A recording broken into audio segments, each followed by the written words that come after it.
things people have mistaken me for on social media. I've been called a dog, a unicorn, even a celebrity chef. And once, someone thought I was a professional skydiver after seeing a picture of me in the air with a parachute. And then someone mistook me for an astronaut because I was wearing a space helmet in a picture. I guess I'm just too versatile for social media.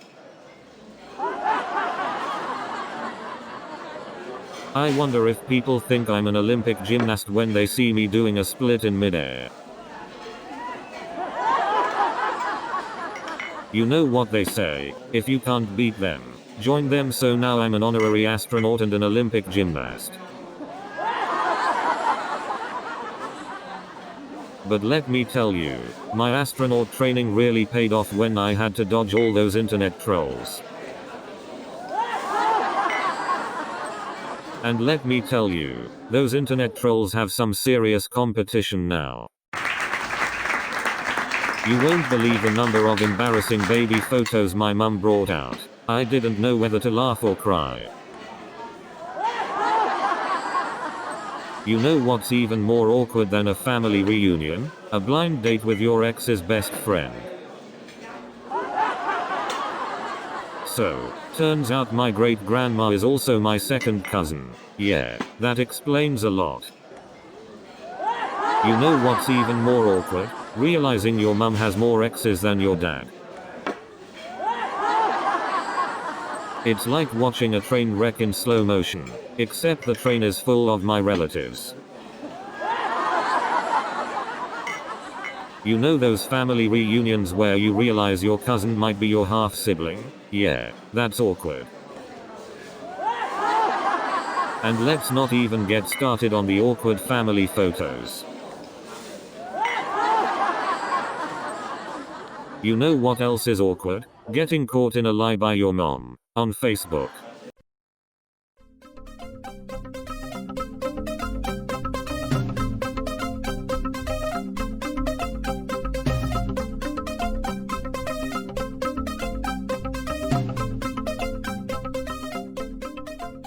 How's everyone doing tonight? So there I was, the newbie on the team, trying to impress my supervisor with my coding skills. But instead of wowing him with my incredible coding skills, I accidentally deleted the entire project. I tried to impress my supervisor with my coding skills by using advanced algorithms, but all she wanted was for me to fetch her coffee. My team thought I was a coding genius until they discovered I was just really good at Googling solutions. So, turns out my coding skills were as useful as a floppy disk in a cloud storage world. I remember one time during my internship, I accidentally deleted the entire codebase. It was like watching a Jenga tower collapse in slow motion. And let me tell you, debugging someone else's code is like searching for a needle in a Stack Overflow. So there I was, just minding my own business, when suddenly. And then the celebrity said, "Do you know who I am?" And the celebrity goes, "Of course I know who I am. I remind myself every morning with a mirror selfie." The celebrity said, "I'm so famous. My dog has his own celebrity dog walker." The celebrity says, "I'm so famous. My pet parrot has its own TV show." The celebrity said, "I'm so famous. My goldfish has its own paparazzi." So I asked the celebrity, "Is it hard to fit your goldfish's paparazzi in your tiny fishbowl?" Sometimes I think Netflix knows me better than anyone else. But seriously, I need help. My Netflix addiction has gone too far. I've watched so many seasons of Friends. They should really consider making me the 7th friend. My Netflix history is like a never-ending series. I can't even remember where it all began. I've mastered the art of balancing my Netflix account and my social life. I call it the delicate dance of canceling plans. I've redefined the term Netflix and chill. Now, it means sitting alone on a Friday night, scrolling endlessly through the catalog. I can't even remember what life was like before Netflix. It's like it erased all my memories, and my social skills. Social media can be rough. I followed this influencer's advice and started Instagramming my meals. Now my dinner gets cold while I find the perfect filter. I tried online dating once. Turns out, my perfect match is just a Wi-Fi signal away. So I posted this hilarious picture on Snapchat, and my mum replies with "What's a snap hat?" You know what's really funny? People who use hashtags in person. Like, imagine someone at a party going hashtag dance moves awkward pause, that's a hashtag fail right there. And that's when I realized my mum needs a crash course in social media. You know what they say, opinions are like tweets. Everyone's got one and most of them are better left unread. You wouldn't believe the amount of cat videos I've watched, and I don't even have a cat. And then she asked me if I could write a Python script to analyze her dating patterns. Talk about commitment issues. So I went on a date with this person who claimed to be a master chef. Let's just say their specialty was burning water.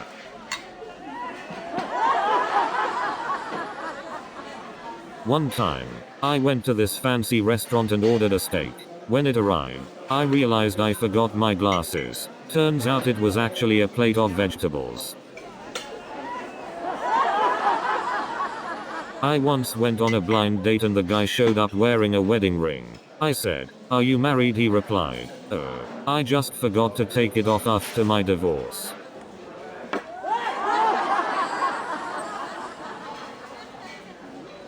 Speaking of awkward encounters, I once got set up on a blind date with my ex's cousin. Talk about a family reunion gone wrong. So I'm on this date, right? And this guy starts talking about how he wants to start a family with me on the first date. I'm like, "Buddy, slow down. My ovaries aren't on a timer."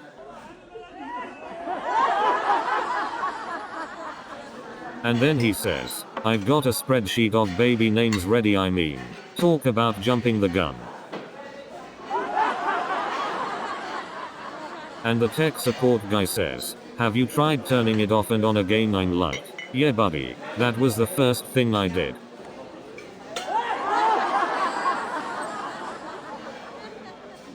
And then the support guy asks me, "Have you checked if it's plugged in?" I'm like, "Well, the computer didn't come with wings."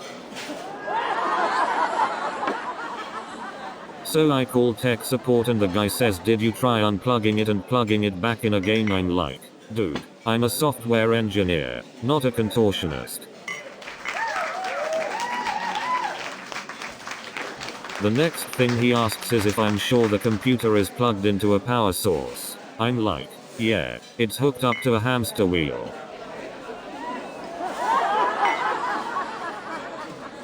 And then he asks if I've tried turning it off and on again. I'm like, "Are you sure you're not reading from the IT support handbook?"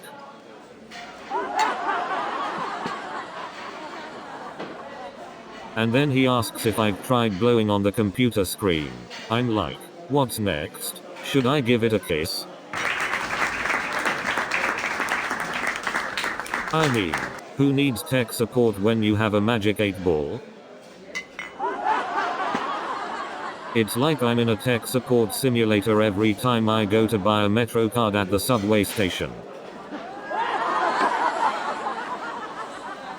I once saw a guy trying to swipe his credit card at the subway turnstile. I guess he really wanted those reward points. I've had some crazy encounters with late night food trucks. It's like stepping into a different universe, where everything smells like fries and happiness. Late night food trucks are like portals to another dimension. You step in, and suddenly you're surrounded by a symphony of sizzling meat and half-asleep customers. Late night food trucks are like hidden gems in this city. You have to be in the right place at the right time, and when you find one, it's like striking gold.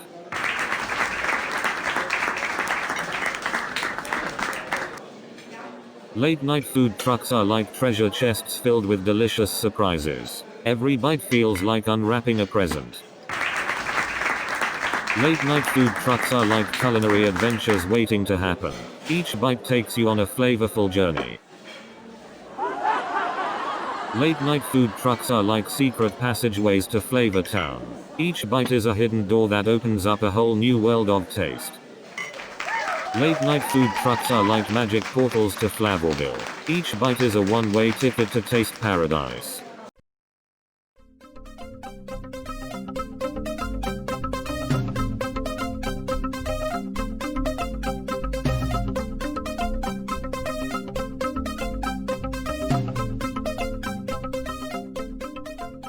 Good evening, ladies and gentlemen. So there I was, on stage for the first time, sweating bullets and trying to remember all my jokes. And then, out of nowhere, this guy named Steve started heckling me.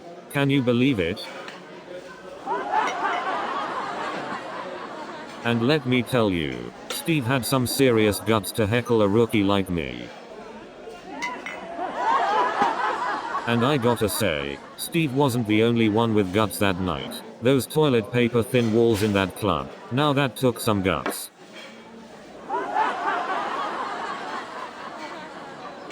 But you know who had even more guts that night? The guy who thought it was a good idea to order the taco platter before the show.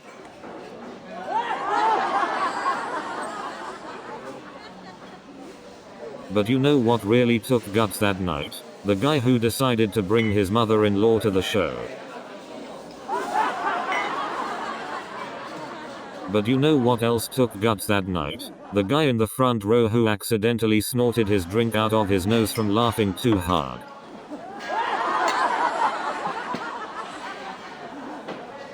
But you know what else took guts that night? The lady in the front row who snorted her drink out from laughing too hard.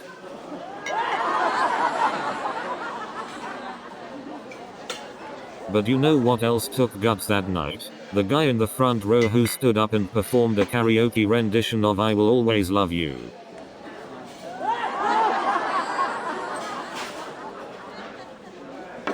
But you know what else took guts that night? The couple in the back row who started making out during my set.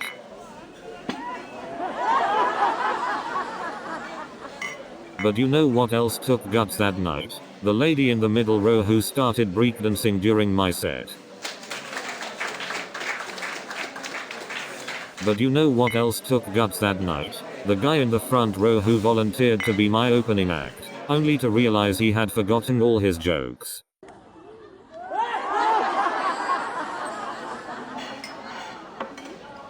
But you know what else took guts that night? The elderly gentleman in the back row who tried to crowd surf at a retirement home. And you won't believe it, but Tom actually asked me for comedy tips. I guess even superstars need a little help sometimes. And let me tell you, forgetting your lines on live TV is like trying to dance without music. So there I was, standing on stage, completely blanking out. It was like my brain went on vacation without telling me. But hey, at least I didn't trip and fall on my face.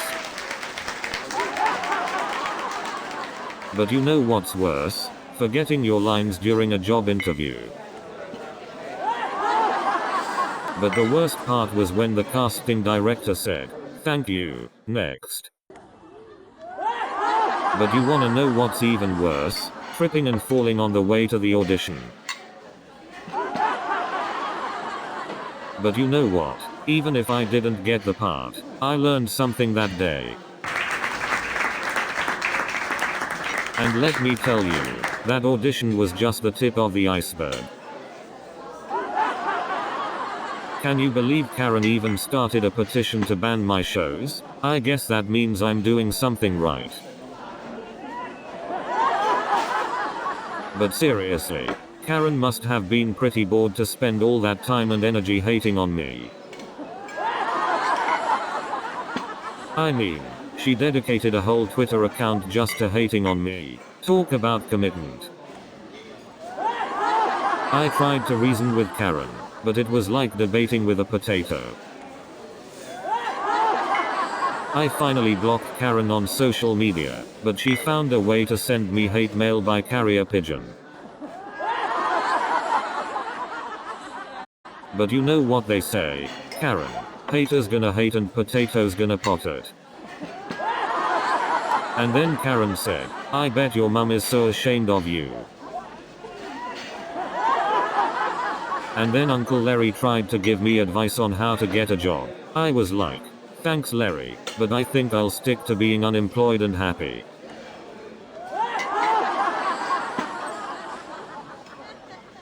And then my cousin Steve starts bragging about how successful he is. I was like, we get it, Steve, you have a fancy job and a big house. And then my aunt Linda asks me when I'm going to find a nice partner. I was like, Linda, give me a break. Finding a partner is like finding Waldo. It's a never-ending search. And then my Uncle Bob starts telling me about his new diet. I'm like, Bob, no one cares about your kale smoothies. And then my cousin Joe starts telling me about his new job. I'm like, Joe, no one cares about your Excel spreadsheets. And then my Aunt Karen starts telling me about her new boyfriend. I'm like, Karen, no one cares about your dating life. And then my Uncle Bob starts telling me about his new diet. I'm like, Bob, no one cares about your gluten-free kale smoothies. And then my cousin Lisa starts telling me about her new cat. I'm like, Lisa, no one cares about your feline adventures.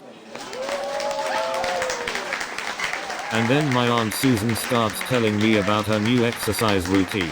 I'm like, Susan, no one cares about your Zumba classes. And then my Uncle Bob starts telling me about his new diet. I'm like, Bob, no one cares about your salad adventures. And then my cousin Tim starts telling me about his new meditation routine. I'm like, Tim, no one cares about your inner peace. So then Mr. Johnson says, John, you really know how to make a guy feel appreciated. And then Mr. Johnson says, John, you really have a way with words. But let me tell you, trying to mend a situation with Mr. Johnson is like trying to untangle earphones. It's always a tangled mess. So I thought, maybe I'll buy him a new pair of earphones. You know, to apologize. And then Sarah asked me for my autograph on George Carlin's book.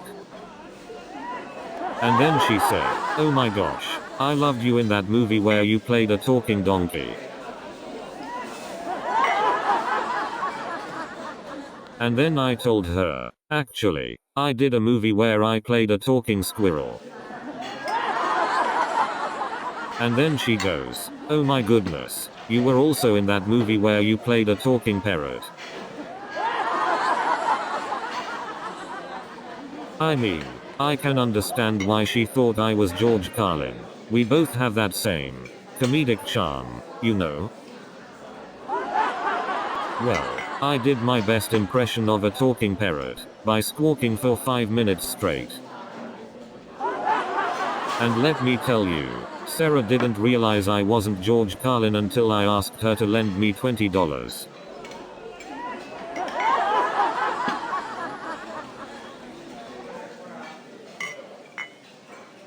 So, after that, I asked Sarah if she could introduce me to Jennifer Aniston. You know what she said? She said, "Sorry, John, I can't even introduce you to a working shower."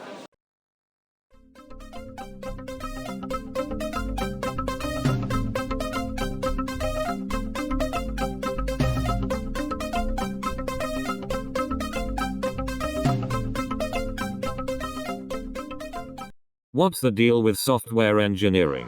It's like debugging life. And let me tell you, debugging life is like playing whack-a-mole with a blindfold on. You know, being the only intern among seasoned engineers is like being the youngest sibling in a family of overachievers. You know, trying to impress the CEO with my code is like presenting a finger painting to Picasso. You know, when the CEO asks me about the latest trends in tech, I'm like a dog trying to explain algebra. And then the CEO asked me to explain machine learning. I felt like a fish trying to play the piano. You know, trying to explain algorithms to the CEO is like teaching Shakespeare to a pigeon. Speaking of the CEO, he asked me to fix his computer. I didn't know whether to laugh or run for the hills.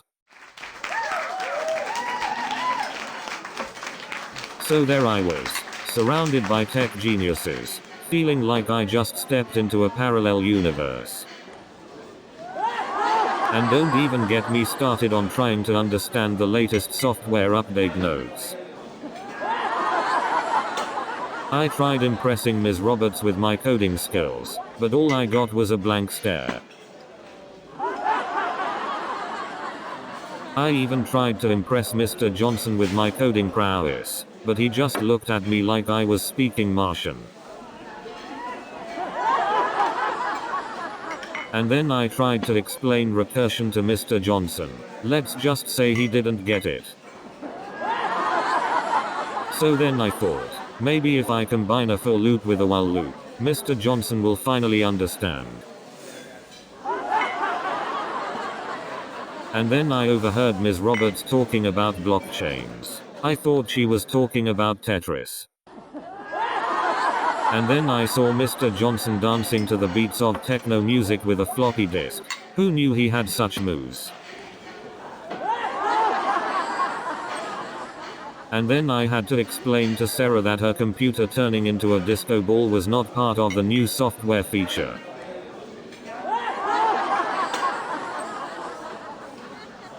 And then I had to call tech support. And guess who picked up? Sarah's new boyfriend. Talk about adding insult to injury. So I called up my buddy in tech support. You know, the one who owes me a favor. And let me tell you, trying to explain to your ex why her phone turned into a potato is not an easy task. And let me tell you, debugging a software glitch is just like trying to find your car keys in a haystack.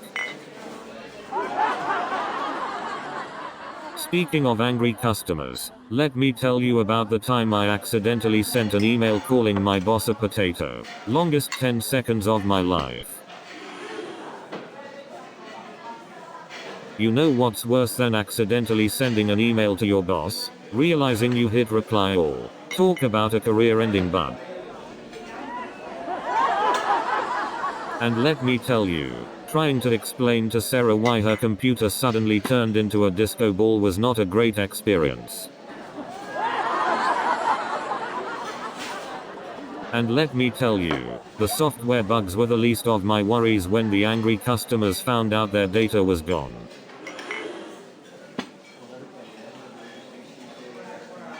But let me tell you, watching my boss's face turn red when he saw the chaos unfold was absolutely priceless. And let me tell you, the panicked looks on their faces when they realized it was all a prank, priceless.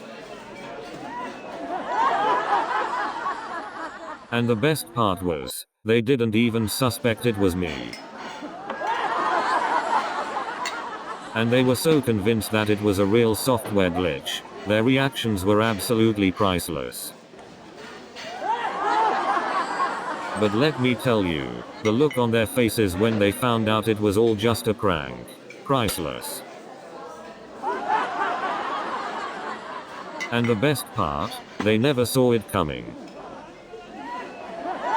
So, let me tell you, after that prank, they were all on high alert for any suspicious emails. And that's when I decided to send them a weekly newsletter from the office prankster.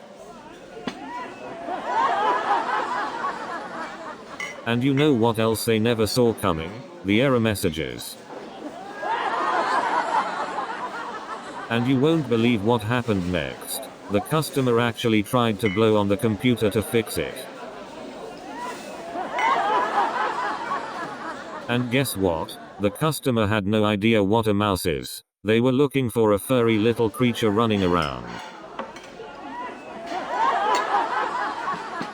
And then the customer asked me if they could use a typewriter instead. But you know what's even worse? When they ask me if they need to plug in the computer to charge it. And then he asked if the computer has a USB pet port for his hamster. And the customer said, "Can I download more RAM?" And then he asked if the computer had a wireless charging pad for his smartphone. So there I was, swiping left and right, when suddenly I saw my best friend's aunt on the app. I mean, what are the odds? And then I realized, I had accidentally matched with her dog too. And then my ex-girlfriend liked my profile. I mean, talk about a blast from the past. So I thought, maybe I should add a feature to the dating app that notifies you if you've ever dated the person before you know, for those second chances we all secretly hope for.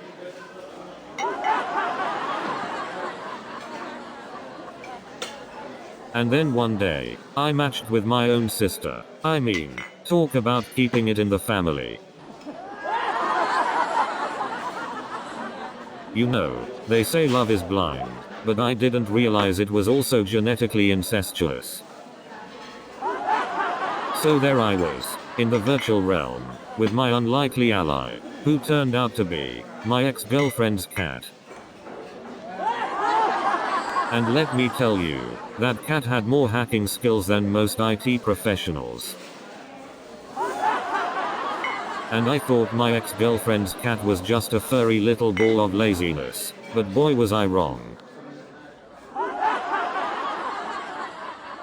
So there I was, battling hackers in my pajamas. Can't say I've ever felt so stylish while defending my personal information. And can you believe that the hacker's password was password 123? I mean, really. And you know what's even worse? The password hint was password. They might as well have just given it away.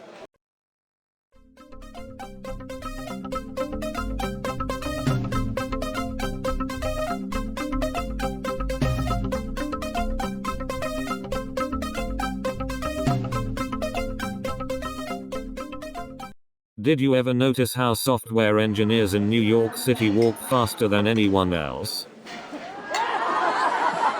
Yeah, it's like they're always trying to beat their own debugging record. Maybe there's a hidden trophy for the fastest walker to find a bug. It's like the office had its own microclimate. We used to joke about bringing sweaters and sunscreen to work. It's like the office had its own language. They were always talking in acronyms and abbreviations. I thought I was back in high school taking algebra. And let's not forget the constant battle for the office fridge. It was like Game of Thrones in there. Who knew software engineers could be so competitive about ping pong? It was like a Grand Slam tournament in there. And then there's the daily battle for the best spot in the office parking lot. It's like a demolition derby out there. You wouldn't believe the lengths software engineers will go to just to get the last slice of pizza in the office fridge. Now, let me tell you about the epic battles over the thermostat in that office. It was like a wrestling match with sweatshirts. So I'm sitting on the subway, right? And this guy walks in wearing a full-on winter coat like it's Antarctica outside. So I'm thinking, is this guy lost? Did he take the wrong flight? I mean, it's just the subway. And I'm thinking, does this subway have a secret dress code or something? Did I miss the memo? So this guy starts breakdancing, and I'm like, am I in a flash mob or something? Should I start dancing too? And then, this guy next to me starts beatboxing. I thought I was in the middle of a subway talent show. And then, this lady sitting next to me starts playing the ukulele. I couldn't help but join in with my air guitar. And then, this guy on the other side pulls out a harmonica. It was like a full band on the subway. Imagine trying to find love in a digital jungle. It's like searching for a unicorn on Tinder. So I'm scrolling through profiles, right? And I see this guy holding a fish. I mean, is this a dating app or a fishing tournament? You know what's crazy? Some people put their entire life stories on their profiles. Like, I just want to know if you like pizza, not your entire family history. And then I saw a profile picture of a guy with a tiger. I mean, is this a dating app or a wildlife safari?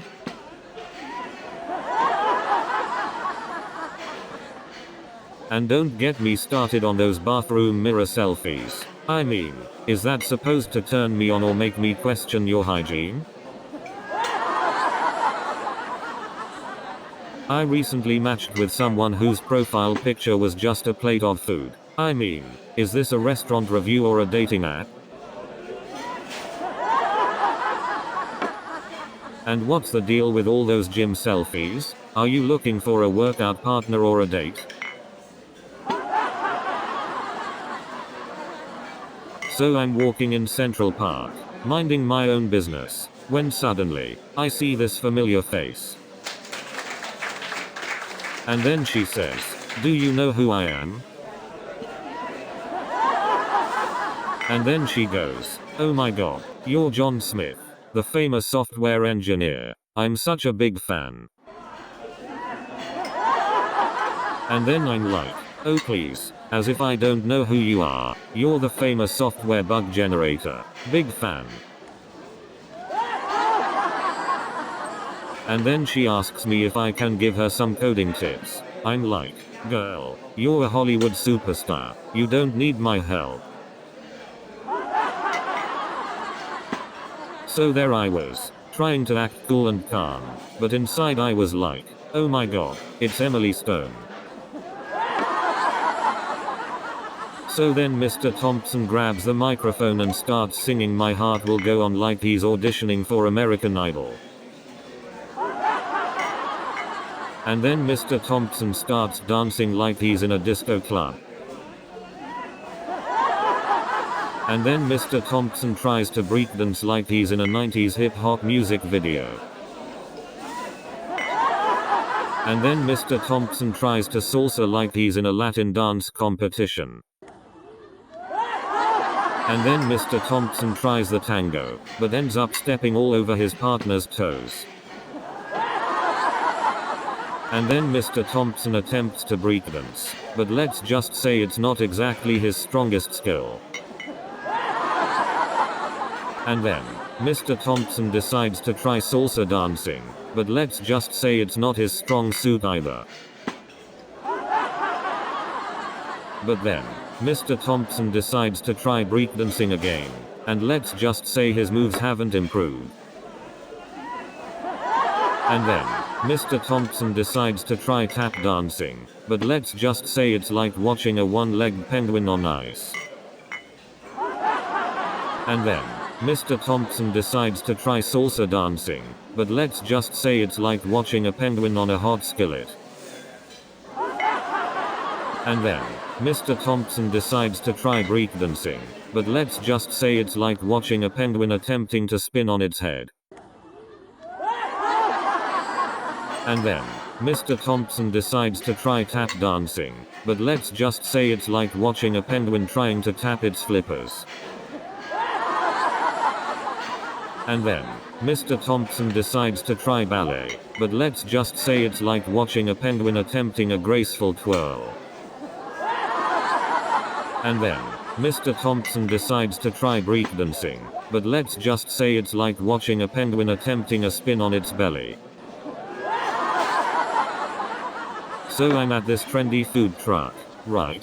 And the guy in front of me orders a gluten-free, dairy-free, taste-free burger.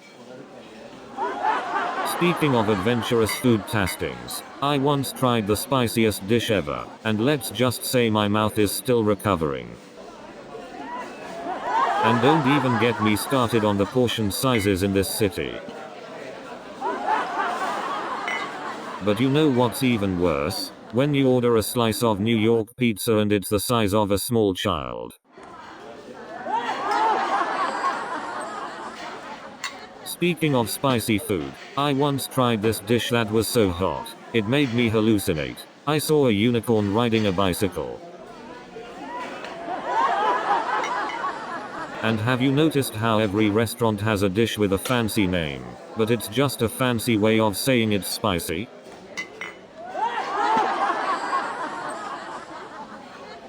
But seriously, who needs a unicorn when you can have a dish that makes you breathe fire?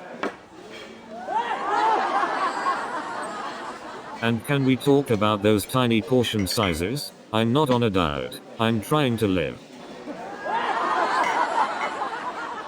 I mean, who needs a personal trainer when you can just eat at one of these restaurants?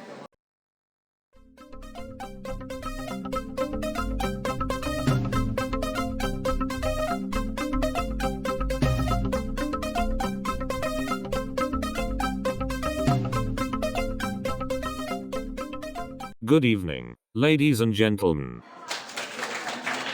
You know, I once had a boss who thought copy-pasting code was a proven method for achieving world peace. You won't believe what happened next. And then, my boss said, if you turn in the update later game, I'll rename every variable in your code. So I stayed up all night fixing bugs and drinking coffee. By the morning, I had more caffeine in my veins than blood. And then my colleague said, if we don't meet the deadline, Mr. Johnson might transfer us to tech support. And then Mr. Johnson said, you need to work on weekends too. So I had this audition at Mrs. Patterson's office. And Mrs. Patterson had this strange requirement. She wanted me to bring my own laughter track. And let me tell you, her office, it was like a graveyard of failed auditions. And speaking of auditions, I once auditioned for a role as a tree. Yes, you heard that right, a tree. But hey, at least I got to branch out. And let me tell you, playing a tree required some real wood acting skills. And let me tell you, as a tree, I had to deal with some pretty shady characters. And let me tell you, trying to break into the entertainment industry is like trying to find a needle in a haystack. And let me tell you, dealing with online trolls is like herding cats. And let me tell you, trying to keep up with the latest internet trends is like a never-ending game of catch-up. You know what's even worse than online trolls? Online trolls who are also expert grammar police. You know what's really ironic? Social media brings us all together, but it also tears us apart. You know what's even more ironic? People posting about how much they hate social media on social media. But hey, at least it's the one place where you can be liked by people you've never met, and also hated by people you've never met.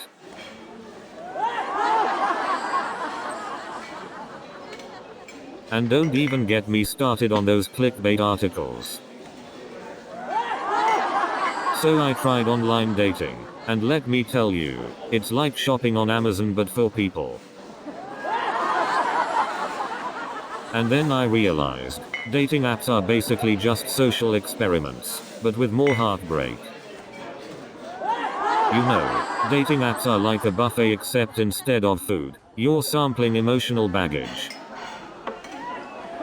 I've had some interesting encounters on dating apps, like the guy who said his spirit animal is a sloth. I guess that explains why he took 3 days to respond to my message.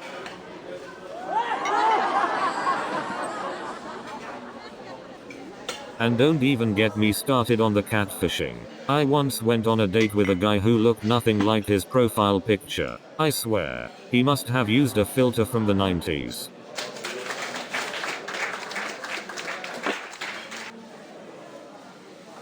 But you know what's even worse? When someone uses a picture of their dog as their profile picture. I mean, come on, that's just barking up the wrong tree. And have you ever noticed how people always say they are looking for a partner in crime? Like, really? Do they realize that's not something you actually want in a relationship? And why do people always feel the need to post pictures of their food? I don't need to see what you had for dinner. I need to know if you can hold a conversation.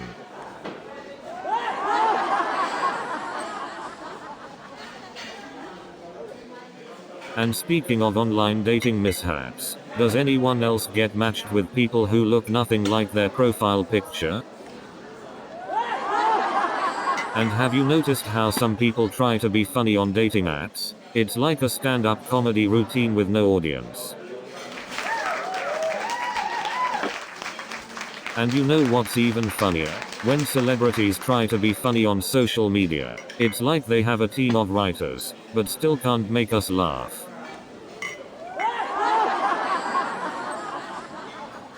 And speaking of celebrities, have you seen their red carpet poses? It's like they're auditioning for a new yoga move. And let me tell you, meeting your idol is like drinking a cup of caffeine. You're hyped up for days. But let me tell you, the best part was when he asked me for my autograph. And let me tell you, trying to explain the issue in simple terms is like teaching a cat to fetch a ball.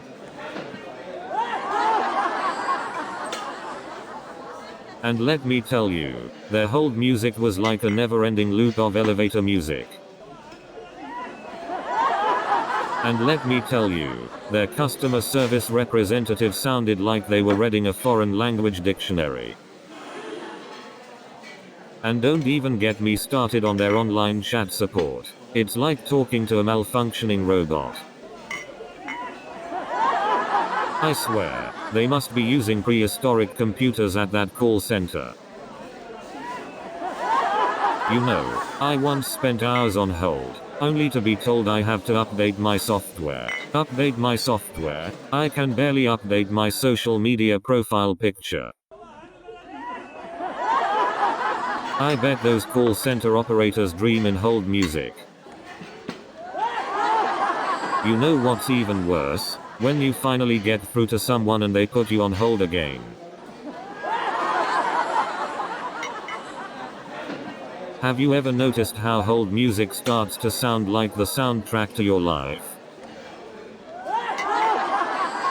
And speaking of hold music, have you noticed how every time you call customer service, they make you listen to the same 2 songs on repeat?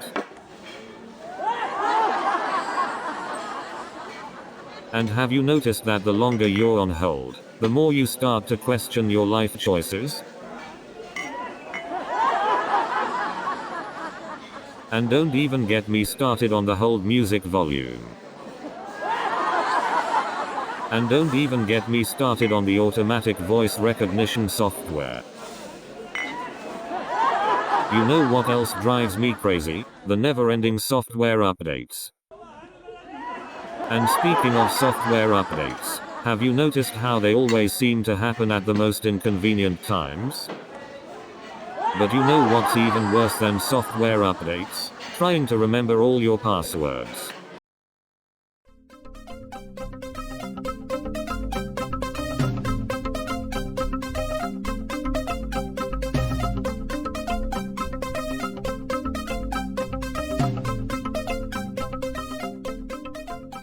Good evening, everyone.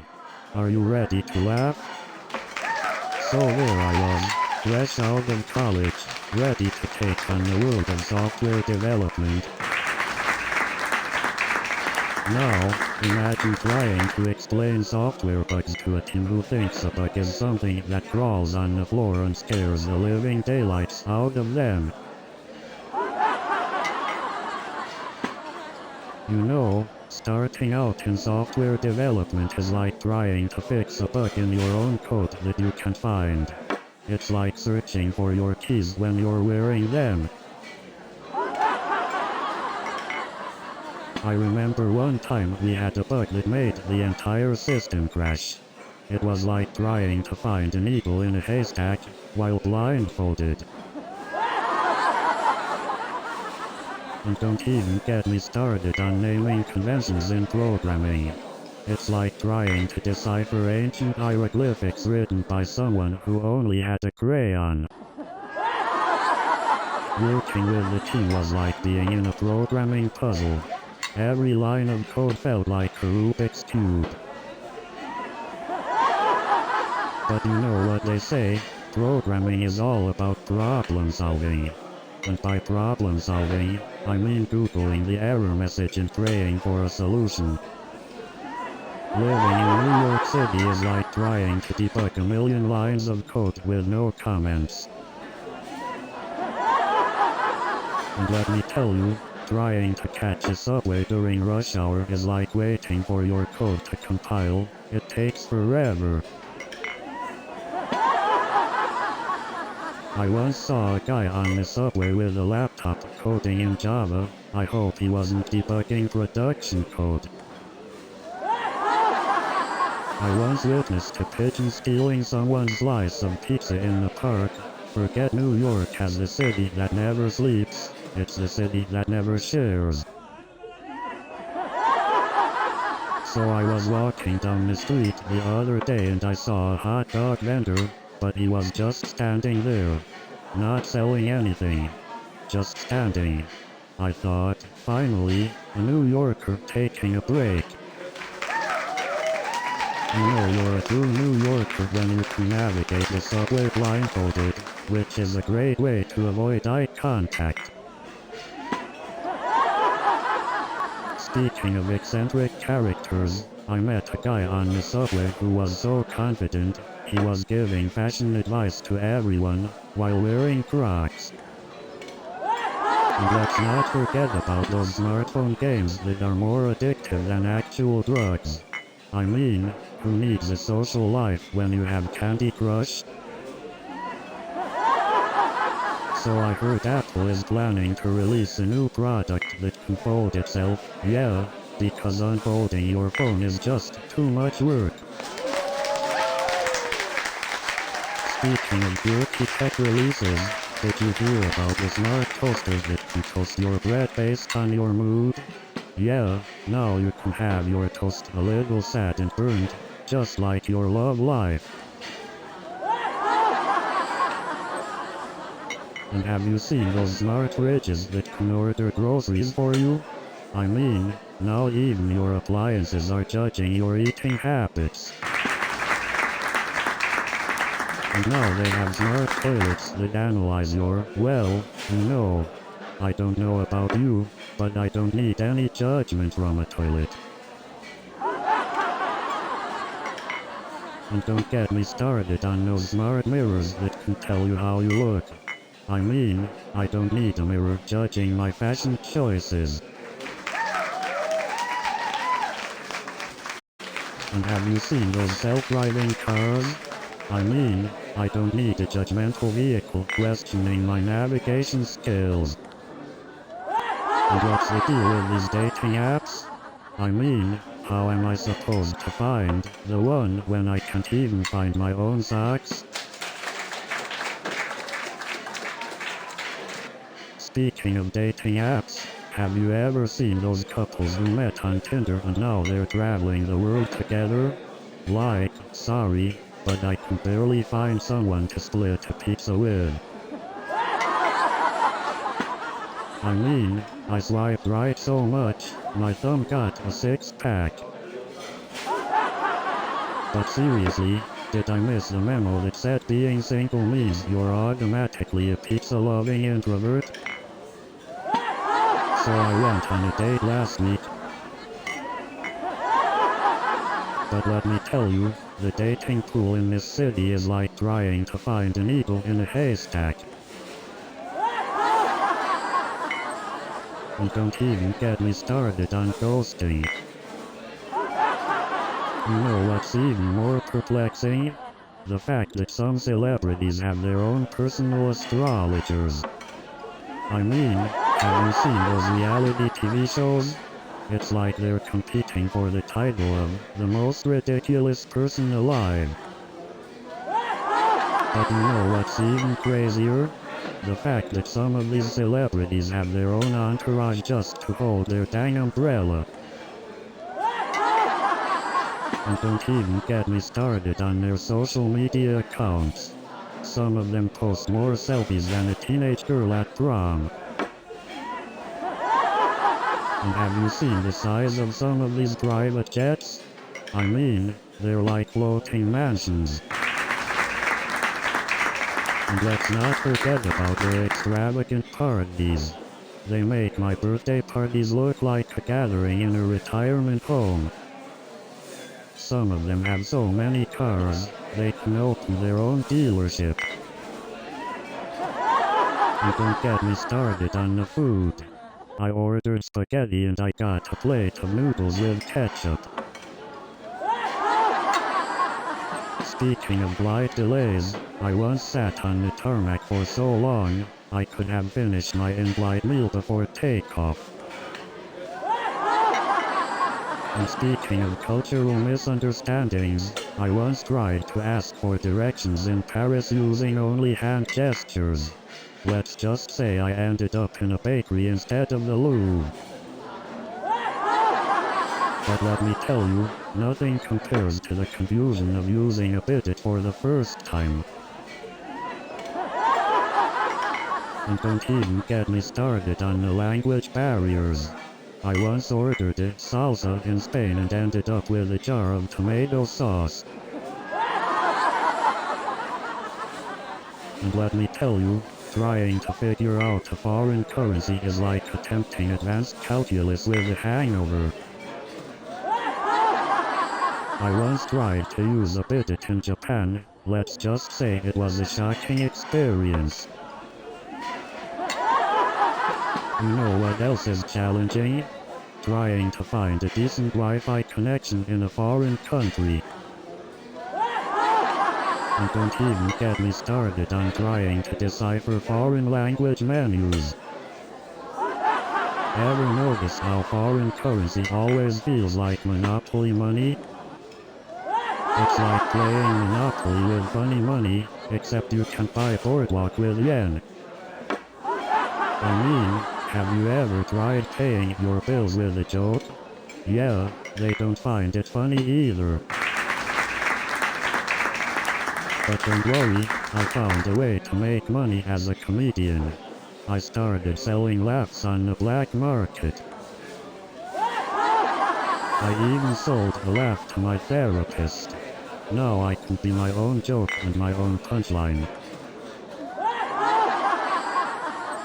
So I decided to quit my software job and code laughter instead.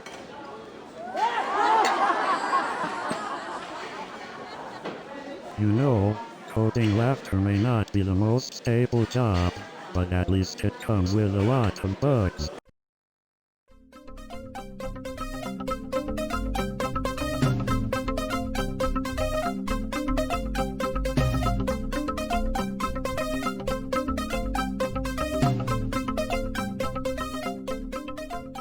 Good evening, San Francisco.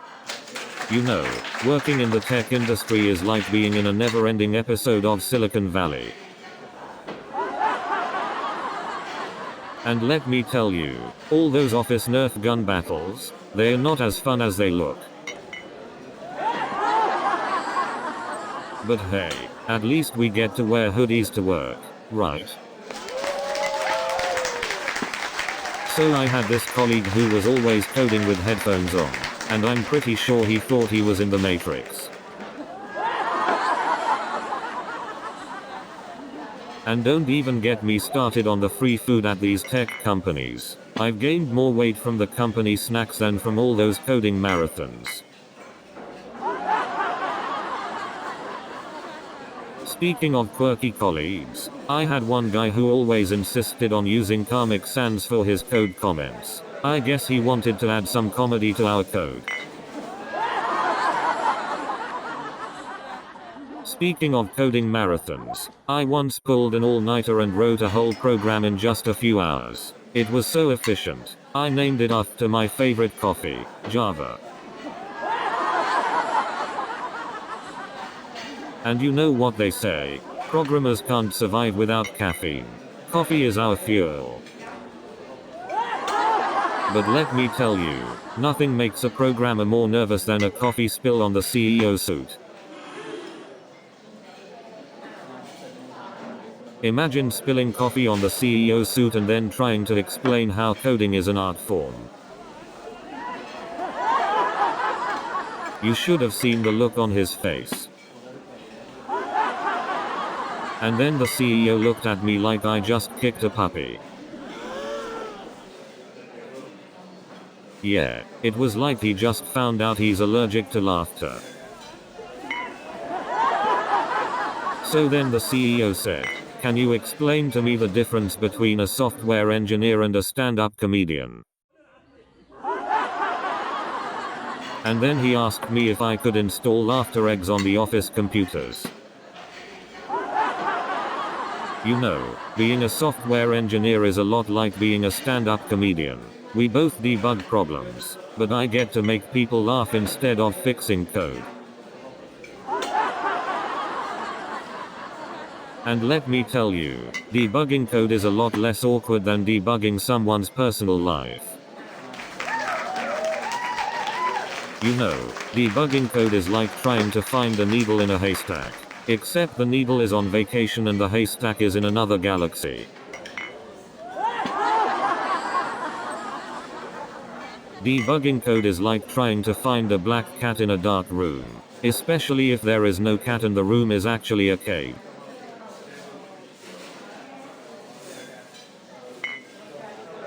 You wouldn't believe the number of passengers who think the Uber app is a dating app. Once I had to remind a guy that I wasn't his match. I was just his driver.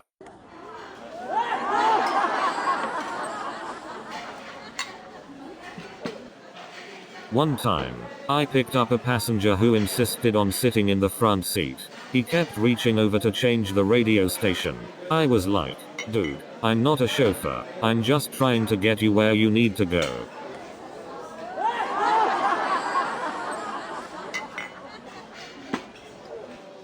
Social media can be a real minefield. Once, I accidentally sent a friend request to my boss instead of my crush. Talk about losing your job and your chance at love. You know what they say, the internet has no delete button. I once accidentally liked my ex's photo from 5 years ago. Awkward. I once accidentally tweeted a picture of my lunch from my personal account instead of the company's. They were not impressed. And let me tell you, trying to unsend a message on social media is like trying to unring a bell. But you know what's even worse? Accidentally liking someone's post from 3 years ago. And don't even get me started on accidental friend requests. And have you ever accidentally sent a DM to the wrong person? Talk about awkward. And speaking of social media mishaps, ever accidentally liked someone's post from 10 years ago? Awkward. And speaking of awkward fan moments, let me tell you about the time I mistook a lookalike for the celebrity and asked for an autograph. Embarrassing. So I'm walking down the street, minding my own business, when suddenly this huge crowd forms around me. I'm thinking, am I that famous now? Turns out, they were just waiting for the bus. Awkward. And you won't believe what happened next. So there I am, standing next to this celeb, trying not to act like a total fanboy. It was intense. And then the celebrity says, "Hey, can you take a selfie for me? My arms are too short." And the celebrity responds, "Well, I do have an extended arm feature on my contract." And the celebrity says, "Well, I suppose that's why they call it a selfie, right?" And then I matched with someone who described themselves as a dog lover. Turns out they were just really into playing fetch. And then I came across someone who had cheese enthusiast in their bio. I thought, finally, someone who can match my passion for melted cheddar. So I swiped right on someone who said they were adventurous. Turns out they just enjoyed trying new flavors of potato chips. And then there was this person who claimed to be a travel junkie. Turns out they just collect keychains from airports. And then I met someone who claimed to be a music lover. Turns out they just enjoy listening to elevator music.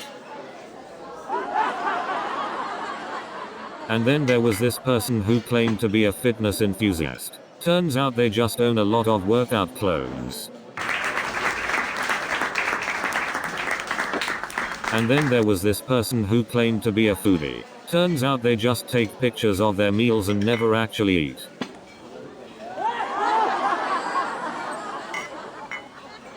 And then there was this person who claimed to be a gamer. Turns out they just buy games and never actually play.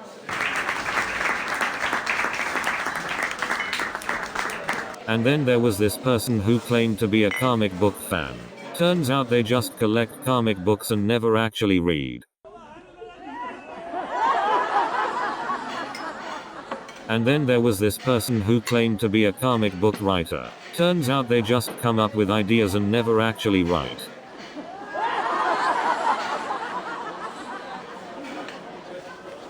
And then there was this person who claimed to be a comic book artist. Turns out they can only draw stick figures.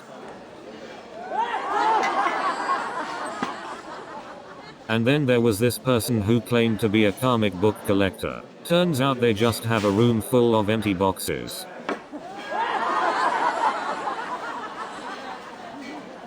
And then I met this person who claimed to be a comic book writer. Turns out they just rewrite other people's stories. The way some people obsess over comic books, you'd think they were trying to rewrite their own lives. So, does that mean if I write a comic book about a software engineer turned stand-up comic, I'll finally be cool?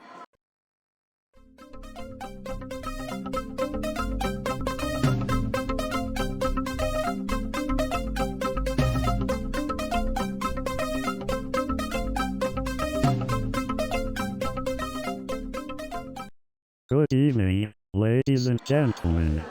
Thank you for being here tonight. So there I was, programming away, and suddenly my hipster CEO sends me an emoji. It was a piece of toast. Yeah, a toast emoji.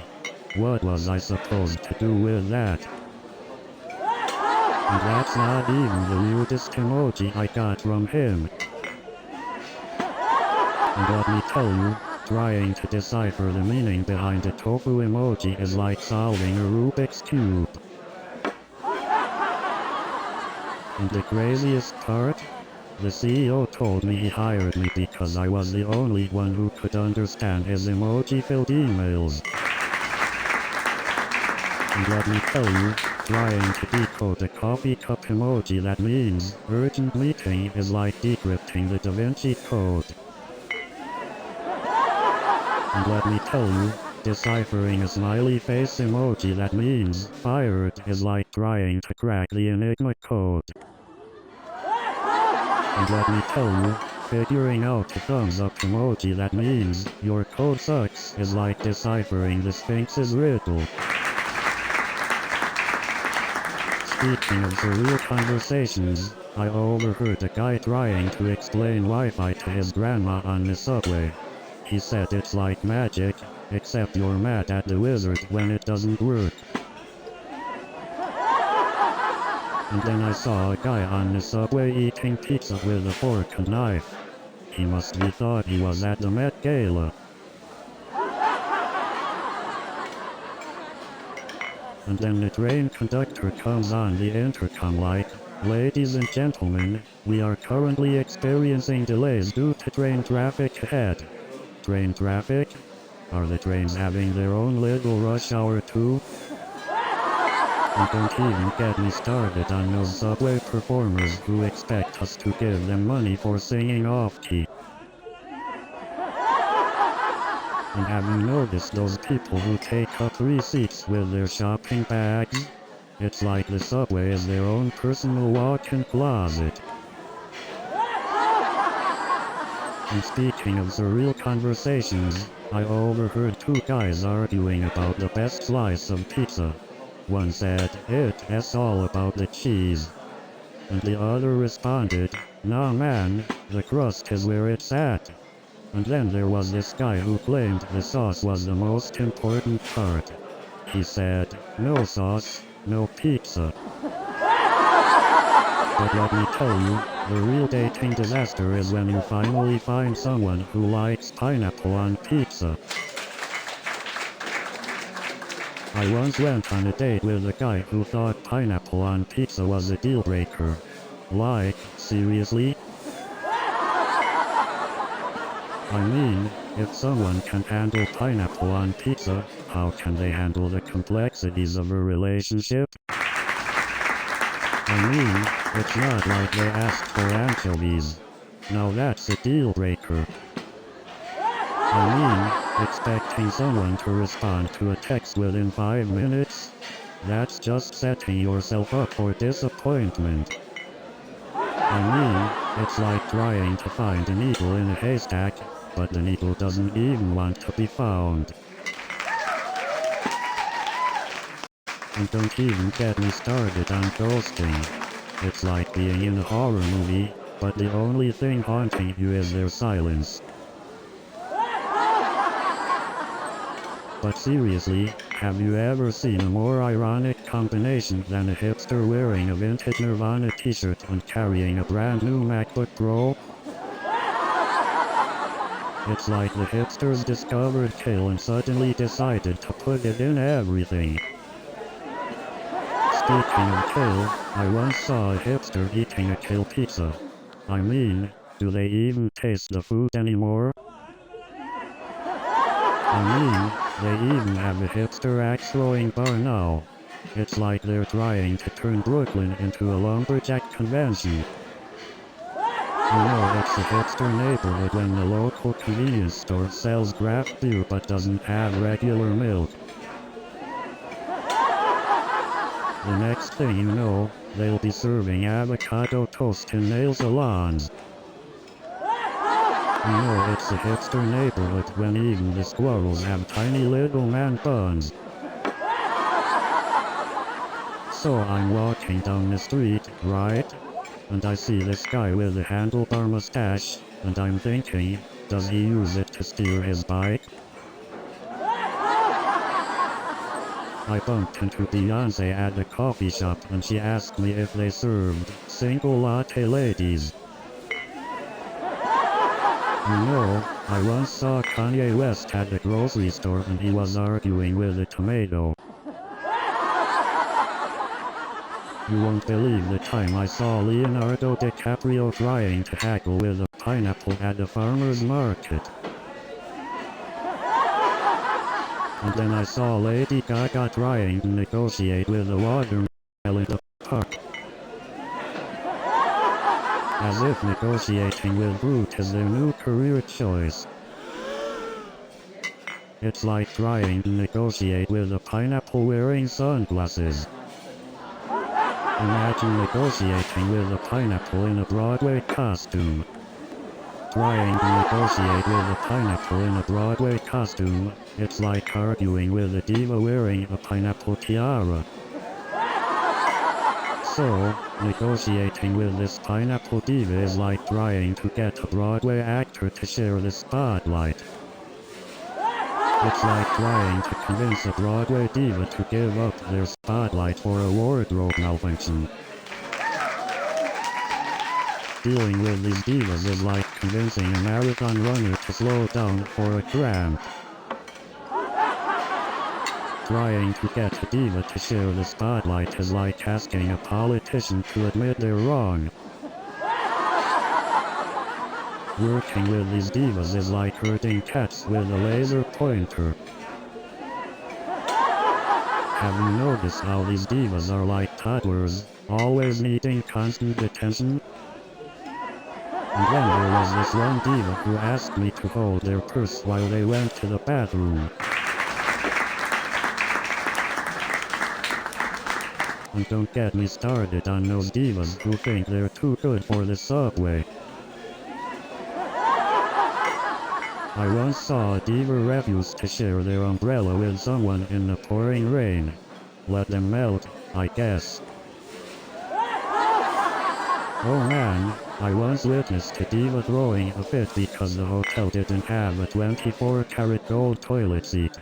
Talk about high maintenance. You know what they say, New York City is the city that never sleeps, unless it's nap time at the diva's penthouse. Speaking of divas, I once saw one scream at her assistant for bringing her a latte that was 2 degrees too hot. It's like she needs a temperature-controlled tongue. And let me tell you, those late-night adventures are not for the faint of heart.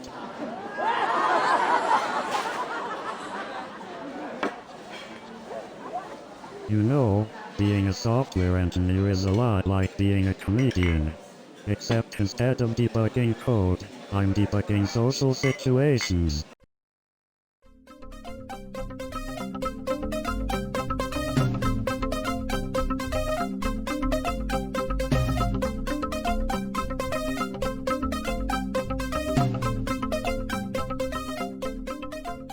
What's the deal with software engineers from New York City?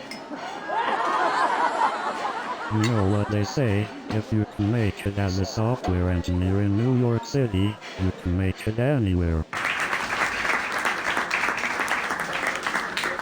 And let me tell you, fitting in with a group of software engineers is like debugging a million lines of code.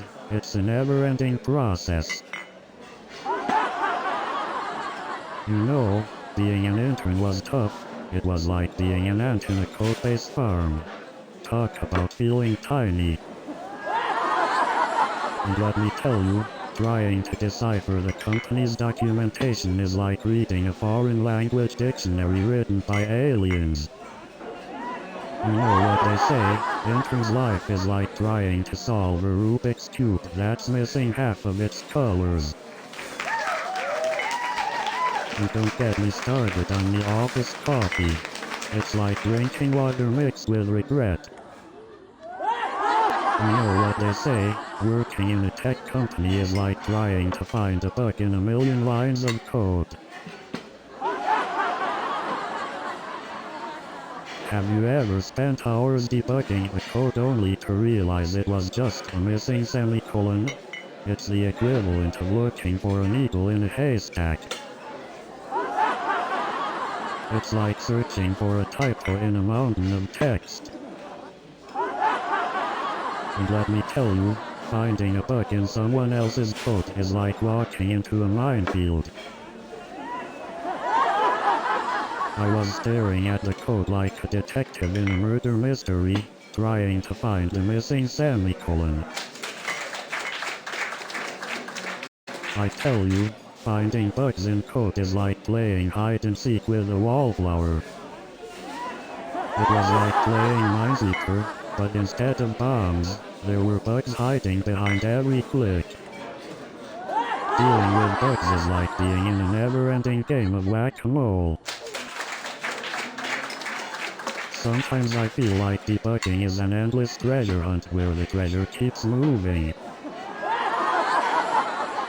You know, sometimes I feel like my office job is just a long string of syntax errors waiting to happen. You know, it's like my code and my coworkers are in a constant battle. They're always trying to break my code, and I'm always trying to fix their broken code. But you know what? Despite all the challenges, at least debugging coworkers is less frustrating than debugging their personalities. And you know what's worse? When your code and your coworkers both break at the same time. It's like a double whammy. And let me tell you, explaining a punchline to a code compiler is like trying to explain sarcasm to your boss. It just doesn't get it. You know, it's like when your code is so buggy, you're just praying for a debugger to walk into the office. But seriously, have you ever tried to have a conversation with a tech support agent? It's like talking to a chatbot that only knows one response. And then there's the tech celebrity who thinks they're the Steve Jobs of our generation. Sorry, but you're more like the Steve Wozniak of the group. And then there's the tech entrepreneur who claims to have $1 million idea every week. Yeah, I'd love to get in on that, if monopoly money was a real currency. Then there's the tech support guy who thinks asking, have you tried turning it off and on again? Is the universal solution to all tech problems. But my favorite is the tech blogger who writes 5,000-word articles on a 50-word product review. I mean, do you really need a backstory on a toaster? And then there's the startup founder who thinks his idea will change the world, but it's just another dating app. And how about the tech support guy who puts you on hold for an hour only to say, have you tried turning it off and on again?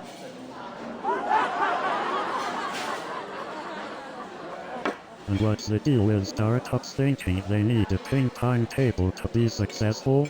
Is it some sort of secret code to attract investors? And why do they always think they need a foosball table too? Are the investors secretly looking for the next foosball champion? And let's not forget the famous startup ad, free snacks and drinks. Because nothing says success like a fully stocked fridge.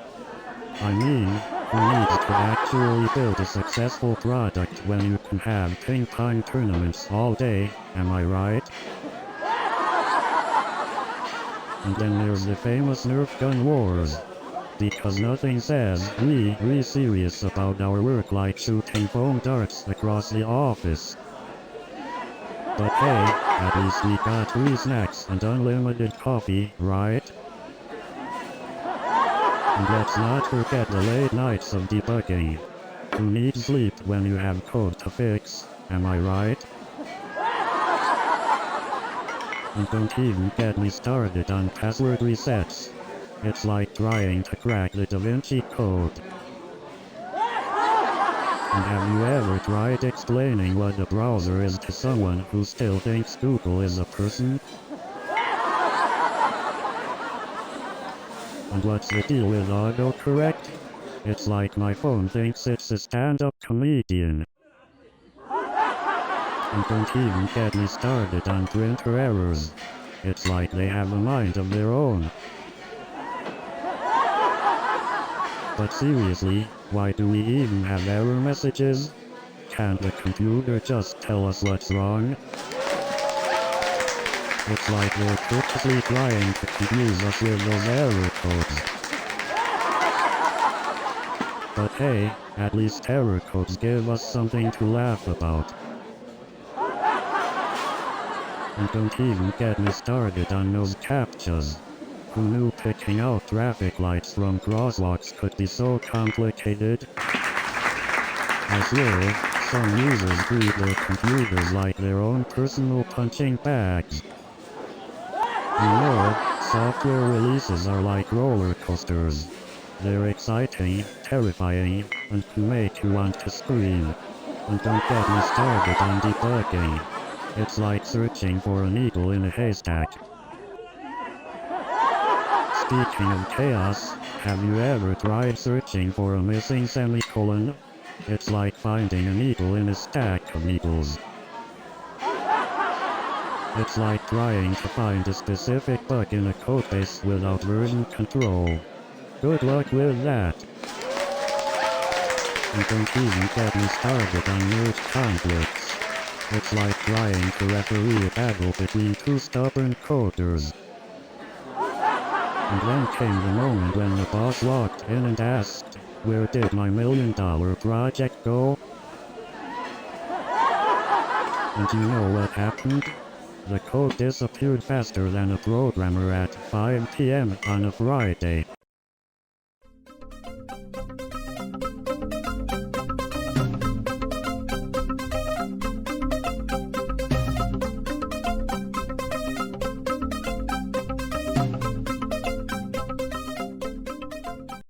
Good evening everyone. Are you ready for some coding laughs? Switching between coding and comedy is like changing languages in the middle of a sentence. It's like coding in Chinese and suddenly switching to Klingon. You know, sometimes I feel like I'm debugging my jokes more than my code. You know, it's like trying to compile a punchline but ending up with a syntax error. So, I realized that debugging my code and debugging my jokes both involve a lot of trial and error.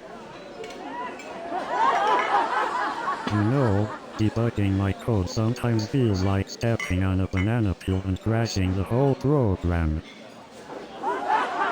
You won't believe how many times I've tried to compile my jokes before coming on stage. And you know what's worse? When you're debugging and realize the bug was just a typo. So there I was, discussing coding algorithms with Mark Zuckerberg, and he's like, "Bro, I invented Facebook, I don't need to know that stuff." And then I said, "Come on, Mark, you can still learn a thing or two from us mere mortals." And then I said, "Come on, Mark, you don't get to be the king of social media without knowing your algorithms." And then I said, "Hey Mark, do you need help debugging your newsfeed algorithm?"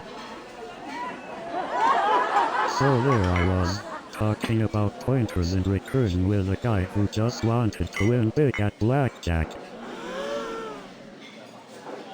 And then I said, "Hey Mark, let's take a break from coding and hit the blackjack table." So there I was, talking about algorithm complexity and performance optimization with this guy at the blackjack table. And then Mark looked at me like I was speaking a different language. I guess coding jokes don't work on everyone. Speaking of bugs, our office had a serious ant problem. They were everywhere. You know, working at that startup felt like being in a parallel universe. It was like we were speaking our own language. And let me tell you about the office pranks. It was like working in a circus. One time, Lisa replaced my coffee with decaf. I didn't know what hit me. And speaking of office pranks, Mike once hit my mouse during a major presentation. I had to give my best impression of an air traffic controller. Speaking of office pranks, one time I found my keyboard covered in post-it notes. It took me a whole day to uncover all the keys. And let me tell you, Lisa takes her caffeine intake very seriously.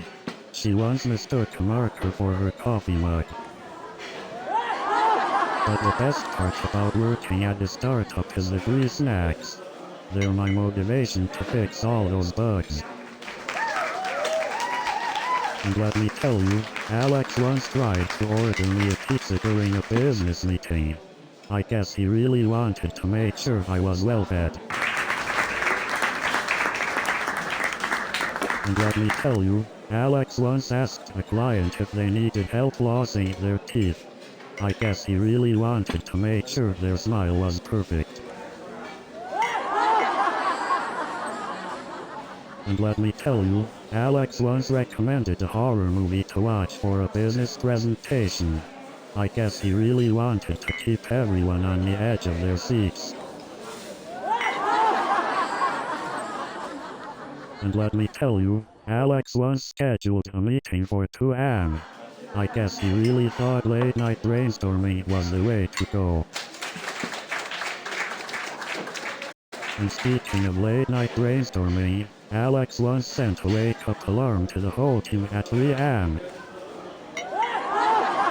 And then Alex started replying to emails with random gifts. I was like, is this a professional assistant or a comedy show? And then Alex tried to organize the files by throwing them out the window. We had a real paper rain shower that day. Speaking of non-tech-savvy users, I had this one customer who kept trying to close a pop-up window by clicking on the X button on his keyboard. And then there was this guy who asked if he could reboot his computer by throwing it out of the window. Speaking of ghost cursors, I once had a customer who insisted their keyboard was possessed because it kept typing on its own.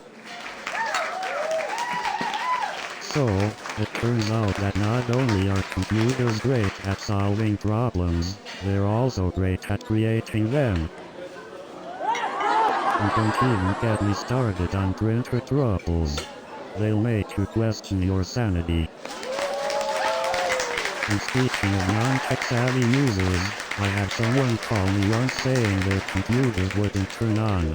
I asked if it was plugged in, and they said, "Plugged in? It's wireless." And let me tell you, trying to explain to someone that their computer has low battery and they need to plug it in, it's like teaching a fish to ride a bicycle. But you know what's even worse? When someone calls in because they forgot their password, and when you tell them they need to reset it, they say, "Oh, I could just use my old password, right?" And let's not forget about the joys of debugging code that someone else wrote. It's like trying to find a needle in a Stack Overflow. And don't even get me started on the pressure of keeping up with the latest programming languages. It's like trying to juggle chainsaws while riding a unicycle.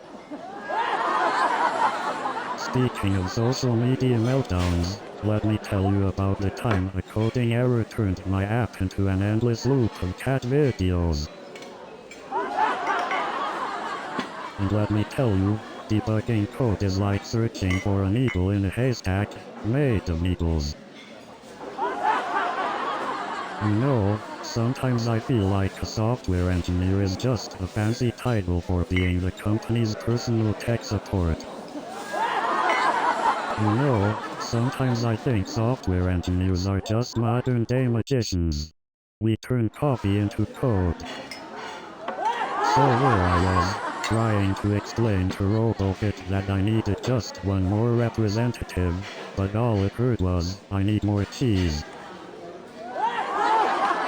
And don't even get me started on those exercise apps that always seem to misinterpret burpees as burgers. And let me tell you, this robot workout buddy is so good at counting representatives, it even counts how many times I think about pizza. But seriously, I don't need a robot to count my representatives when I can't even remember what day it is. And don't even get me started on the robot's dance moves. I've seen more coordination from a toddler with 2 left feet. I mean, who needs a personal trainer when you can have a robot make you feel bad about skipping leg day? Man, I can't even do a proper push-up without the robot shouting, "Error 404, strength not found." Robots nowadays, I asked one to spot me at the gym and it said, "Syntax error, cannot lift heavy objects."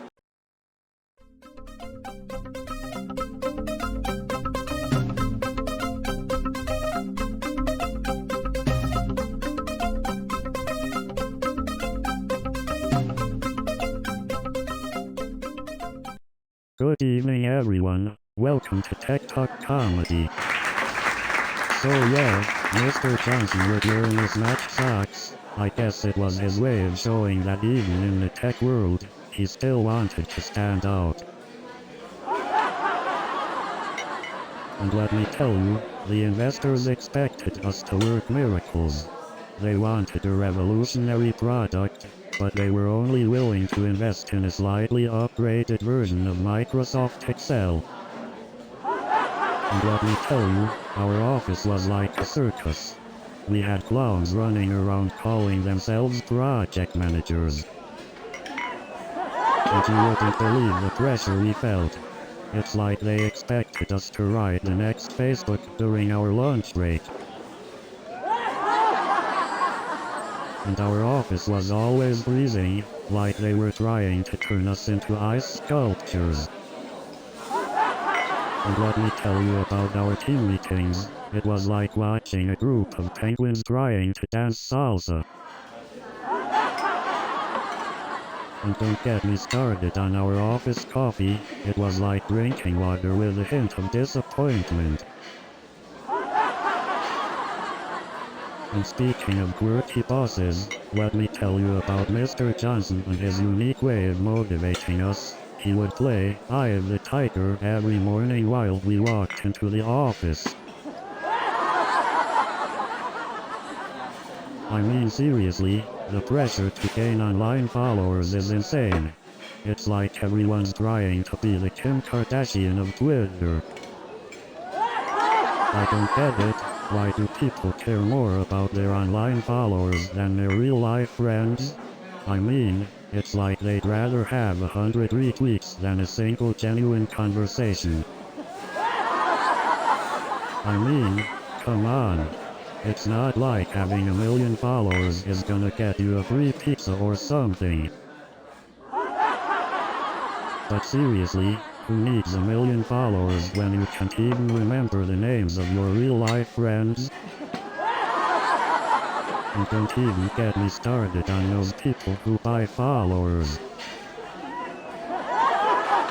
And have you noticed how some people treat their online followers like they're the social media gods themselves? But seriously, what's the deal with those selfie filters? Are they trying to fool us or themselves? And don't get me started on the smart doorbell. It's like having a bouncer for your own house, except it doesn't know your name and thinks every delivery guy is a long-lost cousin. And what's the deal with bridges that can order groceries? I mean, does my broccoli really need an internet connection? I recently got a Wi-Fi enabled toothbrush. Now I can finally get feedback on my oral hygiene from the cloud.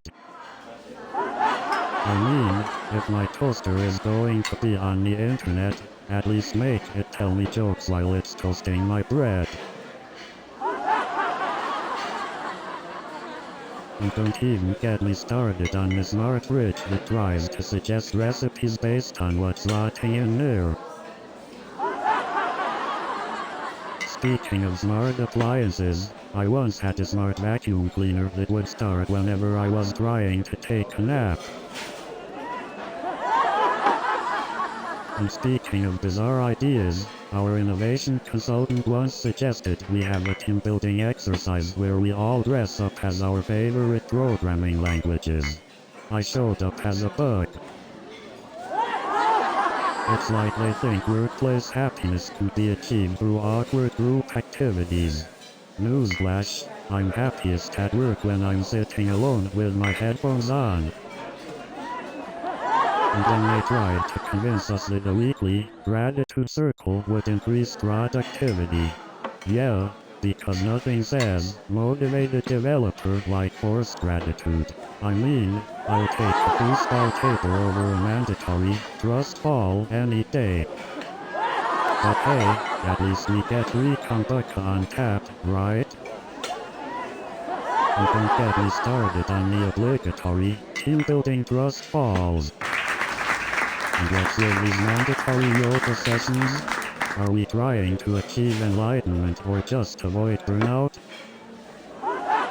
And speaking of bizarre ideas, they introduced Bring Your Pet to Work Day. Let's just say the office turned into a zoo. And don't get me started on the innovative dress code they introduced. I mean, who knew that wearing mismatched socks and Hawaiian shirts would make us a more creative team? But hey, at least we got free fidget spinners. Because that's what every adult needs to improve productivity, right? And let me tell you about the virtual reality headset they promised us. It's more like a reality of waiting for updates and hoping it doesn't crash. And don't even get me started on self-checkout machines. They're like a never-ending game of guess the unexpected item in the packing area. And speaking of gadgets, have you ever tried using a smart home system? It's like living with an AI roommate who's constantly eavesdropping on your conversations. And let's not forget about the revolutionary gadget that promised to make us all better cooks. It's called a microwave. But hey, at least we can now burn our frozen dinners in record time. So I bought this revolutionary smart fridge. And let me tell you, trying to catch virtual butterflies, oh boy, not as easy as it sounds. And speaking of virtual reality, I once tried a VR horror game. Let's just say, I screamed like a little kid. And trying to duck from a virtual projectile, let's just say, I knocked over my coffee table. And let me tell you, I've seen some people in VR try to pet a virtual cat. Let's just say, they didn't pet a real cat ever again. And let me tell you, trying to hug a virtual friend in VR, well, let's just say, I don't get invited to parties anymore. You know you're addicted to VR when you try to swipe right on someone in real life. You know you've spent too long in VR when you try to take a break by pausing the real world. You know you've spent too long in VR when you start looking for the respawn button in real life. You know you've spent too long in VR when you try to swipe left to skip a conversation in real life. You know you've spent too long in VR when you try to double-click on a physical object in real life. And don't even get me started on hold music. It's like they want us to suffer an endless loop of elevator songs. I mean, doesn't it feel like they purposely hide the real person option just to mess with us?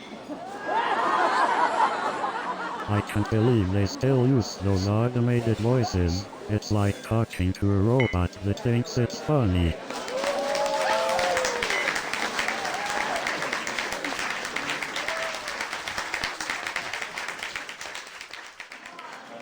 You know what's really funny? When you call customer support and they put you on hold with that elevator music. It's like they want to see how long it takes for you to lose your mind.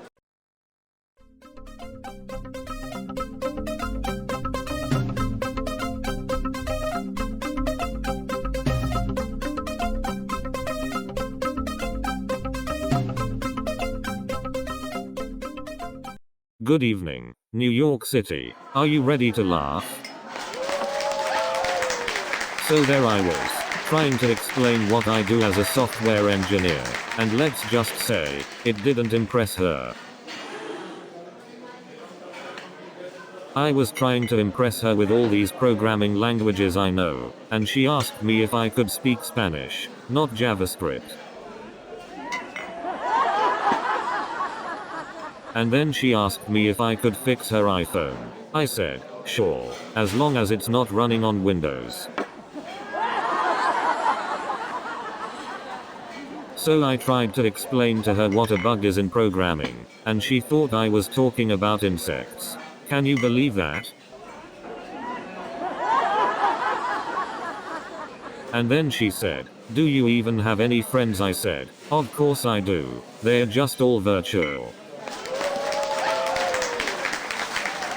So there I was, trying to impress Emily with my programming skills. But hey, at least I have a lot of online followers. And let me tell you, the Nerf gun battles at the office were no joke. And don't even get me started on the free snacks. You ever tried coding with Cheeto dust on your keyboard? Speaking of team building exercises, one time we had to do trust falls. Let's just say, it didn't go well. And let me tell you about the office pranks. One time, someone replaced my mouse with a banana. I didn't know whether to laugh or call the IT department. And then there's the never-ending email chains. I need a support group for that. And don't get me started on the cafeteria food. I swear it's just recycled code. And then there's the never-ending video conferences. I sometimes forget what real human interaction feels like. Now, if only my colleagues could code as well as they play with Nerf guns. Some people say love is a battlefield, but online dating is like a full-blown war zone. Online dating is like trying to find a needle in a haystack, while blindfolded and surrounded by clowns. Finding someone genuine on dating apps is like finding a unicorn in a desert. The worst part about online dating is getting ghosted by a bot. But hey, at least I can always count on my cat to swipe right. Meow. You know what they say, the only thing worse than swiping right on a cat is swiping left on a dog. But let me tell you, some of the profiles out there are so misleading. It's like ordering a steak and getting a veggie burger.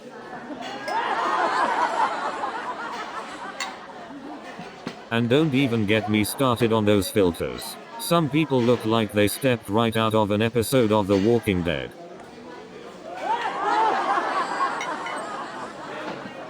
And then there are those who use photos from 10 years ago. I didn't sign up for a history lesson. But the most outrageous thing I've ever seen in a movie theater, a guy bringing a whole pizza and a 6-pack of beer. And don't even get me started on the 5-minute intense debate over candy choices at the concession stand. And let's not forget the person who laughs like a hyena during the movie. Yeah, you know who you are. And speaking of obnoxious seatmates, let me tell you about the person who brings their own microwave popcorn to the theater. Like seriously, do they think they're at home or something? And don't even get me started on the notorious latecomers who stumble in like they own the place. But the real movie theater annoyance? The person who loudly announces every plot twist as if they're the star of the show. And let's not forget about those people who bring an entire feast into the theater, like they're hosting Thanksgiving dinner. And then there's the person who rushes to the front of the theater to take a selfie with the screen. I mean, I know movies are larger than life, but come on.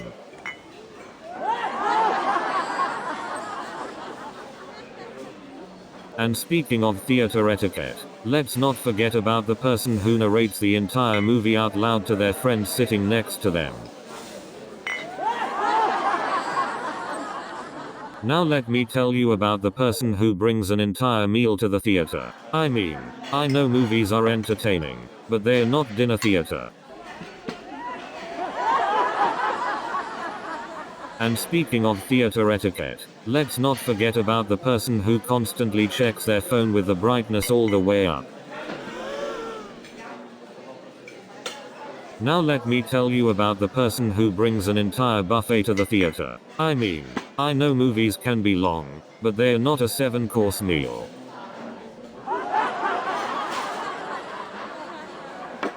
And don't even get me started on the person who brings a recliner chair to the theater. And let's not forget about the person who brings a sleeping bag and sets up camp in the theater. I mean, are we watching a movie or going on a camping trip?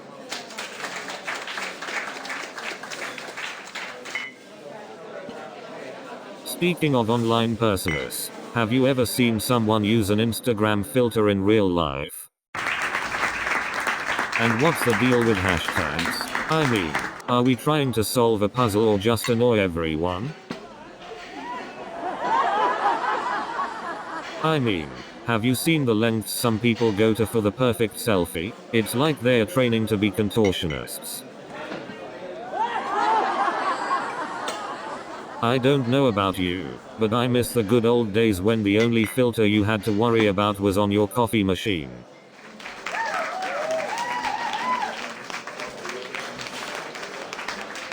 But now, instead of taking a selfie, people will sacrifice their entire day to get the perfect shot for their food on Instagram. And don't get me started on the people who take 100 selfies just to get the perfect angle for their cat on Snapchat.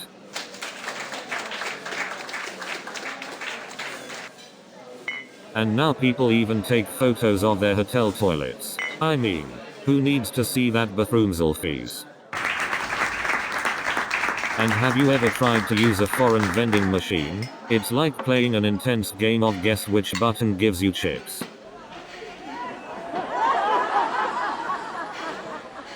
And don't get me started on translating menus. I once ordered what I thought was chicken and ended up with bull testicles. And have you ever tried to ask for directions in a foreign country? It's like trying to solve a Rubik's Cube with a blindfold on.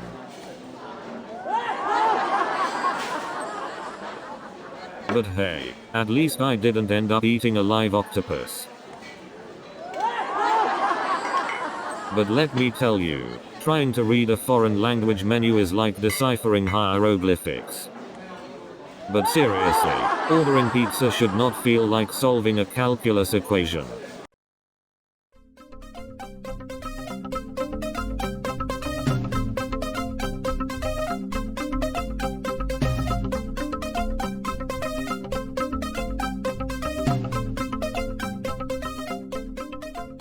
How's everyone doing tonight?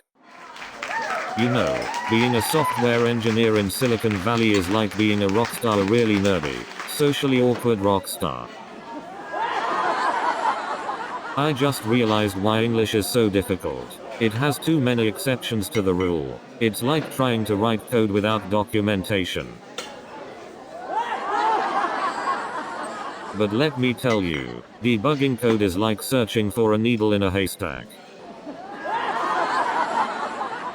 I once had a bug that was so persistent, I felt like it was haunting me in my sleep.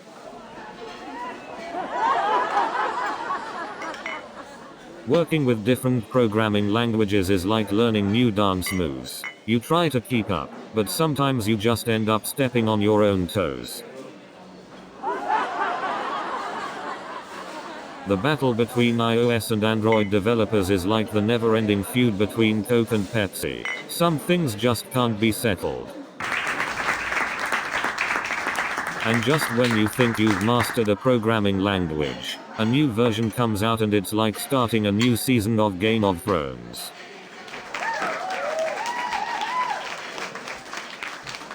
You know what's even worse than starting a new season of Game of Thrones? Trying to read JavaScript code on Monday mornings. You know what's like trying to convince a startup CEO to switch from Mac to Windows? It's like trying to make a Game of Thrones fan root for Cersei Lannister.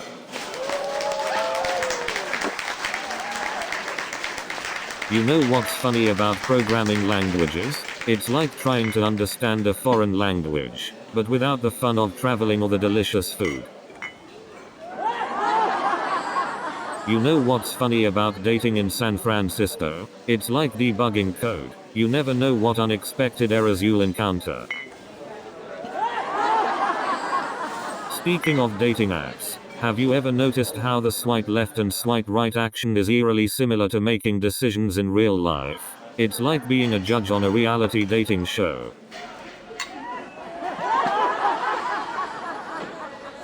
And don't even get me started on the notifications. It's like a constant stream of pop-ups reminding you that you're single. And don't even get me started on the horror of autocorrect fails. One typo and suddenly you're having a completely different conversation. And have you ever tried to have a serious conversation using only emojis? It's like playing Pictionary in Morse code. And let me tell you, trying to decipher a text message with nothing but emojis is like solving a Rubik's Cube blindfolded.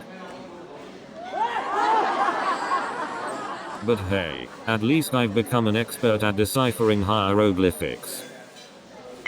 And then she sent me a message that was just a series of random letters and numbers. I felt like I was trying to decode an alien message.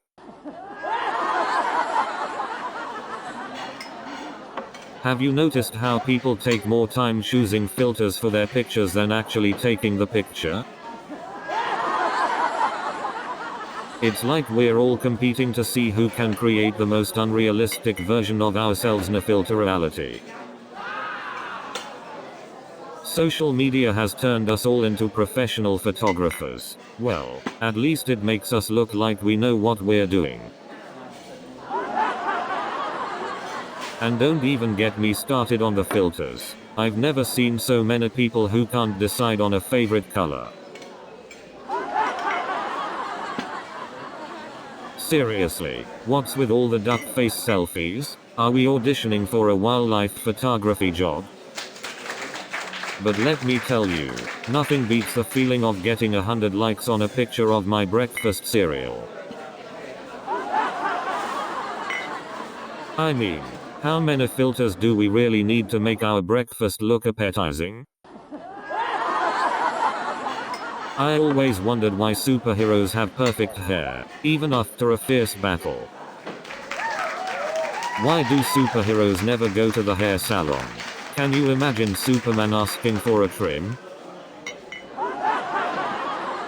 But seriously, why can't the Hulk find a good tailor? He's always tearing through his clothes.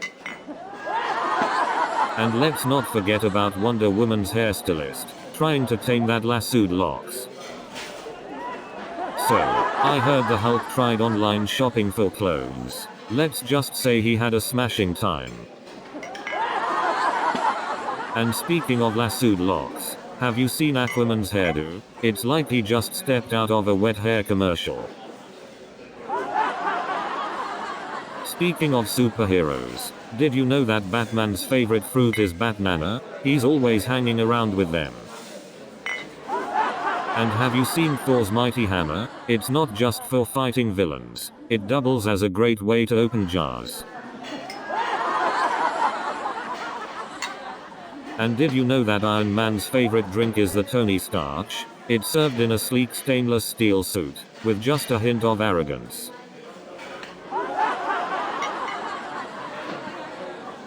Speaking of eccentric relatives, my aunt recently got a new smart home assistant. Now there's a new member in the family who never listens. You know, my cousin recently started a podcast about conspiracy theories. So now I have a family member who never shuts up.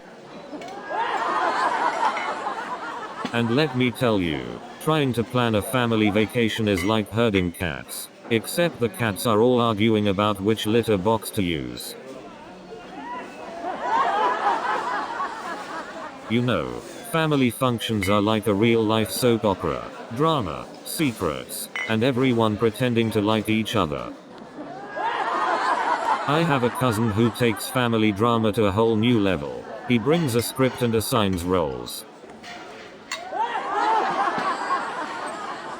And don't even get me started on the seating chart. It's like a game of musical chairs, but with passive-aggressive notes instead of music. You know what's the worst part of traveling? Trying to fit all your clothes into one tiny suitcase. Have you ever noticed how the food on airplanes looks nothing like the pictures? It's like they took a photo and then sat on the sandwich.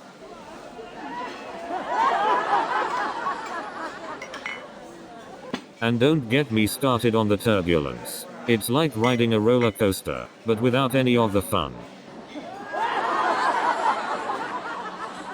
Speaking of cultural differences, have you ever tried to use a public restroom in a foreign country? It's like playing a game of Where's Waldo with the toilet. You know, I once tried to use a bidet in France. Let's just say I ended up with a surprise shower. And let me tell you, lost in translation takes on a whole new meaning when you're trying to find a bathroom.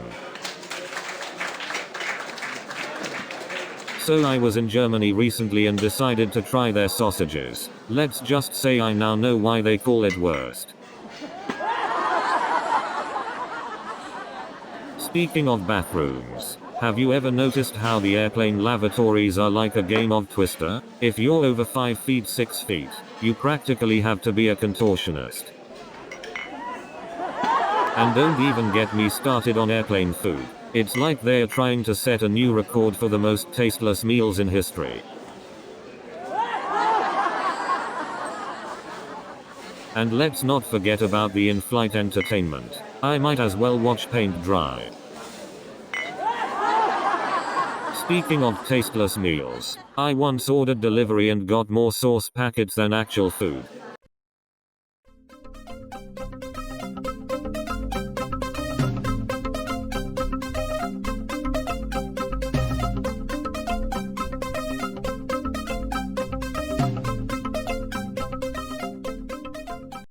Good evening, ladies and gentlemen. So there I was, in this totally unfamiliar neighborhood, feeling like a lost tourist. And let me tell you, this neighborhood was like a different planet. And let me tell you, the people in this neighborhood spoke a whole different language. But you know what really made me panic? The fact that nobody understood the concept of a gluten-free bagel.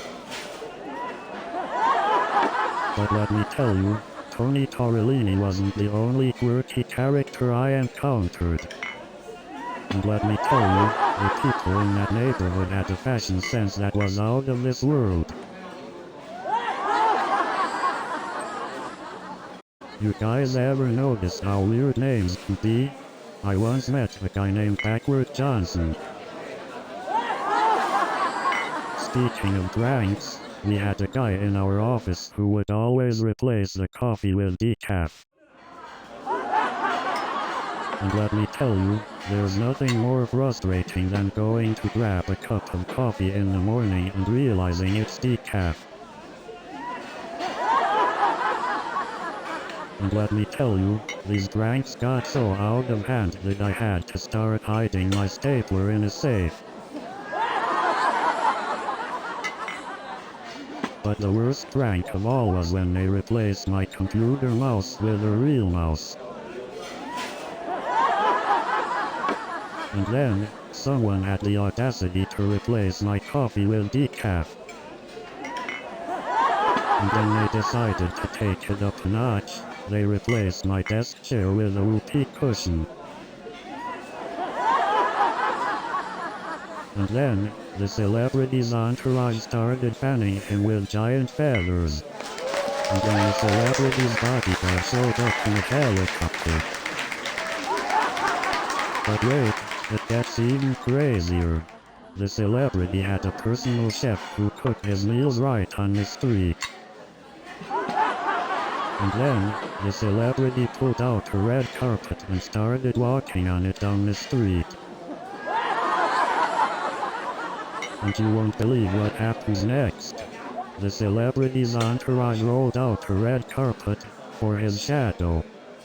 And then the celebrity's bodyguard started rolling out a VIP carpet for his pet dog. And then the paparazzi started taking pictures of his invisible friend. And then the celebrity's personal trainer came running with a protein shake for his goldfish. And then he asked her out to dinner, and she brought her entire family. I went on a date with this guy who said he had a great sense of humor. Turns out he laughed at every single one of his own jokes.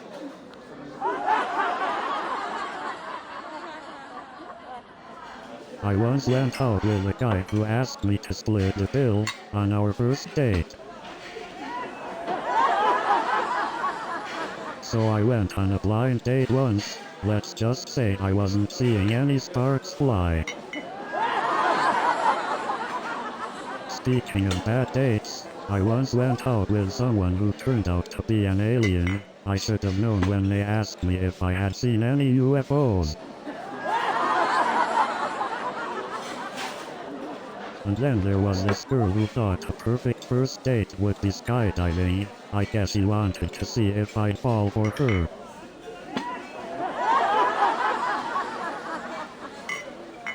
So I matched with this guy on a dating app who claimed to be a great cook. Turns out his specialty was pizza rolls from the microwave.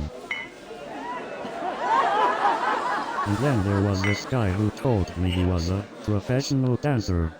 Turns out his specialty was the robot from the 80s. Speaking of mistaken identities, I once thought mine was just a really quiet opera singer. So John decided to take up hiking. He thought it would be a great way to get exercise and enjoy nature. Little did he know, John's sense of direction was so bad, he ended up hiking on a treadmill at the gym. And then John decided to try skydiving. He thought it would be an exhilarating experience. Little did he know, John's fear of heights was so bad, he ended up skydiving in his dreams. And then John decided to try bungee jumping. He thought it would be an exhilarating experience. Little did he know, John's fear of heights was so bad, he ended up bungee jumping in his dreams. And then John decided to try rock climbing. He thought it would be an exhilarating experience. Little did he know, John's fear of heights was so bad, he ended up climbing in his dreams. And then John decided to try skydiving. He thought it would be an exhilarating experience. Little did he know, John's fear of heights was so bad, he ended up falling in his dreams. And then John decided to try bungee jumping. He thought it would be an exhilarating experience. Little did he know, John's fear of heights was so bad, he ended up bouncing in his dreams. And then John decided to try tightrope walking. He thought it would be an exhilarating experience. Little did he know, John's fear of falling was so bad, he ended up tiptoeing in his dreams. And then John decided to try trapeze flying. He thought it would be an exhilarating experience. Little did he know, John's fear of heights was so bad, he ended up swinging in his dreams. And then John decided to try juggling. He thought it would be an exhilarating experience. Little did he know, John's hand-eye coordination was so bad, he ended up tossing his dreams away. And then John decided to try tightrope walking. He thought it would be an exhilarating experience. Little did he know, John's sense of balance was so bad, he ended up tiptoeing through his dreams. You know, after the chaos at the mall, I started thinking maybe I should just embrace the walletless lifestyle. So there I was, walletless in a sea of credit cards and lost hope. But you know what they say, having a wallet is just another way for the government to track you. And of course, I had to navigate through the maze of the produce section. It's like a never-ending assault of fruits and vegetables. So there I was, trying to find some lettuce, when suddenly, a head of cabbage jumped out at me. I finally made it to the checkout lane, and Penny the cashier starts scanning my items at lightning speed. And then, out of nowhere, a giant watermelon rolls across the floor. And then, a slippery banana peel sends me flying through the air. And then I see a group of kids playing with a water hose, so I join in the fun. And then I see a store manager chasing a runaway shopping cart all the way to the parking lot. So then I see a dog chasing its tail and I think, well, at least someone here knows what they're doing.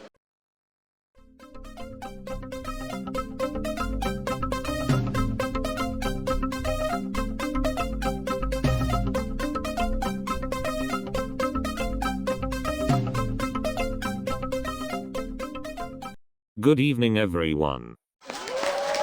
You know, being a software engineer prepared me for the crazy world of comedy. It's just like debugging code, a lot of trial and error.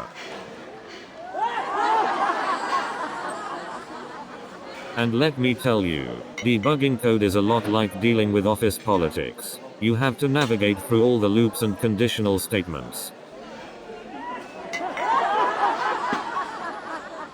You know, sometimes I feel like my code is so messy it needs its own HR department. Working in an office is like being in a computer program with endless bugs. It's like playing whack-a-mole, but the moles just keep multiplying. Have you ever had a bug that you just couldn't fix no matter what? It's like trying to catch a fly with chopsticks. I once spent hours trying to fix a bug, only to find out it was just a typo. It's like searching for a needle in a haystack and finding out the needle was actually a toothpick.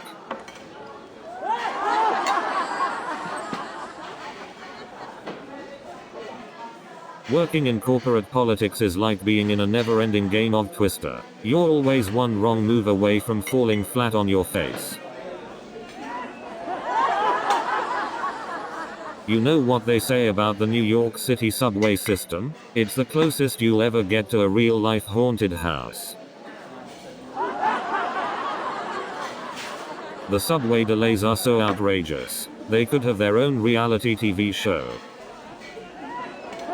And don't even get me started on the mysterious smells. I swear, if they gave out awards for the most creative stenches, this place would win every year. I mean, I've never been on a roller coaster, but I ride the subway, so I think I've got it covered. I once saw a guy bring an entire buffet onto the subway. I'm talking about a full-size table, steam trays, and all. I guess he really wanted that homemade meal on his way to work.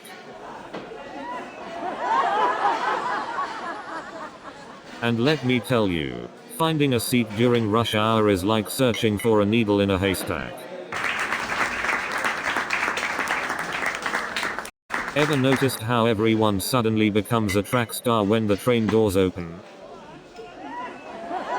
I mean, sometimes I think Netflix should come with a warning label, may cause extreme lack of sleep and social interaction. And don't even get me started on the autoplay feature. You know you're deep into a Netflix binge when you start imagining alternate endings for your own life. I swear Netflix knows me better than my therapist. I've forgotten what the sun feels like, but at least I know every character's middle name on Friends. It's like a black hole that sucks you in. 1 minute, you're browsing. The next, you've lost hours of your life to The Office. But hey, it's not all bad. At least I can count The Office as my second language now. I'm starting to think that dating apps are just elaborate ways of tricking people into going on job interviews. You know what they say, dating is like a never-ending game of hide and seek. You think you found the one, but then they ghost you.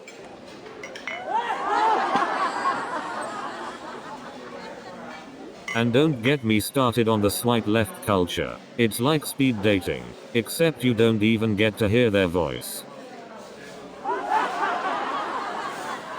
And have you noticed how online dating profiles have become like resumes? I mean, I thought I was applying for a date, not a job. But seriously, who needs a dating app when you can just cover yourself in catnip and wait for the cats to come to you?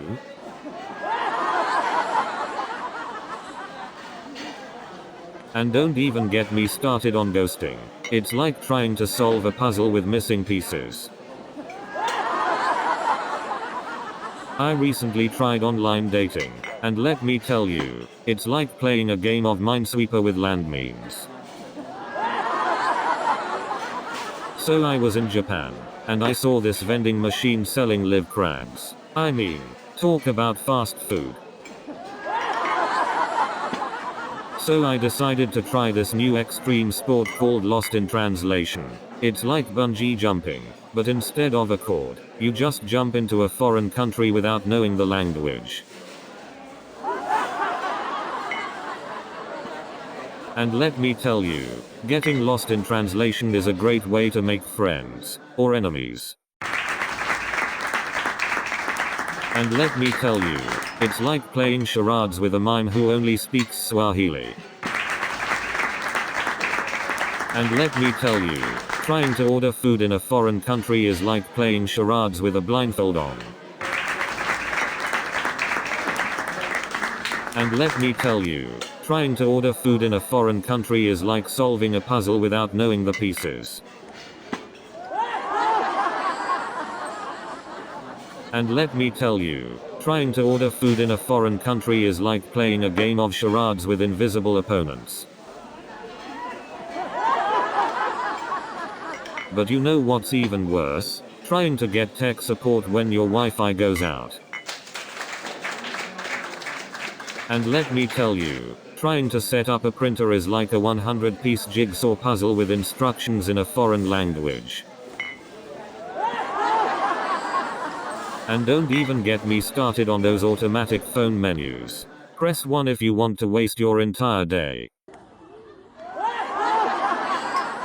And have you ever tried to update your operating system? It's like waiting for a bus in the rain and then realizing you forgot your wallet.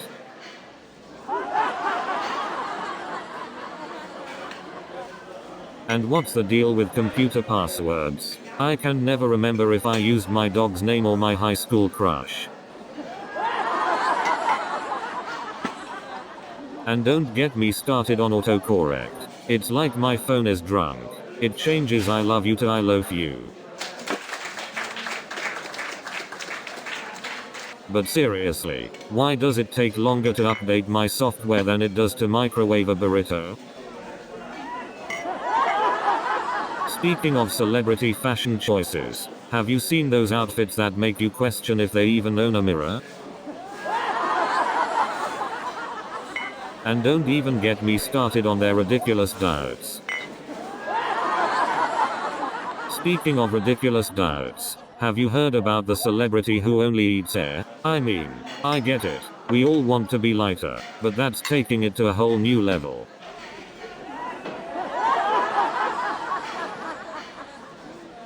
Imagine being on a diet where you can only eat food that's never been photographed by the paparazzi. And don't get me started on the lengths these celebrities go to for the perfect selfie. It's like they live in a world where every moment is a red carpet event, even when they're just grabbing a coffee. I mean, these celebrities have personal stylists just to pick out their pajamas. Sometimes I wonder if they even remember what it's like to wear sweatpants. And here I am, wearing the same pair of sweatpants for the 4th day in a row.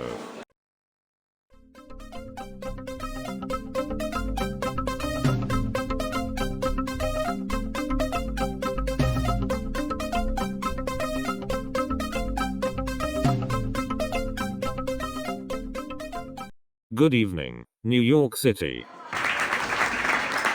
So I'm sitting there, trying to impress this big shot, and he starts asking me about our company's financials. You know, they say money can't buy happiness, but it sure can buy a lot of office supplies. You know, Mr. Big Shot kept asking me about our company's financials. I tell ya, I've never seen someone so interested in the price of post-it notes. You know, I asked Mr. Big Shot if he knew the price of a pen. He said, of course, it's just a penny. You won't believe it, but Mr. Big Shot even wanted to know how much we spend on paper clips. The man has a serious obsession. So this Mr. Big Shot asked me how much we spend on coffee. I said, let's just say our office is single-handedly keeping Starbucks in business. And then he asked how much we spend on toilet paper. I told him, well, let's just say we keep the Charmin bears happy. And speaking of office pranks, Sarah once replaced all the computer mice with pepperoni sticks. We didn't know whether to click or take a bite. Speaking of Sarah's pranks, one time she replaced the water in the office cooler with vegetable soup. It was a super day at work. And let me just say, Sarah's pranks weren't limited to the office. One time, she had the whole town running with her hilarious hijinks. And let me tell you, Sarah's pranks didn't stop at the office. She once convinced the whole town to show up for a meeting that didn't even exist. But let me tell you, Sarah's pranks didn't stop at the office. She even managed to convince the whole neighborhood to paint their houses polka dots. Can you imagine the whole meeting after that? Huh? And let me tell you, Sarah's pranks didn't just stay in the neighborhood. She once convinced the entire city to switch to metric system. Can you imagine the confusion at the grocery store? Huh? And let me tell you, Sarah's pranks didn't just stay in the neighborhood. She once convinced the entire city to switch to the metric system. Can you imagine the confusion at the grocery store? Huh? But you know what's even crazier? One time, Sarah convinced the entire city to start celebrating Thanksgiving in July. Talk about turkey in the summer. And speaking of unforgettable encounters, let me tell you about the time I bumped into the one and only Lady Gaga at the grocery store. You won't believe it, but just last week I saw Kim Kardashian at the laundromat. But let me tell you, that was nothing compared to the time I had to share a taxi with Justin Bieber. But let me tell you, that was just the beginning. Last night, I found myself stuck in an elevator with the one and only Lady Gaga.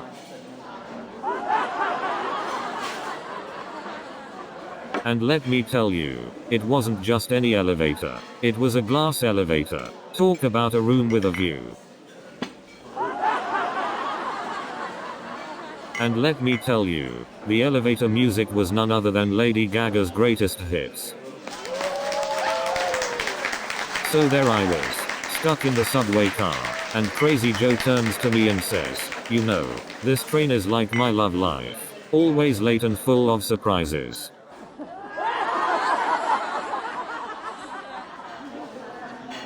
I tell you, Crazy Joe had more crazy stories than a library full of fairy tales. And let me tell you, this wasn't your regular subway adventure. This was like a roller coaster ride from hell. You wouldn't believe the things that happened next. It was like a scene out of a Hollywood action movie. So there I am, holding onto the subway pole for dear life, and Crazy Joe starts reciting Shakespeare. And then Crazy Joe starts breakdancing in the middle of the subway car. And then Crazy Joe starts doing the moonwalk. I swear, this guy has more moves than a professional dancer. And then Bob brings out this contraption that he claims will make you fly like a bird. And then Bob pulls out this gadget that he claims will make you invisible. I don't know about you, but I think he's just trying to hide from his wife.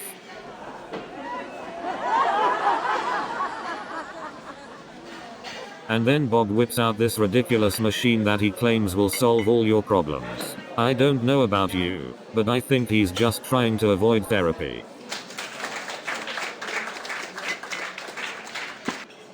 But let me tell you, he didn't stop there. And then he pulls out this gadget and has the nerve to say, it's a portable air conditioner. So this guy, Bob, he's got all these crazy inventions, right? Well, I'm telling you, his latest one takes the cake. And then he pulls out this contraption and says, it's a self-cleaning toilet brush. But let me tell you, when I found out who stole my sandwich, I was more shocked than when I saw my boss doing the Macarena.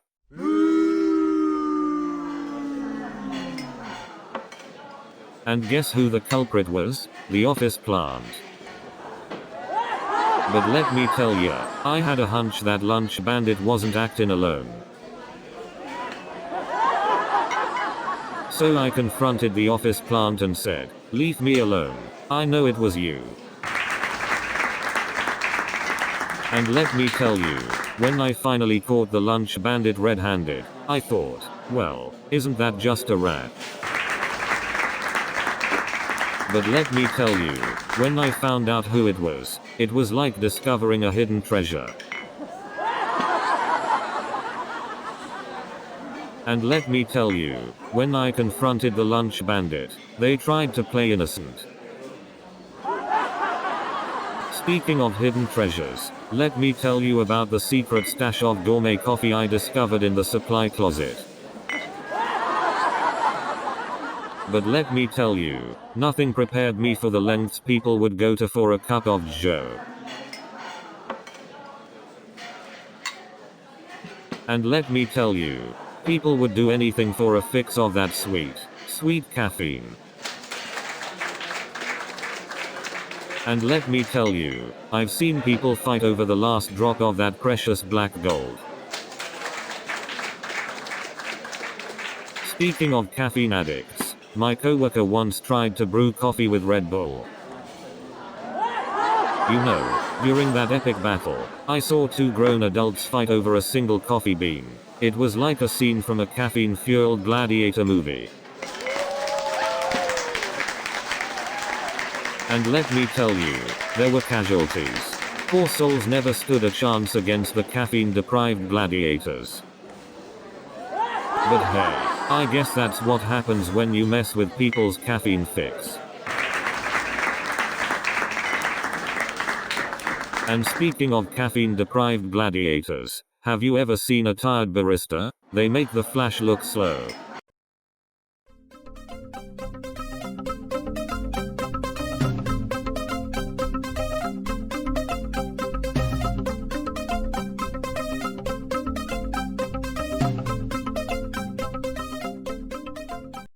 Good evening, ladies and gentlemen. I'm John Smith and I'm here to make you laugh. You know, sometimes I feel like my job as a software engineer is just as exciting as watching paint dry. So I thought I was going for a job interview, but turns out it was a Star Wars trivia contest. And that's when I knew I had found my people. So there I was, surrounded by geeks and not a single functioning lightsaber in sight. And they say being a software engineer and a Star Wars fan doesn't pay off. Well, actually it doesn't pay off, but hey, at least I get to see the Millennium Falcon every day. I even got a promotion there. Now I'm the Sith Administrator. Speaking of Star Wars, did you know that Yoda was actually a software engineer? Yeah, he wrote code using the Force. It was all about that data, baby. So I said to her, if you're going to argue with the delivery guy, at least get him to bring some extra toppings. And I thought my date was bad. I once went out with a guy who took me to a taco truck and said he was treating me to the guacamole. Let's just say it was a little extra, but not in a good way.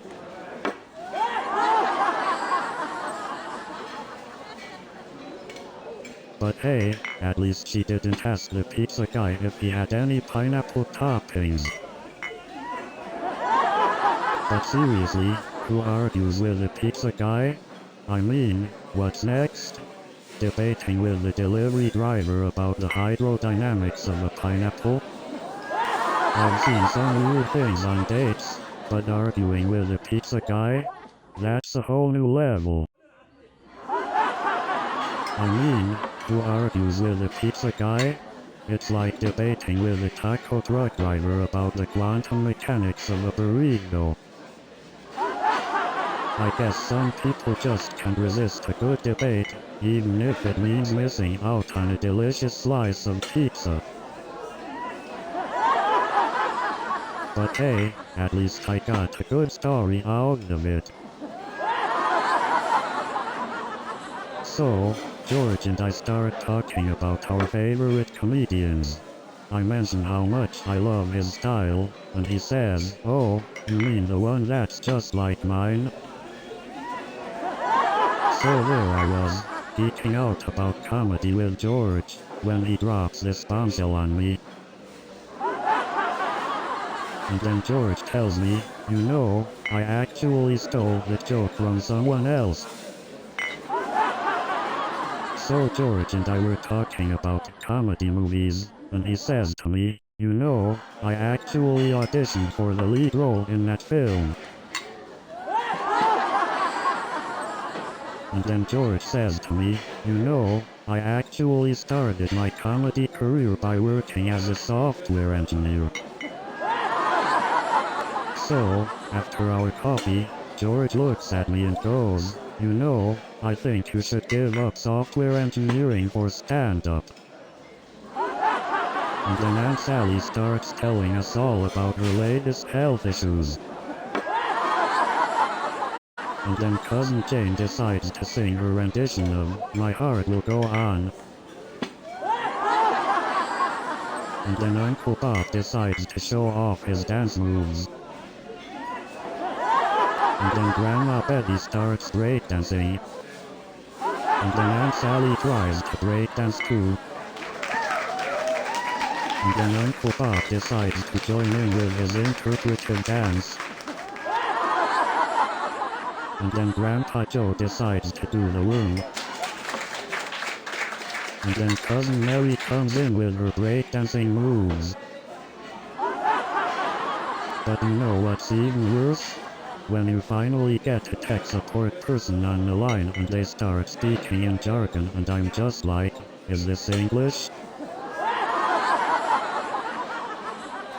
And then the tech support guy tells me to turn it off and on again. Really? I'm a software engineer, I could have thought of that. I mean, I could have just googled my problem, but where's the fun in that?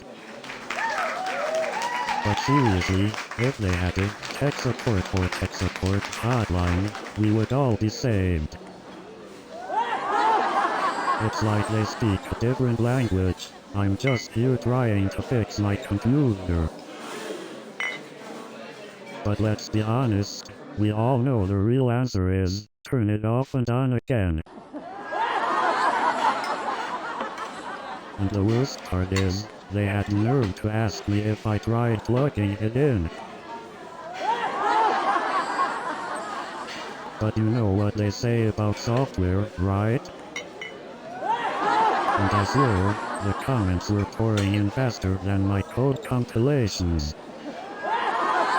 So I quickly unfollowed everyone and pretended it was a glitch. And let me tell you, trying to come up with the perfect caption to cover up that embarrassment was harder than debugging 1,000 lines of code. So there I was, desperately searching through my phone settings, hoping to find a delete memory option. And the worst part was, my mom saw the photo before I could delete it. And then, to make matters worse, my dad commented on the photo. But let me tell you, his fashion choices were even weirder. And let me tell you, every day was like living in a real-life comedy movie. And the funny thing is, he actually thought bringing a pet snake to the office was a good icebreaker. And one time, he decided to wear a full superhero costume to the office. I mean, this guy really took the term Casual Friday to a whole new level. So one day, he shows up to work dressed as a garden gnome. I swear, I thought I walked into a fairy tale. And then he starts doing magic tricks in the break room. I mean, who needs a vending machine when you have a coworker pulling rabbits out of hats? And then, out of nowhere, he brings a unicycle to the office. I couldn't believe my eyes.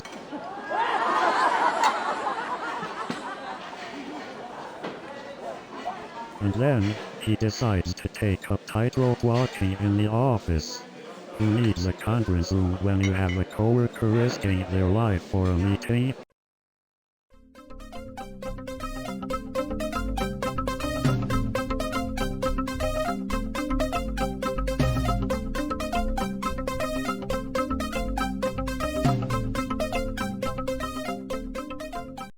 Welcome to Laughing in the Big Apple. I'm John Smith, and I used to be a software engineer. Now I'm just trying to make people laugh. So I moved to the big city and thought I was a hotshot software engineer. Boy, was I in for a reality check. Speaking of eccentric neighbors, I found myself living next door to the loudest couple in the city. So I tried to code a program that would write stand-up jokes for me. Let's just say it was a laughing stock. I once tried to order pizza in New York City and the dollar slices were more like tiny triangles. Talk about false advertising. Speaking of false advertising, I rented an apartment with a spacious backyard.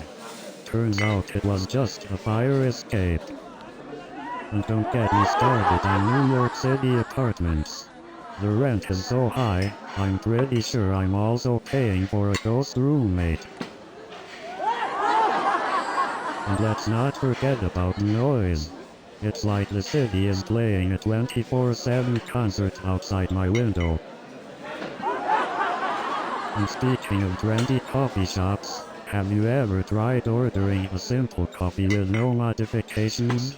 It's like solving a complex algorithm. Have you noticed how tech giants love to name their conference rooms after famous scientists? I walked into one and thought I was in a heated debate with Isaac Newton. So I went to this trendy coffee shop, and they had a Wi-Fi password. Guess what?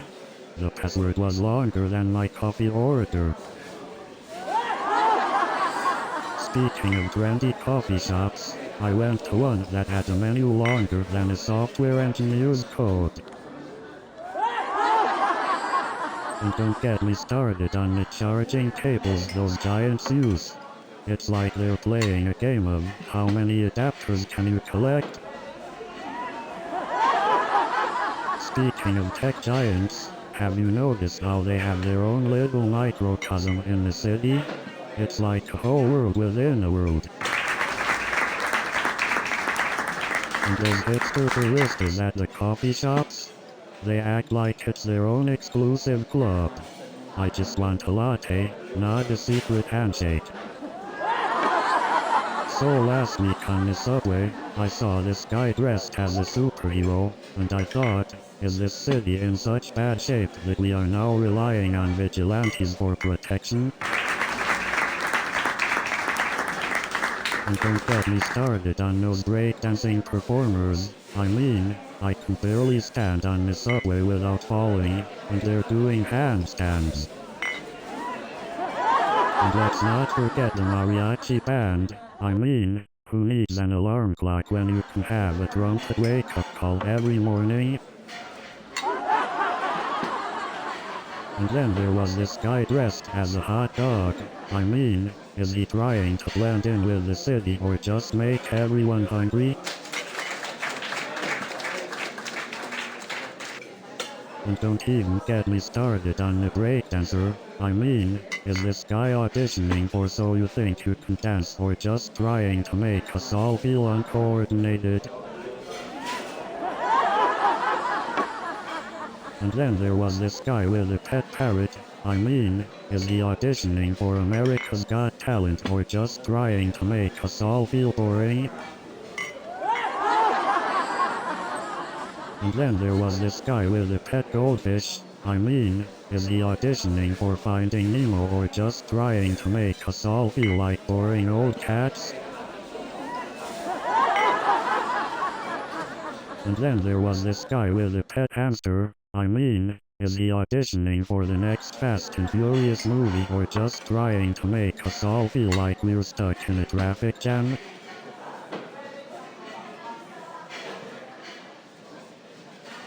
And then there was this guy with a pet parrot. I mean, is he auditioning for Pirates of the Caribbean or just trying to make us all feel like we're stuck in a treasure hunt?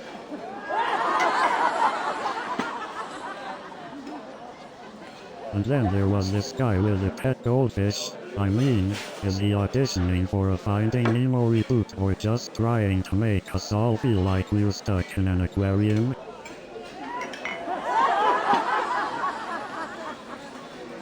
And then there was this guy with a pet turtle. I mean, is he auditioning for Teenage Mutant Ninja Turtles or just trying to make us all feel like we're stuck in slow motion?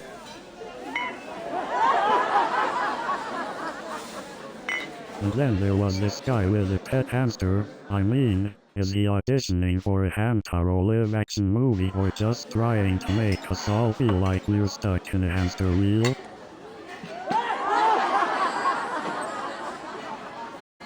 And then there was this guy with a pet goldfish. I mean, is he auditioning for Finding Nemo or just trying to make us all feel like we're stuck swimming in circles?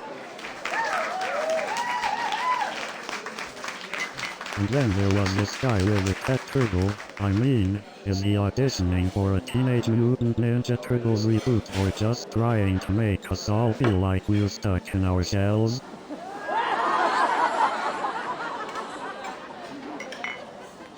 And then there was this guy with a pet parrot. I mean, is he auditioning for Pirates of the Caribbean or just trying to make us all feel like we're stuck in a never-ending talk show?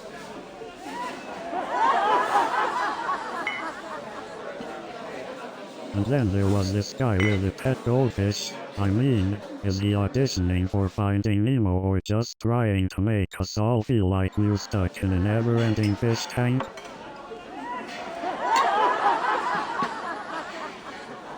And then there was this guy with a pet squirrel. I mean, is he auditioning for Ice Age or just trying to make us all feel like we're stuck in a never-ending forest?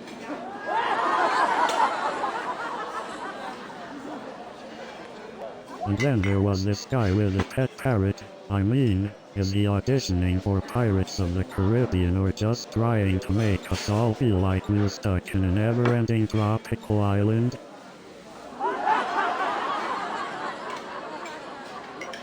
And then there was this guy with a pet goldfish. I mean, is he auditioning for Finding Nemo or just trying to make us all feel like we're stuck in an endless aquarium?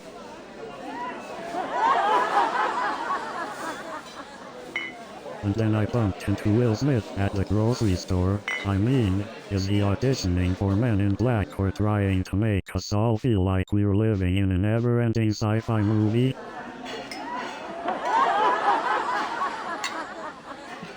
And then I saw Lady Gaga walking her dog in Times Square. I mean, is she auditioning for a live-action version of 101 Dalmatians or just trying to make us all feel like we're living in a never-ending music video?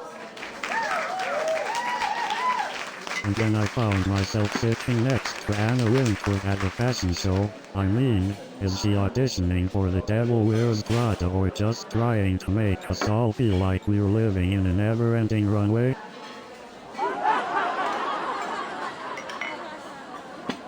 And then I bumped into Kanye West backstage at Fashion Week. I mean, is he auditioning for the next season of Project Runway or just trying to make us all feel like we're living in a never-ending fashion circus?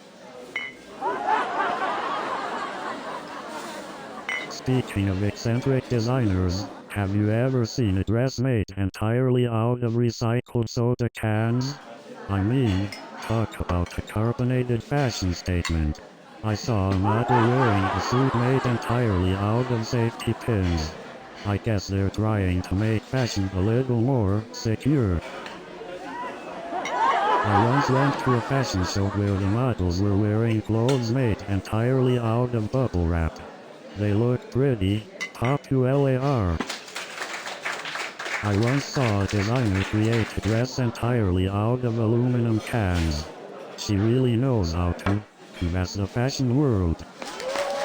And let me tell you, walking down the runway in a dress made of recycled materials is a great way to go green. You know, I thought New Year's Eve in Times Square would be crazy, but I never expected it to turn into a fashion show. And let me tell you, being surrounded by people dressed as giant fruit, I felt like I was living in a tropical paradise. But let me tell you, the real chaos started when I tried to find a bathroom in the middle of all this madness. But then, I saw a group of people attempting the conga line, but they were doing it all wrong. And let me tell you, it was like watching a synchronized swimming team, without the swimming. I mean, the whole crowd was doing the electric slide, except they were more like electric stumble. I swear, some people were so drunk they were doing the electric shuffle. And to top it all off, someone started breakdancing on top of a hot dog stand. You know, I think we've officially reached the intersection of food and dancing here in New York City.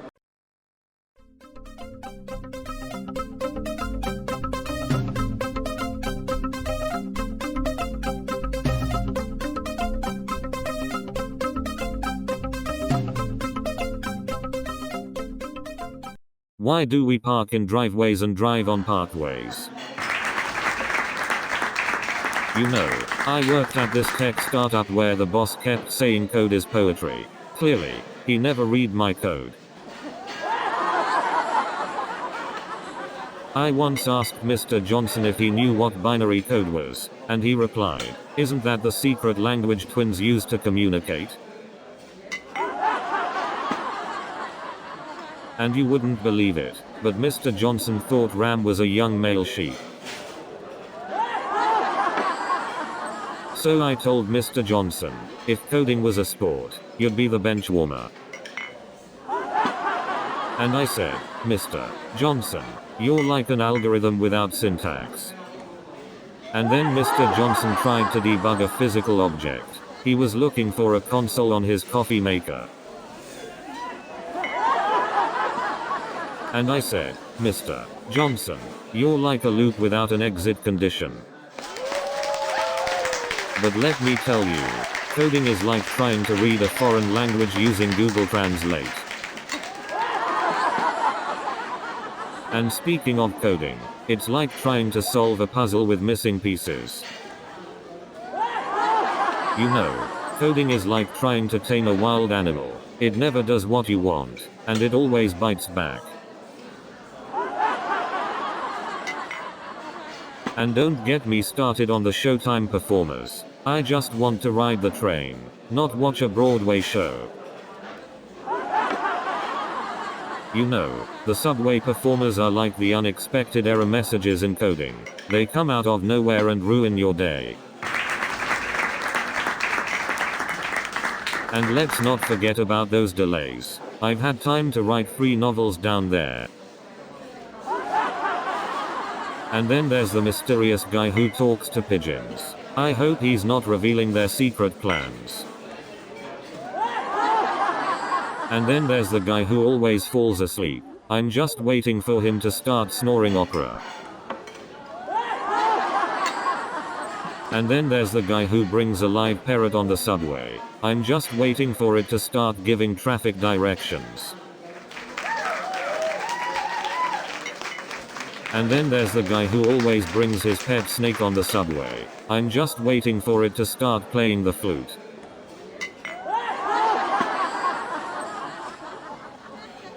And then there's the guy who brings a live alligator on the subway. I'm just waiting for it to start breakdancing. And let's not forget the girl who always has her phone out taking selfies. I'm just waiting for it to start photoshopping itself. And then there's the woman who constantly posts pictures of her food. I'm just waiting for it to start cooking itself. And speaking of never-ending Instagram stories, I once saw someone's dog do a 30-slide story. It was like a canine soap opera. And don't get me started on those people who post every single detail of their workouts. I mean, do we really need to know how many reps they did for each exercise?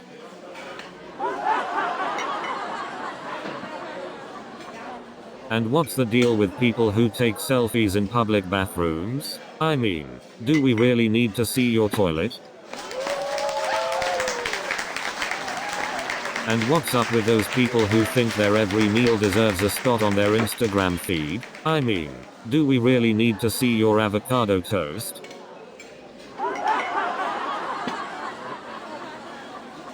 But seriously, can we talk about those people who narrate their entire day on Instagram stories? I mean, we don't need a play-by-play of your trip to the grocery store. And then, this so-called celebrity had the audacity to ask me for a selfie. Can you believe that? And then, this celebrity had the nerve to ask me for a second selfie. I couldn't believe it.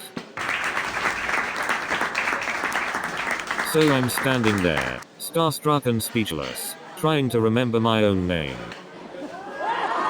And then, this celebrity had the audacity to ask me for an autograph. Can you believe it? And then, this same celebrity asked me to fetch their coffee. I mean, I didn't realize I was their personal barista. And then, this celebrity had the nerve to ask me to walk their dog. I was like, is this a sitcom or something? And then, this celebrity had the audacity to ask me to organize their closet. I was like, am I getting paid in laughs or free labor? And then, this celebrity had the audacity to ask me to clean their swimming pool. I was like, am I becoming a full-time maid here? And then, this celebrity had the audacity to ask me to babysit their pet monkey. I was like, am I now a primate nanny? And then, this celebrity had the audacity to ask me to plan their entire wedding. I was like, am I now a professional event planner? And then, this celebrity had the audacity to ask me to be their relationship therapist. I was like, am I now an emotional guru? And then, this celebrity had the audacity to ask me to be their life coach. I was like, am I now a motivational speaker? And then, this celebrity had the audacity to ask me to be their dating expert. I was like, am I now a love guru? And then, this celebrity had the audacity to ask me to be their relationship therapist. I was like, am I now a love doctor? So now I'm not just a comedian, I'm a relationship coach, a dating expert, and a love doctor. Is there anything else I can add to my resume? And let me tell you, that movie marathon didn't just challenge my bladder, it tested my sanity. And let me tell you, trying to stay awake for that long made me hallucinate. I could have sworn I saw Batman and Spider-Man teaming up to fight off the snacks.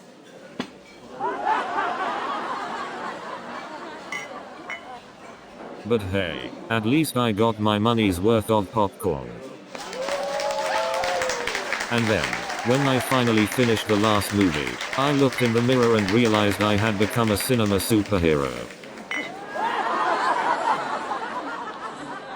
I didn't know if I was watching a superhero movie or training for a marathon. I feel like I could write the next installment of that movie franchise in my sleep.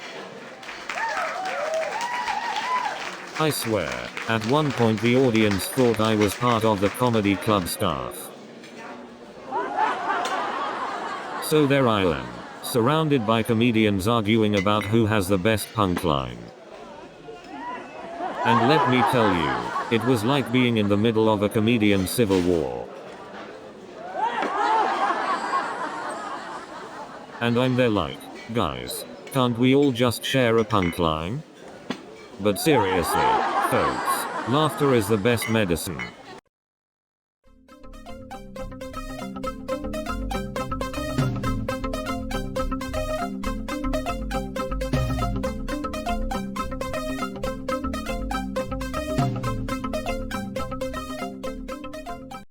Good evening, ladies and gentlemen.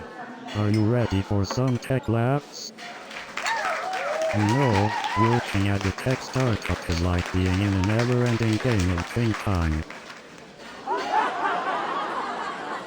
You would think working in the tech industry would be all high-tech and futuristic, but sometimes it feels like we're still using abacuses and carrier pigeons. You know, the amount of free food at tech startups is crazy. I basically lived off of pizza and energy drinks for a year. And don't even get me started on the office ping pong tournaments. I've never seen grown adults get so competitive over a tiny ball. And I thought the office ping pong tournaments were intense, until they introduced Nerf gun battles. It was like a war zone with foam bullets flying everywhere. They take their Nerf gun battles so seriously that they even have a designated war room for strategizing. They even had a slide connecting the different floors. It was like an adult playground. They even had a hammock carrier for those much-needed midday naps. And the best part? They had a free beer dispenser in the great area.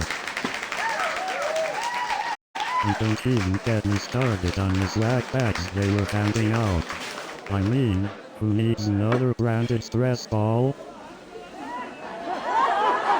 And let's not forget the incredibly long lines to get into the keynote sessions. And let's not forget the tech brothers with their Bluetooth earpieces, ready to take over the world one startup at a time. And let's not forget the ridiculously long post-conference traffic. And let's not forget those 10-minute restroom lines. It's like a race for the fastest ladder in Silicon Valley. And let's not forget the painfully slow Wi-Fi. It's like being stuck in the dial-up era. Speaking of tricky problems, let me tell you about the time I debugged my own social life. And don't get me started on the dreaded coding interview question. Implement a binary search tree using only a linked list. It's like trying to build a spaceship with Legos. But hey, at least I didn't have to do a live coding interview on a whiteboard. I could barely write legibly on a whiteboard, let alone code.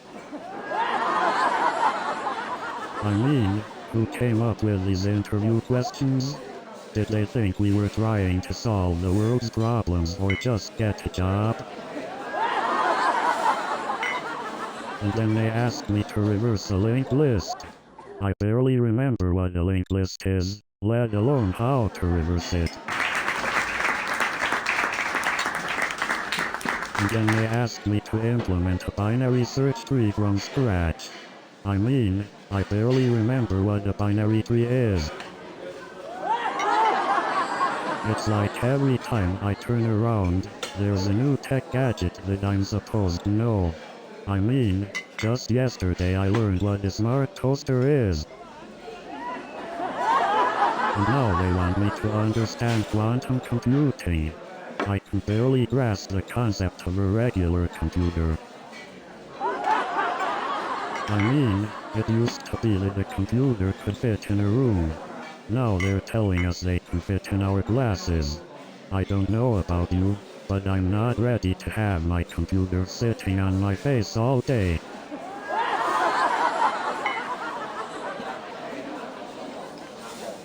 And have you seen these new wearable devices? It's like we're all becoming walking advertisements for the tech industry. And now they're coming out with smart mirrors. I don't need a mirror that's smarter than me. I already have Instagram. And now they're even making smart toilets. I don't need my toilet analyzing my poop. I already have WebMD. And now they're even making smart refrigerators. I don't need my fridge judging my food choices. I already have my mother-in-law. And now they're even making smart dishwashers. I don't need my dishwasher judging my cleaning skills. I already have my in-laws. And now they're even making smart toasters. I don't need my toaster to start an argument with my toaster oven. And now they're even making smart microwaves. I can't wait for my appliance to tell me I'm heating up my leftover pizza wrong. And now they're even making smart refrigerators. I don't need my fridge to judge me for eating too many ice cream tubs. I mean, what's next? Smart toilets that judge my bathroom habits? It's like my tech issues have become a comedy routine. I should start charging for tickets. I can keep up with all these new social media platforms. I feel like I need a PhD in posting just to keep my friends entertained. You know, I used to worry about keeping up with the latest trends, but then I realized it's all just a fad. I mean, who needs an app for everything? Speaking of viral trends, have you seen that new dance challenge on TikTok? Half the time, I'm not sure if people are dancing or having a seizure. And don't even get me started on influencers. It's like, hey, follow me and I'll show you how to take pictures of avocado toast. And what's the deal with people posting pictures of their food? I mean, do we really need to see what you had for lunch? And speaking of avocado toast, can we talk about the obsession with brunch? I mean, who needs to wait in line for an hour just to pay $15 for eggs? And have you noticed the way people edit their photos? I mean, filters and angles can make me look like a completely different person. And what's the deal with Snapchat filters? I mean, I can look like a dog or a baby with just a swipe of my finger. And speaking of people's struggles with screen time, have you ever tried to have a conversation with someone who's constantly checking their notifications? It's like talking to a distracted squirrel. And have you seen those people who can go 5 minutes without taking a selfie? I swear, they must have an entire album dedicated to their own face. But seriously, have you ever seen someone try to type on their phone while walking? It's like watching a ballet of clumsiness. I once saw a guy trying to unlock his car by swiping his phone against the window. It's like he wanted to merge the digital and physical worlds in the most awkward way possible. I recently saw a guy walking down the street, completely engrossed in his phone. He walked right into a lamppost. It was like witnessing a modern-day comedy of errors. You know, it's gotten so bad that people are walking into lampposts more than they're walking into each other. You know, it's gotten so bad that lampposts are starting to install phone charging stations. You know, it's gotten so bad that people are taking selfies with lampposts instead of their own family. You know, it's gotten so bad that people are charging their phones with lampposts instead of electricity sockets.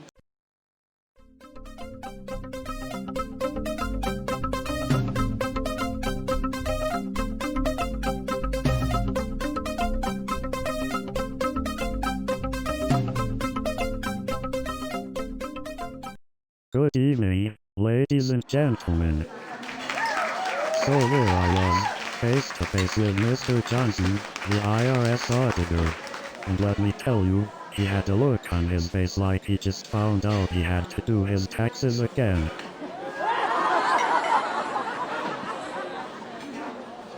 And he looked at me with those beady eyes, like he had just discovered a loophole in the tax code. So Mr. Johnson starts flipping through my tax forms with the same enthusiasm as a kid searching for candy on Halloween. And let me tell you, Mr. Johnson's excitement was off the charts when he found another mistake in my tax return. And let me tell you, Mr. Johnson's enthusiasm for finding errors could rival the excitement of a kid opening presents on Christmas morning. You know, I was starting to think Mr. Johnson was getting paid for every mistake he found. But hey, maybe I should hire Mr. Johnson to find all the mistakes in my punchlines. So the other day, Charlie comes home with a guitar and says he's going to start a band. I guess I'm the manager. So Charlie thinks he's a rock star, right? Well, he's got the energy of Mick Jagger, and the musical talent of a squirrel.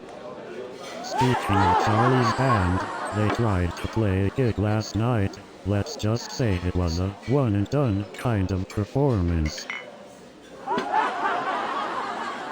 And let me tell you, Charlie's guitar skills, well, let's just say it's like he's playing a game of Guitar Hero, with oven mitts on. So Charlie told me he's been writing his own songs. I asked him to play one for me and let's just say, I've never heard anything like it. And you know what? Charlie's lyrics are like a puzzle, except the pieces don't fit and the picture is of a cat riding a unicycle. And let me tell you folks, Charlie's fashion sense is just as unique as his music. I've seen him wear a t-shirt with a suit and sandals with socks, all at the same time. And you won't believe this, but the other day Charlie asked me to be his opening act. I told him, sure, as long as I can do your taxes while you perform. So there I was, walking down the streets of New York City, minding my own business, when suddenly, bam! I bumped into Tony Jones, the famous actor. And can you believe it? He didn't even recognize me. I mean, come on, Tony, I do your taxes. And Tony, he looks at me like I'm some kind of alien. Dude, it's just me, your tax guy. And let me tell you, Tony's reaction was priceless. He looked at me like I was the wrath of the IRS. So there I was, standing face to face with Tony, and all I could think was, please don't ask me for tax advice. And then Tony looks at me and says, well, at least you're better at counting jokes than counting money. And he goes, hey buddy, you got any tips on how to hide my earnings? I'm asking for a friend. So I decided to get back at Lisa by hiding all her staplers. Let's just say, the office became a real pimp-tay resting place. And then Lisa retaliated by sticking post-it notes all over my desk. I couldn't find my keyboard for a week.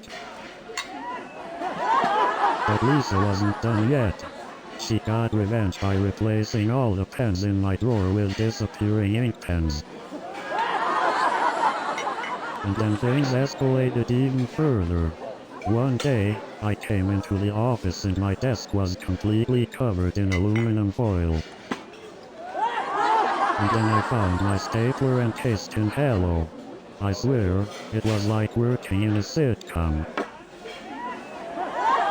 Speaking of sitcoms, one time I walked into the break room and the coffee machine was replaced with a fountain that sprayed coffee all over me. You ever have one of those days where everything just goes wrong? Like when you can't find your car keys, your coffee spills, and you realize it's Monday. It's like the universe is playing a prank on you. Man, my office prank war with Lisa got so out of control that I walked into my cubicle one day and it was filled with live chickens. And let me tell you, those chickens were better at accounting than most of my coworkers. So there I was, sitting across from Sarah, and she starts telling me about her collection of porcelain dolls. And let me tell you, her profile picture was a masterpiece illusion. And then she says to me, you know what's amazing? My porcelain dolls even have their own Instagram accounts. But the real disaster was when she started talking about her cats. Turns out she runs a feline social media empire. And then she tells me, you won't believe this, but my cats have their own YouTube channel. So I'm thinking, what's next? Tinder for dogs? Swipe right for a retriever? And then he starts packing my groceries with his feet. I mean, who needs opposable thumbs when you have some fancy footwork, am I right? And then he starts juggling the cans with his toes. So there I was, standing in line at the grocery store, feeling like a carton of eggs ready to crack. And then Mr. Johnson accidentally squirts ketchup all over the place. And then Mr. Johnson tries to scan a coupon for a cat food, but it turns out he's waving a can of tuna. And then Mr. Johnson accidentally spills his drink on the person sitting next to him. And then Mr. Johnson mistakes a hotel employee for an airline staff member and asks for his lost luggage. And then Mr. Johnson mistakes the airport shuttle for a roller coaster and shouts, faster, more loops. And then Mr. Johnson mistakes the hotel swimming pool for a bathtub and asks for his rubber duck. And then Mr. Johnson mistakes the hotel spa for a sauna and tries to throw a bucket of ice water on the rocks. And then Mr. Johnson mistakes the hotel gym for a dance studio and starts doing the cha-cha slide. And then to top it off, Mr. Johnson mistakes the hotel pool for a hot tub and jumps right in. And then Mr. Johnson mistakes the hotel lobby for a circus and starts juggling the luggage.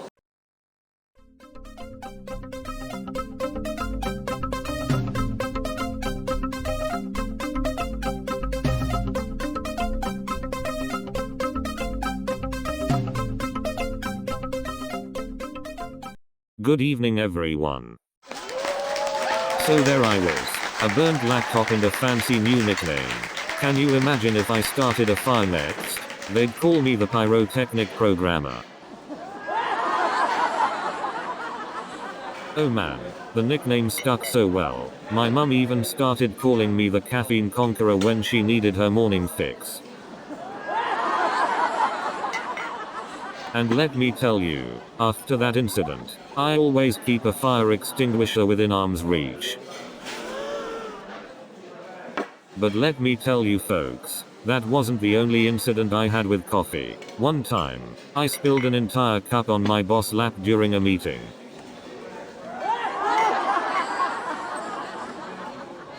And let me tell you, folks, that was just the beginning of my coffee adventures. You wouldn't believe it, but that tech company actually created a new position called the Coffee Quality Assurance Manager, and guess who got the job?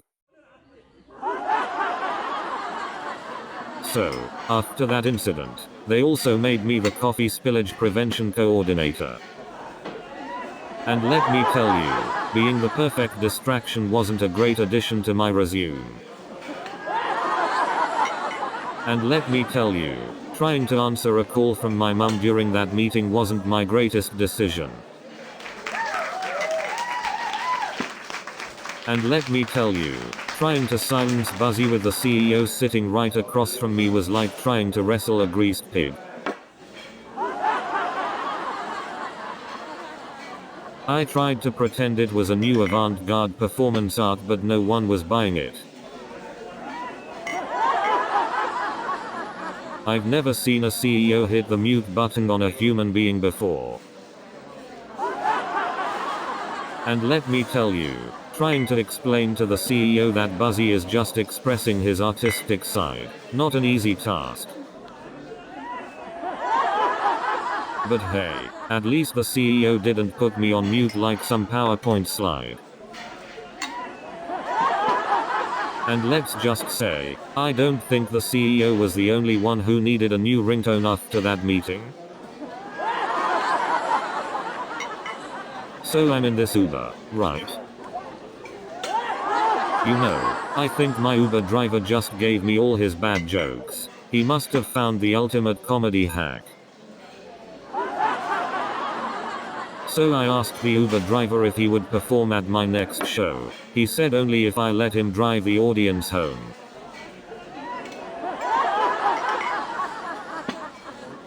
And after the show, he offered to give me 5 stars if I promised not to call him again. And then he asked if I could give him a ride to his next comedy gig. I think he's trying to steal my job.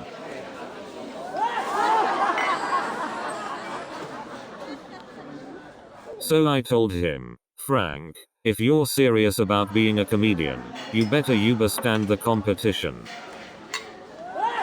And then he told me, you know what they say, laughter is the best celebrity encounter. And then Jack said, you know what they say, laughter is the best prescription. But then Jack said, you know what they say, laughter is the best therapy. So Jack and I started doing impressions of each other.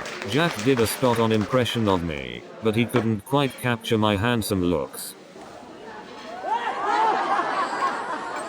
And let me tell you, Jack's impression of my dance moves was even more hilarious. And then Jack said, John, your dance moves are so smooth, you must have slipped on a banana peel to get those moves. But let me tell you, Jack's celebrity impressions were spot on. He did a perfect impression of Tom Cruise. You guys would have been fooled. So there I was, covered in sticky soda and about to be grounded for life. But let me tell you, Jack's magic tricks were unbelievable. He made a whole bowl of guacamole disappear. I mean, who needs a rabbit in a hat when you can have a bowl of guac? Am I right?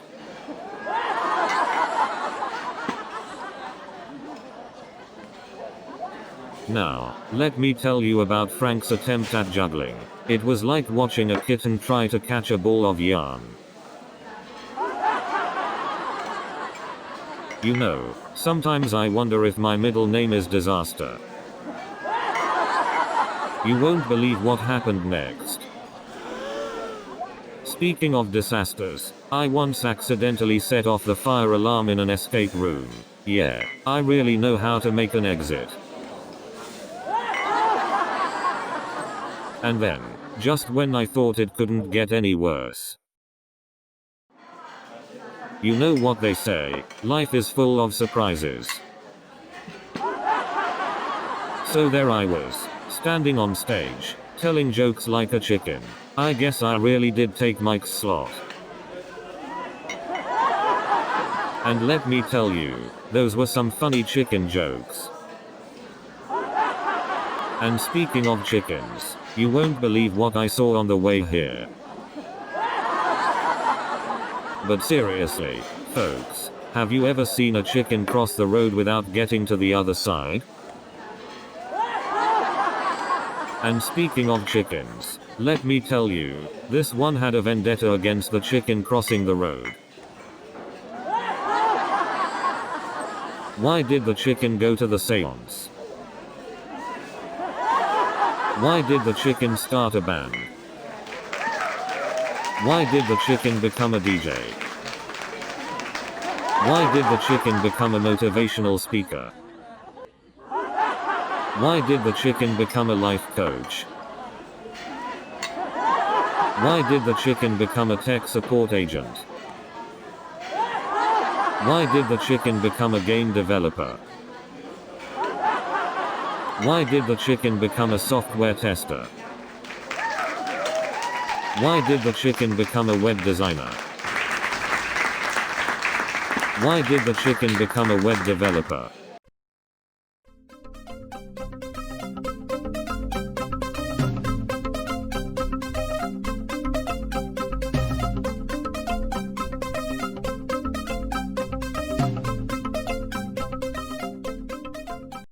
Have you ever noticed how software engineers and stand-up comedians both deal with bugs?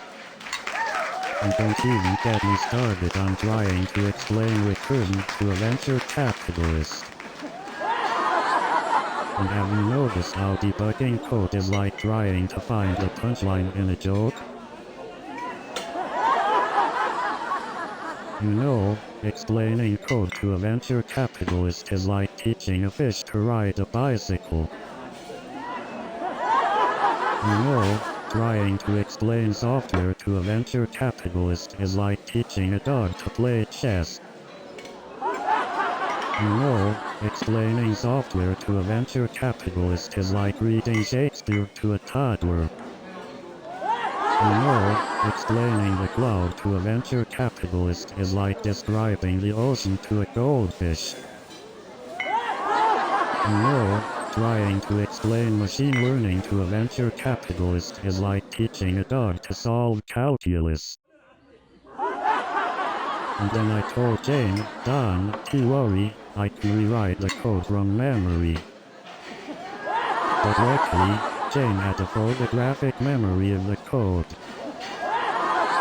And then Jane said, "Please tell me you have it backed up somewhere." Well, turns out Jane's memory was so good, she even remembered where she saved it, on my laptop. But don't worry, I had a backup plan. Well, at least I still have my amazing dance moves. Well, I guess some things are just meant to be deleted. But hey, I'm used to debugging. Let's just hope life doesn't start throwing null pointer exceptions at me. So, as a software engineer, I gotta say, dealing with bugs is my specialty. I recently started learning Python, and let me tell you, it's like trying to debug a 10,000-line code with no comments. You know, debugging is a lot like playing hide and seek, except the bug always wins. You know, coding is like solving a jigsaw puzzle, except all the pieces are blank and you have no idea what the picture is supposed to look like. And you know what's worse? The final piece of the puzzle is always under the couch. You know, being a software engineer is like being a detective. Except you're always missing the crucial clue and the suspect is always the code. And you know what's funny? Even if I had the clue, I'd probably spill coffee on it too. You should have seen their faces. The employees were more shocked by the coffee spill than I was. I mean, who knew a coffee spill could cause a genius bar meltdown? It's like I discovered a new form of technology, I spill. And then they told me I had to buy a new iPhone. I mean, come on, it's not like I ordered a MacBook with extra foam. I'm telling you, the App Store ratings are gonna crash harder than a dropped iPhone. Imagine accidentally dropping an iPhone into a hot tub. Now that's a heated conversation. And don't even get me started on the price of those iPhone chargers. You know, I asked Siri to set an alarm for 8 AM, but she replied, I am sorry, I can't do that, unless you tell me the time complexity of the algorithm. But when I couldn't answer a coding question, they called me a null pointer. You know, when my boss asked me to fix a bug, I told him I needed a debugger to locate it. Wait, don't you have one here? And then they asked me about recursion. I told them, don't worry, I'll loop back to that. Speaking of technical terms, I once referred to an array as a buffet, because you can take as much as you want. Speaking of technical terms, I once used bit to describe a really funny joke. It's just a small part, but it makes a big difference. Speaking of technical terms, I once called a bug a performance issue. Turns out, they didn't appreciate my optimization skills, and then I accidentally referred to a server as a waiter. Let's just say they didn't appreciate my food delivery skills either. So I thought I was sending a private message on Twitter, but turns out I made it a national headline. And then I accidentally tweeted my credit card number thinking it was my phone number. Talk about instant regret. And then I accidentally sent a selfie to my boss instead of a code snippet. Let's just say, I'm praying for a bug-free life. And then I accidentally mentioned my ex's name in my wedding vows. That was definitely a pause and cough moment. And then I accidentally replied to my own tweet thinking it was a direct message. It's like having a conversation with myself, but with an audience. And then, my mom started liking all of my ex's Instagram posts. I swear she's doing it on purpose. You know, I always check my phone to make sure I'm not accidentally embarrassing myself. But then I remember, that's my mom's job. You won't believe what happened next. I accidentally walked into a wall and my virtual reality character's nose got stuck in it. It was like watching a real-life Looney Tunes episode. You should have seen the look on my dog's face. I've never seen a virtual reality character cling to a wall that desperately.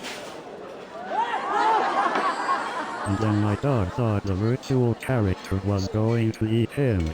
He ran for his life like a real-life Scooby-Doo.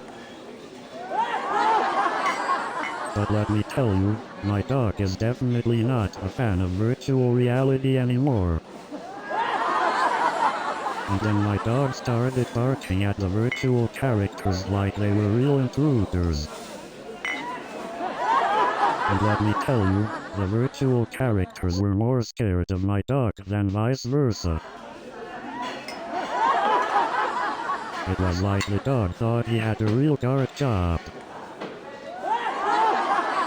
You should have seen the look on the virtual characters' faces.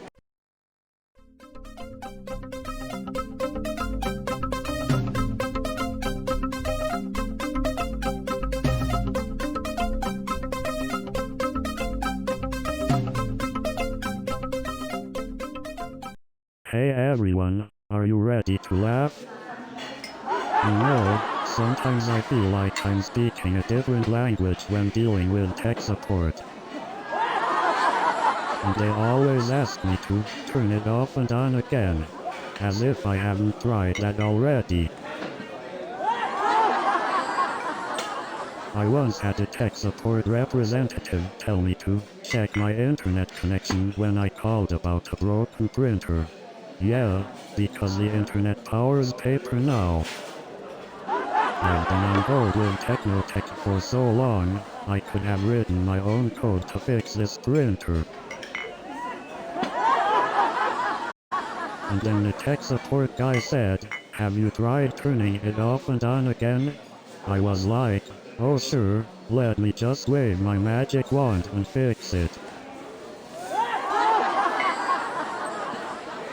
And then the tech support guy asked if I had plugged in the printer. I was like, "Yeah, and should I also blow on the cartridge like it's a Nintendo game?" And then the tech support guy suggested I need to upgrade my computer. I was like, "Oh sure, let me just sell my kidney real quick." But it turned out the bug was just a missing semicolon. I mean, really? All that chaos for a tiny speck of punctuation. And the worst part is, it took me 3 days to find that missing semicolon. It was like trying to find a misplaced bracket in 1,000 lines of code. And let me tell you, debugging that monstrosity made me reconsider my career choices. But hey, at least the bug gave us a break from our usual debugging routine. Have you ever tried to read someone else's code? It's like deciphering hieroglyphics. Sometimes bugs are just little ninjas, sneaking around in our code, causing havoc. I remember that night like it was yesterday. The boss's dance moves were so questionable, they should have been banned by the code of conduct. You wouldn't believe how many bugs our boss has in his dance repertoire. And let me tell you, his rhythm was more offbeat than a broken keyboard. Speaking of questionable dance moves, our boss thought he was breakdancing, but it looked more like a malfunctioning robot. I swear, watching him dance was like witnessing a computer glitch in real life. And let me tell you, he was dancing like a Windows 98 trying to run a high-end video game.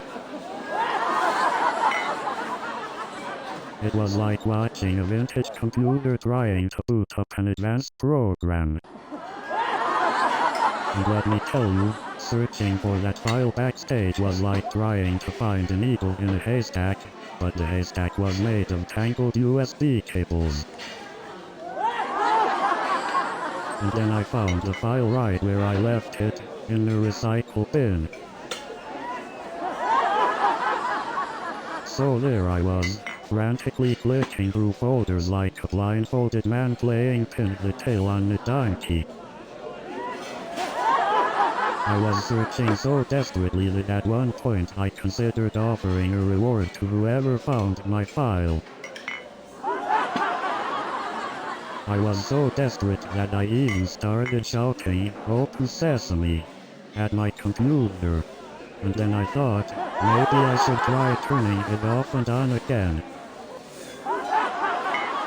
I even considered hiring a computer detective to find the missing presentation. So I posted something dumb on social media and immediately regretted it. And then my mom commented, "How lovely." Oh, the embarrassment. One minute I'm a software engineer, the next minute I'm the crazy cat meme guy. And let me tell you, my crazy cat meme days were not as glamorous as they may seem. But hey, at least I reached peak internet fame for a few days. And let me tell you, trying to explain to my grandma why her Facebook feed was suddenly flooded with cat memes, well, that was a whole other level of comedy. And to make matters worse, my cat had just learned how to use the computer. But you know what's even worse than an endless email chain? Being CC'd on every single reply. And the best part? No one ever actually reads the entire thread. And when someone hits reply all and the chaos turns into a never-ending email monster.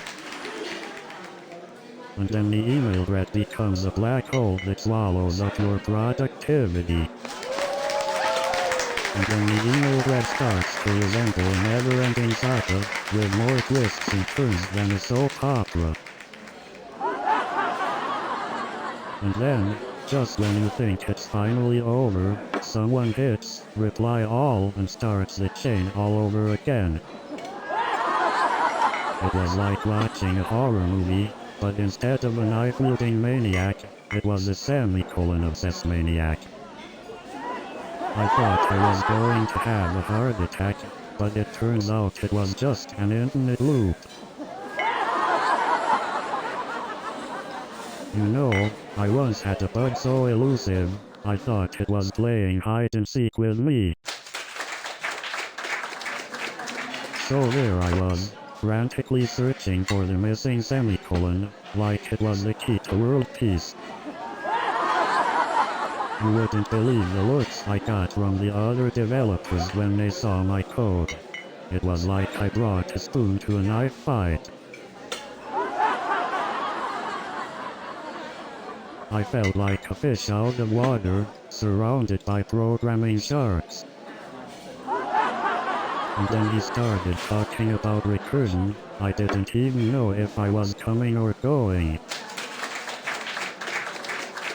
So there I was, surrounded by these coding sharks. I felt like a seal at a buffet. But hey, I learned my lesson. Next time I'll make sure to code like my life depended on it. But seriously, folks, coding can be a real ocean of possibilities. Just got to navigate those waves.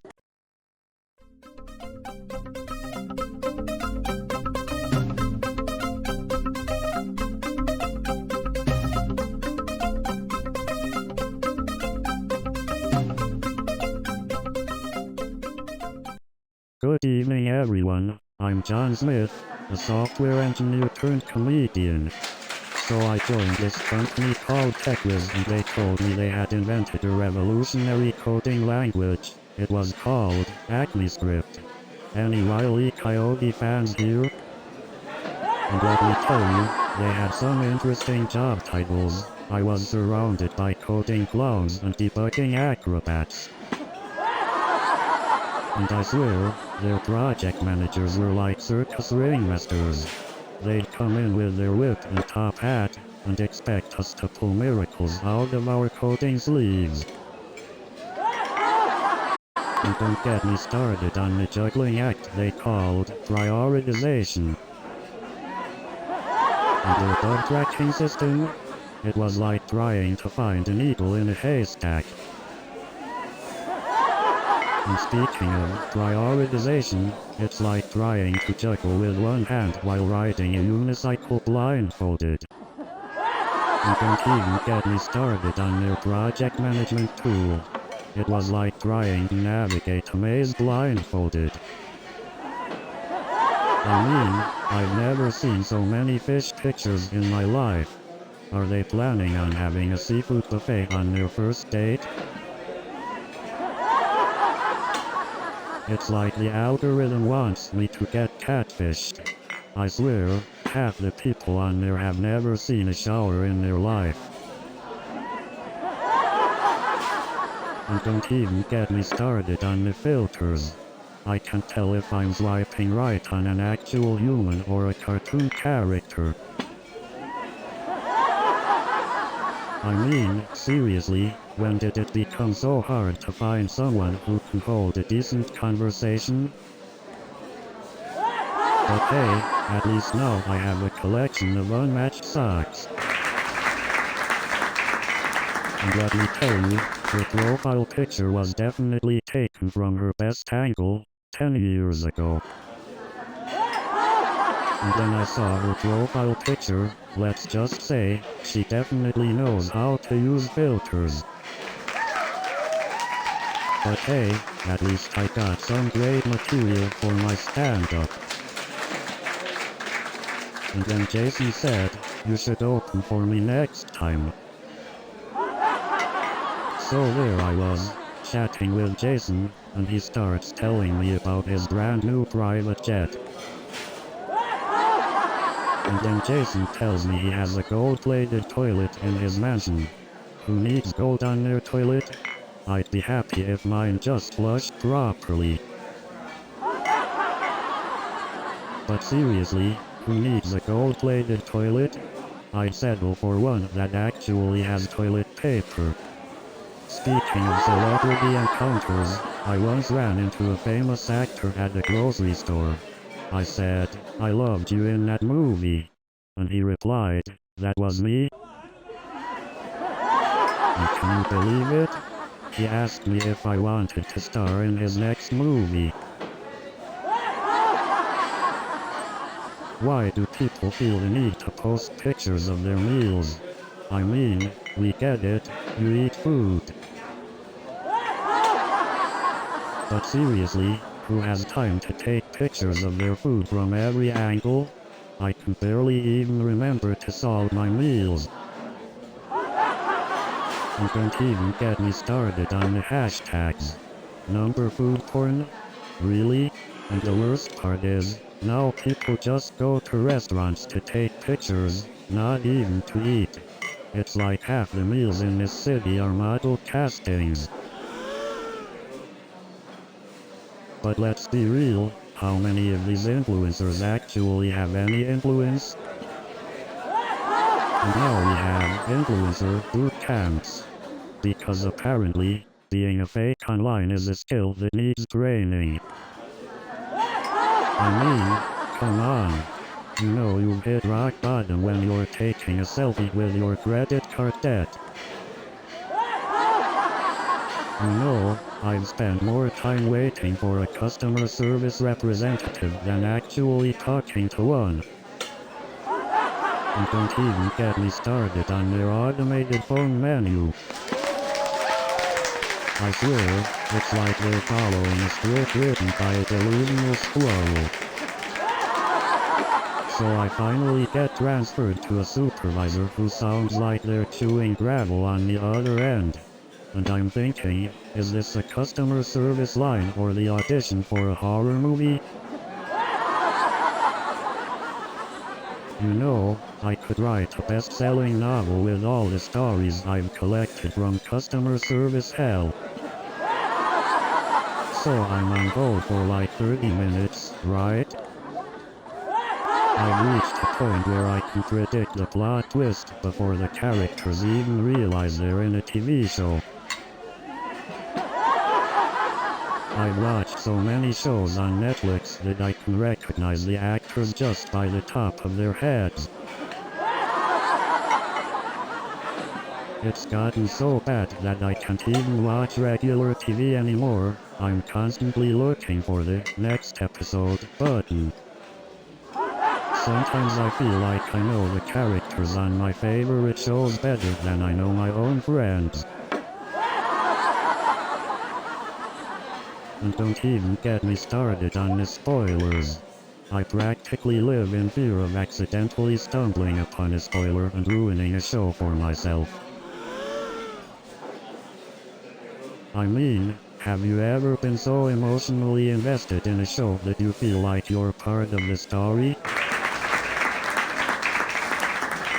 I've reached a point where I've started dreaming in episodes, like, previously on my life. Sometimes I think Netflix knows me better than I know myself. You know what's worse than a crowded subway car? A crowded subway car with a mariachi band. Speaking of delays, I once waited so long for a train, I had time to watch a street artist finish 3 paintings. You know, the subway is like a mobile art gallery. You never know what masterpiece you're gonna see next. And let's not forget about the acrobatic performers who can do somersaults and backflips in a moving subway car. You know, there's an unwritten rule on the subway. The closer you stand to the door, the more likely you'll be asked for directions. Ever notice that one person on the subway who's always eating something unusual? The other day, I saw a guy chowing down on a whole watermelon. I mean, who needs a seat when you can have a picnic, right? You know, I once saw a guy on the subway playing the accordion. I thought we were about to have a Parisian experience, but then he started playing Old MacDonald at a Farm. And let me tell you, those subway performers are really stepping up their game. Last week, I saw a guy juggling chainsaws. I couldn't even. Speaking of subway performers, I saw a guy breakdancing the other day. He was spinning on his head like a top.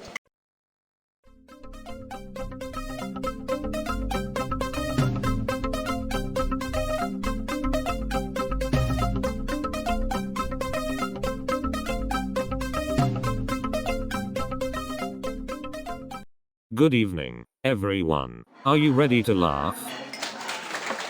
So there I was, stuck in an Uber with a coder. I didn't sign up for this geeky carpool.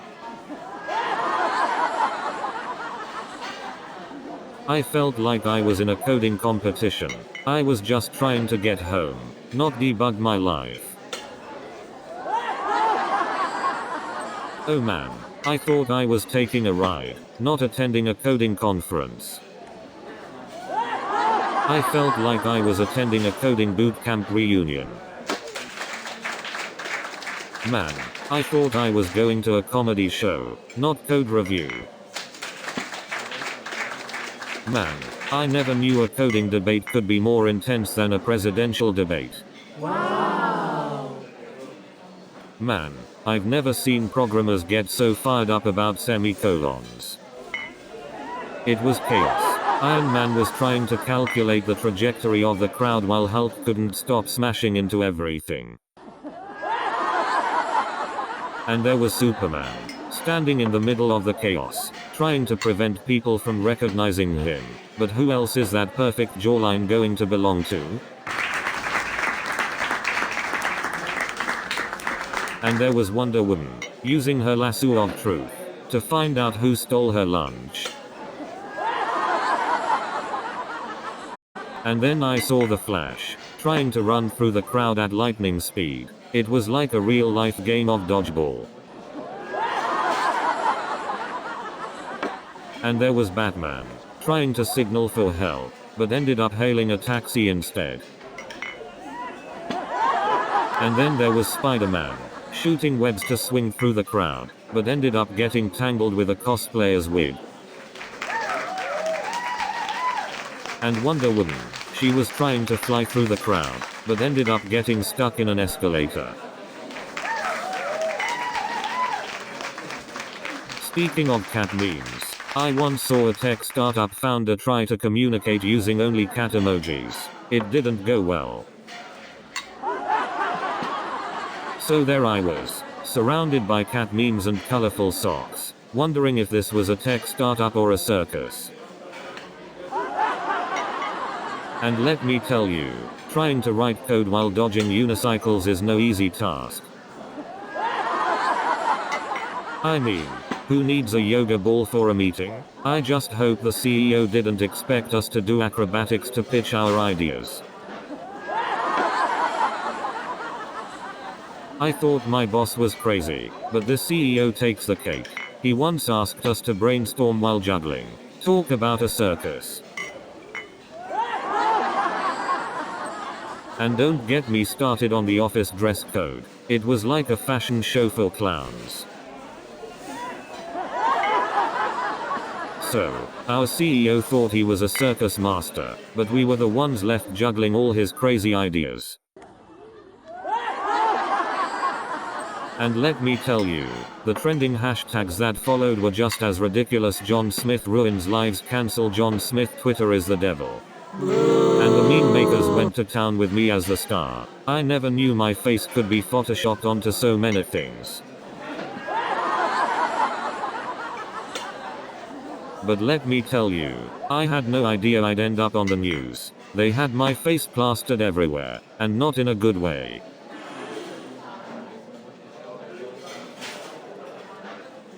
And to make matters worse, my mum saw the whole thing. She called me up and said, "What did I raise you to be? A professional troublemaker?" Social media can be a real minefield. You never know when a harmless picture of your lunch could explode into a major controversy. So let me tell you, my social media accounts now have more privacy settings than the Pentagon. And let me tell you, trying to delete a tweet is like trying to unring a bell. And let me tell you, that person was hitting notes that I didn't even know existed. And let me tell you, it was like a symphony of nails on a chalkboard. And I couldn't help but wonder if animals in a 10-mile radius started migrating towards the theater.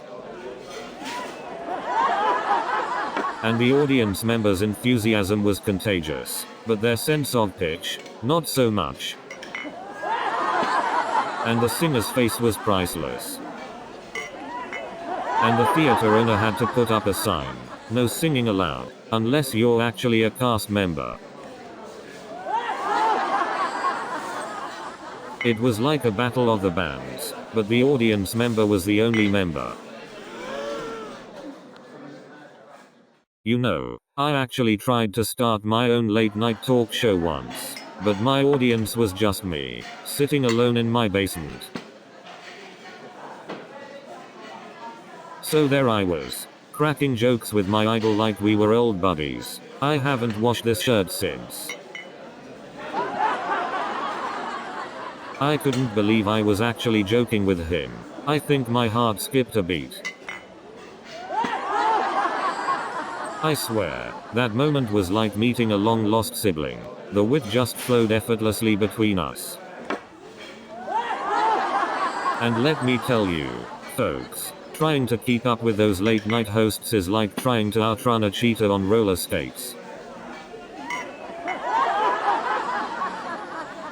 I couldn't believe how quick those late-night hosts were. It was like they had a team of comedy writers in their back pocket.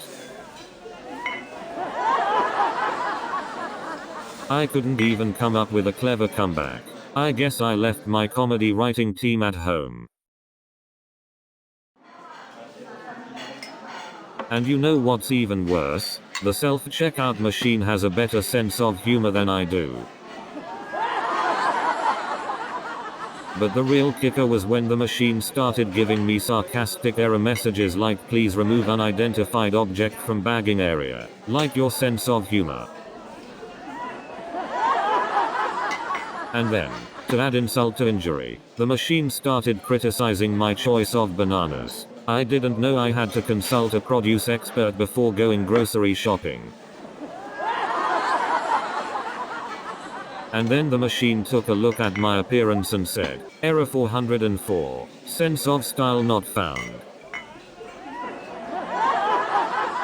And then the machine, sensing my frustration, decided to print me a receipt longer than the wait time in line. I swear, it was like my own personalized novel of shopping despair. And then the machine started making these weird beeping sounds, like it was trying to communicate with the aliens on Mars. And then the machine started playing a catchy jingle, as if trying to distract me from its endless malfunctioning. And then the machine started playing a mariachi band music, like it was trying to make the situation even more absurd.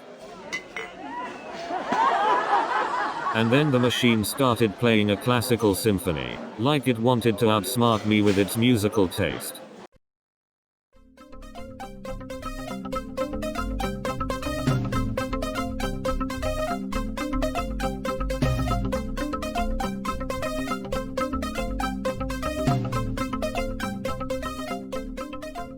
Good evening, ladies and gentlemen. So the CEO. He was all about innovation. He even wanted us to innovate our lunch breaks. And when the CEO said we should innovate our lunch breaks, my coworker asked if we could patent our sandwiches. And then the company tried to innovate the office chairs. Let's just say, sitting can be a dangerous activity now. But the CEO took it to another level when he suggested innovating the office toilets. Let's just say, using the bathroom became a life-threatening adventure. And then, they decided to innovate the office coffee machines. Let's just say, the morning caffeine rush turned into a hazardous race for survival. And then, they decided to improve the office elevators. Let's just say, our trips to different floors became a vertigo-inducing roller coaster. And then, they decided to revamp the conference rooms. Let's just say, our meetings turned into a never-ending labyrinth of confusion. And then, they decided to upgrade the office coffee machines. Let's just say, our caffeine addiction reached new heights. The other day, I got matched with someone who claimed to be a professional skydiver, but turns out, they were just really good at falling for people too quickly. I recently went on a date with someone who said they were a chef, but their idea of cooking was adding milk to a bowl of cereal.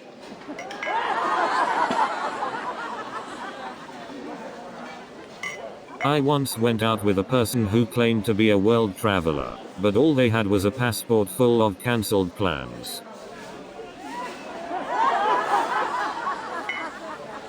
I also dated someone who claimed to be a fitness fanatic, but their idea of exercise was changing the channel with the TV remote. I once went on a date with a person who said they loved hiking. Turns out their idea of hiking was going up a flight of stairs.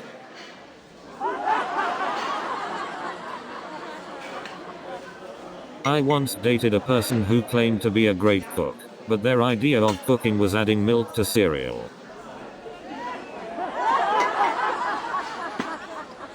I once met someone who claimed to be a master chef, but their specialty was burning water.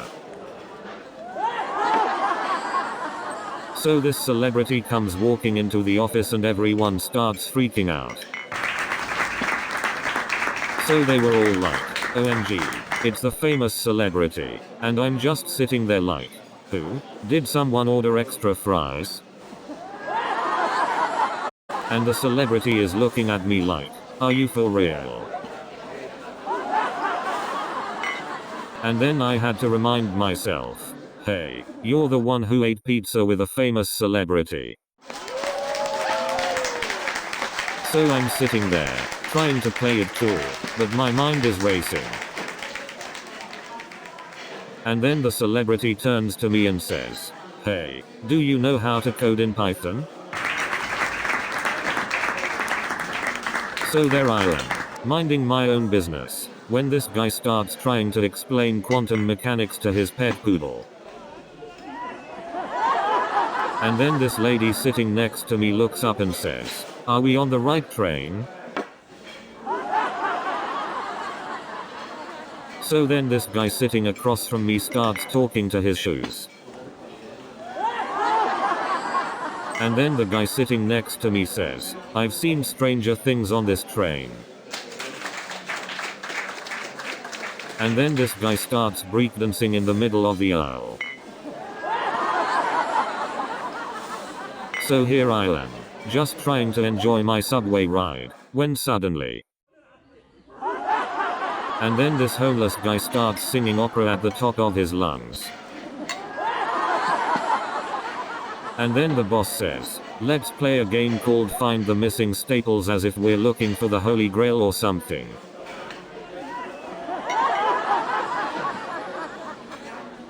Speaking of team building activities, they made us do trust falls. No one told me it was just going to be a solo act.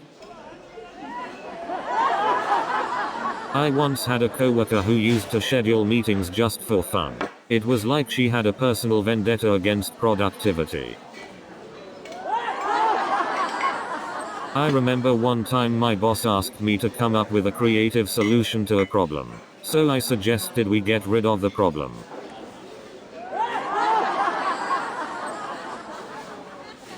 You know, people always say that the office is like a second home. Well, my second home has a lot stricter dress code. You know, the only thing worse than Monday mornings is Monday mornings without coffee. You know, the only thing more boring than a corporate meeting is watching paint dry. You know, the only thing more addictive than social media is the sound of your alarm clock snooze. You know, the only thing more frustrating than slow internet is seeing that loading icon on Snapchat. You know, social media has made us all professional photographers. If only it could make us all good photographers. Social media has made us all professional photographers. If only it could make us all good photographers. Oh, imagine the world where every selfie was a masterpiece, every food picture worthy of a Michelin star, and every pet photo a work of art. But unfortunately, we're still stuck with blurry selfies, awkward angles, and the famous finger over the lens masterpiece. And don't get me started on the filters. Some people look like anime characters, while others become unrecognizable. It's like virtual plastic surgery. But instead, we live in a world where people risk their lives just to get the perfect selfie angle. Forget Everest. The real challenge is finding the right lighting in your bathroom.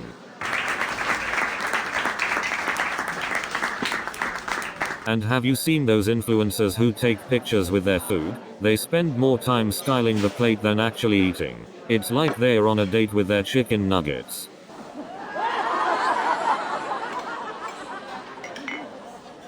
And speaking of bizarre trends, what's the deal with people posting pictures of their feet? Are we running out of things to photograph, or is there a secret toe fetish club I don't know about?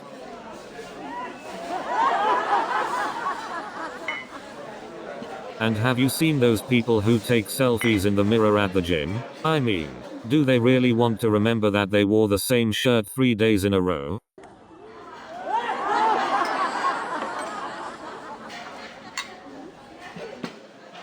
You know, the other day I was walking down the street and I saw this guy with an afro bigger than my self-esteem.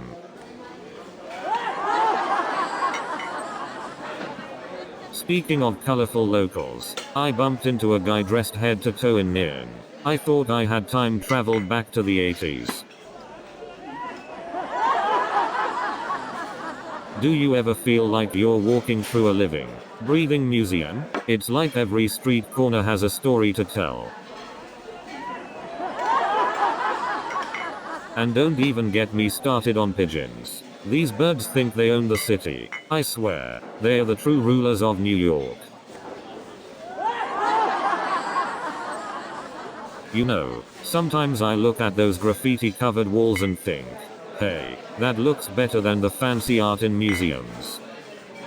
But have you noticed how every corner has a hot dog stand? It's like they are multiplying. You know what's even crazier? Those hot dog stands have more varieties of mustard than most restaurants.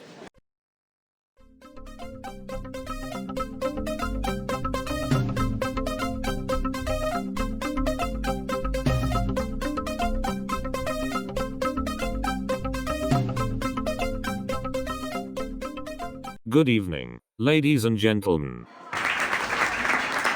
So there I was, in the middle of a ping pong match, when my boss comes up and says, we need you to fix this bug, but can you also pull off a double backhand spin shot?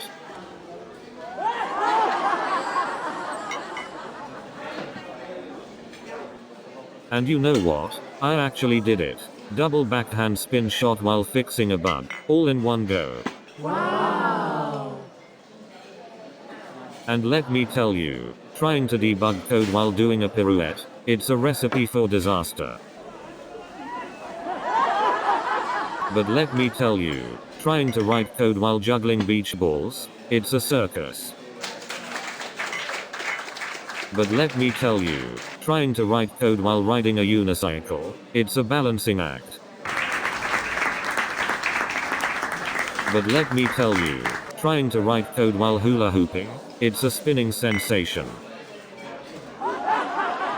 But let me tell you, trying to write code while juggling flaming torches, it's a real fire hazard. But let me tell you, trying to write code while breakdancing, it's a real spinning sensation. But let me tell you, trying to write code while playing Twister, it's a real stretch. But let me tell you, trying to write code while juggling, it's a real balancing act. And the customer said, I'm sorry, I can't open the email attachment. My computer is gluten-free. But you know what's even crazier? When someone calls tech support because they can't find the any key. But you know what's even crazier? When someone calls tech support because their computer can't connect to Wi-Fi in an airplane. I don't think even the best tech support can help with that.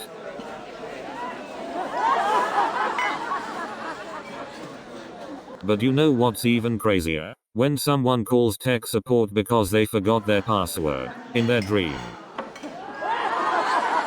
But you know what's even crazier? When someone calls tech support because their computer is overheating in the Arctic. But you know what's even crazier? When someone brings their office laptop to the office party and accidentally spills a drink on it. But you know what's even crazier? When someone has the nerve to bring their homemade salsa to the office potluck, and it causes a system-wide evacuation.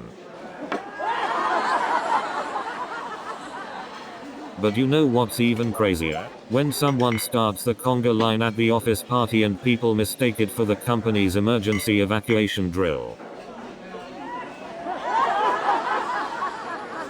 But you know what's even crazier? When someone starts a conga line at the office party and they accidentally knock over the CEO's fancy trophy collection. But you know what's even crazier? When the intern starts doing the worm in the middle of the conga line. But you know what's even crazier? When the office dog starts breakdancing and beats you in a dance-off. But you know what's even crazier? When the CEO gets on stage and starts breakdancing. But you know what's even crazier? When the projector starts projecting cat videos instead of the presentation. But you know what's even crazier? When the smartwatch starts controlling the PowerPoint presentation. But you know what's even crazier? When the microphones start playing Britney Spears instead of the presenter's voice. But you know what's even crazier? When the presentation clicker turns into a mini drone. But you know what's even crazier? When the hologram speaker starts glitching and all you hear is a robot version of the presenter. But you know what's even crazier? When the dating app matches you with your own ex. But you know what's even crazier? When your dating app matches you with your mum. But you know what's even crazier? When the dating app matches you with your therapist. But you know what's even crazier? When the dating app matches you with your dog. But you know what's even crazier? When the dating app matches you with your dentist. But you know what's even crazier? When the dating app matches you with your Uber driver. But you know what's even crazier? When the dating app matches you with your pilot. But you know what's even crazier? When the dating app matches you with your flight attendant. But you know what's even crazier? When the dating app matches you with your flight attendant and your pilot on the same flight. And don't get me started on the remote controls. I need a PhD just to switch the input.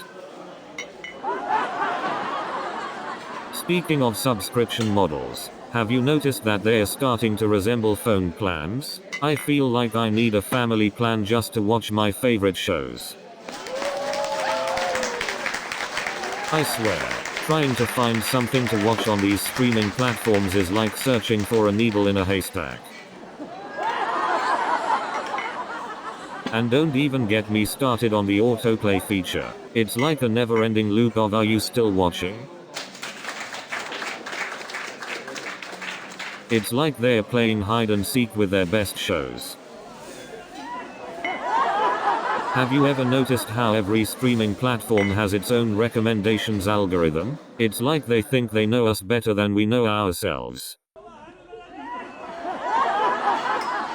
And don't even get me started on their recommended for you categories. It's like these platforms are trying to pick our partners for us. And have you noticed how these robotic vacuums have become experts at finding the one thing you didn't want them to run over? And don't get me started on those smart fridges, always judging my snack choices. And let me tell you about the time it thought my new rug was a dance floor. And one time, it got stuck under my couch and tried to rearrange the whole living room. And then the sneaky vacuum decided to take my dog for a walk around the house. And then the sneaky vacuum tried to give my cat a bath. And then the sneaky vacuum started tutoring my goldfish in calculus.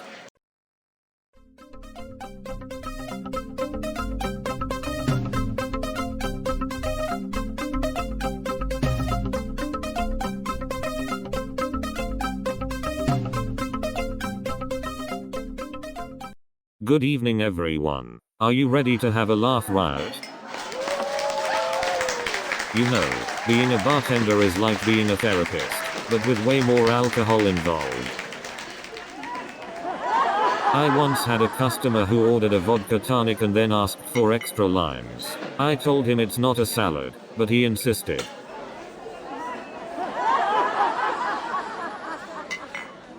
I had a regular customer who would come in every night and order the same drink, a whiskey on the rocks. One night, I asked him why he always drank the same thing, and he said, if it ain't broke, don't fix it.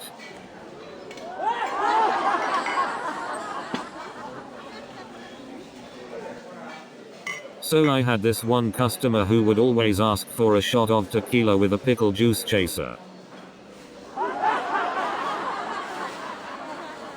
And then there was this guy who would always order a martini, extra dry, with a twist of lemon.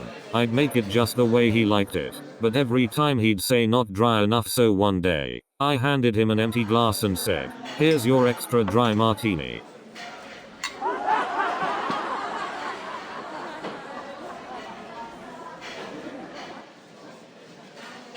And then there was this lady who would always order a cosmopolitan, extra cranberry, with a spritz of lime. I made it just the way she liked it, but every time she'd say not cranberry enough, so one day, I handed her an empty glass and said, here's your extra cranberry cosmopolitan.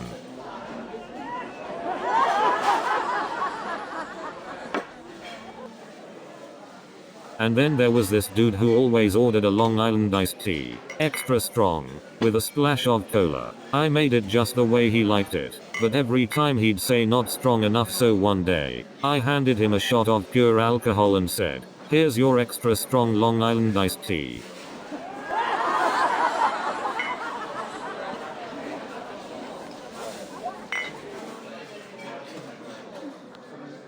And then there was this guy who always ordered a pint of beer, extra cold, with a splash of lemonade. I made it just the way he liked it, but every time he'd say not cold enough, so one day, I handed him a glass of liquid nitrogen and said, here's your extra cold pint of beer.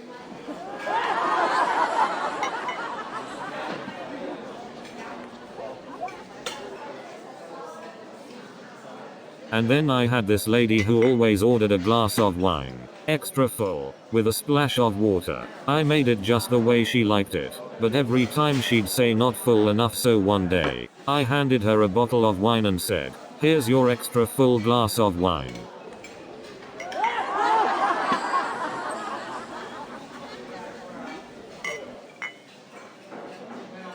And then there was this fellow who always ordered a shot of tequila, extra strong, with a splash of lime juice. I made it just the way he liked it, but every time he'd say not strong enough, so one day, I handed him a bottle of pure alcohol and said, here's your extra strong shot of tequila.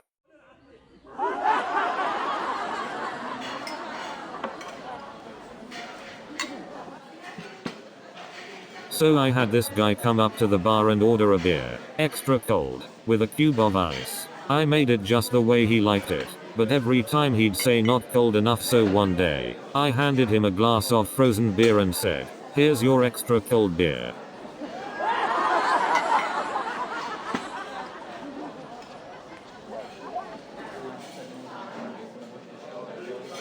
So then this lady walks into the bar and asks for a glass of water, extra wet, with a splash of lemon. I serve it to her just the way she likes it, but she always says not wet enough, so one day, I handed her a glass of water and said, here's your extra wet glass of water.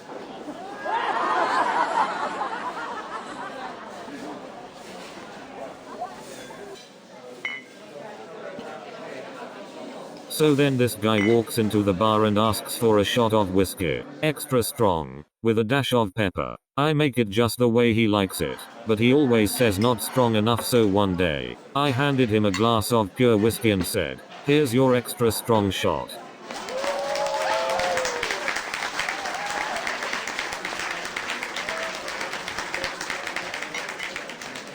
So then this couple walks into the bar and asks for a cocktail, extra strong, with a hint of spice. I make it just the way they like it, but they always say not strong enough, so one day, I handed them a glass of pure alcohol and said, here's your extra strong cocktail.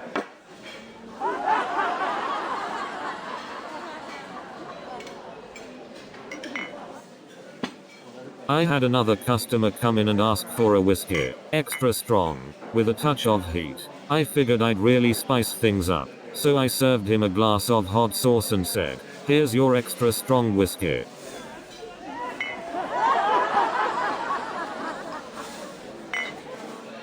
Do you ever wonder why people ask for extra strong drinks? Like, what are they trying to prove?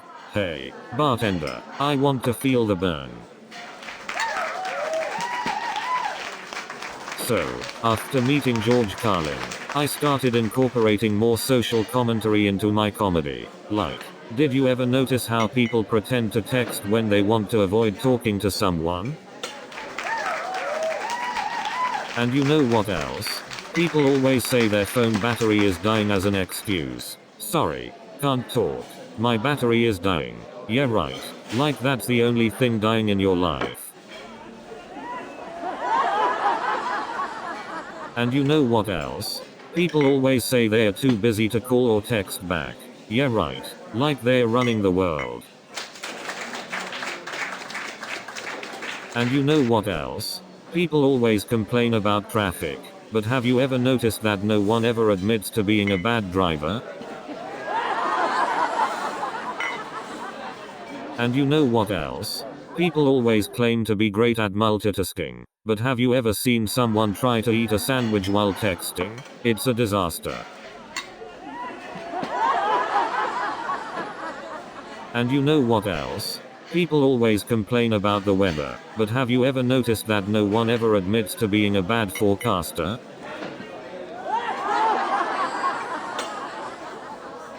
And you know what else? People always say they are great at parallel parking, but have you ever seen someone try to parallel park in a tiny spot? It's a disaster. And you know what else? People always claim to have perfect grammar, but have you ever seen someone try to use whom correctly? It's a disaster. And you know what else? People always talk about how great they are at texting, but have you ever seen someone take 30 minutes to respond with a lol? It's a disaster.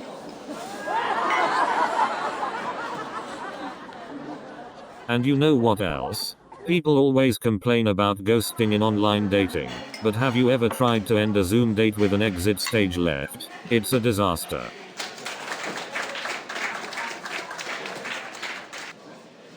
And you know what else? When someone says they are looking for a partner in crime on a dating profile, do they mean they want someone who can help them hide a body?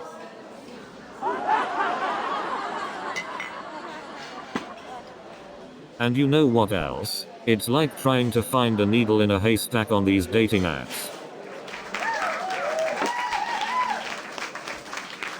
And you know what else? It's like trying to find a unicorn on these dating apps. And you know what else? It's like trying to find a mermaid on these dating apps. And you know what else? It's like trying to find a leprechaun on these dating apps.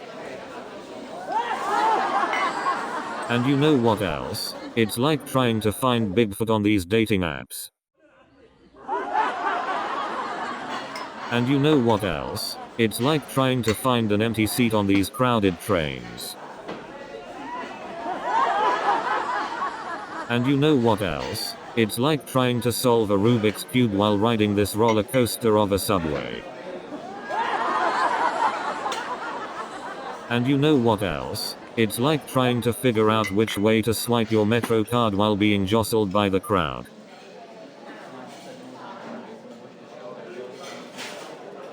And you know what else? It's like trying to find a seat on a crowded train just to have it taken by a pole dancer.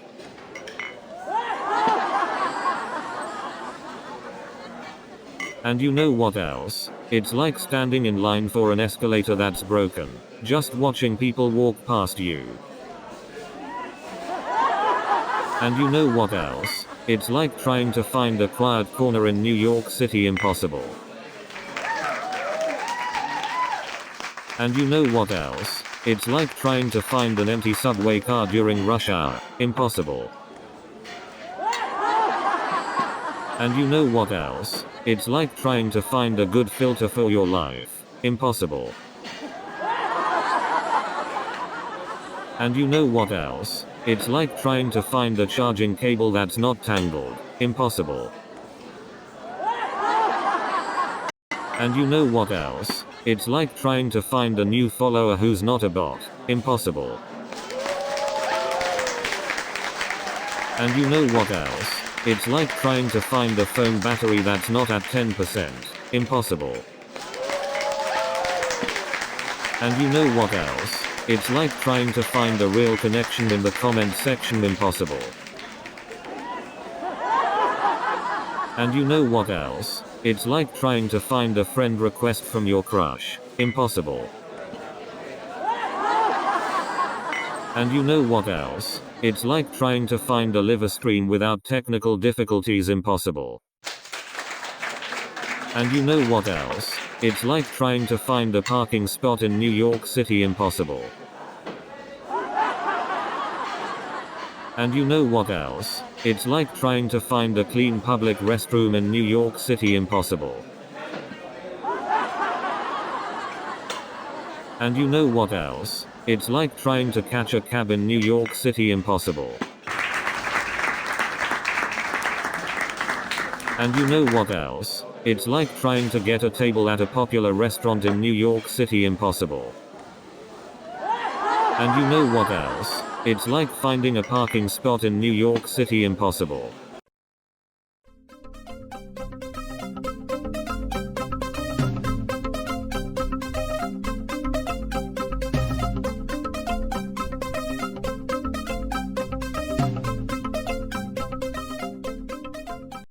Good evening, Big Apple. Are you ready to laugh? So there I was, floating away like a pro, when Mr. Johnson decided to throw me a curveball. You won't believe the next question he asked me. He said, if you were a programming language, which one would you be? And then he asked me, if you were a computer program, what would your debugging skills be like? Well, after all those questions, I thought maybe they were planning to build a spaceship instead of a software company. So I answered, well, I guess my debugging skills would be like a Jedi Master. I don't just find bugs, I use the Force to make them disappear. And let me tell you, when it comes to fixing bugs, I'm like a magician. Abracadabra, bugs be gone. So I said to my boss, you know, debugging is a lot like playing hide and seek with invisible enemies. So Jessica tells me to restart my computer, and I'm thinking, lady, I can write a whole operating system from scratch. And then she tells me to click on the any key, and I'm like, come on, Jessica, there's no key called any on my keyboard. And then Jessica goes, why don't you just turn it off and on again? I'm like, really? Is that the best tech support has to offer? And then Jessica says, have you tried using a different browser? I'm like, are you serious? I built my own browser from scratch. And then I tell Jessica, I might as well just write my own operating system while I'm at it. So, I'm trying to explain to Jessica that I wrote my own programming language, right? And Jessica says, well, why stop there? Why not build your own computer? And I'm like, Jessica, I don't have time for that. I'm too busy trying to find my TV remote. And let me tell you, navigating through a sea of pop culture enthusiasts is like trying to find an eagle in a haystack. And those cosplayers, I mean, can we talk about the craftsmanship? It's like they've got superhero powers for sewing. But you know what's even more impressive? These cosplayers can create entire suits of armor out of foam and Wurpla. I mean, forget Halloween, they're ready for battle. And don't even get me started on the amazing makeup skills. these cosplayers could give the Kardashians a run for their money. And some of these cosplayers, I swear, they could be professional prop makers. I mean, the detail on those weapons and accessories is mind-blowing. And let me tell you, their dedication to accuracy is unparalleled. But you know what's even scarier than becoming a viral meme? Online arguments with grammar police. Those folks could give Sherlock Holmes a run for his money. I mean, these grammar police are like human spell checkers. I once accidentally shared a meme instead of my grocery list. Those grammar police came at me like piranhas. You know, being on social media is like being in a minefield, except instead of explosions, you get angry emojis. Have you ever accidentally liked a post from 5 years ago? It's like exposing your own FBI file. Social media is like a deep hole. Once you fall in, there's no way out. It's like quicksand for your reputation. I once posted a picture of my breakfast and it became a trending topic for a week. Turns out people are really interested in my cereal choices.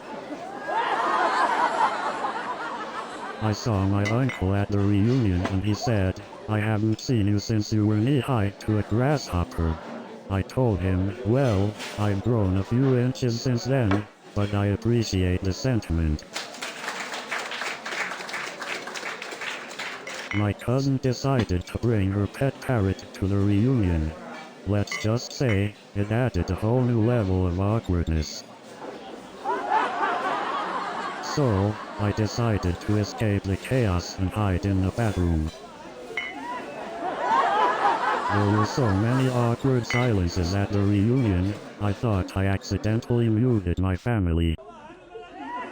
And let me tell you, trying to avoid your uncle's conspiracy theories is like trying to dodge traffic in Times Square.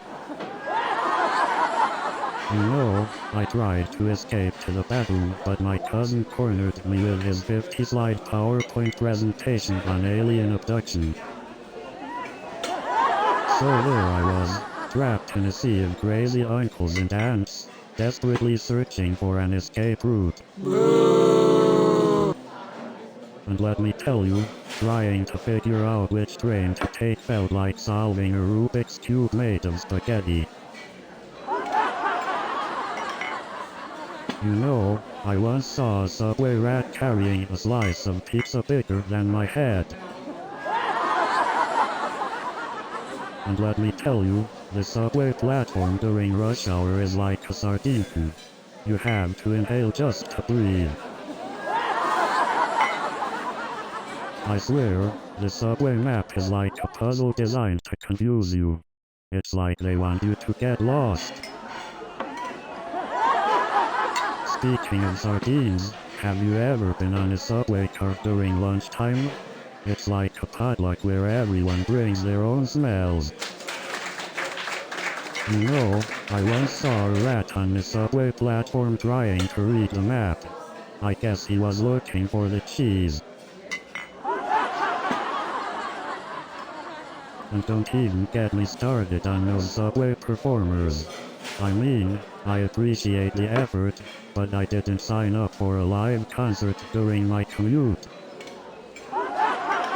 You know, I once saw a pigeon on the subway platform trying to catch the train. Guess it didn't want to walk anymore. You wouldn't believe who I ran into at that coffee shop. It was Beyonce. I can't believe it, but that wasn't the most surprising thing that happened to me that day. And the worst part was, as soon as I left the coffee shop, I realized I had coffee stains on my shirt. So there I was, trying to act all cool and casual, but inside I was like a kid meeting Santa Claus. And then, to make matters worse, I spilled ketchup on my white shirt. But of course, I managed to spill my coffee all over her fancy designer shoes. And just when I thought things couldn't get any worse, I tripped over my own feet and spilled hot coffee all over myself.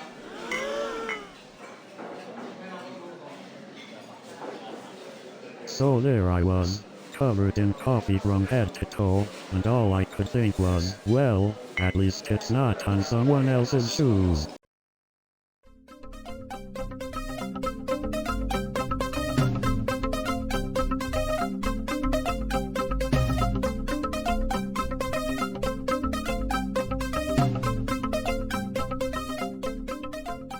Good evening, techies and non-techies alike.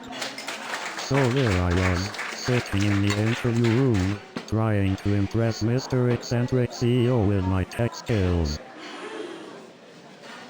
You know, the CEO asked me a question that was so unexpected, I thought I was being interviewed for a reality TV show. And let me tell you, his question was so bizarre, I felt like I was being interviewed by an alien. And then he asked me what the time complexity of my code was. I thought I was in a math exam. I mean, who needs to calculate time complexity in real life? It's not like I'm programming the Matrix. But let me tell you, Sarah had all the time complexity of a snail on Valium. I can't believe Sarah didn't even know what an IP address is. And you won't believe it, she thought, Control plus Alt plus Delete was a new dance move. And then Sarah asked me if the monitor was a touchscreen. And then she asked me if I had tried turning it off and on again. Well, let me tell you, Sarah's troubleshooting skills were so advanced, she asked me to check if the computer was plugged in. I couldn't believe it when Sarah asked me if I had tried juggling the keyboard and singing the Windows startup sound. And then Lisa started telling me about the Apple Watch that could cook dinner and wash clothes. I think she might be in the wrong store.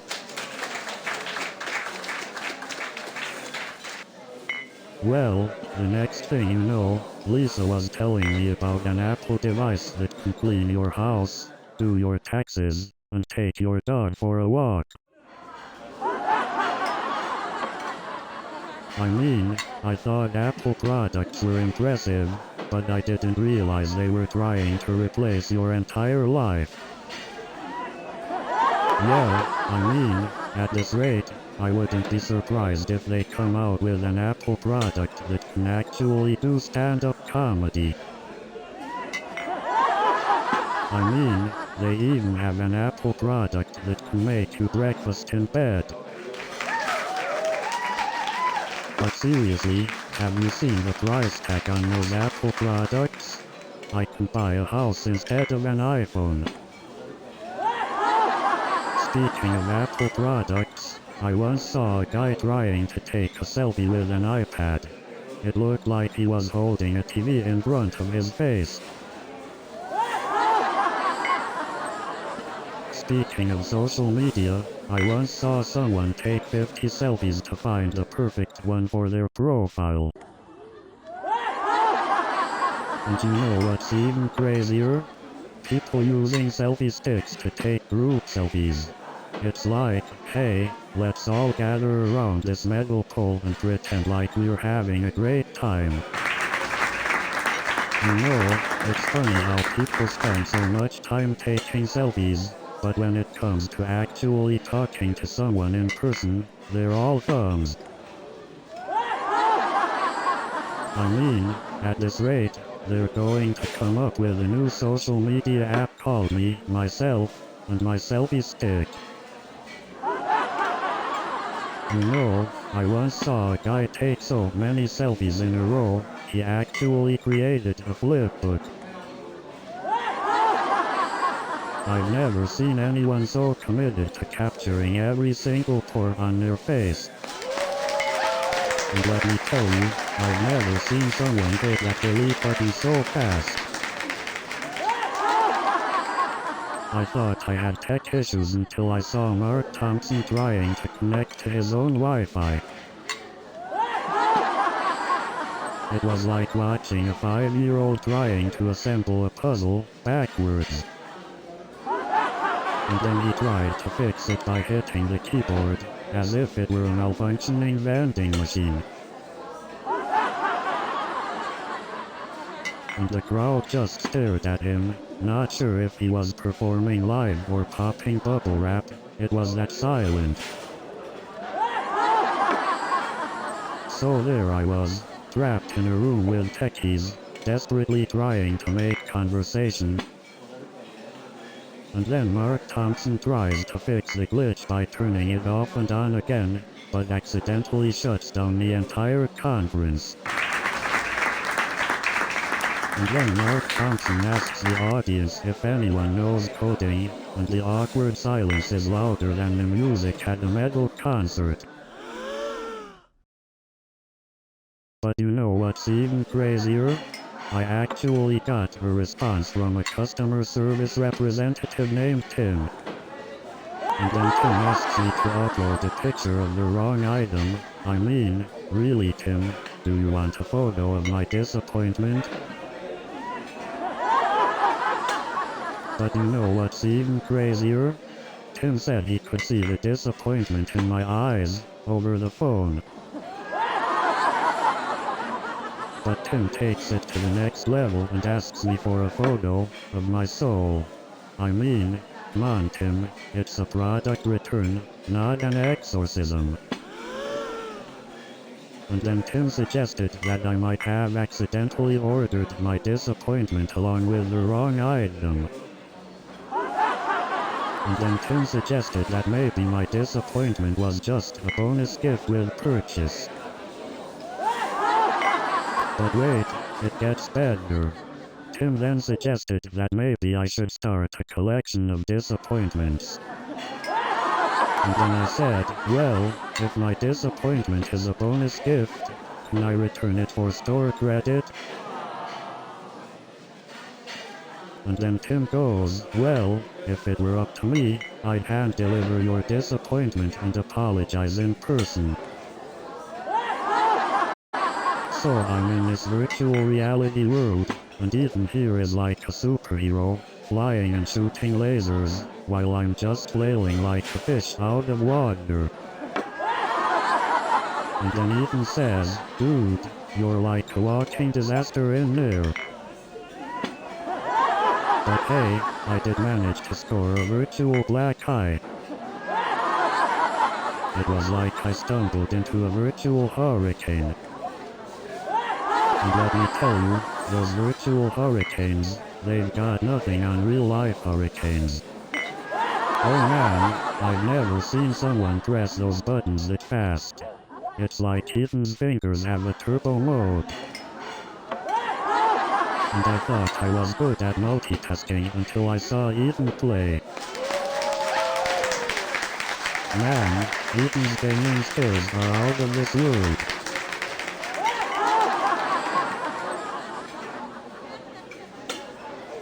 Speaking of gaming, I once tried playing Fortnite with my mom. Let's just say we made the perfect noob duo.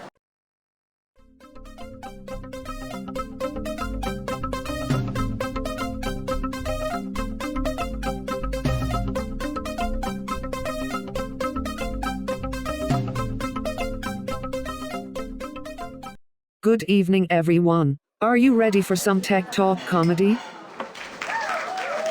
So I started my internship at a tech company in Silicon Valley. Let me tell you, their office culture is a whole different language. And let me tell you, trying to understand their technical jargon is like learning a whole new programming language. I mean, they talk about algorithms and code like it's the secret language of wizards. Yeah, it's like they are speaking a different programming dialect. I don't even need caffeine anymore. I just get my energy from debugging. I accidentally wore a t-shirt with a bug printed on it to work today. Everyone thought I was debugging my outfit. I tried to impress my tech colleagues with my coding skills, so I made a program that tells jokes. It's a real code comedian. I thought I was joining a tech startup, but it turns out I accidentally joined a circus. I'm just waiting for the trapeze artists to swing by. You know, working in a startup is like being on a never-ending roller coaster ride. And let me tell you, the office ping pong tournaments are more competitive than the actual work we do. Speaking of endless brainstorming sessions, I think we broke the record for most post-it notes used in a single day. And speaking of unconventional office spaces, I've learned that working in a ball pit doesn't actually make you more creative. Who knew, right? And don't even get me started on the ping pong tournaments they have every hour. I swear, some people take it more seriously than their actual work. I mean, who needs a real office chair when you can balance on a giant exercise ball all day? It's like the office has turned into a fitness circus.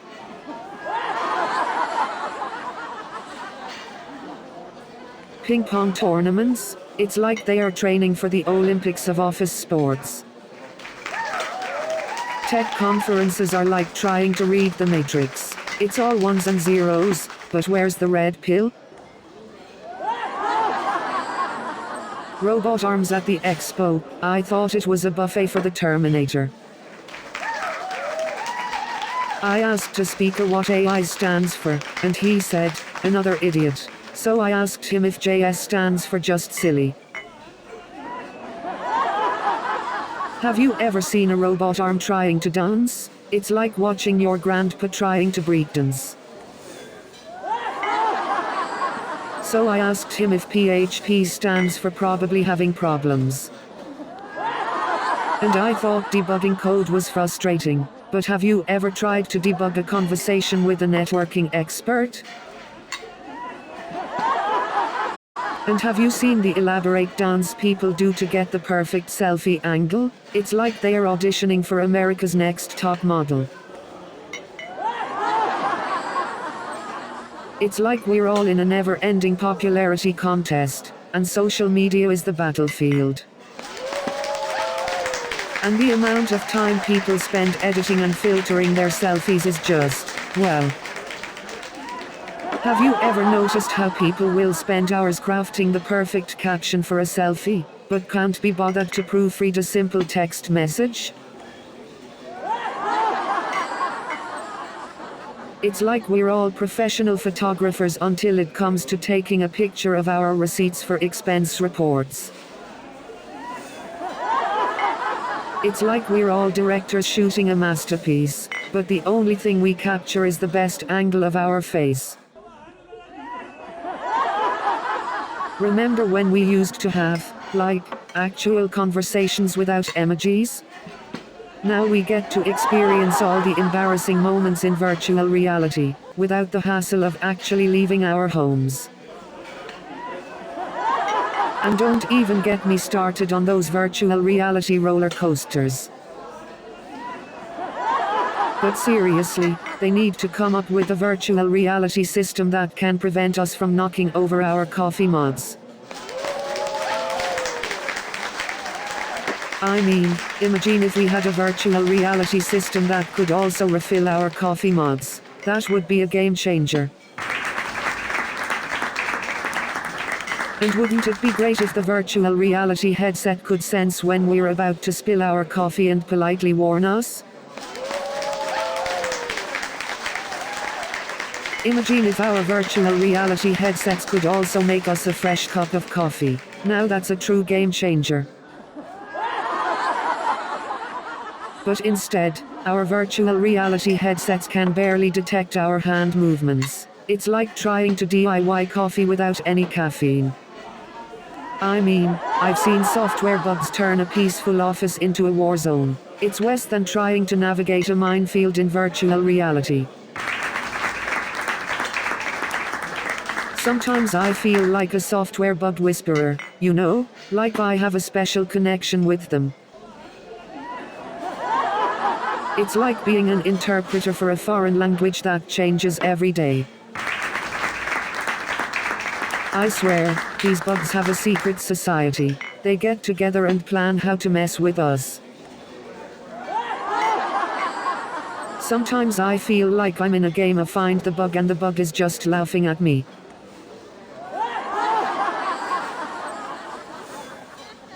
I bet those bugs have a secret handshake too. I guess software bugs are just really good at playing hide and seek. I heard they even have bug parties, where they dance to the rhythm of crashing servers. Tech support calls sometimes make me feel like a detective, trying to solve the case of the missing files. Tech support calls can be like a never-ending puzzle, trying to fit all the pieces together. Tech support calls are like a never-ending roller coaster ride, with twists and turns you never saw coming. Tech support calls are like a maze where the cheese keeps moving. Tech support calls are like a never-ending puzzle, where the pieces don't quite fit. Tech support calls are like a never-ending riddle, where the answers keep changing. Tech support calls are like a never-ending maze, where the exit keeps moving. Talking to tech support is like trying to solve a Rubik's Cube with missing colors.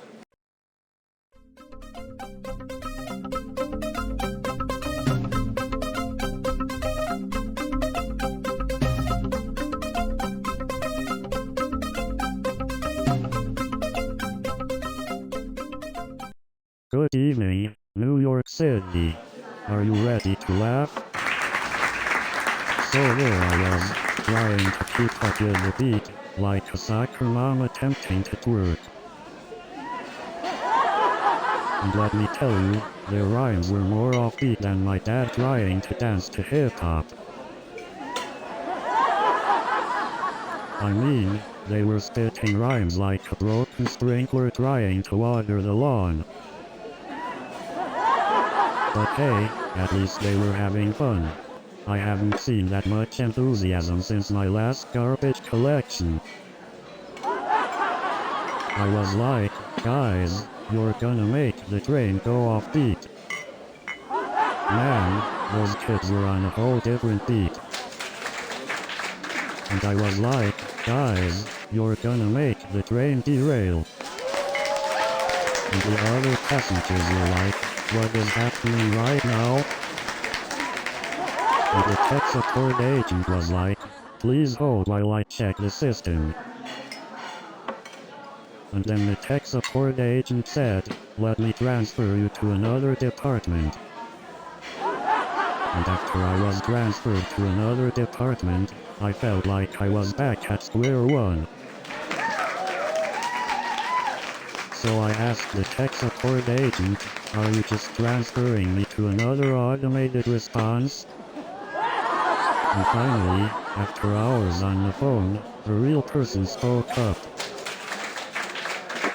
And then the automated response said, you have reached the wrong department. So I'm like, can I speak to a human now, or do I have to become a robot? So there I was, standing next to this famous actor, trying not to throw up from nerves. And let me tell you, it was the longest 5 minutes of my life. So I finally mustered up the courage to say something. And then, out of nowhere, So there I was, standing next to this A-list celebrity. And then the actor turns to me and says, so there I was, sitting at the worst restaurant in town, and this waiter. And then I said, you know you're on a bad date when your dog is more interested in your date than you are. So there I was, sitting across from this person, trying to make conversation. And then this person starts telling me about their extensive collection of toenail clippings. And then I realized I was on a date with the human version of a crossword puzzle. But hey, at least they didn't ask to see my toenail clipping collection. But you know what they say, there's plenty of fish in the sea, and I seem to be allergic to all of them. So at this point, I'm thinking, maybe it's time to start dating animals instead. But you know what they say, dogs are a man's best friend, until they steal your dinner. And let me tell you, my boss's retaliation was no laughing matter. So here I am, coming up with the most genius prank idea I've ever had. And let me tell you, the pranks kept getting better and better. And my boss, oh boy, he had one more trick up his sleeve. But little did he know, I had a prank of my own. And when he saw what I did, he couldn't help but burst out laughing. So the next day, I decided to step up my game. And let me tell you, my boss is not one to be outdone. So there I was, trying to order a simple meal. And then the waiter looked at me like I had just asked for a seat on the moon. And then the locals started speaking in what sounded like a mix of karate and opera. I had no clue what was going on. And then I tried to ask for directions, but the locals just pointed in different directions and laughed. And then I saw a sign with a picture of a bed, a fork, and a toilet. I didn't know if it was a hotel, a restaurant, or a bathroom. So I went to order some food, and I thought I asked for a bagel, but turns out I asked for a beagle. Imagine my surprise when they handed me a cute little dog instead. But let me tell you, trying to ask for directions was a whole other level of confusion. So I accidentally uploaded a video of me singing in the shower, and let me tell you, my rendition of I Will Always Love You was not Grammy-worthy. You know, they say what happens on the internet stays on the internet. Well, I can confirm that nothing stays on the internet. You know, they say you can have your cake and eat it too. Well, I beg to differ. I had my cake and ate it, and then I went back for seconds.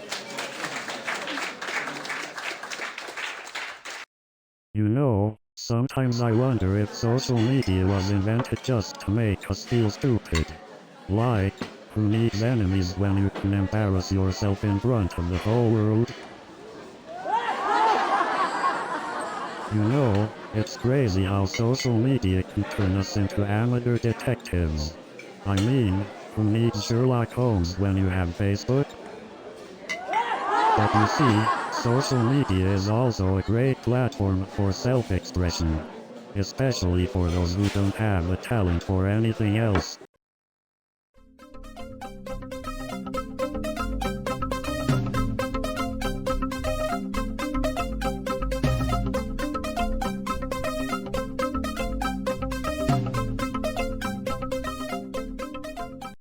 Good evening, ladies and gentlemen. Are you ready to laugh? So I finally got that red stapler from Michael, but let me tell you, it was like borrowing a kidney. And let me tell you, this stapler, it had more security measures than Fort Knox. And then, I dropped the stapler, and it fell right into the boss's coffee mug.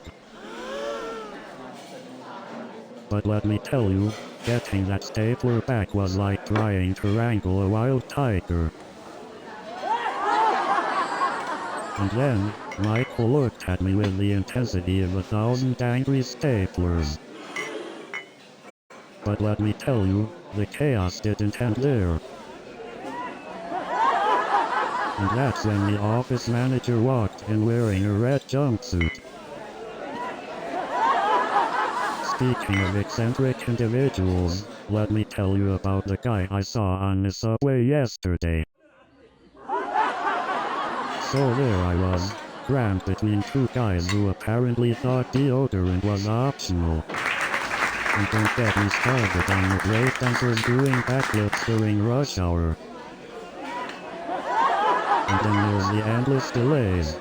Just when you think you're finally moving, the train comes to a screeching halt. It's like a roller coaster without the fun.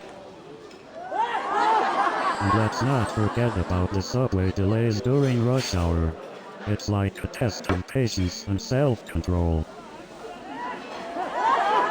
And then there's the never-ending construction.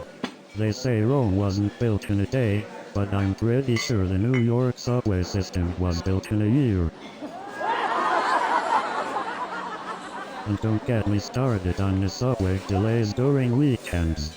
It's like they're on a mission to test our sanity. And let's not forget the famous subway performers. They make you question if you're at a concert or the subway station. And have you seen their menu? It's like they hired Picasso to paint a picture of a Whopper. And let me tell you about their special sauce. It's like they took all the condiments in the world and mixed them together.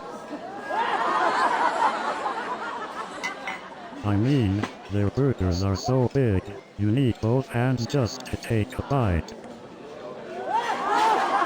And don't even get me started on their onion rings. You know, I once asked for extra cheese, and they gave me a whole block. But seriously, who needs royalty when you can have a flame-broiled king? So I ran into my old high school crush the other day. So I see my old valedictorian. So I bumped into my old gym teacher. So I run into my old class clown. And then I see my old theater nerd. So now I bump into my old brown teen. And then I find out my old math geek. So then this mathematician tells me. And then this computer programmer says to me. So then this software engineer tells me. And then this web developer tells me. And then this graphic designer tells me. And then this software engineer tells me. And then this marketing coordinator tells me. And then this social media manager tells me. And then this ride operator tells me. And then this clown jumps out of nowhere. And then this magician appears out of thin air. And then this line starts mimicking us. And then this clown comes up to me and starts juggling. So this guy in a clown suit comes up to me and says, "Hey, want to see a magic trick?" And then this clown comes up to me and starts doing a magic trick with a rubber chicken. So I'm scrolling through my newsfeed and all I see are people taking selfies, like, do y'all need that many pictures of yourselves? And then you've got those people who can't stop taking pictures of their food, like, are you really going to look back at those number avocado toast moments? And then there are those people who constantly update their relationship status, like, can't you just have a conversation? And then we have those people who think every meal needs its own photo shoot, like, do you really need a close-up of your happy-eaten burger? And what's the deal with people taking 100 different selfies just to post one? Like, how many shots do you need of your face? And let's not forget those people who have a new relationship every other week. I can keep up with all the breakup posts. And what's the deal with people who only post about their perfect lives on social media? Do they think we don't notice the mess behind them? And what's up with those people who talk loud on their phones in public places? Do they think we all want to know about their personal business?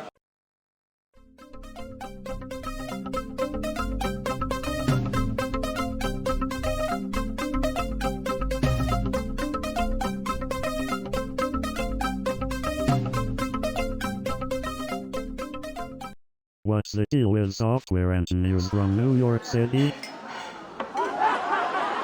And don't even get me started on the office coffee machine. You know what's really innovative? When the office printer actually works.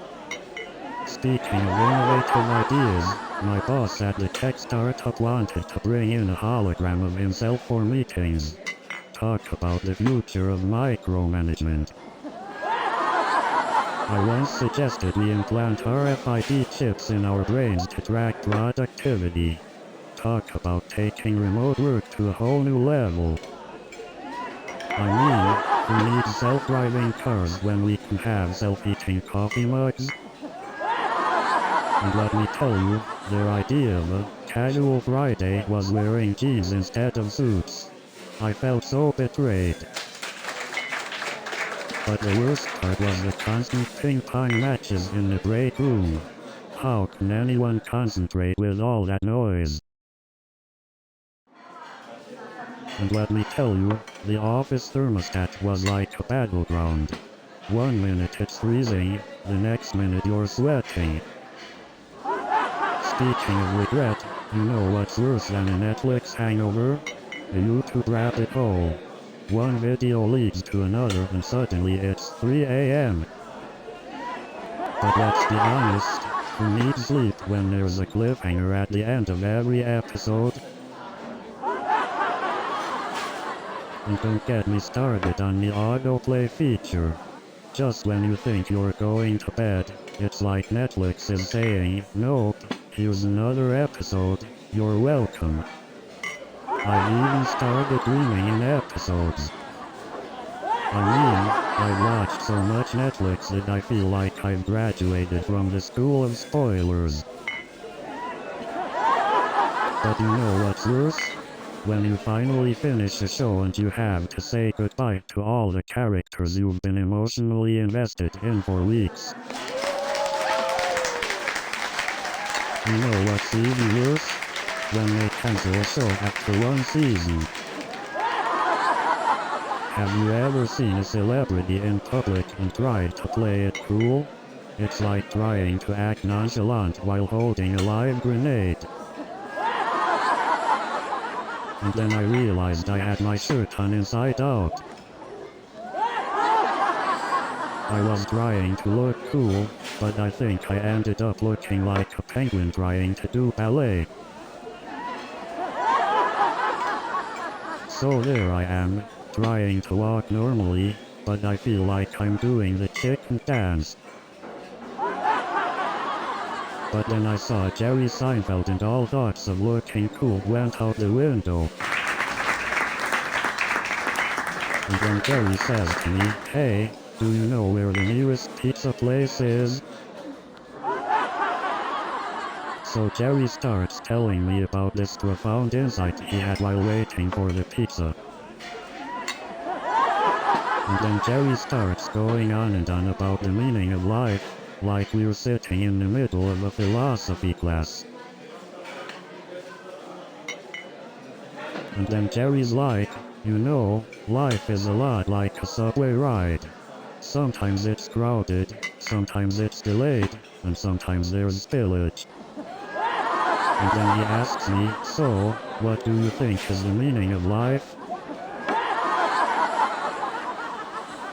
And then the guy looks at me and says, "Well, I guess that's one way to wake up in the morning." So there we were, two strangers discussing the meaning of life on a subway. Who needs coffee when you have philosophical debates, am I right? And then he starts quoting Nietzsche. "I didn't know coffee could turn you into a philosopher." And then she says, "Oh, sorry about the heavily filtered photos, it's just how I express my artistic side. I didn't know Salvador Dali was on Tinder." And then he says, "I am actually a photographer. I didn't know Instagram filters had become a profession." And then she asks, "Do you think I should be a model? I didn't know Photoshop had a talent agency." So I told her, with those Photoshop skills, you should apply for a job at Vogue. And then she said, "Well, you could use a little Photoshop yourself." And then I told her, "You know, they should add a filter for personality on these dating apps." So I showed her my unfiltered personality and said, "Hey, at least I'm more than just a pretty face." And then she turned to me and said, "You know, if they added a reality check filter, half these profiles would disappear." And then the person sitting next to me whispered, "I think I've seen the show more times than the actors themselves." And then the overzealous theater-goer turned to me and said, "I rewatched this musical so many times, I can play all the characters by myself." And then the woman in front of me started singing along, but she was off-key. And then the theater roof started leaking, so we got an unexpected shower. And then the guy next to me started conducting the orchestra with his imaginary baton. And then the usher came over and said, "Sir, you're not actually in the orchestra pit." And then the guy next to me shouted, "Encore! Encore!" And then my mom called me, "John, what were you thinking? You know you can't read when you've had a few too many drinks." So the next day, I woke up to a bunch of notifications on my phone, and man, let me tell you, that was one inbox I did not want to check.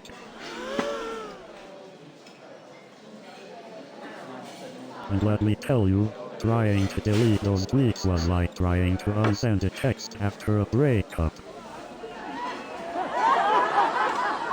And let me tell you, the next morning I woke up praying that it was all just a bad dream. And let me tell you, the next thing I knew, my boss was calling me into his office. So there I was, frantically deleting those tweets like my life depended on it. And guess who liked one of those tweets? My mom. Yeah, apparently she's a big fan of nonsensical internet ramblings.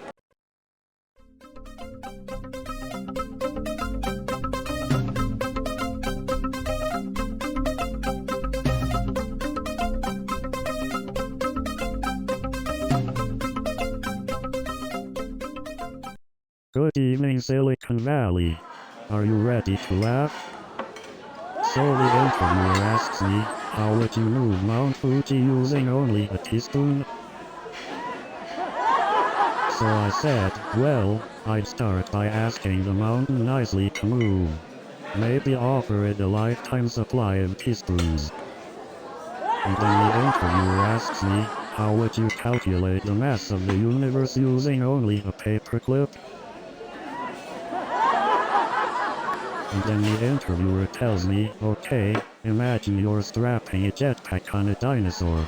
How many T-Rex-sized pizzas can you deliver in an hour?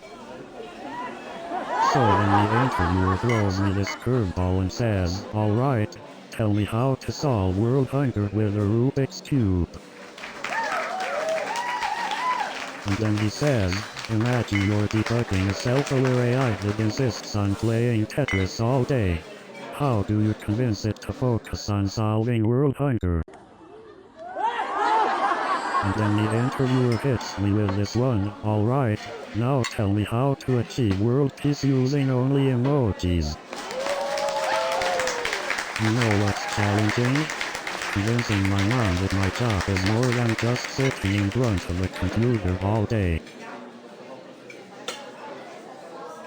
So there I was, 3 AM, debugging the app's code, when suddenly my cat jumps on the keyboard. And let me tell you, trying to explain code syntax to a cat is like trying to explain a Shakespeare play to a goldfish. And you won't believe what happens next. The CEO decides to hire a cat as the head of the coding team. Imagine the cat demanding a raise and threatening to knock everything off the desk if he doesn't get it. But seriously, how did the cat pass the coding interview? Did it submit its resume with a claw VER letter? And let me tell you, that app had more bugs than a termite colony.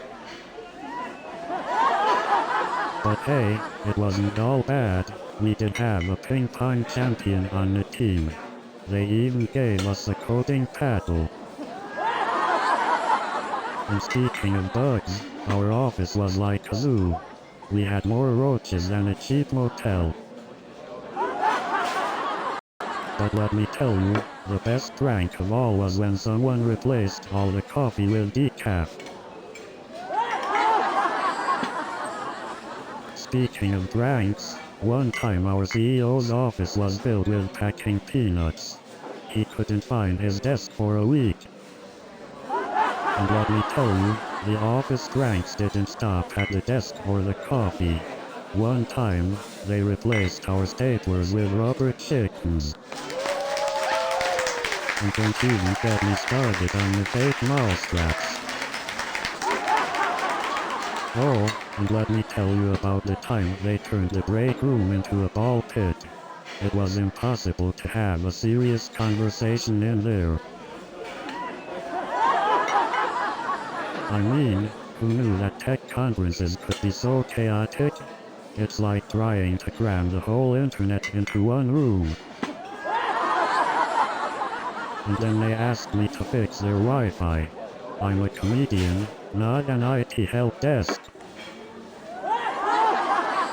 It's like the conference organizers were trying to test my IT skills, not my comedy. You know you're in trouble when the AV guy asks for your help with coding. The Wi-Fi at the conference was so slow, it felt like we were back in the dial-up era. You know, I saw so many lost techies at the conference, I thought I'd walked into a live-action version of The Matrix. You wouldn't believe the number of tech nerds lining up to take a selfie with me. It was like I became the latest iPhone model. And let me tell you, trying to find a Wi-Fi connection at that conference was like searching for the Holy Grail.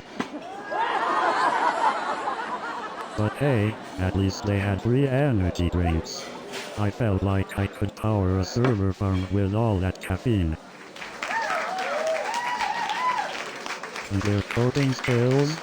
Like watching Jedi Knights battling with lightsabers. Only instead of lightsabers, they had people, and don't get me started on their fashion sense. It's like they raided the wardrobe of a 90s hacker movie. But hey, who needs fashion when you can write code that makes $1 million a day? They're the only group of people who wear t-shirts with programming code as their fashion statement. And let me tell you, their idea of a Friday night party involves sitting around and arguing about whether tabs or spaces are better for indentation. They're the only group of people who get excited about a new programming language release like it's a blockbuster movie. I once asked them if they had any interesting weekend plans. They said they were going to a LAN party in the office. And don't even get me started on the free snacks. Do they really think we'll work for peanuts? And let's not forget about those all-night coding sessions. I swear, I've seen sunrises from the office more often than my own bedroom. But you know what they say, no pain, no gain. And don't even get me started on the free snacks. I basically survived on those. Who needs groceries when you have an endless supply of granola bars? But what they don't tell you is that startup life also comes with a hefty dose of imposter syndrome. And the constant fear of being out-innovated. I had nightmares about being chased by agile project managers. But hey, at least we get free kombucha on tap. And have you seen those tech nerds fighting over the last charger outlet? It's like a scene from the Hunger Games. And let's not forget those intense debates over the best coding language. It's like arguing over which flavor of ice cream is the best. I mean, who needs a personal life when you have the latest iPhone? Just swipe right for a date, swipe left to delete the app. And don't even get me started on those never-ending software updates. I feel like I'm constantly on a date with my phone. I heard people have started offering to trade their firstborns for the new iPhone. Can you imagine? Hey, sorry honey, I gave away our future child for a better camera. But let's be honest, we're all secretly excited about the next big thing. I mean, who wouldn't want so? What's next? A drone that delivers tacos straight to your mouth?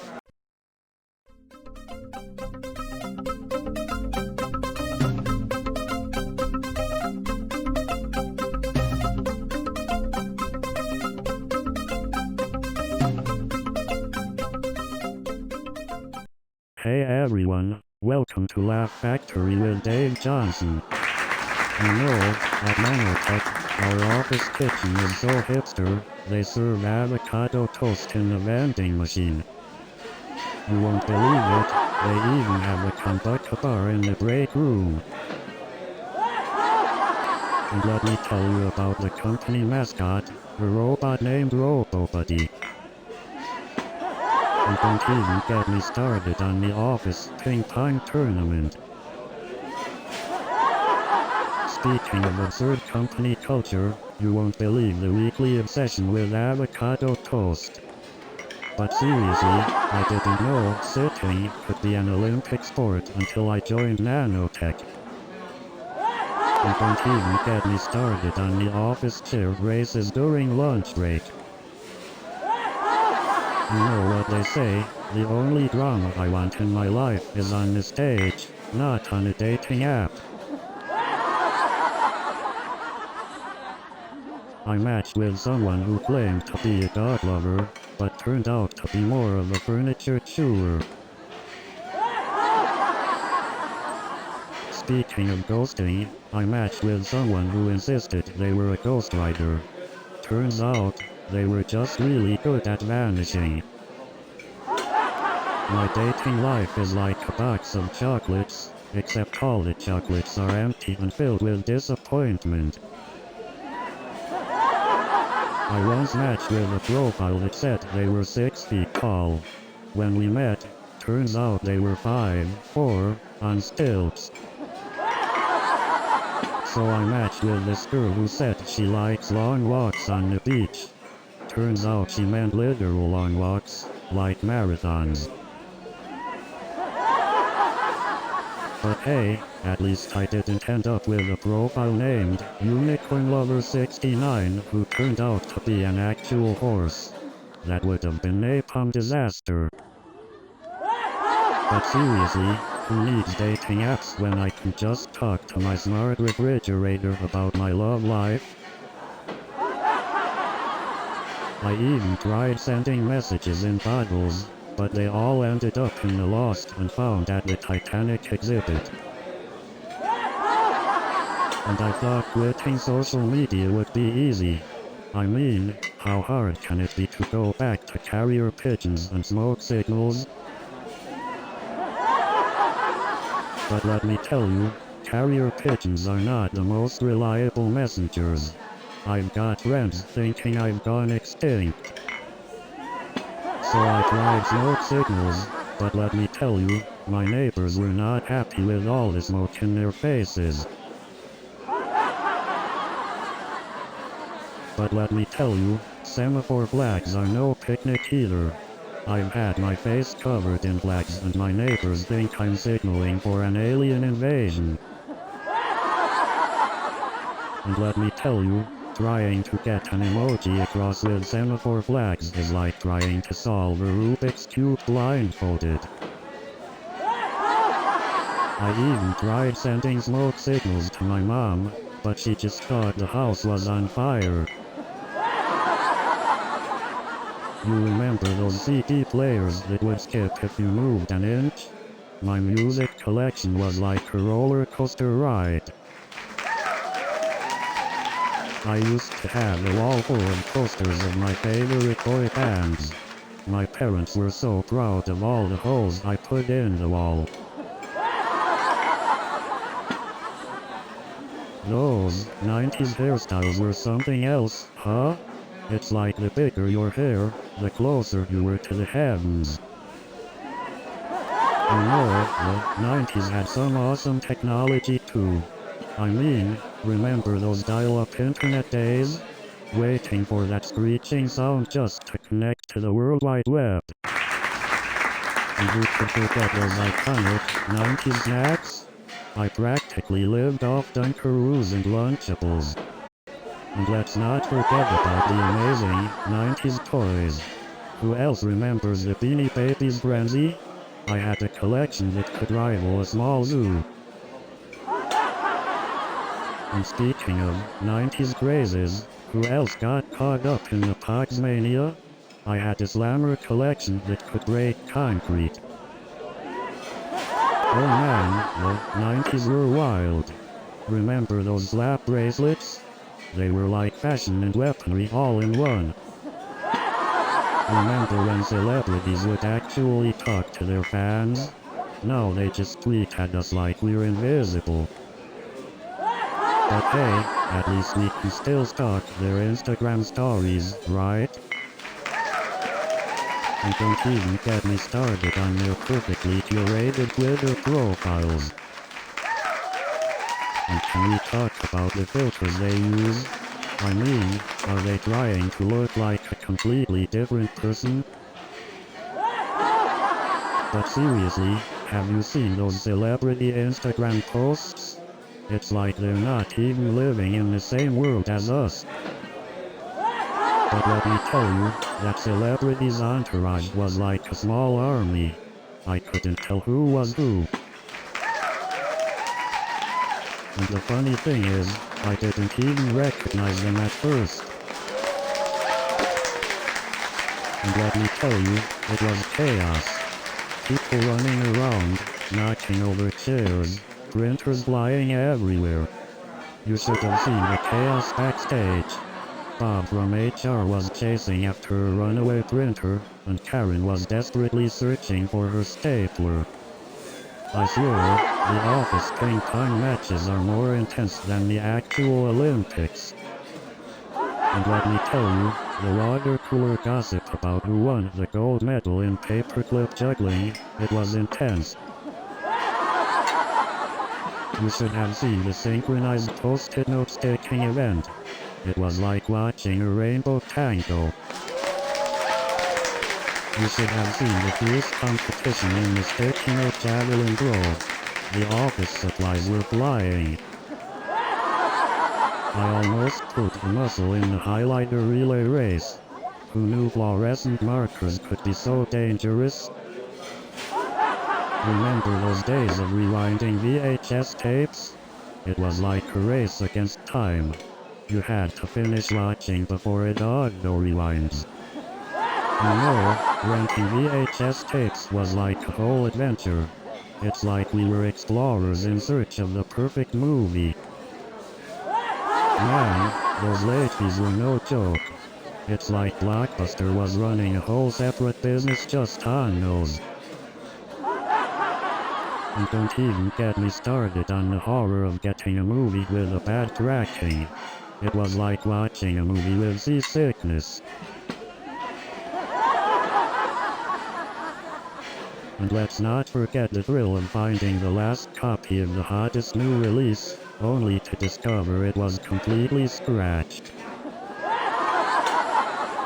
Oh, and remember when you had the DVD menu screen permanently burned into your TV? Talk about a but seriously, who needs DVDs when you can stream every movie ever made?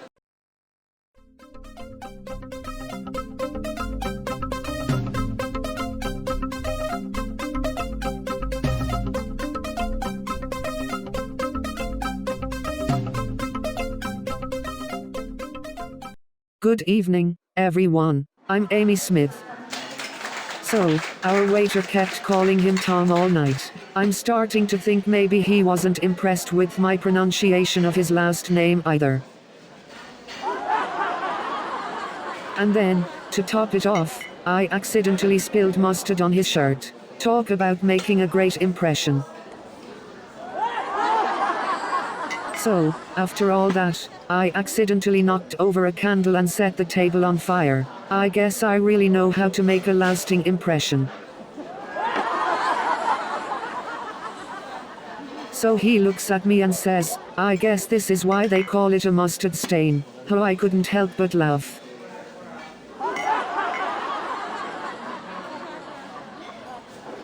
And to top it all off, I accidentally spilled the dessert on his lap.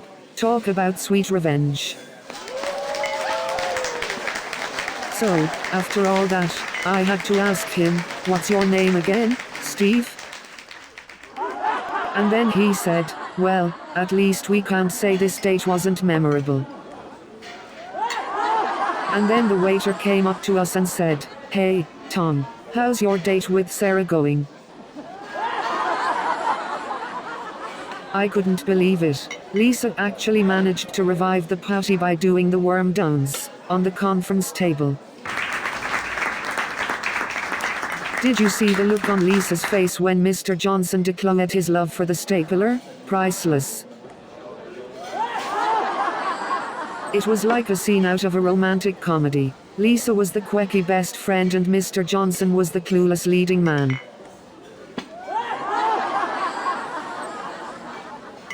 I can't believe Lisa actually thought her dancing would bring the party back to life. And then Lisa tried to do the worm across the dance floor. And then Mr. Johnson tried to do the stapler dance. But let's not forget the real star of the office party, the water cooler. And then I matched with this guy named Steve who said he could juggle flaming swords and cook a 5-course meal in his basement. You won't believe the types of people I've met online. I even came across a guy who said he could walk on water, on stilts. So I went over to Steve's place, and let me tell you, his basement was more like a circus than a kitchen. Speaking of surprises, I recently matched with a guy who claimed to have a pet unicorn. I mean, come on, who needs online dating when you can find a mythical creature on your phone? And let me tell you, the surprises just kept coming. I matched with a guy who claimed to be a professional tightrope walker. Can you imagine the balance issues in that relationship? So I thought I've seen it all, but then I matched with a guy claiming to be a professional snake charmer. And then, get this, I matched with a guy who claimed to be a professional fire eater. And to top it off, I matched with a guy who said he could communicate with aliens. I guess my dating life is out of this world.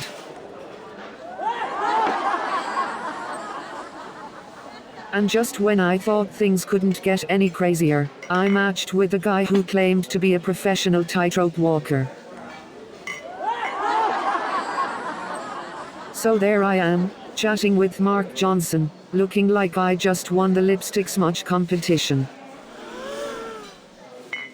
And to top it off, I had spinach stuck in my teeth the whole time.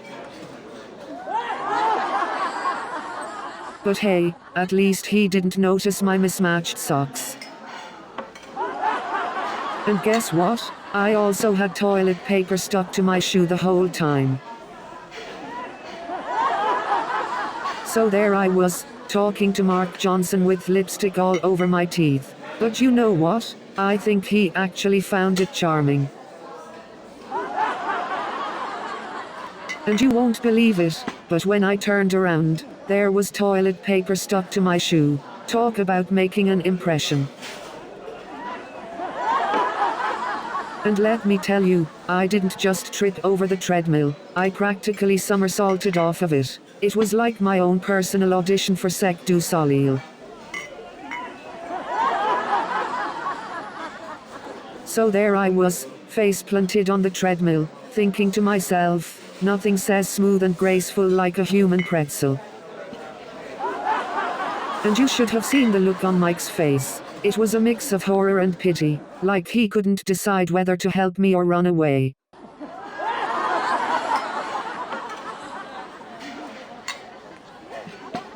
And then Mike comes over, trying to act all cool and casual, like he didn't just witness my spectacular gym fail.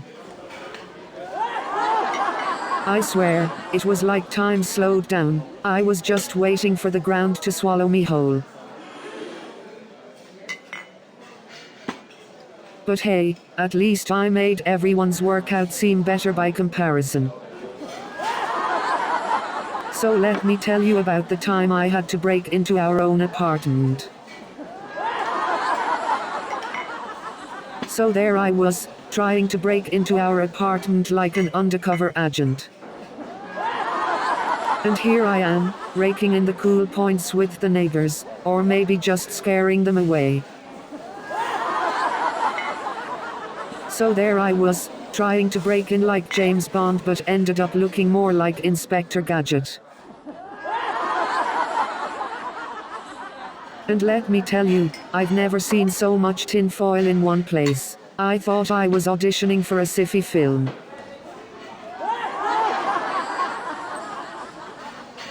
It was like living in Area 51. Every day felt like an alien invasion. I mean, who needs a security system when you have a living tinfoil fortress? So there I was, covered in spaghetti, looking like a walking marinara billboard. And let's not forget the chaos that ensued when Grandma mistook Uncle Bob's snake for her pet scav. And speaking of chaos, did I mention the time my little brother tried to fly like Superman and ended up crashing into the cake? Oh, and let's not forget when my sister thought it would be funny to put a whoopee cushion under Grandpa's seat. That reunion was wild. I mean, who brings a pet snake to a family gathering? Uncle Bob takes creepy and wit to a whole new level. And the cherry on top of it all, my aunt's homemade chocolate cake ended up in the hands of Uncle Bob's snake. Talk about a dessert disaster. But hey, at least the cake got some unexpected protein.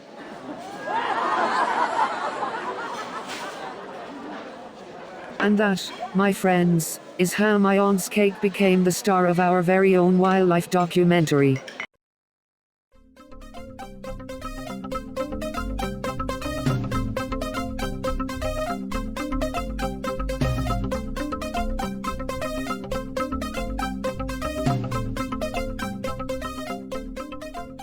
Good evening, ladies and gentlemen. Are you ready for a laugh riot? So there I was, lost in the subway, when suddenly I see this guy wearing a clown costume. I thought, well, at least someone's dressed for the occasion. And let me tell you, trying to find a bathroom in that subway, it's like searching for a unicorn. So I'm wandering around the subway, right, and I swear, I saw a rat so big it could qualify for the NBA. I finally made it back to street level, and you know what I saw? A hot dog stand. I was so relieved. I could have kissed those dirty water dogs.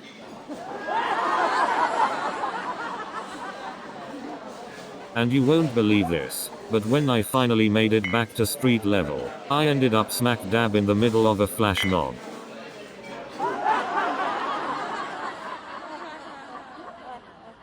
So there I was, surrounded by people who definitely missed their stop and others who didn't even know where they were going.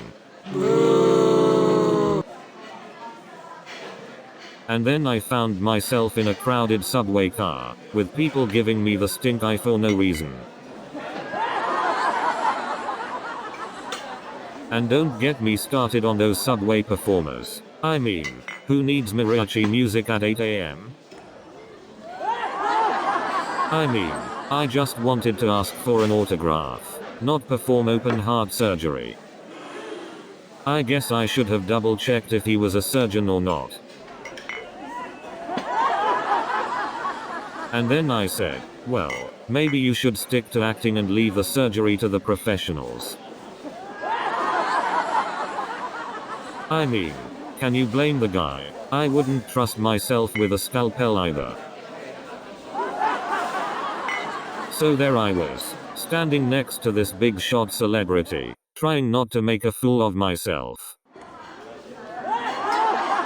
And let me tell you, trying to have a normal conversation with someone while photographers are flashing their cameras in your face is like trying to juggle chainsaws on a tightrope.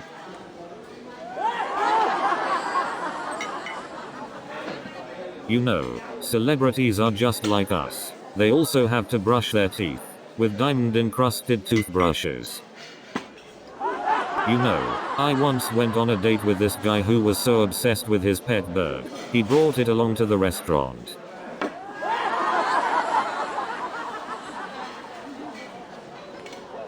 I once went on a date with a guy who was so into astrology, he asked for my zodiac sign before asking for my name. So, are there any bird lovers in the crowd tonight? I once went on a date with a guy who was so obsessed with his protein shakes, he asked me if I wanted to go to the gym on our first date.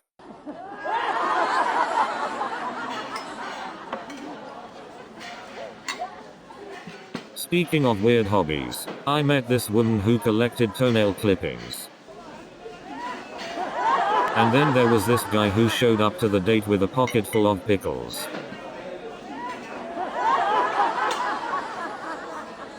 So then I go on another date, right? And this guy starts telling me about his extensive collection of rubber chickens. And then this girl tells me she collects porcelain dolls. I was just waiting for one of them to blink or something. And then this guy tells me he's been on The Bachelor. I was just waiting for him to hand me a rose.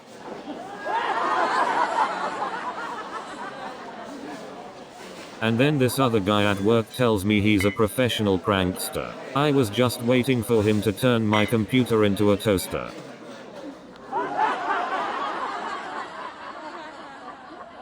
And then this other guy at work told me he's an expert in disappearing acts. I was just waiting for him to vanish into thin air.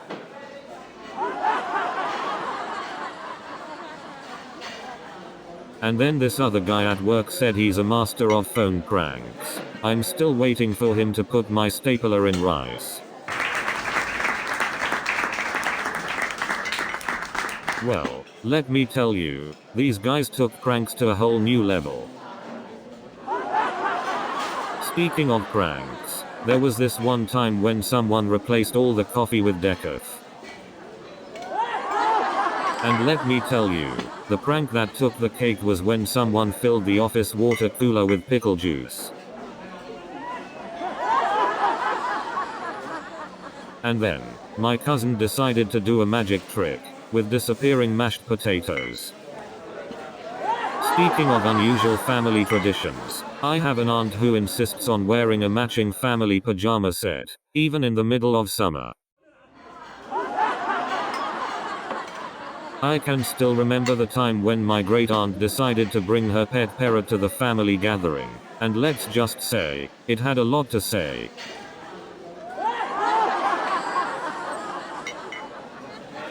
And then there's my cousin who always tries to start a political debate at every family gathering. Talk about a recipe for disaster. Speaking of competitive family games, my uncle once challenged everyone to a staring contest, and let's just say, it got really awkward. So I got this cousin, right, who brings her pet snake to every family gathering. It's like a real-life version of Snakes on a Plane. And don't even get me started on my cousin's ventriloquist dummy collection. And let me tell you, their family photo album is like a collection of crime scene evidence. But you know what's even worse? The autocorrect on my phone thinks it's a stand-up comedian too. And don't get me started on those autocorrect fails during important conversations. And have you ever tried to have a serious conversation with Siri? It's like talking to a teenager with an attitude. But seriously, have you ever noticed how your phone battery dies faster than your motivation at work on a Monday morning? And what's the deal with autocorrect changing weekend to weekend every single time? And what's the deal with voice assistants always misunderstanding what I'm saying? It's like having a bilingual parrot who only speaks gibberish. And what's the deal with autofill on websites always filling in the wrong information? It's like having a psychic secretary who can't read minds. I never understood why late night shows have live bands. Like, who is sitting at home thinking, you know what this comedy show needs? More saxophone solos.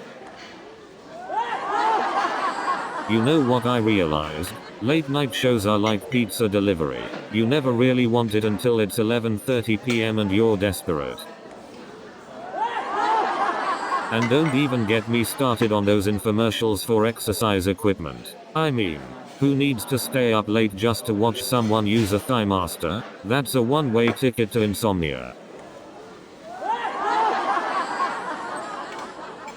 But you know what's really crazy? Those late night TV ads for psychic hotlines. I mean, who needs a crystal ball when you can just call a 1-800 number at 3 a.m. for all your life advice? And speaking of late night TV, does anyone else find it hilarious how the hosts always act like they've never met the celebrity they are interviewing?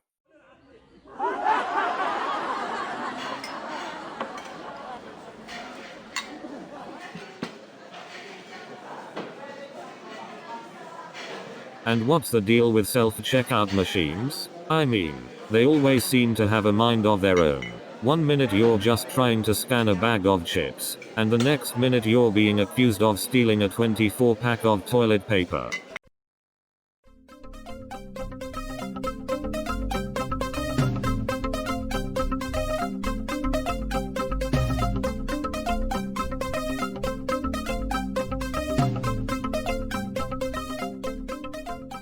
So, I used to be a software engineer in New York City. But let me tell you, those coding challenges, they're like trying to solve a Rubik's Cube on live TV. And don't even get me started on those brain teaser questions they throw at you. Tech interviewers love asking those logic puzzles that have nothing to do with the job. And then they expect you to solve these problems on a whiteboard. Who even uses whiteboards for coding anymore? I once got asked if I could write a program to calculate the probability of finding a soulmate. I just wanted to code, not play matchmaker. It's like dating apps are playing hide and seek. You find someone you like, tap on their profile, and bam, you never see them again. These dating apps should come with a disclaimer, warning, may cause carpal tunnel syndrome. But hey, at least if this whole dating thing doesn't work out, I've got a bright future ahead in physical therapy. You know, I spend so much time on these dating apps, I feel like I need a pixelated profile picture in real life. But you know what's worse than swiping right and getting a match? When you finally meet them in person and they're a left swipe in real life. And don't even get me started on the filters. I mean, come on, let's see what you really look like. But hey, at least I can still use those dating apps to order takeout, right? And let's not forget the long lines to use the restrooms. It's like waiting to see the Joker in real life. And don't even get me started on the cosplay competitions.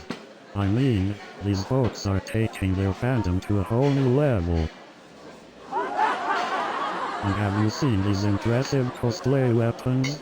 I'm starting to think they're secretly preparing for a zombie apocalypse. Speaking of fandom, I saw someone at the comic convention dressed as Batman. And I have to say, he really nailed the whole brooding thing. And those zombie cosplayers always have the most realistic brains. I've seen neuroscience labs that would be jealous. And I don't know how they do it, but those cosplayers always manage to find the perfect superhero poses. And the Star Wars cosplayers, they have a lightsaber for every occasion. And the Harry Potter cosplayers, they can summon laughter out of thin air. And don't even get me started on the Marvel cosplayers. Speaking of choices, trying to decide what to watch on these platforms is like being at a buffet when you're on a diet. It's like trying to find a needle in a haystack, if the haystack was made of awesome TV shows. And don't even get me started on their recommendation algorithms. It's like they're trying to make us question our own taste. And the worst part is when they start auto-playing a show you have zero interest in. And don't even get me started on their user interface. It's like they hired a team of sadistic labyrinth designers. I mean, I spend more time browsing streaming platforms than actually watching shows. It's like they intentionally hide the good shows from me. You know when you're browsing through streaming platforms and you start feeling like the algorithm knows you better than your own mother? And then, out of nowhere, I see him. So there I was, trying to act cool and not freak out. And then, the celebrity looks at me and says,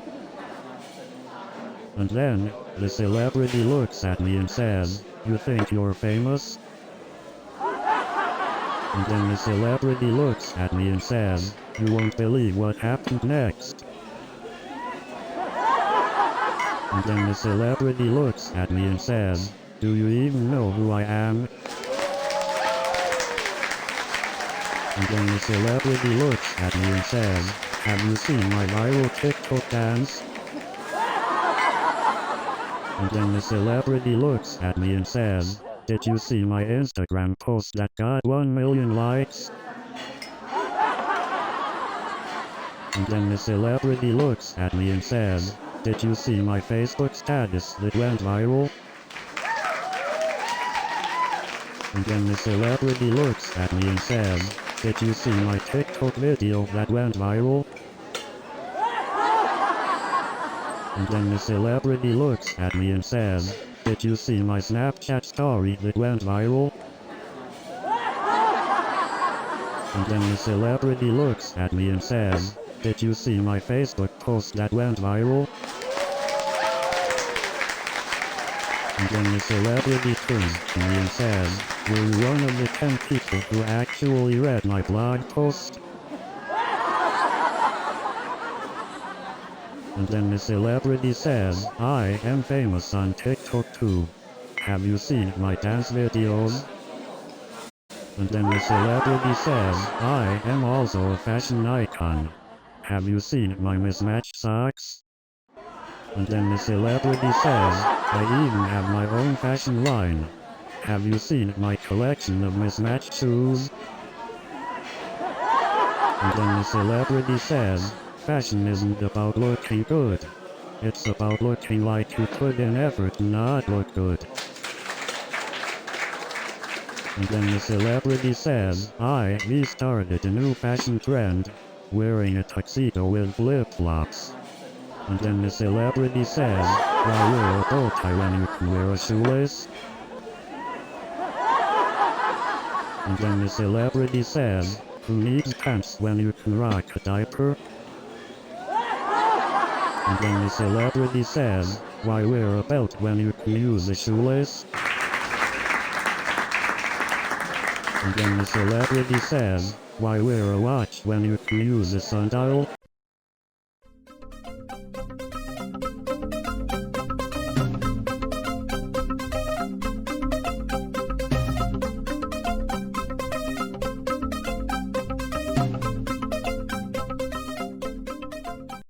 Good evening, ladies and gentlemen. Are you ready for some tech tales? So there I was, running on caffeine and pure determination, trying to meet yet another impossible deadline. And let me tell you, the break room coffee was more powerful than any quote I've ever written. And let me tell you, the Wi-Fi here was slower than a snail on a treadmill. And speaking of crazy deadlines, we had a project that had to be done yesterday. I didn't even have time to blink. And let me tell you, the office coffee machine was like a snail trying to brew a cup. And let me tell you, the office coffee machine was so slow, it made me question the laws of physics. And the CEO, Mark Thompson, would always give speeches like he was auditioning for a Shakespeare play. And speaking of crazy deadlines, we had a project that was due yesterday. I think our CEO believes in time machines, not just high-tech gadgets. So one day, I walked into my cubicle and found it completely transformed into a jungle. There were vines hanging from the ceiling, trees, even a fake lion. I had to work in the middle of a rainforest, guys. So one time, Sarah thought it would be hilarious to fill my cubicle with packing peanuts. I walked in and it was like a winter wonderland. And then one day, I came into the office and my chair had been replaced with a whoopee cushion. And then, out of nowhere, I found my desk covered in sticky notes. I couldn't even see my computer screen. And then Sarah filled my desk drawers with confetti. I'm still finding colorful shreds everywhere. But let me tell you, revenge is a dish best served with a side of whoopee cushion. And then Sarah thought it would be hilarious to cover my keyboard in sticky notes. I found them all over my office for weeks.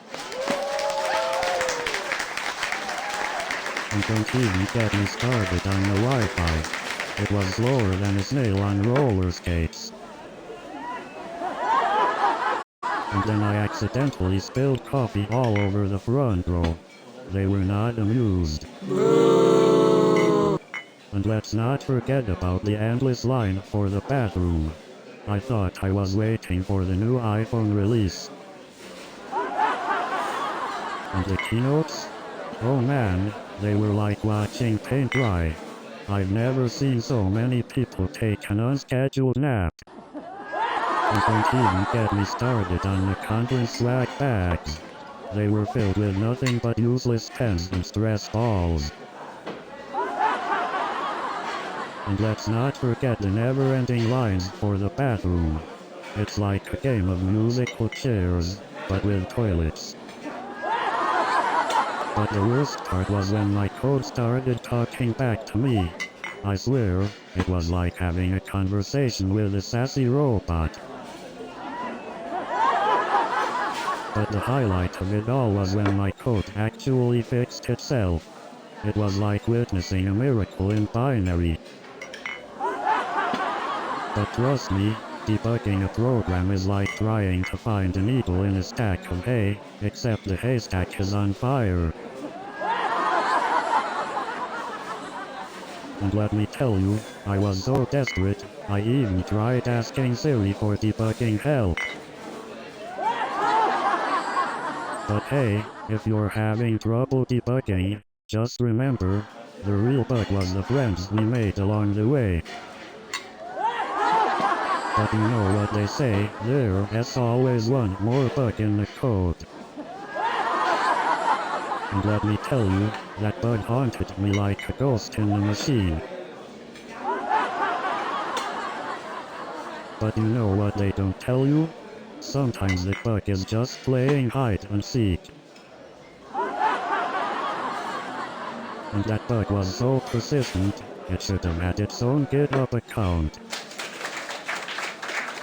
Working in tech support is like being a superhero, except instead of fighting crime, you're fighting ignorance. I once had a customer who thought USB stands for unlimited storage box. And don't even get me started on the customers who think turning it off and on again means physically flipping their computer upside down. Speaking of absurd demands, I once had a customer who insisted their computer was broken because there were no cup holders. And let me tell you about the customer who swore up and down that their computer was haunted. I guess it's not just the hardware that's possessed. And remember that customer who called because they couldn't find the any key? I guess the alphabet just isn't their strong suit. And how about the customer who wanted us to fix their microwave through remote access? Sorry, but I don't think Control plus Alt plus defrost exists. And then Dave said to me, you call it a variable name? It looks like someone smashed their keyboard. And then Dave looked at my code and said, are you trying to break the record for the longest variable name in history? So, after Dave gave my variable name a 1-star rating, I asked him if he had just launched a coding reality TV show. And then Dave suggested that my code should be preserved in a museum, under the Worst Practices section. And then he said, I hope you don't mind, but I've shared your code with all my friends, as a warning. And then Dave turns to me and says, I've seen better algorithms in my sleep, and trust me, I've had some pretty boring dreams. And then he goes, if this code were a car, it would be a convertible, with the roof constantly falling off. And then I said, Dave, your code is like a computer virus, it spreads faster than a sneeze in a crowded room. I was teamed up with this guy who had more energy than a particle accelerator. Speaking of coding mishaps, I once accidentally deleted the entire database. Talk about a system meltdown, and let me tell you, trying to merge everyone's code was a bigger challenge than untangling a bowl of spaghetti. You know, collaborating with strangers is like trying to solve a puzzle blindfolded. And don't get me started on trying to version control with a team of 10. And finding a bug in someone else's code is like finding a needle in a haystack.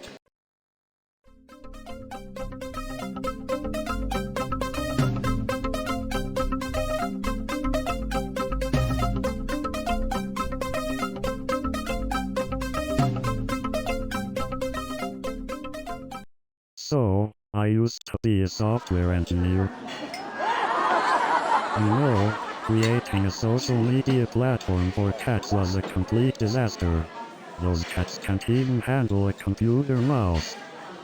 And let me tell you, those cats had more followers than most human influencers. It was a catastrophe, but a hilarious one. And let me tell you, trying to explain a bug to a CEO who thinks HTML is a person's name is a whole new level of frustration. And there I was, feeling like the Google search bar, expected to know everything. You know, I think that CEO could really use some coding lessons. Maybe then he'll stop expecting my code to fix his coffee maker. So there I was, trying to debug the server, when suddenly, the coffee machine started spitting out error messages. And let me tell you, trying to explain code bugs to a CEO is like trying to explain stand-up comedy to a cat. And the CEO had the nerve to ask me if I could make the platform compatible with dogs too. So there I was, sandwiched between breakdancers and a mariachi band. I couldn't tell if it was a dance battle or a fiesta. And then, a mariachi band joined the party. It was like a dance battle with a fiesta twist. And just when I thought things couldn't get crazier, a group of street performers hopped onto the train. And then, a group of mimes started mimicking the breakdancers. It was a battle of invisible walls and invisible music. And you won't believe what happened next. And then, the subway suddenly turned into a disco. People were shaking their groove things like it was Studio 54. It was like a subway party. I half expected to see the breakdancers pull out a disco ball and start spinning on their heads. And let me tell you, Michael's fashion sense was something else. I've never seen someone confidently rock a neon green feather boa with a plaid suit.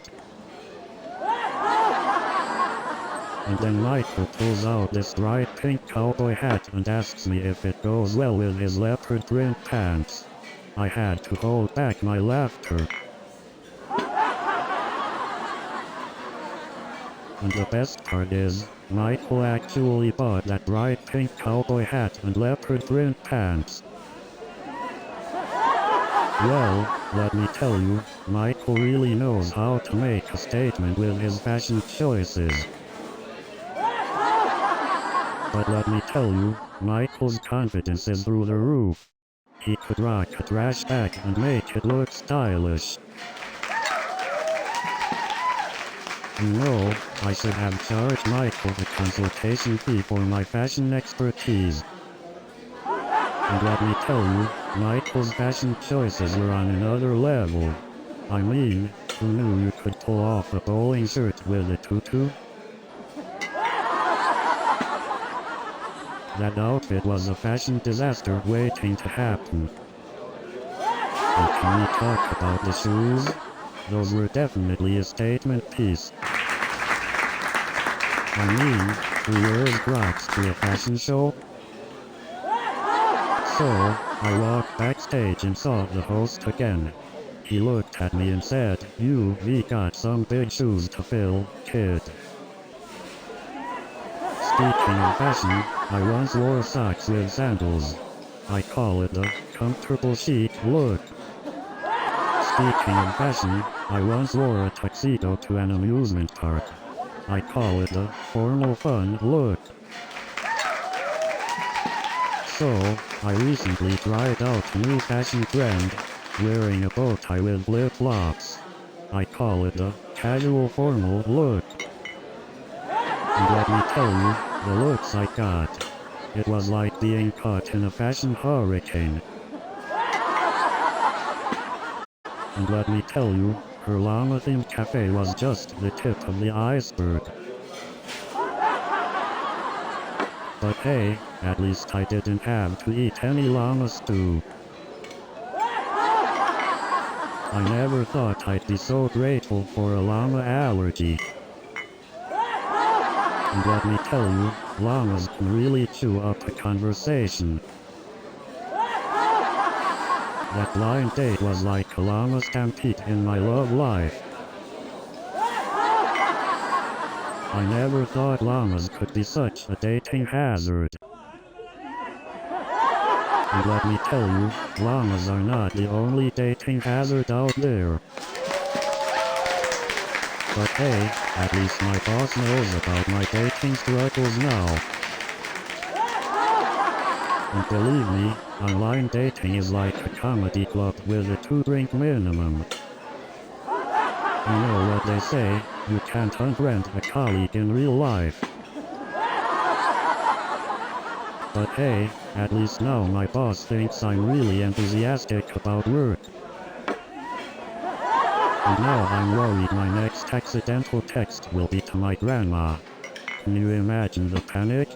I like your Instagram post, Grandma, but please stop posting pictures of your dentures. And now I'm afraid to even open my email. Who knows what kind of surprises await me there. And you know what really scares me? The autocorrect feature on my phone. It's like having a drunk roommate who thinks they know better than you. I thought auditions were scary, but have you ever tried parallel parking in New York City? You know what's scarier than a Broadway audition? Trying to find an apartment in New York City. Speaking of auditions, the worst part isn't even the nerves, it's those audition room mirrors. They make me look like I'm auditioning for the role of a vampire. You know what's even scarier than a Broadway audition? Trying to find an affordable grocery store in New York City. You know what's scarier? Realizing you forgot your lines during a Broadway audition. You know what's really scary? Going to the DMV in New York City. You know what's even scarier? Trying to find parking in New York City.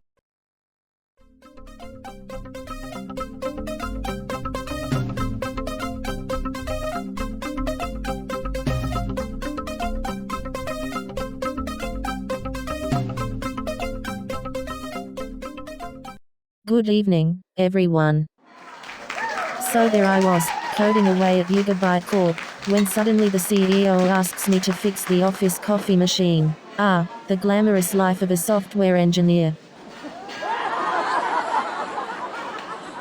And let me tell you, the office coffee machine had more bugs than the entire code base. Speaking of quirky office dynamics, let me tell you about the time my coding buddy turned out to be a cat. I guess we all needed a little more personal space.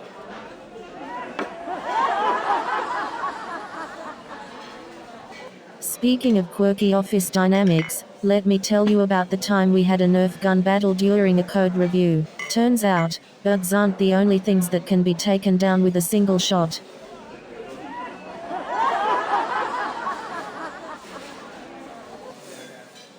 And let me tell you, trying to debug code while dodging foam darts, it's like trying to solve a puzzle in a hurricane. You know, sometimes I think the bugs in the code have better aim than some of my colleagues.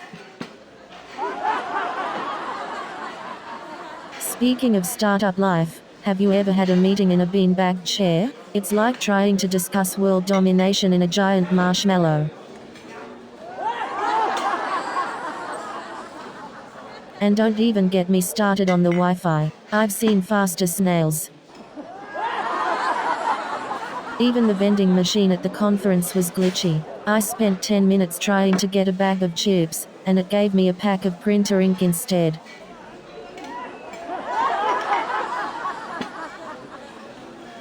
And the conference app, it crashed more times than my browser during a Black Friday sale. And don't even get me started on the Wi-Fi connection. It was slower than waiting for my code to compile. I met Steve.com at the conference, and let me tell you, he's not as cool as his name suggests. Speaking of Steve.com, turns out his fashion sense is as outdated as dial-up internet. And let's not even get started on his choice of footwear. But seriously, who wears socks with sandals? I mean, who wears socks with sandals? It's like wearing a tuxedo with flip-flops. I have to say, it takes a special kind of confidence to rock that style. But seriously, folks, let's talk about cargo shorts. Cargo shorts, huh? More like carry everything I own in my pockets shorts. You know what's worse than cargo shorts? Cargo pants. Have you ever seen those cargo pants with so many pockets? It's like someone thought, I need to carry a whole hardware store on my legs.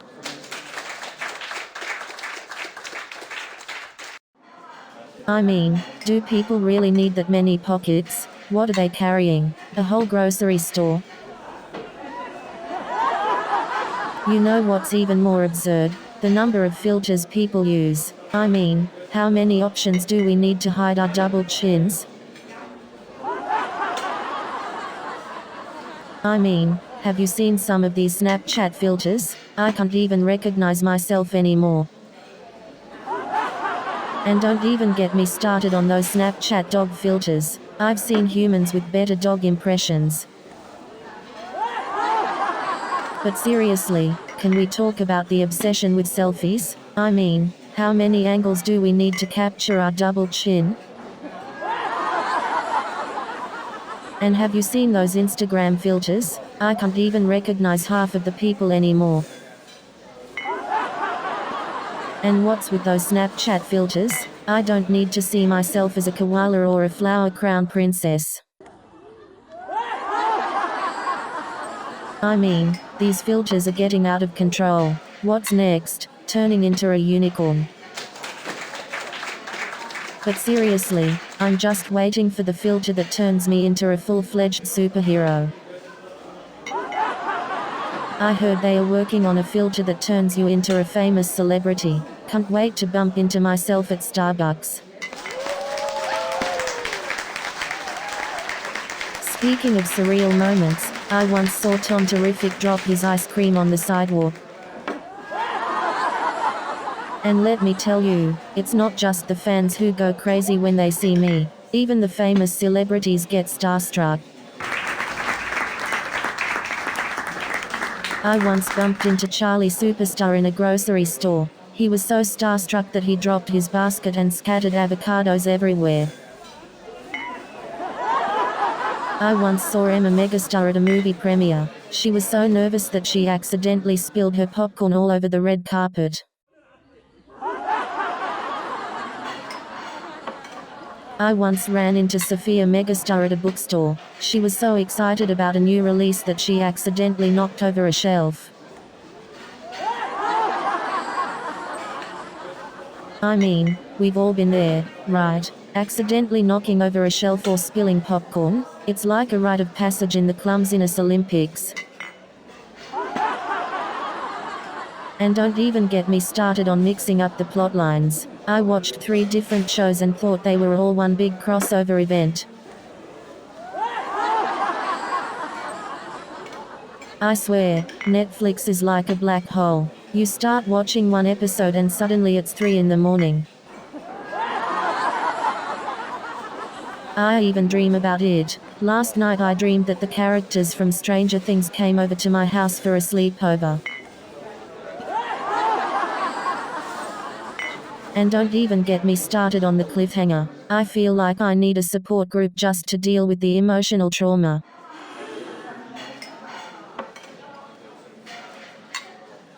And you know what's even worse? When you accidentally spoil the ending for yourself. It's like opening a present before Christmas. You know, sometimes I feel like I'm living in a never-ending meme cycle. It's like I can't escape the internet's grasp. I mean, I can't even eat a slice of bread without thinking it'll become a meme. And don't get me started on those distracted boyfriend memes. It's like they were made specifically for my past relationships. But seriously, who comes up with these memes? I want to meet the genius behind them. But have you seen the "This is fine" meme? It's like my life in a nutshell. And don't even get me started on the "Is this a pigeon" meme. And what about the distracted girlfriend meme? It's like she knows my entire dating history. And have you seen the distracted boyfriend meme? It's like my ex-boyfriend had a secret life.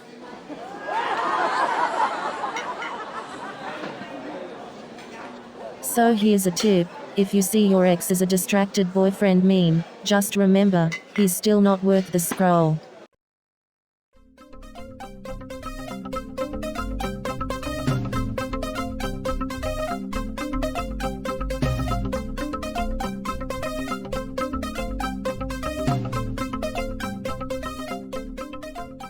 Good evening, New York City. So there I was, debugging code and dreaming of a promotion. And let me tell you, this guy Mark Thompson, he couldn't even write a "Hello World" program. And this genius Mark Thompson thought HTML was a programming language. And you won't believe how he thought CSS was just another language for ordering coffee. And then Mark said, "Why do we need a bug tracker? Bugs are cute little creatures." And then Mark tried to convince us that agile development was just a fancy way of saying you run really fast with your code. And then Mark insisted that using Windows was the best way to build a stable software. So there I was, trying to look cool and suave, and my shoelace gets caught in the subway door. We were both so awkward, it was like two penguins trying to dance the tango. And of course, my hair decides to go full on Grizz ball. It was like the humidity was in on the joke too. And then I went to say something cool and smooth, but it came out sounding more like a dying walrus. So there I was, trying to play it cool, when I accidentally sat in a puddle of water, leaving me with a wet spot on my pants. But hey, at least I got a free shower, right? And to make matters worse, I had something stuck in my teeth the whole time. But hey, at least I avoided the subway rats, right? So there I was, covered in coffee, trying to play it cool. And let me tell you, it was not a regular coffee shop. They served their coffee with a side of irony. But let me tell you, that wasn't the only thing that spilled that day. And you won't believe what happened next. And then, out of nowhere, her phone rings and she starts talking like she's on a secret mission.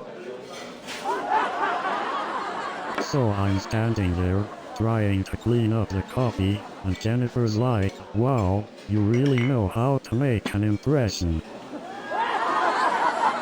And then I come across this profile of a guy posing with a lion, like he's the king of the jungle or something. And then I see this profile of a guy wearing a tinfoil hat, like he's shielding his brain from government mind control.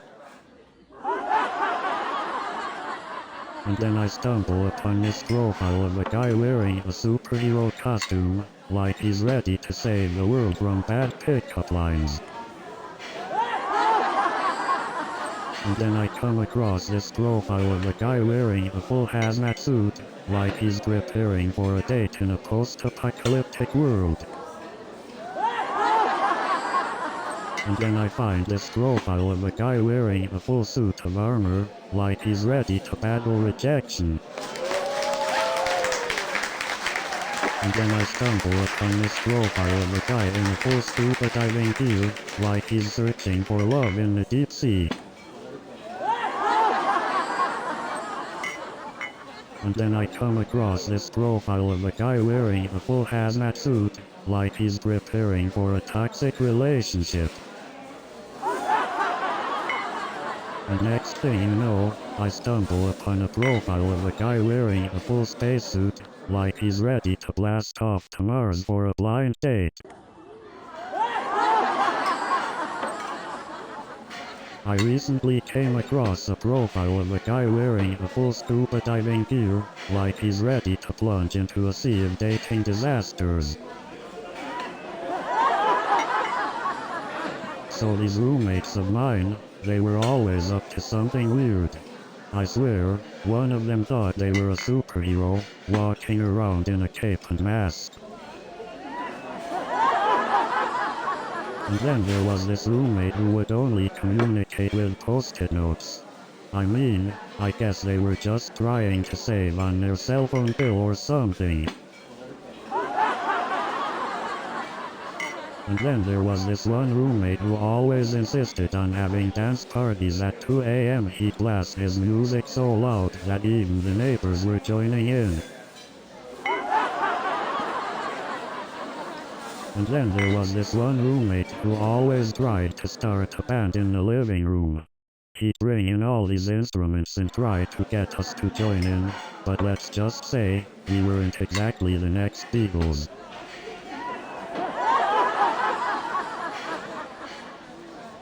And then there was this one roommate who was always rearranging the furniture in the middle of the night. You'd wake up to find your bed in the kitchen and the dining table in the bathroom.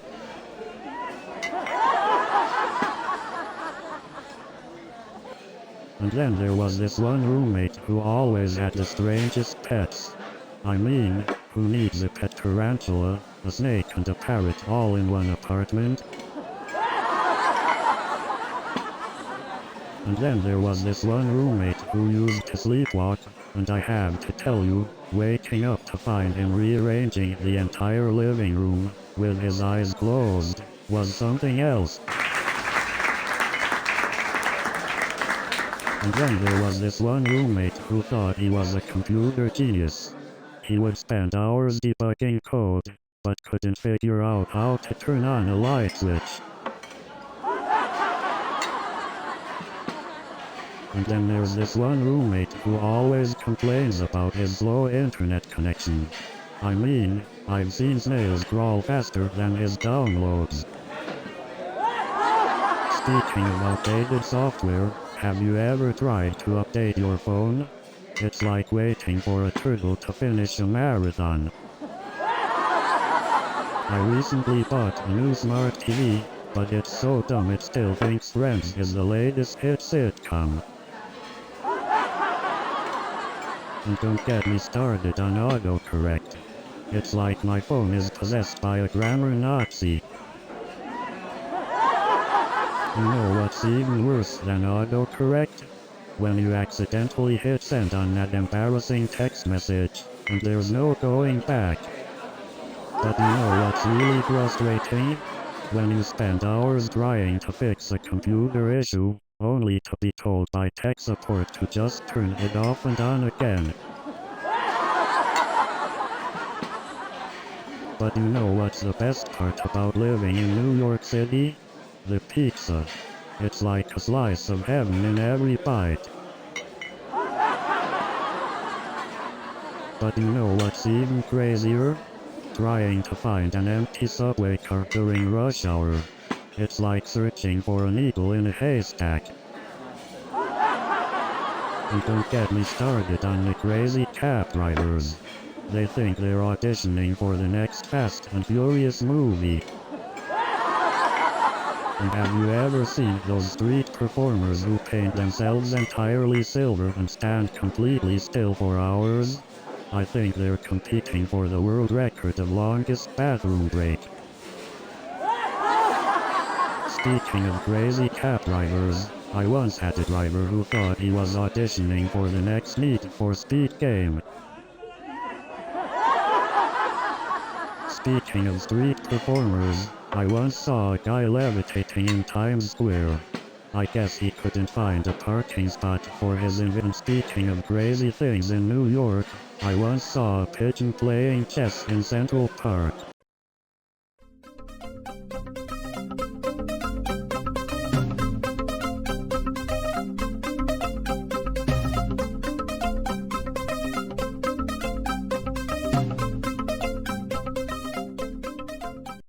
Good evening, San Francisco. Are you ready to laugh? So I told Mark, you might be the billionaire CEO of Facebook, but can your code make someone laugh until they cry? Well, turns out Mark's code can't even make Alexa laugh.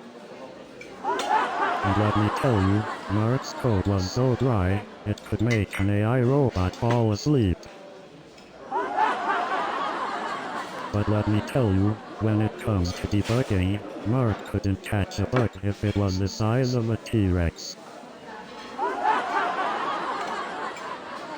Talking about Mark's coding skills, let's just say he's still stuck in the programming Stone Age. Speaking of Stone Age, I saw this code that had more comments than actual code.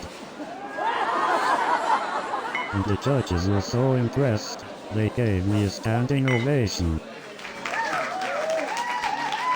So this customer calls in and says their computer won't turn on.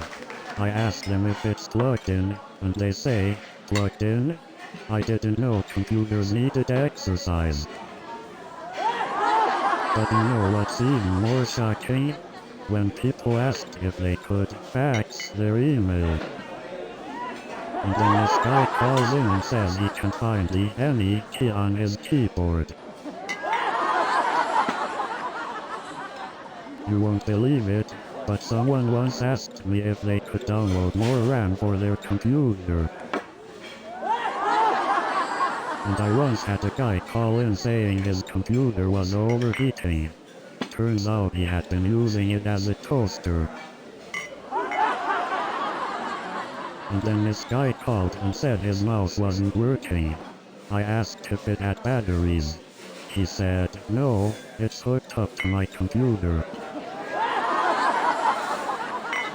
And then another guy called in saying his computer was making a weird noise.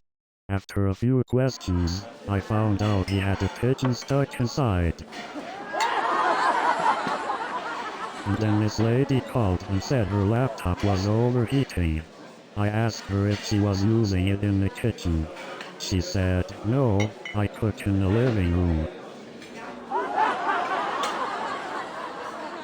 I remember one coding challenge at Google that was so difficult, it made my brain feel like it had a pigeon stuck inside. You know, I had to write a function to count the number of times I cried during that interview. So there I was, sweating like a software bug in production. And the interviewer asked me, what would you do if you had to debug a program with infinite loop? I said, change my career to professional procrastinator. Speaking of quirky interview questions, they asked me, how do you find a needle in a haystack? I said, call Sherlock Holmes. So then they asked me, what is your favorite programming language? I said, English. And they said, how do you handle difficult teammates? I said, I introduce them to my friend, Mr. Coffee. So then they asked me, how many cups of coffee do you drink in a day? I said, enough to keep the code flowing. And let me tell you, those late night coding sessions really put the brew in breakthrough. You know, I once tried to debug my coffee maker. Turns out, it didn't have a good sense of humor. Let me tell you, debugging a software bug is like searching for a needle in a Stack Overflow. Working at a startup is like being on a roller coaster ride, except the highs and lows happen at the same time. Have you ever had to push code to production at 3 AM while you're half asleep? It's like trying to perform a magic trick without a rabbit or a hat. And let's not forget the countless coffee runs, where venti became my new mantra. Working at a startup is like being on a perpetual roller coaster, but without the safety bar. One time I saw a cosplayer dressed as Batman. I asked him why he was at a comic book convention instead of fighting crime. I even saw a group of cosplayers dressed as the Justice League. I asked them if they were taking applications. And there was this guy dressed as Aquaman. I asked him if he needed a hand with his swim to the convention. So I'm walking around the convention, and I see this guy dressed as Batman, but it was the Adam West version. And then I spotted this guy dressed as the Flash. I asked him if he could teach me how to be punctual to family gatherings. Speaking of cosplayers, I saw someone dressed as Wonder Woman, but she didn't have a lasso of truth, she had a lasso of untangling headphones. I also saw a group of friends dressed as the Justice League, but they were arguing over who gets to be Batman. Oh man, I can't believe I knocked down that lamp. My wife was not happy about that. I swear, virtual reality has become my wife's worst enemy. But hey, at least virtual reality gives me a good excuse to redecorate. I couldn't believe it. I knocked over the lamp again. I think even virtual reality wants me to sit in the dark. Virtual reality keeps surprising me. Just the other day, I was flying through space and accidentally crash-landed in my neighbor's backyard. It's like my virtual reality adventures are out to get me. Next thing you know, I'll be facing off with a virtual T-Rex in my kitchen. I hope my virtual reality experiences don't start breaking the laws of physics. Next thing you know, I'll wake up floating in midair. It's crazy how a single tweet can cause such a storm. I should start tweeting about world peace and see what happens. Imagine if the internet took grammar as seriously as it takes cancel culture. We'd all be fluent in proper English by now. I mean, who knew 140 characters could cause so much trouble? I can't even write a full paragraph without someone getting offended. Imagine if we had a troll to English translator. We'd finally be able to understand their insults. You know, trolls have this amazing power of uniting people. Whenever someone trolls me, I see an army of people coming to my defense. You know, trolls may be relentless, but at least I know I can count on them for some good material. You know, trolls are like the annoying bugs in our code. We hate them, but we also can't live without them.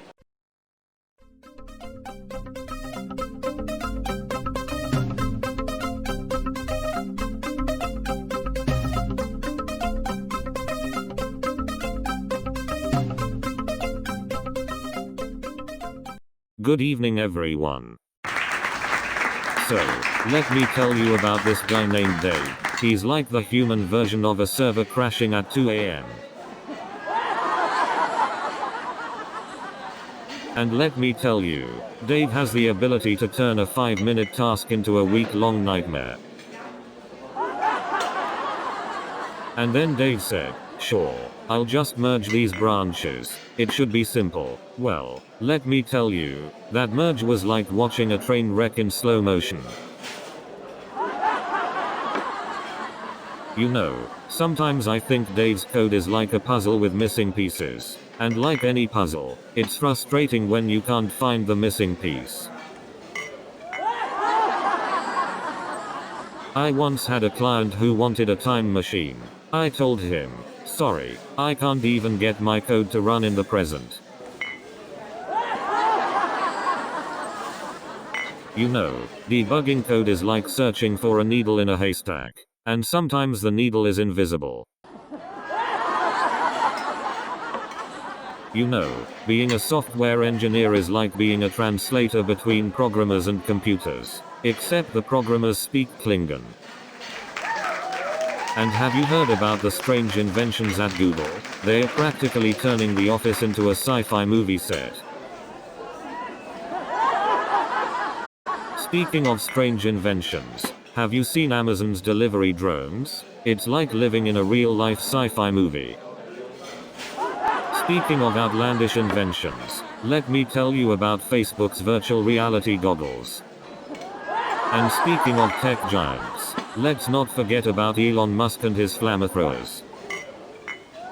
And let's not overlook Amazon's attempt at delivering packages via drones. Speaking of tech giants, have you seen Apple's new invention? They are calling it the toaster. Speaking of tech giants, Let's not forget Facebook's latest feature, the selfie saver. And don't even get me started on Snapchat filters. I mean, seriously, who needs a dog nose and ears on every single photo? Woof. Speaking of social media mishaps, I accidentally liked my own post and got called out by my mum. Talk about embarrassing. But let's talk about Facebook memories. You know, when they show you an old photo and say, "Hey, remember when you had hair? Thanks for the reminder, Facebook." And don't get me started on those filters. I mean, if I wanted to look like a puppy, I'd adopt one. Talking about social media influencers, have you seen those people who go to extreme lengths just to get a perfect selfie? I mean, climbing up a tree or dangling from a cliff, all for a like.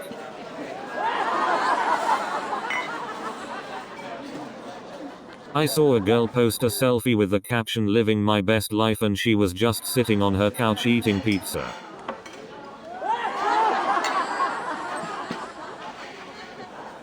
And don't even get me started on the endless scrolling. I once spent so much time on social media, I actually teleported to a parallel universe. You know, Hollywood can be a tough place. I auditioned for a role once and the casting director said, "We're looking for someone with more talent." I said, "Well, I'm an engineer. I can build you a robot actor if you want."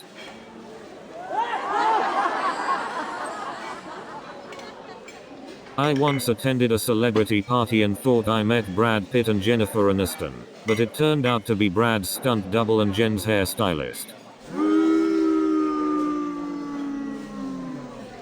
And let me tell you, the celebrity parties in Hollywood are like a whole different planet. You know, after attending so many celebrity parties, I've realized that Hollywood is just a big game of who's who, and I'm definitely not winning.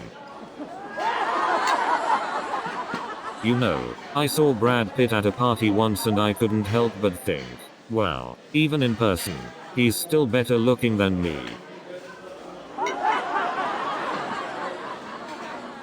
Speaking of Hollywood parties, I once saw Jennifer Aniston screaming into the void. Turns out, she was just auditioning for the next Scream movie.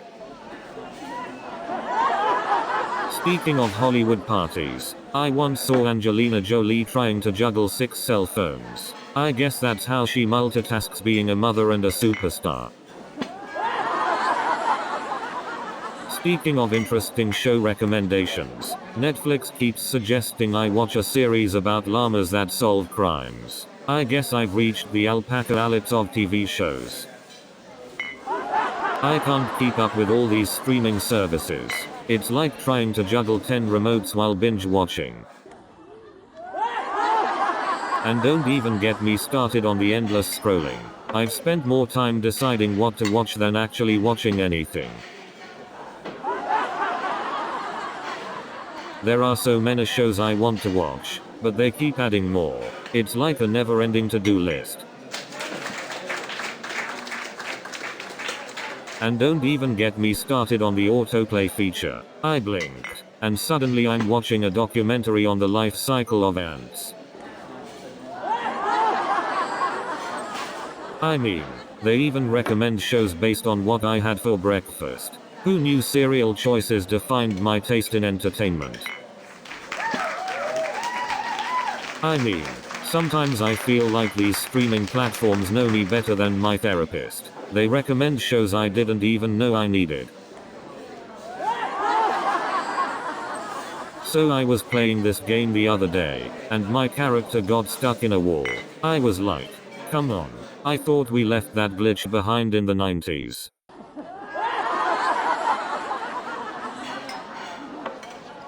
And you know what really annoys me in those games? When a character randomly walks into a wall like they've never seen one before.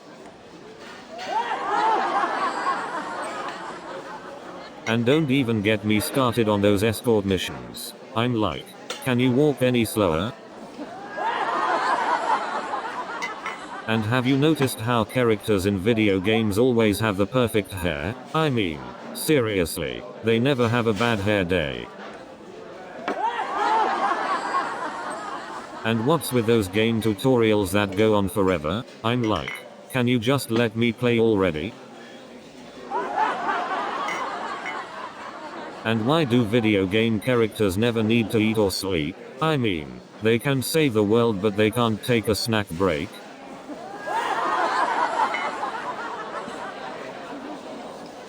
And speaking of leveling up, why is it that in video games, a character can go from level 1 to level 100 in a matter of hours, but it takes me months to get a promotion at work?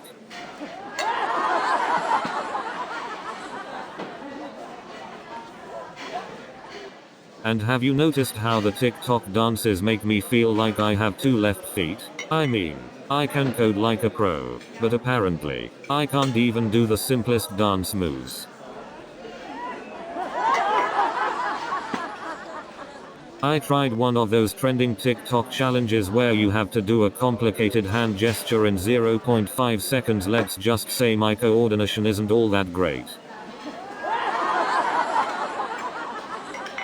I thought I was pretty tech savvy until I tried to figure out all the TikTok video editing features. It's like trying to debug a complex software code with no documentation. I even tried using one of those TikTok video effects that were supposed to make me look younger. Let's just say the result was more like a glitch in the Matrix.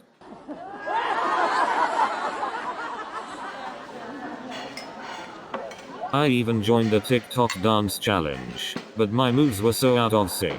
I think I accidentally created a new dance genre. And then I realized why they call it TikTok. Because it's like time just disappears while you're scrolling through those videos. You know, sometimes I feel like I'm living in a TikTok world, where reality is just a series of 15-second videos. I tried to do a TikTok dance challenge once, but my body started doing the Macarena instead. Talk about a throwback.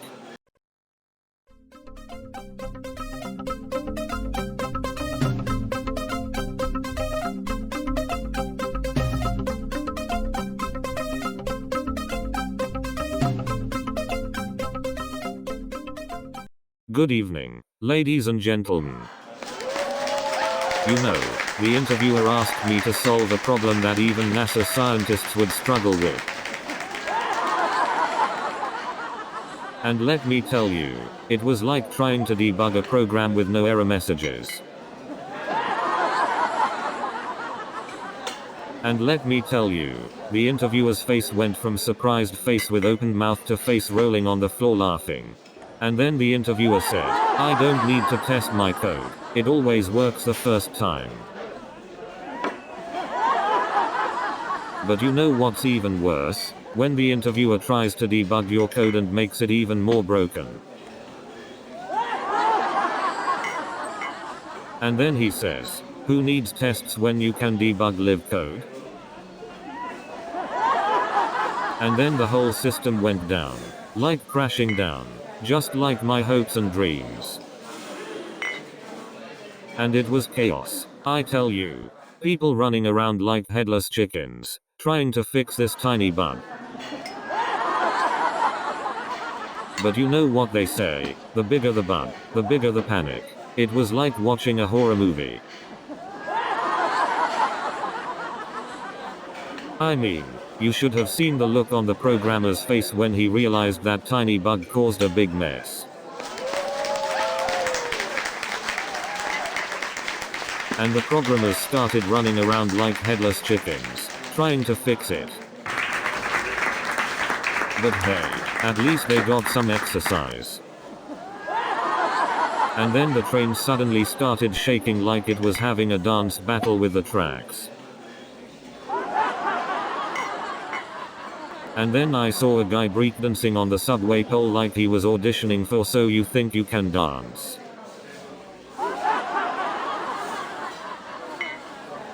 Speaking of dance battles, I once saw a pigeon doing the moonwalk on top of the turnstile.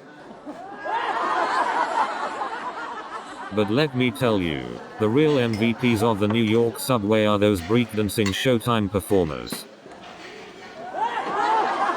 And don't even get me started on the pole dancers on those crowded rush hour trains. But let me tell you, the most fascinating thing I've seen on the New York subway is a group of mariachi musicians. And let me tell you, trying to find an empty seat on the subway is like searching for a pot of gold at the end of a rainbow.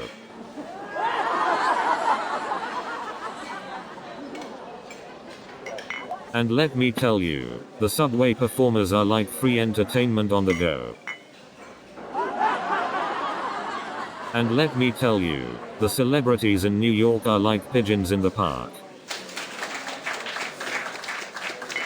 But let me tell you, trying to play it cool while walking away it's like trying to catch a pigeon in the park. So there I was, starstruck like a deer caught in headlights. And I'm just there, trying to act normal, you know, like I wasn't just starstruck 2 seconds ago. I mean, who wouldn't be starstruck? It's not every day you see a celebrity, let alone bump into them. I swear, it felt like time froze for a second. I couldn't even remember my own name.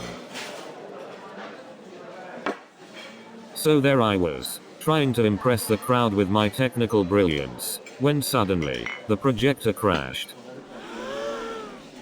And let me tell you, it's not easy to recover from a technical glitch in front of a bunch of software engineers.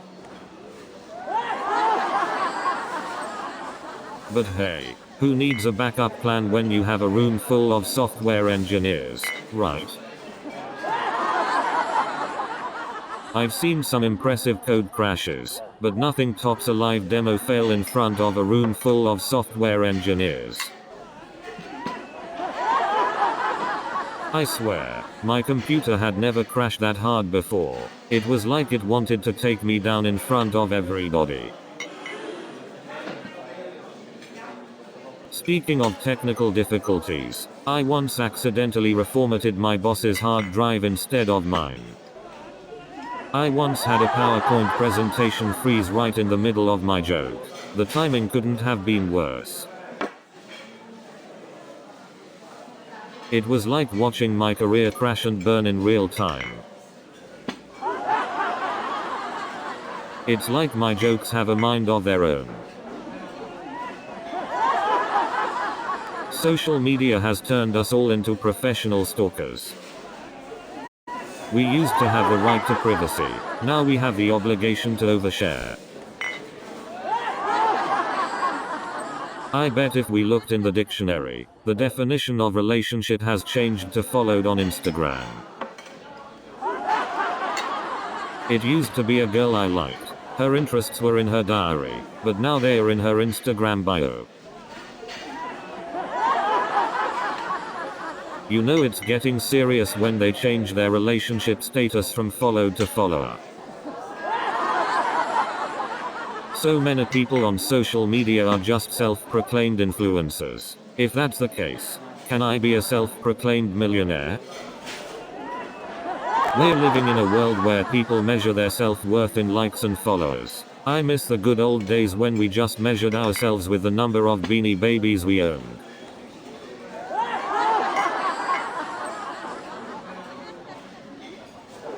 I can't wait for the day when we can simply download food and eat it like an app. With all the advancements in technology, I won't be surprised when we start getting Instagram filters for our vision. In the future, I bet people will take selfies with their flying cars, but they'll still use duck lips. And don't even get me started on the holographic reality dating shows. I can just imagine people in the future having holographic pets that poop virtual poop. Imagine a hologram of your ex that never stops talking. Now that's what I call a nightmare. Imagine a self-driving car that gets road rage. Now that's what I call a traffic nightmare. Imagine a smart home assistant that becomes your therapist. Alexa, I'm feeling down. I'm sorry to hear that. Here are some dad jokes to cheer you up. Imagine a robot vacuum that gets anxiety when it misses a spot. I'm sorry, I can't go on until this room is perfect.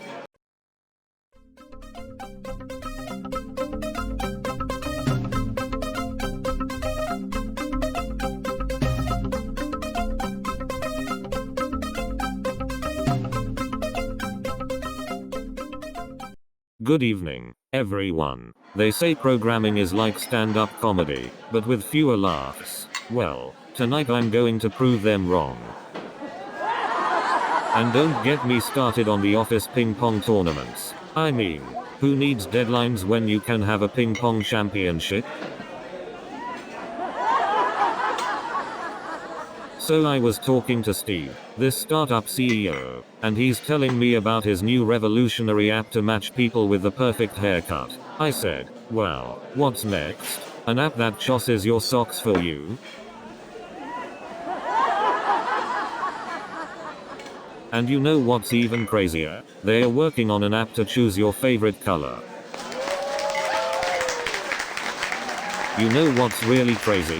They are developing an app that picks out your daily breakfast cereal. And you know what's even crazier? They are now working on an app that chosses your daily outfit. And guess what, folks? They are even working on an app that decides who you should marry. And believe it or not, folks, they are even developing an app that chosses your next meal.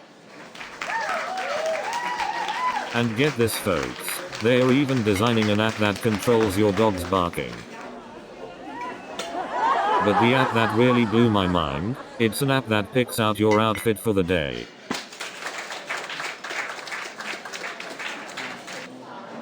And you know what's even crazier? They are working on an app that can predict your next famous encounter. I guess it's time to update my celebrity radar.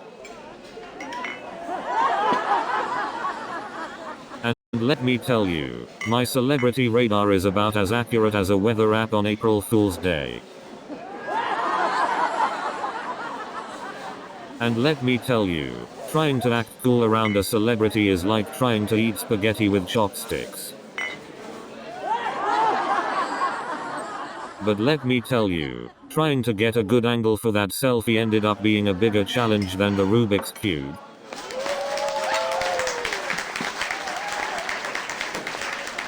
And speaking of selfies, have you ever noticed how everyone magically becomes a professional photographer when it's time to take a picture? And don't even get me started on the perfect lighting obsession that comes with it. And have you ever seen those filters that make your face look like a cartoon character? I mean, do we really need that level of distortion?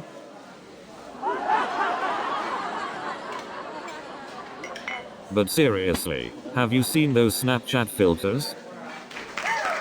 But let me tell you, the comment section is scarier than any horror movie I've ever seen.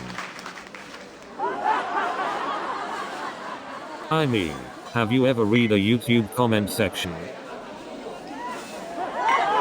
And the worst part is, I can't even blame autocorrect for this one. But hey, at least my mum finally learned how to use emojis. You know, I always get nervous meeting new relatives. It's like a game of Guess Who but with less hair. Of course, my grandma always brings up that time I accidentally called her by her sister's name. Speaking of eccentric aunts, mine once showed up to a family reunion wearing a tiara and a feather boa. She was prepared to be the queen of awkwardness. And let me tell you, trying to introduce Aunt Sally to Uncle Jim without mentioning their divorce, it's like tiptoeing through a minefield. You think tiaras and feather boas are awkward? Wait till you see my uncle's Hawaiian shirt collection. You know, I thought my family's fashion choices couldn't get any worse until I saw my cousin wearing socks with sandals.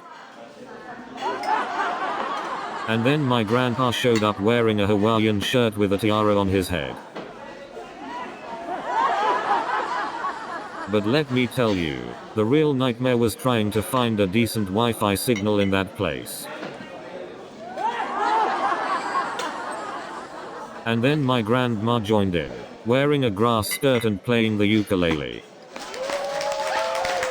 And then the keynote speaker came on stage, wearing a Hawaiian shirt and flip-flops. And then I saw a group of engineers doing the conga line in the middle of the exhibit hall. And then I saw a group of tech journalists creatively using their press badges as makeshift fans. And then I saw a group of tech executives trying to figure out how to use a touch screen. And don't even get me started on the Wi-Fi at these conventions. It's like trying to connect to a toaster using Morse code. Have you ever tried to have a deep conversation with Siri? It's like talking to a goldfish with a PhD. And why do people always have to post pictures of their food? I don't need to see your half-eaten burger. Karen food porn gone wrong. And have you seen these dating profiles? Some people describe themselves as adventurous. Yeah, well, I went on a date with a guy who thought adventurous meant eating sushi with a fork. Dating disaster. And speaking of food, why do people take pictures of their avocado toast? I mean, we get it. You can afford brunch food obsession. And what's the deal with these online daters using emojis in their bios? I mean, are we writing our dating profiles or decoding hieroglyphics emoji craze? And don't even get me started on the filters people use in their dating profile pictures. I mean, are we trying to find a date or auditioning for a role in a movie? Filter madness.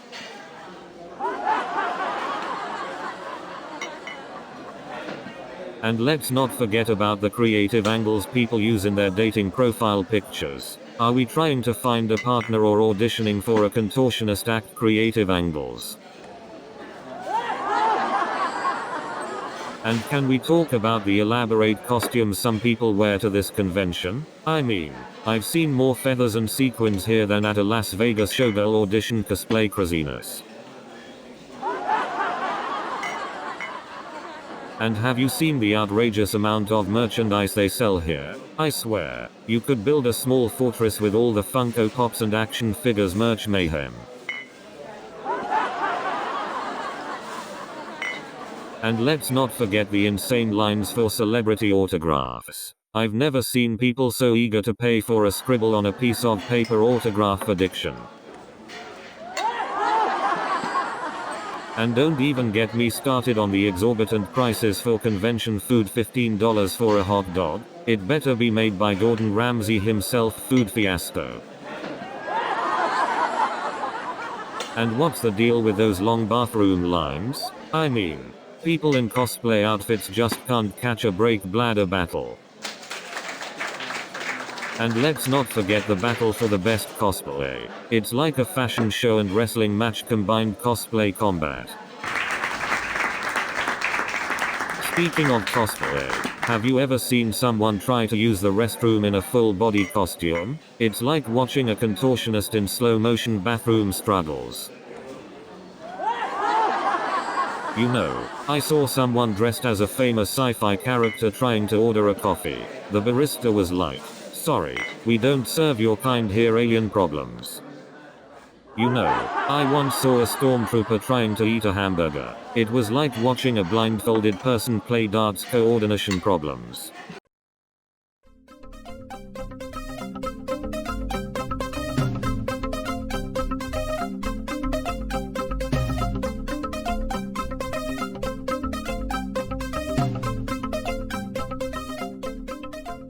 I recently started a new stand-up show called Laugh It Off. So there I was, stuck in between my ex and my Tinder date, and all I could think was, what did I do to deserve this?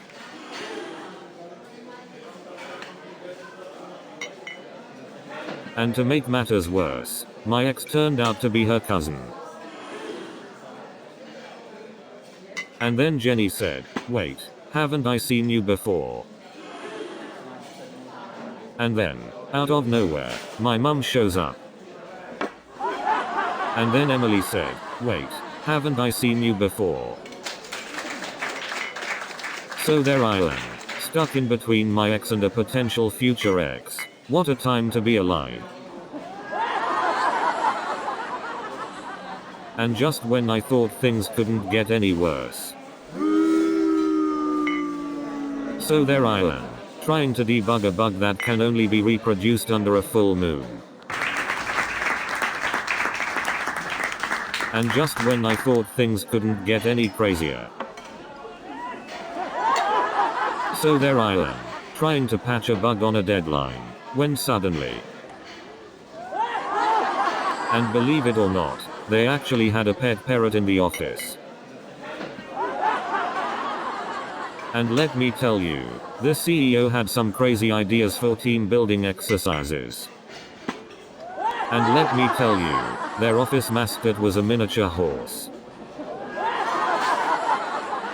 And let me tell you, their office was so small, it felt like we were all playing a never-ending game of human Tetris. And let me tell you, their company logo was a dancing avocado. And let me tell you, the man never left his apartment. I mean, he was like a hermit crab. And can you believe, every time I passed by his apartment, I could hear him practicing the tuba? I mean, who plays the tuba in a New York City apartment? But let me tell you, the strangest thing about Mr. Thompson was his obsession with collecting antique porcelain dolls. And you know what? He even had a secret trapdoor hidden under his living room rug. And let me tell you, that secret trapdoor led to a secret room full of ventriloquist dummies.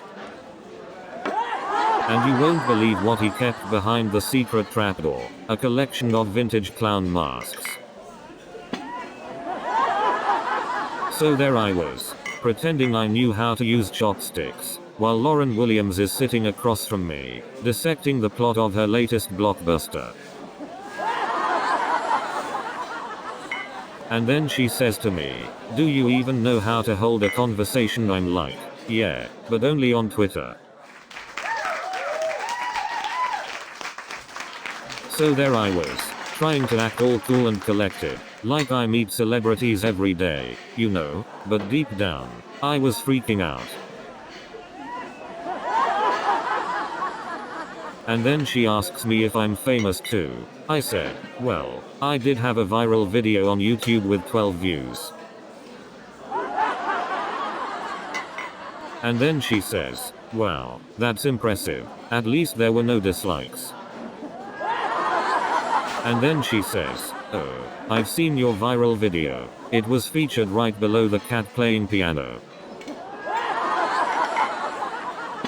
So there I am, talking to Lauren Williams, trying to act all cool and suave, when suddenly I start quoting lines from her own movies. And then she tells me, you should really invest in some soundproof headphones. But let me tell you, my apartment is so small that my fridge doubles as a dining table. So I decided to put wheels on my bed. Now it's a studio apartment on wheels. Speaking of small apartments, my shower is so tiny that I have to do the limbo just to wash my hair. You know what they say about New York City apartments, the kitchen is just large enough to open a bag of takeout. And don't even get me started on the closet space. I have more clothes stuffed in there than a clown car at a circus.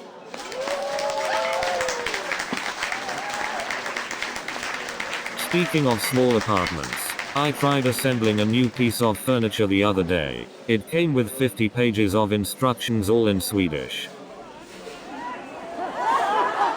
And let me tell you, the shower situation is just as bad. I've had to master the art of contorting my body just to fit in that tiny, cramped space. Oh, and don't even get me started on the buzzing sound that comes from the refrigerator. It's like having an annoying roommate who never sleeps. I swear, it was like the wedding had a curse on it. Even the flowers were wilting. And let me tell you, the electric slide has never been more awkward. The best man speech went on for so long, I almost thought it was the groom's funeral. The bride's dress was so big, I thought she was auditioning for Cinderella.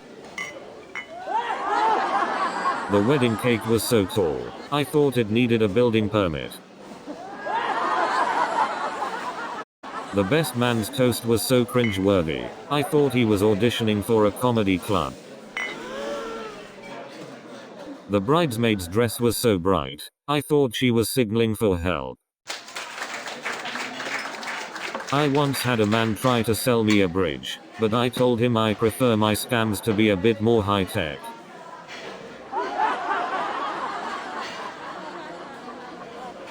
I once met a scammer who tried to convince me that I had won a free vacation. I told him, sorry buddy, I prefer my getaways to be a little less imaginary.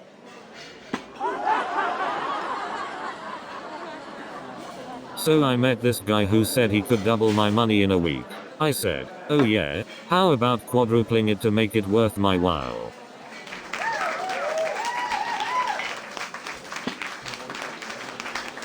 You know, there's a saying, if it sounds too good to be true, it probably is. Unless it's free food, then you go for it. Speaking of tricksters, I once had a guy try to sell me a bridge. I said, sorry buddy, I already have a bridge to sell. So I'm walking down the street, minding my own business, when this guy comes up to me and says, hey, wanna buy a watch? And that's the story of how I became the proud owner of a watch and a bridge.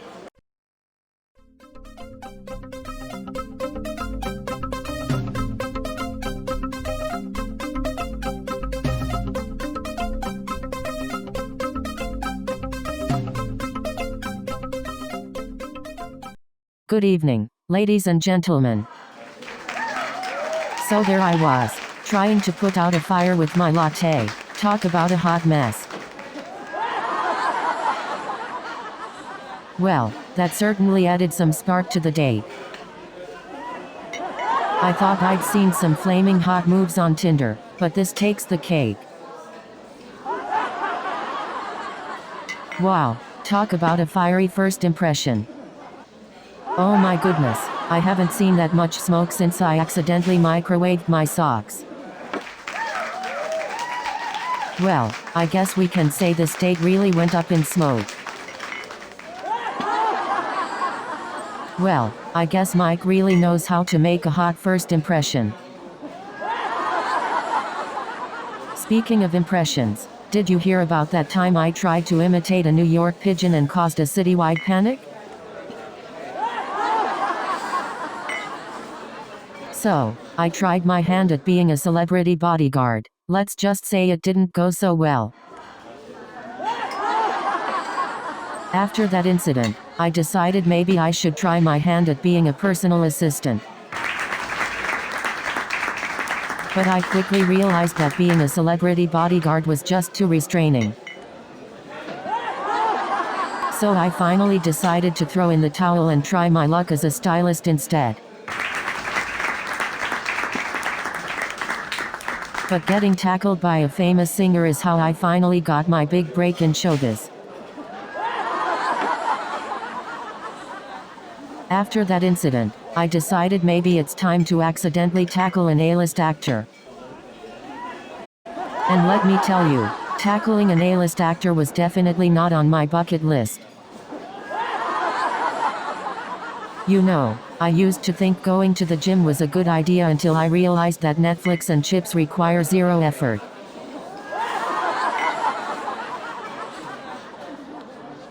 I mean, who needs a six-pack when you can have a six-pack of beer?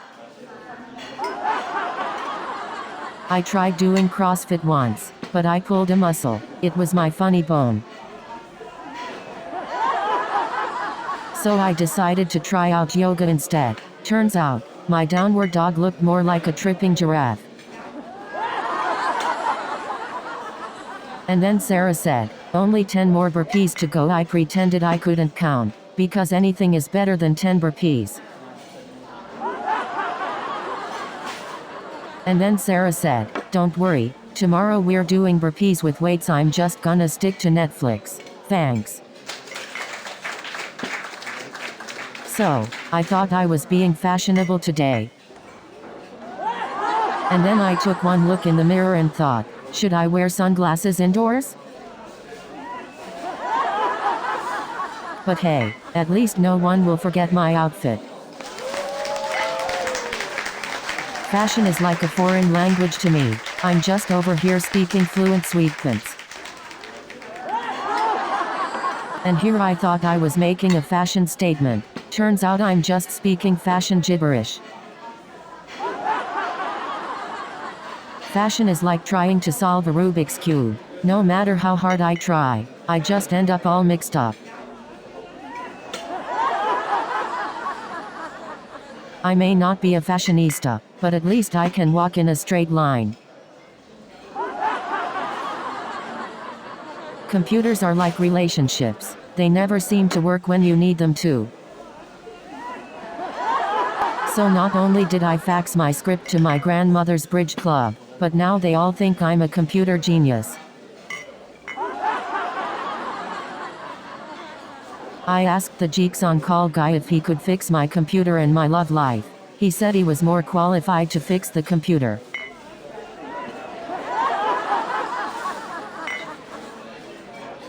I guess I'll just stick to making people laugh, because clearly I'm no computer genius. You know, I think I accidentally joined a virtual bridge club. Turns out, they're all way better at internet connections than me. Well, at least my grandma's bridge club will think I'm a computer genius now. Well, I guess I now have a backup career option: IT support for senior citizens. Well, that's one way to get my grandma's bridge club talking. I thought my family was awkward, but this takes it to a new level. My family should start a reality TV show. We'd definitely win the award for most cringe-worthy moments. I can't believe I won the award. I guess awkwardness runs in the family. So I guess I'm the reigning champion of awkwardness. I'll wear the crown with pride. Well, I guess I'm the queen of uncomfortable situations. Can't wait to add this award to my collection. I never thought I'd win an Olympic gold medal in awkwardness. So, I guess my hairdresser wanted me to make a statement. Well, mission accomplished. I think Tony mistook make a statement for make a scene. I feel like I just walked out of a hair salon and into a time machine. Oh man, Tony really knows how to create chaos, doesn't he? Wow, Tony really knows how to keep things interesting, doesn't he? I never thought I'd be mistaken for a flamingo, but here we are. I think Tony might be running a secret clown hair salon on the side. I guess I should be grateful Tony didn't give me a clown wig to go with this mohawk.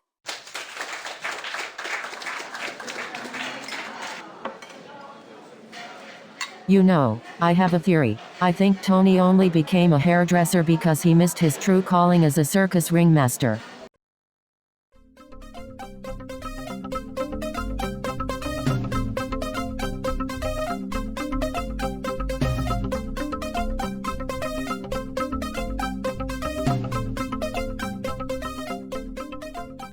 Hello everyone. How about this weather we're having? So this interviewer asked me, tell me a joke about cloud computing. I said, no worries, I'll just share it on iCloud. And then he asked me, can you solve a Rubik's Cube in under a minute? I said, no, but I can debug your code even faster. So this interviewer says to me, write a program to determine if a number is prime. I said, sure, just give me a minute to check Stack Overflow. So then the interviewer asks, can you explain the difference between a compiler and an interpreter? I said, sure, just let me Google that for you. And then the interviewer says, can you explain how a linked list works? I said, sure, just let me debug that for you. And then the interviewer says, can you explain how recursion works? I said, sure, just let me loop through that for you. And then the interviewer says, what is the difference between a stack and a queue? I said, sure, just let me pop that answer for you. And then the interviewer asked, can you tell us about your experience with multitasking?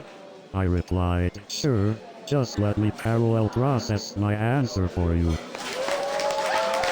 And then I realized I had watched so many episodes that the snails had become my new role models. And then I realized that the snails were also better at dating than I was. I mean, who knew snails could be so captivating? I'm rethinking my whole dating strategy now. It turns out, snails are the love gurus we've all been searching for. And now I can't help but wonder, do snails have their own version of The Bachelor? And it's not just snails. Have you ever seen a turtle reject someone on a dating app? Do you think snails ever get jealous of turtles for being the slowest creatures on land? Speaking of dating apps, have you ever tried to impress someone by telling them you're a software engineer? Let's just say the response time was a little slow. But you know what's even slower than a snail? My internet connection when I try to respond to trolls on social media. Nowadays, dealing with trolls on social media has become a full-time job. But hey, at least it pays better than my day job as a software engineer. I've actually figured out a way to turn trolls into fans. I just respond to them with pictures of adorable kittens. And let me tell you, the internet trolls didn't see that one coming. But you know, sometimes I wonder if these trolls just need a hug. Maybe we should start an online therapy group. And don't even get me started on the automatic updates. I feel like I'm living in the future but still waiting for my phone to restart. I mean, who needs a self-driving car when you can experience the thrill of getting lost with Apple Maps? I can't even remember the last time I used an actual map. I'm totally dependent on Siri to find my way around. And don't even get me started on autocorrect. It's like my phone has a mind of its own. Have you ever noticed how every time you download a new app, it asks for permission to access your entire life story? I just wanted to play a game, not join the NSA. But you know what's even worse? Trying to use a printer. It's like they were designed to torment us. You know what's the real challenge of living in a high-tech world? Trying to get tech support. And don't even get me started on online dating profiles. It's like a fantasy novel mixed with a job interview. I mean, have you seen some of the profile pictures on these apps? It's like they're auditioning for America's Next Top Model. But you know what's even worse? The bios. Trying to summarize your entire personality in 3 sentences is like trying to fit into skinny jeans after a buffet. And speaking of dating apps, don't get me started on the bios some people write. It's like they're writing their life story for a Nobel Prize nomination. You know what's really fun? Reading those bios and seeing how they contradict themselves within 3 sentences. I mean, some bios are so long, I fell asleep reading and woke up with a Nobel Prize in my hand. And don't get me started on those dating app bios. It's like reading a fiction novel written by a lonely cat lady. I mean, some bios are like novels that make War and Peace look like a tweet. Bios these days have more drama and plot twists than a soap opera. You know what they say, meeting your favorite celebrity is like finally understanding the ending of a confusing movie. I thought I was dreaming, but no, it was the real deal. There I was, sitting next to celebrity's name. I swear I wasn't stalking, it was just pure coincidence. I tried to pretend like I wasn't fangirling, but my squeaky voice gave it away. And then, of course, I spilled my drink all over them. And to make matters worse, I accidentally spit out my food while talking. It was like a circus. My cousin showed up dressed as a clown, and I thought, okay, this is gonna be interesting.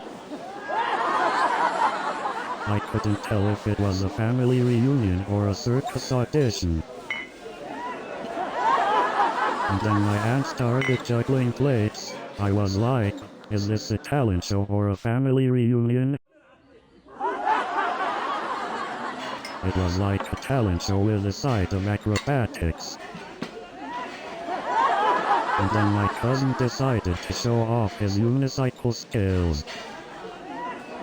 My aunt decided to do some hula hooping.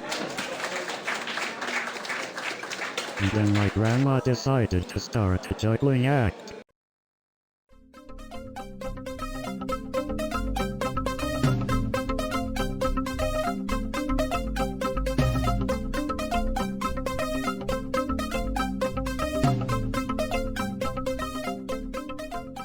Good evening, everyone. Are you ready for a laugh riot?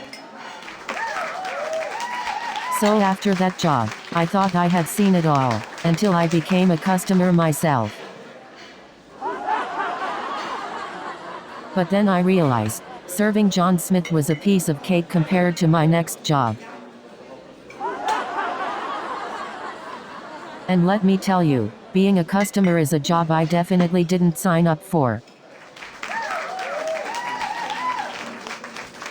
Dealing with difficult customers should come with hazard pay.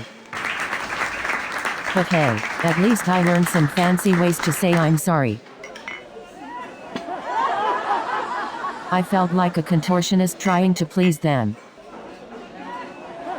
Customers like John Smith make me question if I should have become a contortionist instead. I mean, I've never been good at keeping my cool around celebrities. Like that one time I mistook Tom Hanks for my Uber driver. So there I am, standing next to Jack Thompson, and all I can think is, please don't let me say something stupid. And then I said, I hope you don't mind autographs, because I've got a book of Disney princess stickers. And then Jack Thompson looked at me and said, wow, those stickers are a collector's dream. So I'm standing there with my Disney princess stickers, feeling like a total dork.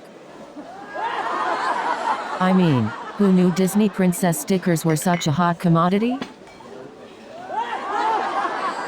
I once posted a selfie on social media and got 0 likes. Confused face. It's like being a comedian and telling a joke with crickets in the background. You know, people say social media is a great way to connect with others, but all I see is a bunch of friends who can't even look up from their screens to have an actual conversation.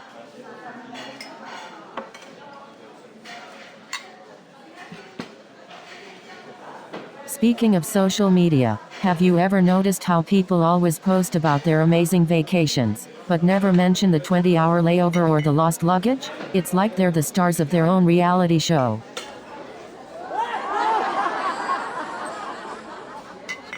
And don't even get me started on the filters. I don't need bunny ears or a flower crown to look fabulous. Thank you very much. But seriously, how many perfect selfies do you take before you actually post one? Asking for a friend. But have you ever noticed how everyone on social media suddenly becomes a professional photographer? And don't even get me started on those Instagram filters. I mean, am I supposed to believe you really have sparkles coming out of your eyes?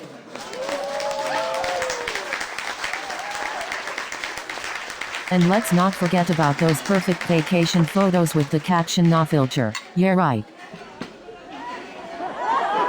So there I was, sitting in the tattoo parlor chair, thinking to myself, this is definitely not a hair salon. You know, getting a tattoo on vacation is like making a lifelong commitment after a few margaritas. And let me tell you, trying to cover up a tattoo with another tattoo is like trying to fix a bad joke with an even worse punchline.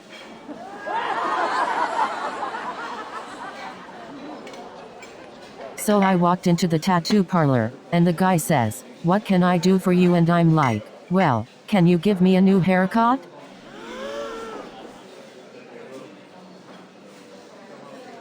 And let me tell you, the guy gave me the weirdest haircut I've ever had. And then the tattoo artist goes, "Are you sure you want a tattoo of a mullet?" So I matched with this guy on a dating app, and his profile said he was adventurous. You know what that means, right? And then he suggests we go bungee jumping. Who wants to risk their life on a first date? I went on a date with this guy who said he was a thrill seeker. Turns out, he meant he enjoys going grocery shopping during a pandemic.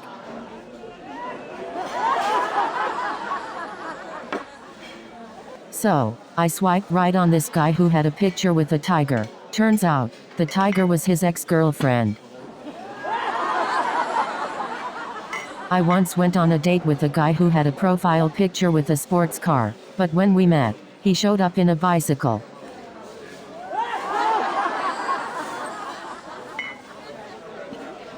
The last guy I dated had a picture with a fancy yacht, but on our first date, he took me to his friend's dinghy.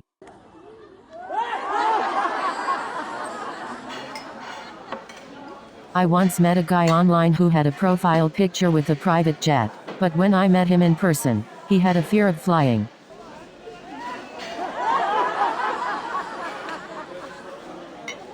So I decided to try a different dating app. This one promised to match me with someone who shares my love for pizza. But instead, I ended up getting matched with someone who thinks pineapple belongs on pizza. But can you believe that I accidentally called him Mr. Pizza instead of Mr. Johnson? The look on his face was priceless. So there I was, sitting across from Mr. Johnson, trying not to sweat. But then, as I reached to shake his hand, he sneezed right in my face. And then he accidentally knocked over his coffee and spilled it all over his notes. So there I was, trying to impress Mr. Johnson, when I accidentally spilled my water all over his perfectly ironed suit. And then Mr. Johnson's phone started ringing loudly, and he couldn't find it anywhere. But the best part was when Mr. Johnson accidentally spilled coffee all over himself. And then Lucy insisted on taking the scenic route, which was just code for getting lost. And let me tell you, Lucy's sense of direction is about as reliable as a broken GPS. Oh, the scenic route was so scenic that I felt like we were driving through a nature documentary. Lucy kept mistaking squirrels for rare species of birds. I swear, Lucy's sense of time is just as unreliable as her sense of direction. And then Lucy decides that it's the perfect time to stop for a bathroom break, in the middle of a cornfield. So there we were, in the middle of nowhere, surrounded by stalks of corn. I was secretly hoping we'd stumble upon a secret underground corn maze club or something. And of course, Lucy had to find the only cornfield in the entire state without a bathroom.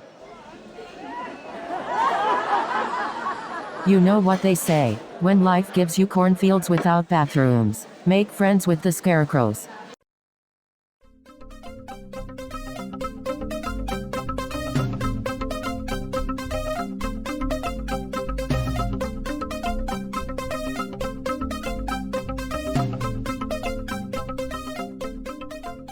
Good evening everyone. Are you ready to laugh through some code?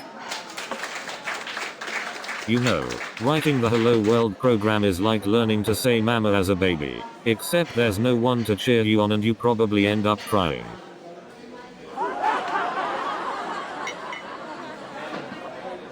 I remember when I finally got that Hello World program to run. It felt like winning the lottery, except all I got was an empty console.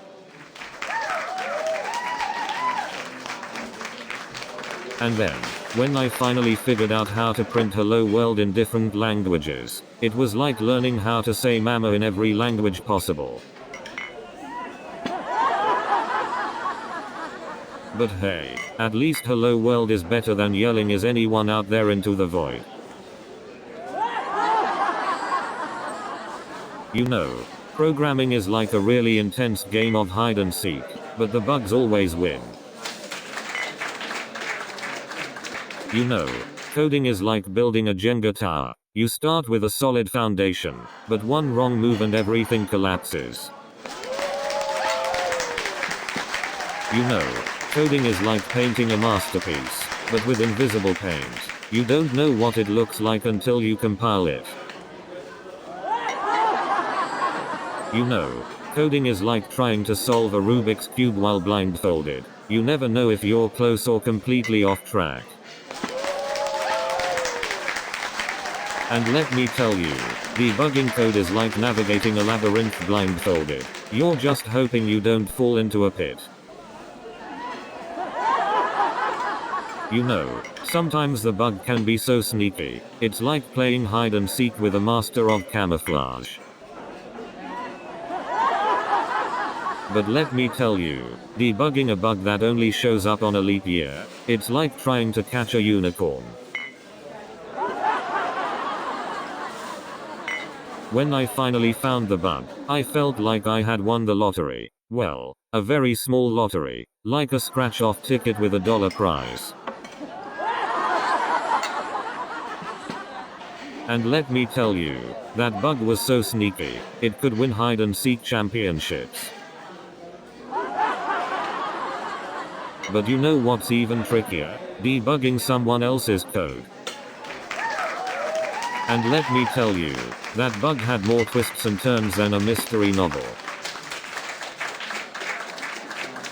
It was like playing hide and seek with a sneaky semicolon.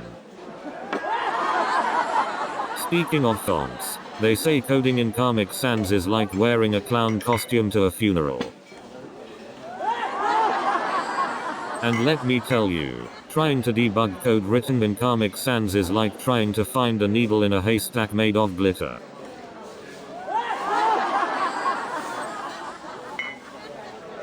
But you know what's even worse? Coding in Papyrus. And don't even get me started on coding in Wingdings. And I thought coding in Comic Sans was the ultimate crank. And they call it a stand-up meeting. I nearly fell asleep twice. Have you ever noticed that the longer the meeting, the more uncomfortable the chairs get? And have you noticed that the longer the meeting, the shorter the attention spans? By the end, we're all just nodding like bobbleheads. And let's not forget the feeling of accomplishment after finally getting out of a 3-hour meeting only to realize you have another meeting in 15 minutes. And don't you just love those meetings where the topic could have been covered in an email? Too bad we can't charge by the hour for every unnecessary gathering.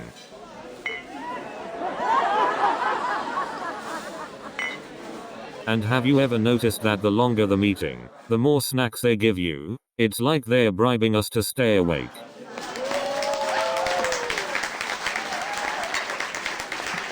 And don't get me started on those conference calls that could just be an email. I mean, is it so hard to type a few sentences?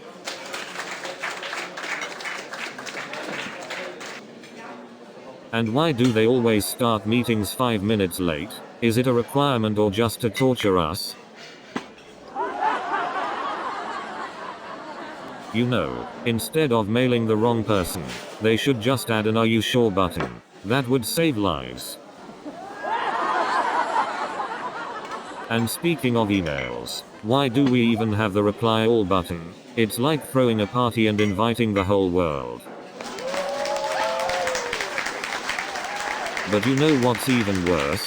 When you hit reply all and then realize you spelled your boss's name wrong. And let me tell you, the awkwardness didn't go away after I spelled my boss's name wrong. You should have seen the look on his face when he realized it wasn't a typo. But hey, at least I got an extra day off while they sorted that mess out. And let me tell you, reading those comments was like a slow motion car crash. And the best part is, they called it a code review but it felt more like an interrogation.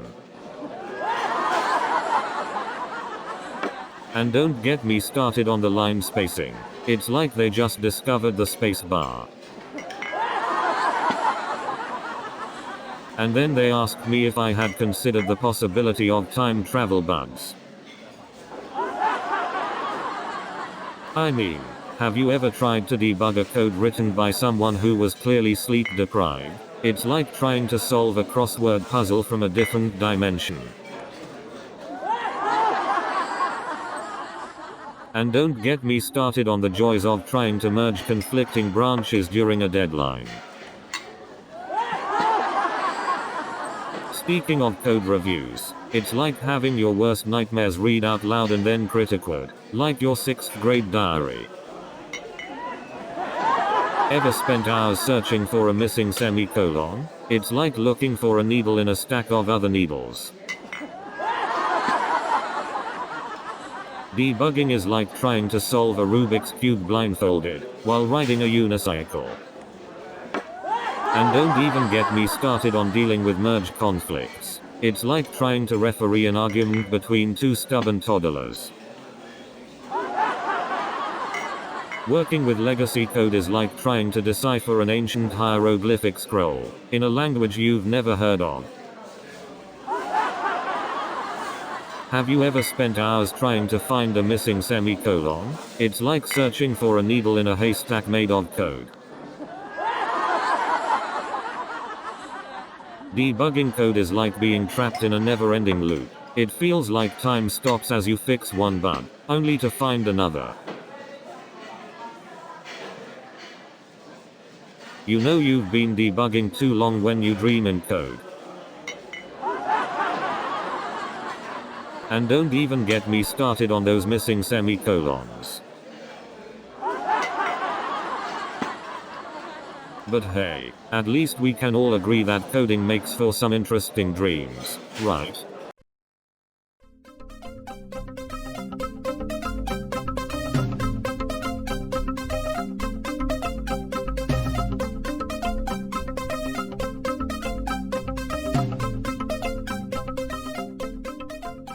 What's the deal with software engineers from Los Angeles?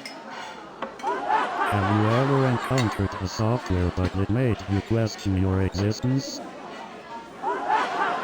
But seriously, sometimes I feel like software bugs are just playing games with our emotions. Speaking of software bugs, I once encountered one that was so persistent, it felt like it had a personal vendetta against me. It's like they're playing hide and seek, but I'm the only one seeking. And let me tell you, that bug was so sneaky, it made me question my own sanity. I mean, who knew celebrities could be so awkward? It's like encountering a glitch in the Matrix. So I'm strolling down the streets of LA, minding my own business, when suddenly this actor comes up to me. And he starts talking to me about the latest script he's working on. And he starts telling me about the audition he just had. So I'm walking down the street, minding my own business, and this guy taps me on the shoulder. So I turned around, and it was none other than Tom Hanks. Wow! And he goes, "Hey, aren't you that comedian from Los Angeles?" And he says, "Hey, I loved your last joke. Can you give me a sneak peek of your next show?" So, I messaged this guy on social media. And he says, "I can't wait to see your hilarious take on social media mishaps." And the guy replied, "Oh, I've seen way worse. Let me tell you about this one time." But let me tell you, that wasn't even my worst social media mishap. So I learned my lesson and now I double check the recipient before hitting send. And let me tell you, that message was not suitable for my mom. And the worst part is, it wasn't even a private message, it was a comment on a public post. And the best part is, the person who sent it was sitting right next to me. You won't believe what I saw at the convention's tech hackathon. Someone tried to bring their toaster to compete. So this guy at the hackathon tries to power his laptop with a hamster wheel. Talk about going green. You wouldn't believe it, but I saw someone at the convention wearing a virtual reality headset while walking. They bumped into everything. And then I saw a guy trying to control a drone with a banana. Talk about root-powered technology. And then I witnessed a guy trying to program his coffee machine with a toaster. It's like he really wanted his breakfast to have bugs. And then I actually had someone mistake me for being a famous chef. They were like, "Wow, can you teach me how to cook?" I was like, "Sure. Just give me a minute, I need to Google how to make instant noodles." So I started giving cooking lessons and, you won't believe it, they turned into coding lessons. And then they asked me if I could cook like Gordon Ramsay. I was like, "Sure, just let me find a number for takeout." I even signed an autograph, but when I saw what they wrote on it, I realized they thought I was someone else. So I walk into this restaurant and the waiter comes up to me, all excited. He's like, "Are you the celebrity? Can I take a picture with you?" And then I said, "I am just an ordinary person, but with extraordinary good looks." And then the waiter handed me the bill and said, "Don, don't worry, it's on the house." So there I was, signing autographs and taking selfies with fans. I guess being mistaken for a celebrity does have its perks.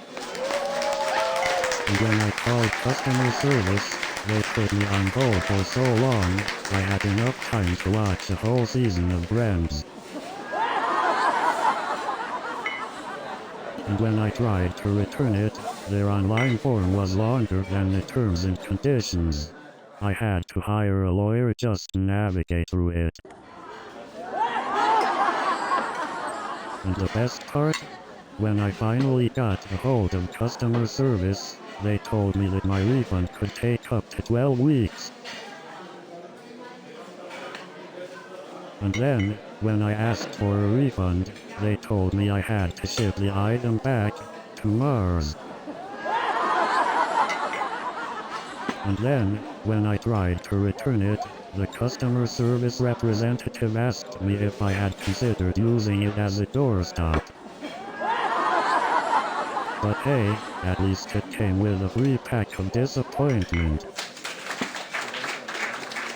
And to top it off, they offered me a coupon for my next disappointment.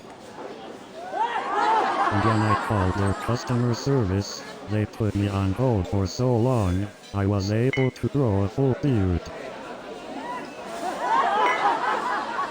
And then, when I finally spoke to a human, they transferred me to another department.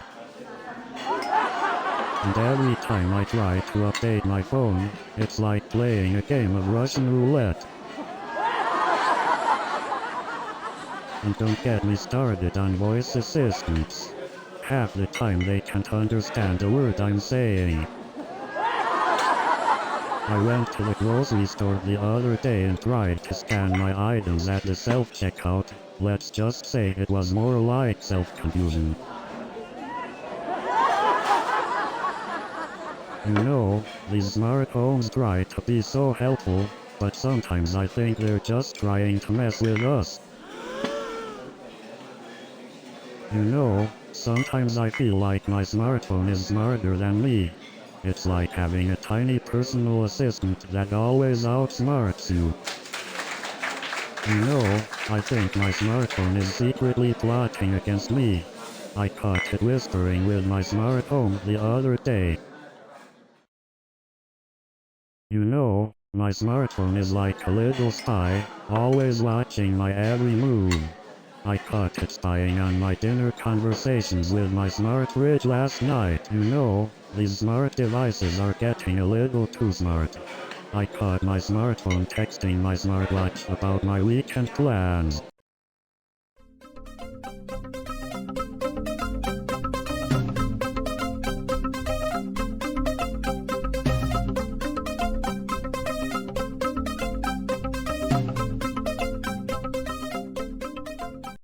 Good evening everyone. Are you ready for a laugh riot? So there I was, surrounded by developers who thought they were rock stars because they could write a few lines of code. It was like being at a startup, but with worse music.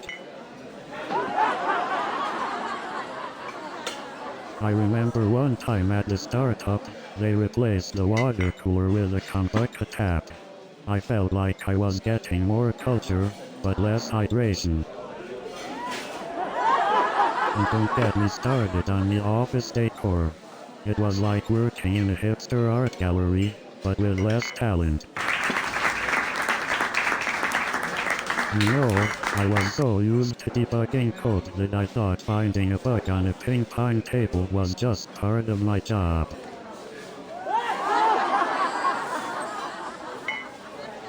But seriously, the only exercise I got at that startup was from walking to the office kitchen and back for more snacks. And don't get me started on the office parties. They were like debugging sessions. Too much frustration and no real progress. And let's not forget about the company-wide email chains. They were like infinite loops, never-ending and full of unnecessary drama. Speaking of ping-pong tables, they hired a professional player to intimidate us. It was like trying to code with the Terminator staring you down. Speaking of embarrassing encounters, I once bumped into my ex on a blind date. It was like a collision of awkwardness. I swear, every time I see a celebrity, I turn into a stalker trying to casually browse the Cap'n Crunch section.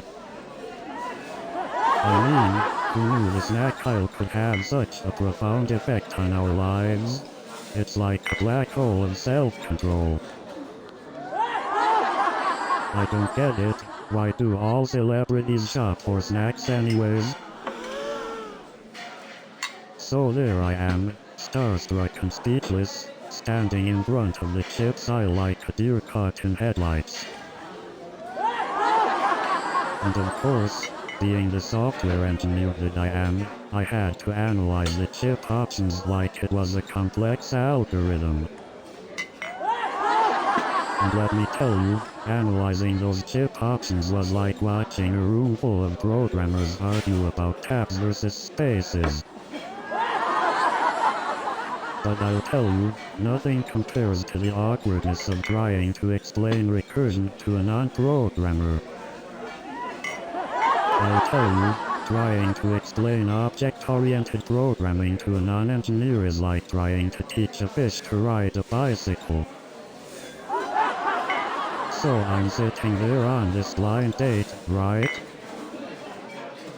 And this guy starts telling me how he once wrote a program that could predict the future. I said, oh yeah? So what numbers do I need to play in the lottery? And then this guy says, well, the program only predicted the numbers after you bought the ticket. So this guy tells me, I wrote a program to predict the lottery numbers. I said, wow, that's amazing. Did you win? And then he says, well, maybe I should have written a program to predict the winning ticket seller instead. But seriously, have you ever tried to read a tech manual? It's like trying to decode the Matrix. And then the speaker starts talking about quantum computing. I mean, come on, I can barely comprehend regular computing. I mean, have you seen those tech demos? It's like a magic trick, except instead of pulling a rabbit out of a hat, they pull out a slightly smaller computer. It's like they're speaking a different language up there. I heard the word algorithm so many times, I started thinking it was a new type of dancing. And don't even get me started on the Wi-Fi. It was like trying to connect to a potato. It's like they're using an alien language. I couldn't understand a word they were saying. And the award for the most unnecessarily complicated seminar title goes to Demystifying the Synergistic Hyperconvergence of Blockchain and Machine Learning. Seriously, do they hand out translators at the door or something? But hey, at least I didn't have to explain "Hello world" to this guy. So this troll comes at me, claiming my coat is like spaghetti. I told him, well, at least you won't go hungry. You know what they say, trolls can handle real code. It's like trying to explain a Shakespeare play to a pigeon. You know, trolls and bugs have a lot in common. They both multiply and cause headaches.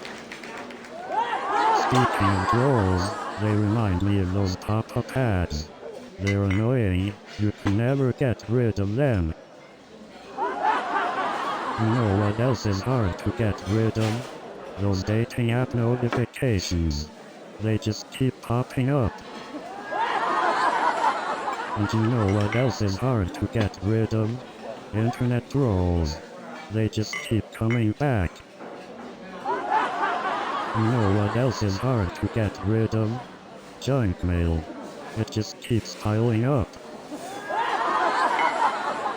And you know what else is hard to get rid of? That feeling when you leave your phone at home and panic sets in.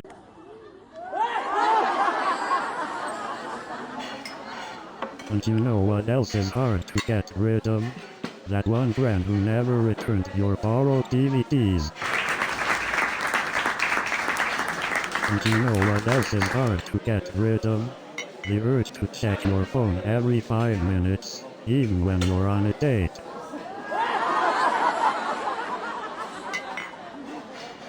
And you know what else is hard to get rid of? That one person who insists on playing a video game while you're trying to have a conversation. It's like their thumbs are glued to the controller. You know what else is hard to get rid of? That one person who insists on taking forever to pick a video to rent. It's like they're choosing their next president. And you know what else is hard to get rid of? That one person who insists on spoiling the ending of your favorite TV show. It's like they're trying to end our friendship. And you know what else is hard to get rid of? The guilt of not going outside for days. It's like my TV show addiction is turning me into a vampire. And you know what else is hard to get rid of? The feeling of disappointment when you finish a season of a TV show, and it's not renewed for another one.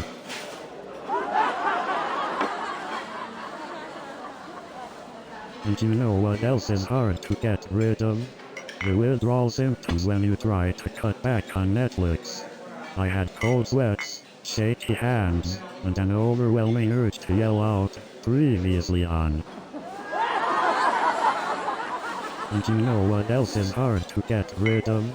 Looking in the mirror and realizing you've started to resemble a couch potato. And you know what else is hard to get rid of? The theme song of your favorite show stuck in your head all day.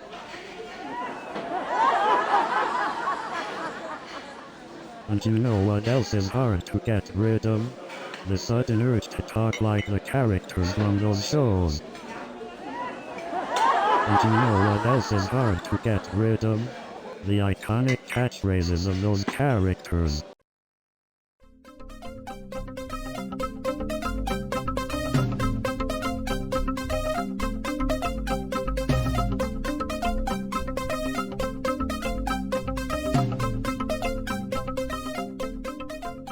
So, I just moved to New York City. You know what they say about New York City, if you can make it here, you can afford to live literally anywhere else. And let me tell you, the rats here, they could give New York City a run for its money. Speaking of getting lost in the subway, I once ended up in a completely different borough. And don't even get me started on the delays. I once waited so long that I considered starting a book club with my fellow commuters. And the best part is when the subway conductor decides to share their life story over the loudspeaker. And let's not forget the interesting smells that come along with the subway experience. And don't even get me started on those subway delays. I once saw Spider-Man and Batman having a dance-off in the middle of Times Square. You won't believe it, but I saw the Statue of Liberty taking selfies with minions. Talk about a bizarre photo shoot. And then I saw Captain America playing chess with the naked cowboy. I didn't know superheroes had time for hobbies. Can you believe it? I saw Spider-Man breakdancing with Mickey Mouse. Talk about a crazy jam session. I swear, this city is like a comic book come to life. And let me tell you, the other day I saw Darth Vader taking selfies with Elmo. I guess even in a galaxy far, far away, there's an intersection of weird and cute.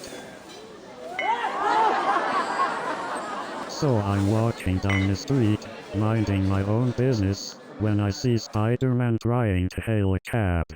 Yeah, good luck with that, buddy. And just when I thought I'd seen it all, I watched a minion breakdance battle it out with a stormtrooper. I couldn't decide if it was the cutest thing ever or the most intense battle in the galaxy.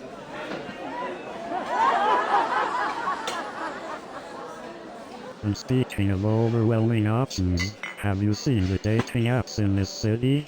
It's like trying to find a needle in a haystack of gym selfies. And let me tell you, the competition is fierce. I mean, I thought I was a catch until I swiped right and matched with a professional salsa dancer. But you know what they say, if you can make it in the dating scene in New York City, you can make it anywhere.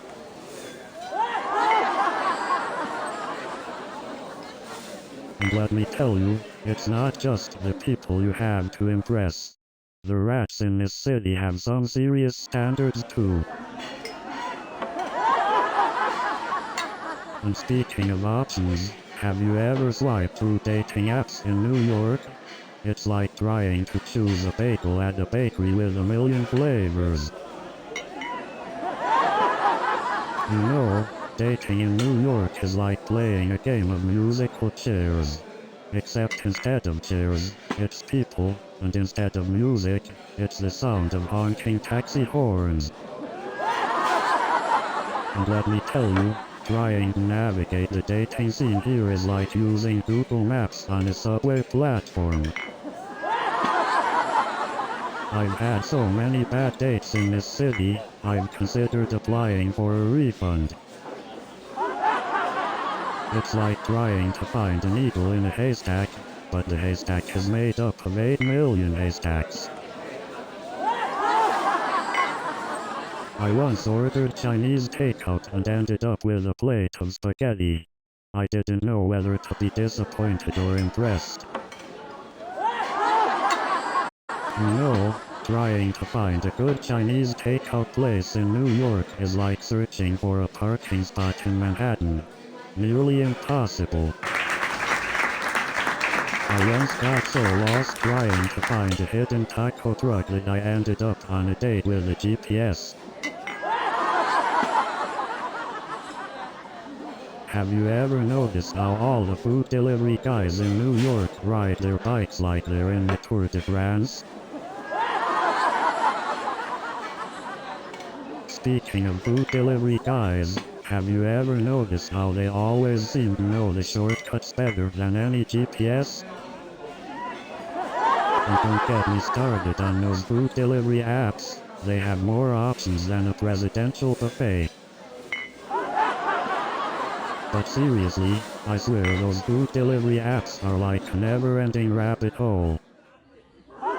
But have you ever tried ordering from one of those apps during rush hour? It's like playing Russian roulette with your dinner. And don't even get me started on the subway performers who think they're auditioning for Broadway. And what about those breakdancers doing flips in the middle of a crowded subway car? I just want to get to work, not dodge a spinning human torpedo. And then you have the mariachi band going from one end of the subway car to the other. I half expect them to start passing out sombreros and margaritas. And let's not forget the breakdancer with the giant boombox. It's like a portable dance party, but without the option to leave. And let's not forget about the acrobatic skateboarder. I've seen this guy do flips and tricks that defy gravity. And then there's the mariachi band. I mean, who needs headphones when you have your own traveling horn section, am I right? And let's not forget about the breakdancers. These guys could turn any crowded train car into a dance floor. And don't even get me started on the hot dog vendors.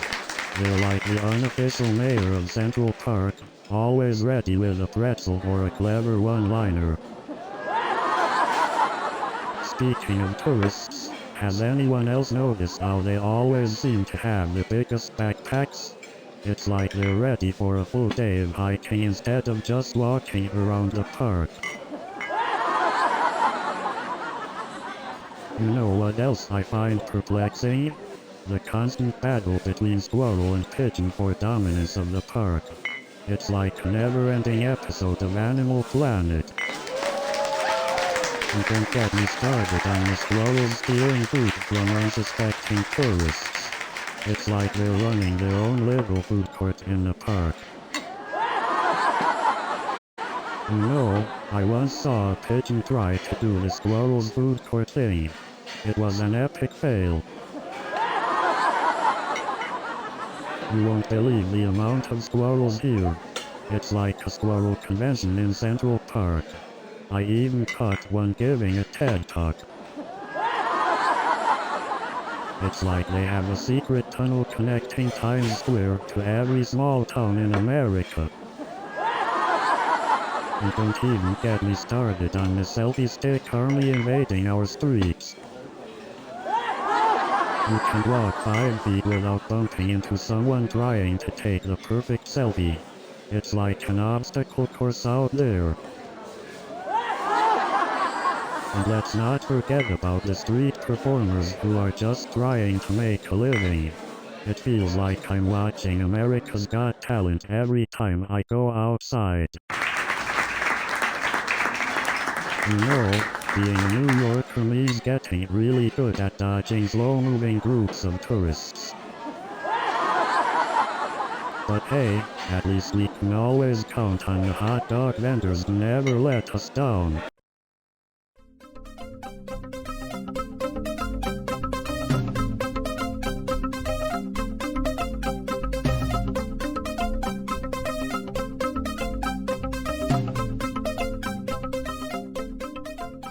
Good evening, ladies and gentlemen.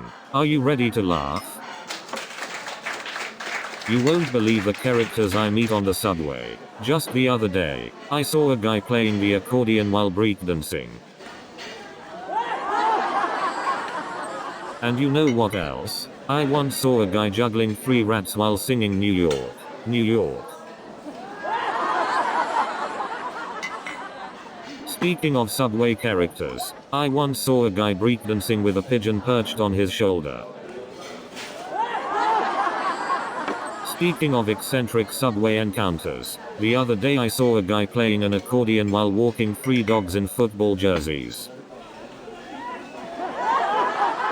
And let me tell you, those dogs were better trained than most subway riders.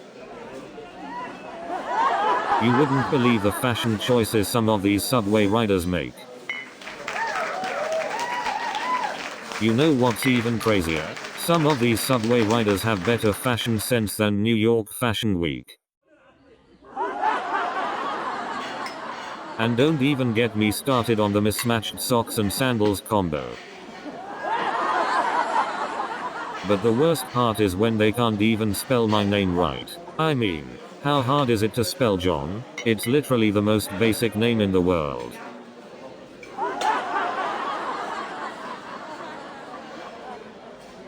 And don't even get me started on the coffee sizes. I just wanted a small, not a venti that could fit a small child. And why does every coffee shop think they're a gourmet experience now? I just want a basic cup of joe, not a science experiment. And the worst part is, they can never get my name right. It's John with an H, not John.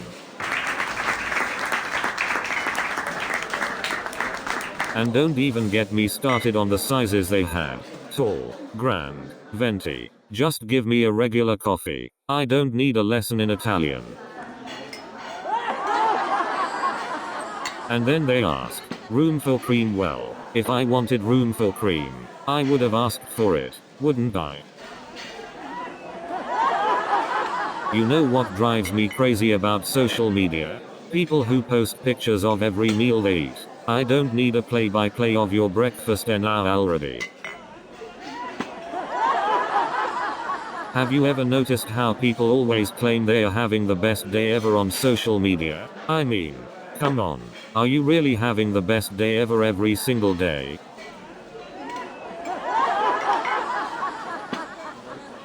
You know what else bugs me about social media? The people who constantly post vague, attention-seeking statuses like worst day ever or can't believe this is happening. Like, come on. Just tell us what happened already. And don't even get me started on the filters. I mean, come on. How am I supposed to know what you really look like if you're constantly changing your face? It's like meeting a different person every day.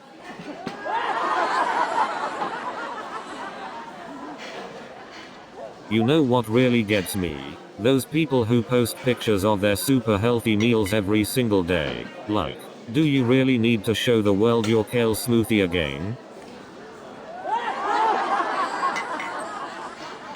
Social media filters are crazy. It's like a choose your own adventure game, but with faces.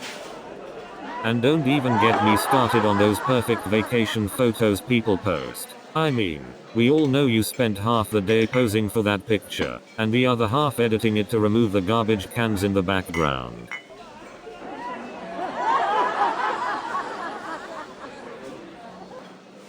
I recently tried online dating and matched with someone who claimed to be tall, dark, and handsome. Turns out, they were 2 out of 3. You know, they say opposites attract. I guess that explains why my last date was a total magnet for disaster. So I went on a blind date last week, and let me tell you, it was like a roller coaster ride. Dating can be a real thrill. You never know when you're gonna reach a new peak. You know, dating is like trying to find the perfect punk line. It takes a lot of trial and error. You know, sometimes I think dating is just a never-ending game of hide and seek. And don't even get me started on ghosting. You won't believe the things people do to get out of staff meetings. Have you ever noticed that office politics can turn even the friendliest coworkers into cold-blooded competitors? You know, I once saw 2 coworkers fight over the last donut in the break room. It was like a scene from the Hunger Games. And don't even get me started on the office microwave. It's like a time machine for your lunch. You know what's worse than office politics? Office potlucks. It's a true test of your culinary skills. Speaking of office politics, have you ever noticed how the printer seems to have a mind of its own? It's like it knows exactly when you're in a rush.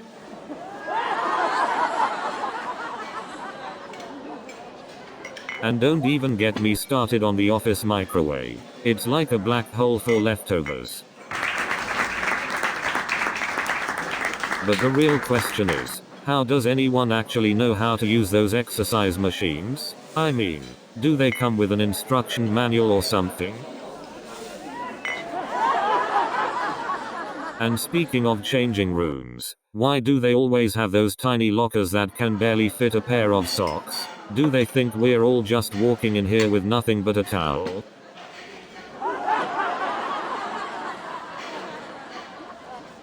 And don't even get me started on those weight machines with the confusing diagrams. I mean, who has time to decipher hieroglyphics while they're trying to work out? And then there's the guy who grunts louder than the weight he's lifting. I didn't come here for a sound effects show. And then there's the guy who's using a resistance band like it's a slingshot. I'm just waiting for it to snap back and hit him in the face.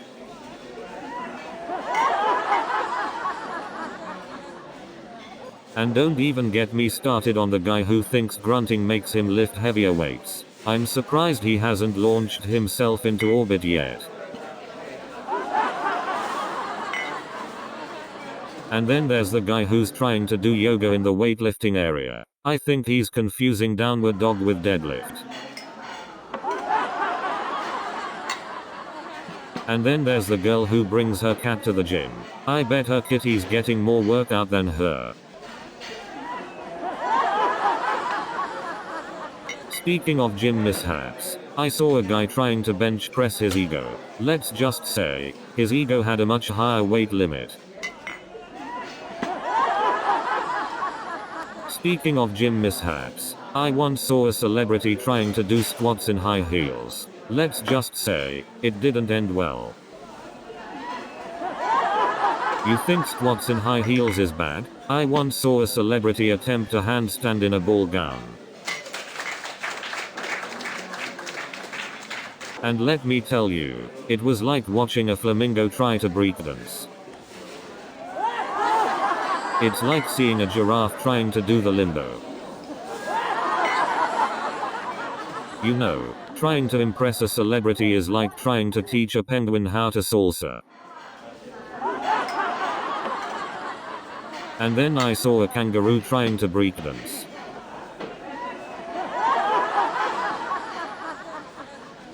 So I tried to teach a kangaroo how to salsa, but it just kept hopping around.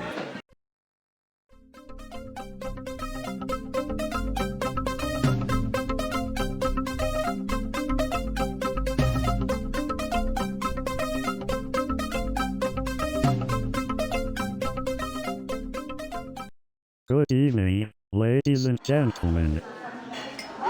So, during the job interview, they asked me if I'm familiar with Python. I said, of course. I've watched all the Monty Python movies. And then they asked me if I know SQL. I said, sure. I speak fluent SQL to my favorite TV shows. Well, then they asked me if I can code in Java. I said, of course. I'm practically a barista with all the Java I've brewed. And then they asked me if I've ever used Python. I said, yes, but only to charm snakes. And then they asked me if I'm familiar with Linux. I said, oh yeah, me and Tux are practically best buds. And then they asked me if I know Java. I said, of course. I've had my fair share of coffee. And then they asked me if I'm familiar with JavaScript. I said, well, I can't promise I'll make it rain, but I can definitely make it snow on your website. And then I found myself standing next to Brad Pitt.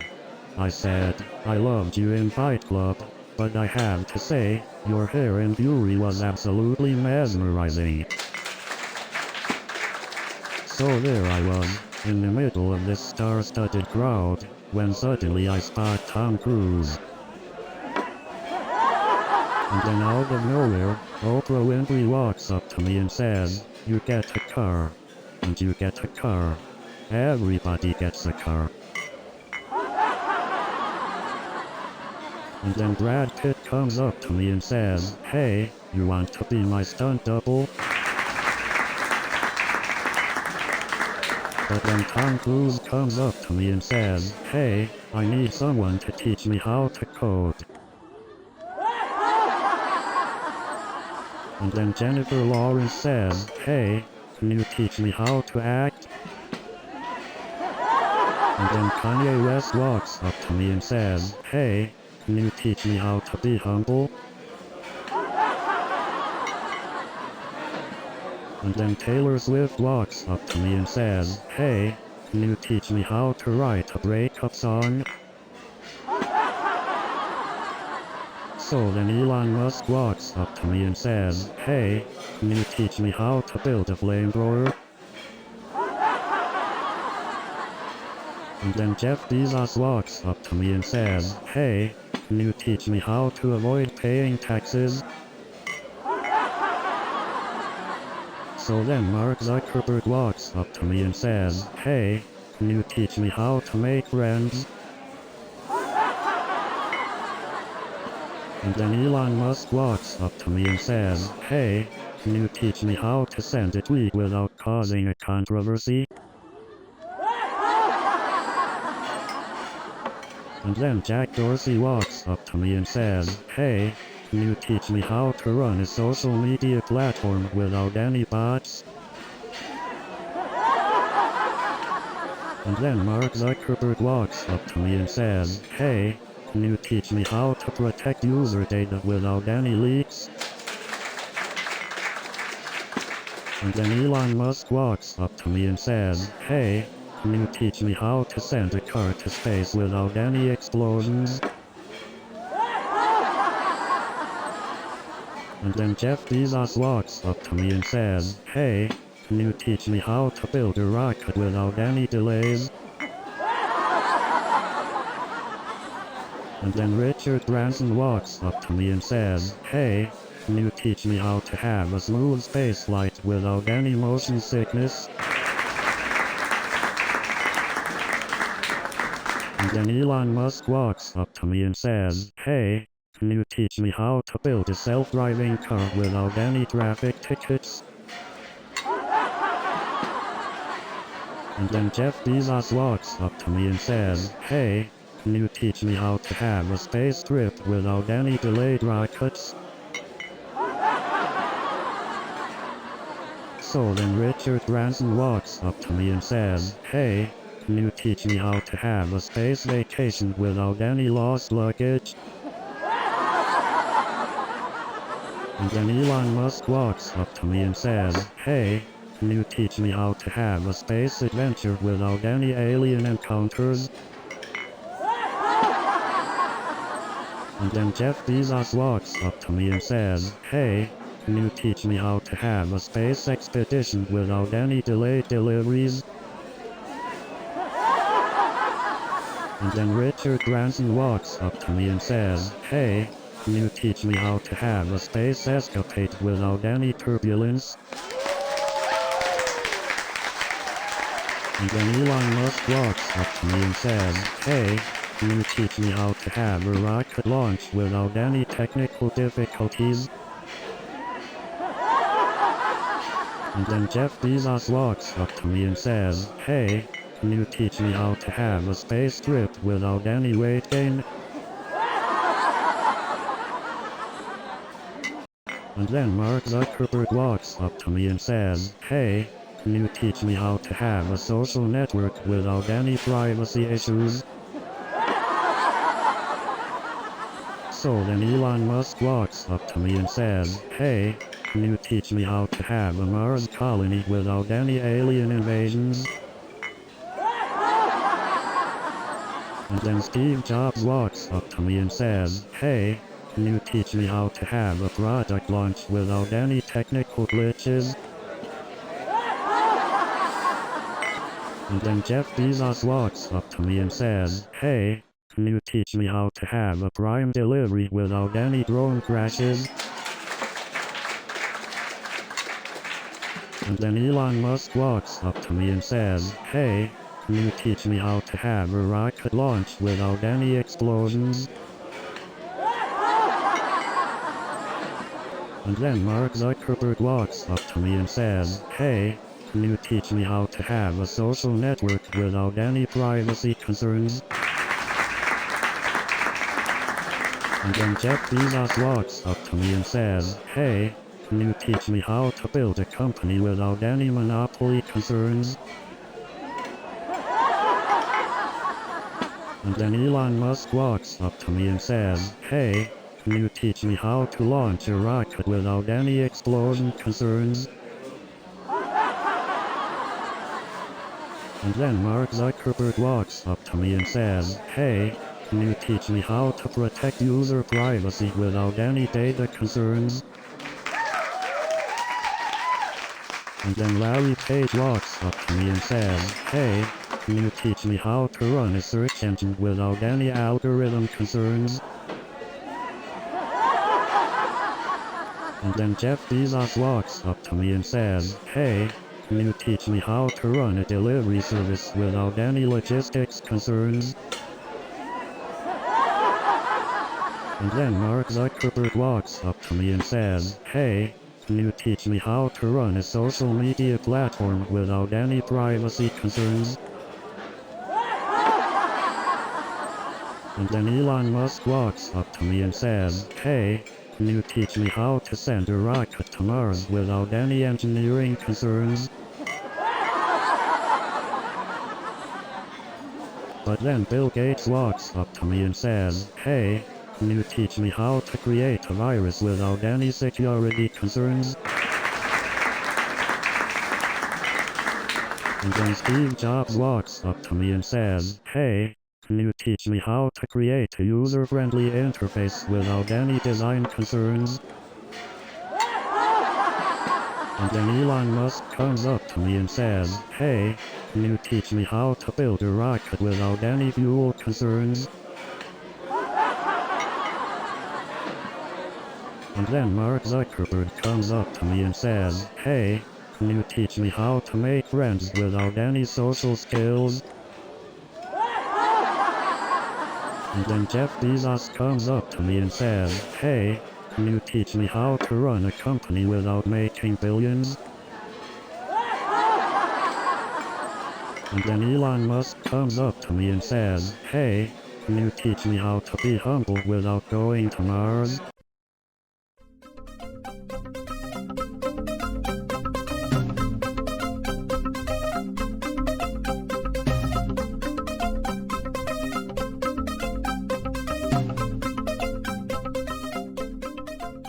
Have you ever noticed how dogs and cats are like roommates? So, Mark, let me guess, your startup is like having a long-distance relationship, right? Always talking about it, but never actually seeing any results? Speaking of startups, have you ever noticed how they are like toddlers, always demanding attention and constantly throwing tantrums? Well, Mark, I've heard of work-life balance, but you take it to a whole new level with your startup obsession. And the worst part is, he named his startup after his ex-girlfriend. Talk about bringing your work home with you. So, Mark, I heard your startup has a 99% turnover rate. I bet you're just really popular with your exes. So, Mark, your startup name must have been inspired by your favorite ex-girlfriend, right? Mark, I have to admit, I googled your startup while you were in the bathroom. Turns out, you're not really changing the world, you're just selling upgradable shoelaces. Well, Mark, I guess you'll have to come up with an upgradable excuse for that.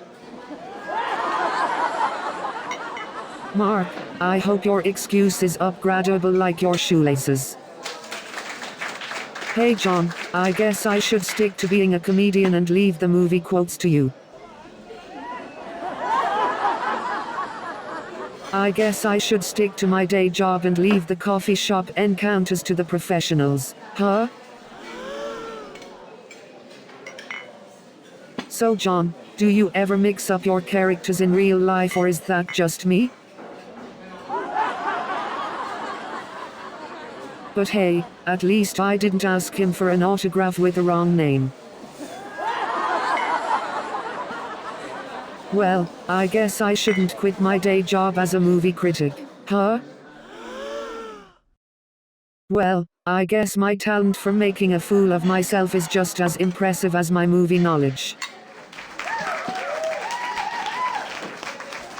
You wouldn't believe the number of people who confuse me with Sarah Johnson online. I guess we both have distinct styles, huh? It's like we have our own comedy twin telepathy or something. Well, Sarah, I guess great minds think alike. Well, Sarah, if this Twitter feud keeps going, we might have to meet for a comedy battle. Well, Sarah, if this Twitter feud keeps going, we might have to take it to a roast battle. Well, Sarah, if this Twitter feud keeps going, we might have to settle it with a dance battle.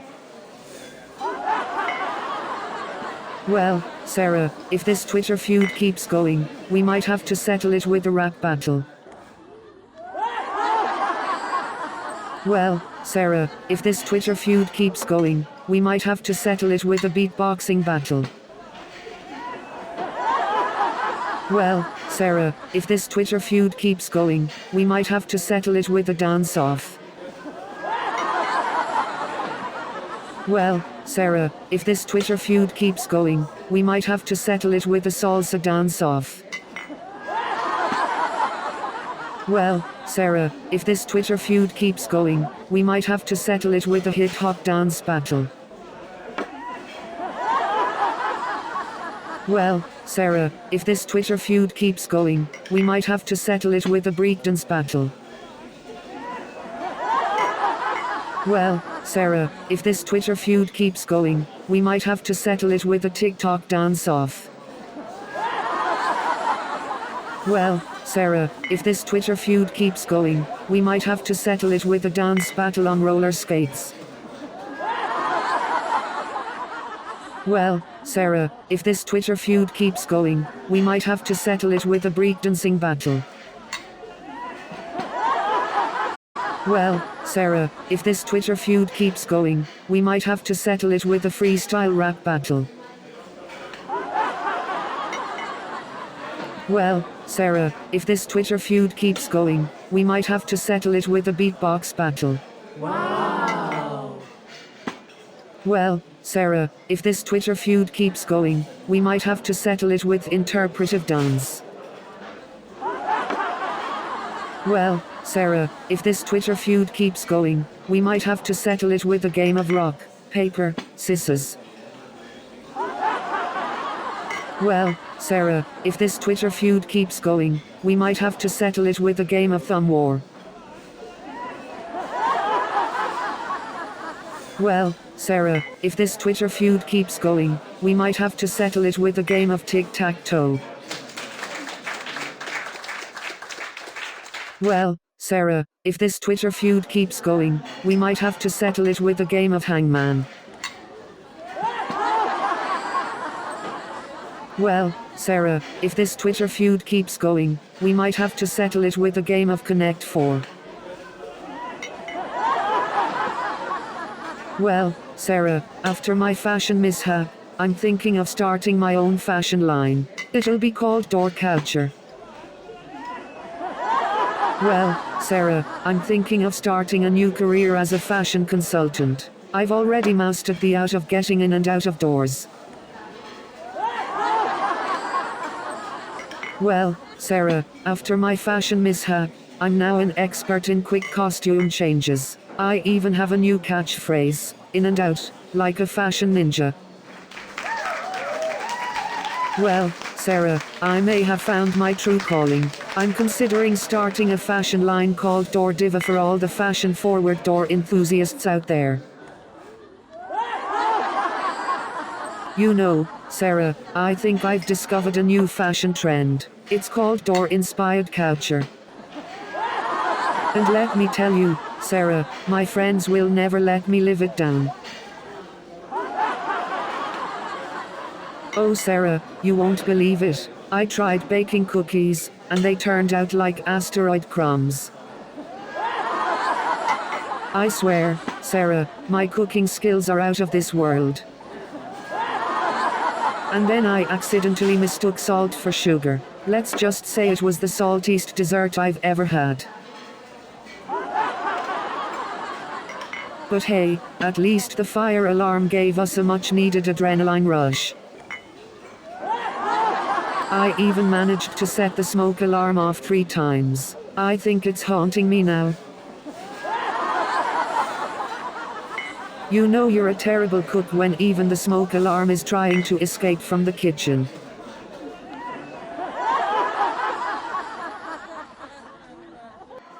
I don't know about you, but I think my smoke alarm wants to be a stand-up comedian. It's always stealing my punchlines.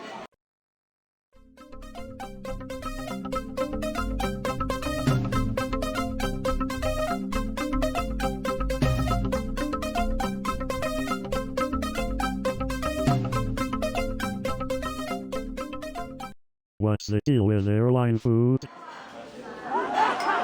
So, I'm at this coffee shop, right? And it's one of those places where they roast their beans on site. And let me tell you, they take their coffee beans more seriously than relationships. And the barista looks at me like I just committed a crime. I mean, I didn't know coffee could be a felony. So the actor starts wiping off the coffee, and I'm just standing there like, sorry, I didn't mean to give you a coffee bath. And then the famous actor looks at me and says, well, I guess I'll have to add coffee bath to my resume now. And then the actor says, well, I guess I'll have to start auditioning for coffee commercials now. And then the actor says, well, I guess I'll have to start auditioning for decaf commercials now. And then the actor says, well, I guess I'll have to start auditioning for energy drink commercials now. And then the actor says, well, I guess I'll have to start auditioning for water commercials now. And then the actor says, well, I guess I'll have to start auditioning for mattress commercials now. And then the actor says, well, I guess I'll have to start auditioning for car commercials now. And then the actor says, well, I guess I'll have to start auditioning for toothpaste commercials now. And then the actor says, well, I guess I'll have to start auditioning for insurance commercials now.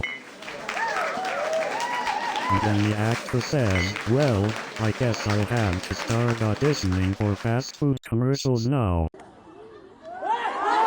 And then the actor says, well, I guess I'll have to start auditioning for cosmetic commercials now.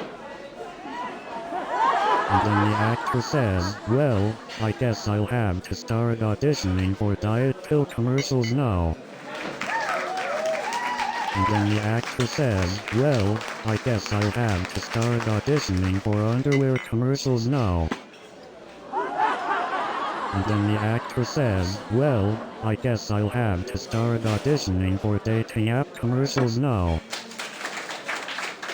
So then the actor says, well, I guess I'll have to start auditioning for toothpaste commercials now. And then the actor says, well, I guess I'll have to start auditioning for commercial jingles now. So then the actor says, well, I guess I'll have to start auditioning for Jingle Bells now. And then the flight attendant says, well, I guess I'll have to start auditioning for bird calls now. So then the flight attendant says, well, I guess I'll have to start auditioning for animal noises now. And then the flight attendant goes, well, I guess I'll have to start auditioning for sound effects now. And then the flight attendant goes, well, I guess I'll have to start auditioning for impressions now. And then the flight attendant goes, well, I guess I'll have to start auditioning for animal impersonations now. And then the flight attendant goes, well, I guess I'll have to start auditioning for celebrity impersonations now. And then the flight attendant goes, well, I guess I'll have to start auditioning for plant impersonations now. And then the flight attendant goes, well, I guess I'll have to start auditioning for baby impersonations now. And then the flight attendant goes, well, I guess I'll have to start auditioning for fruit impersonations now.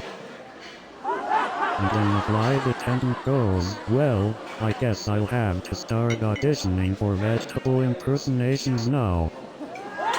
And then the flight attendant goes, well, I guess I'll have to start auditioning for vegetable impressions now. And then the boss comes in and says, well, I guess you're all auditioning for the next season of The Office now. And then the janitor goes, well, I guess I'll have to start auditioning for sitcom roles now. And then the HR manager says, well, I guess we'll all have to start auditioning for a reality TV show now. And then the CEO goes, well, I guess I'll have to start auditioning for late night talk shows now.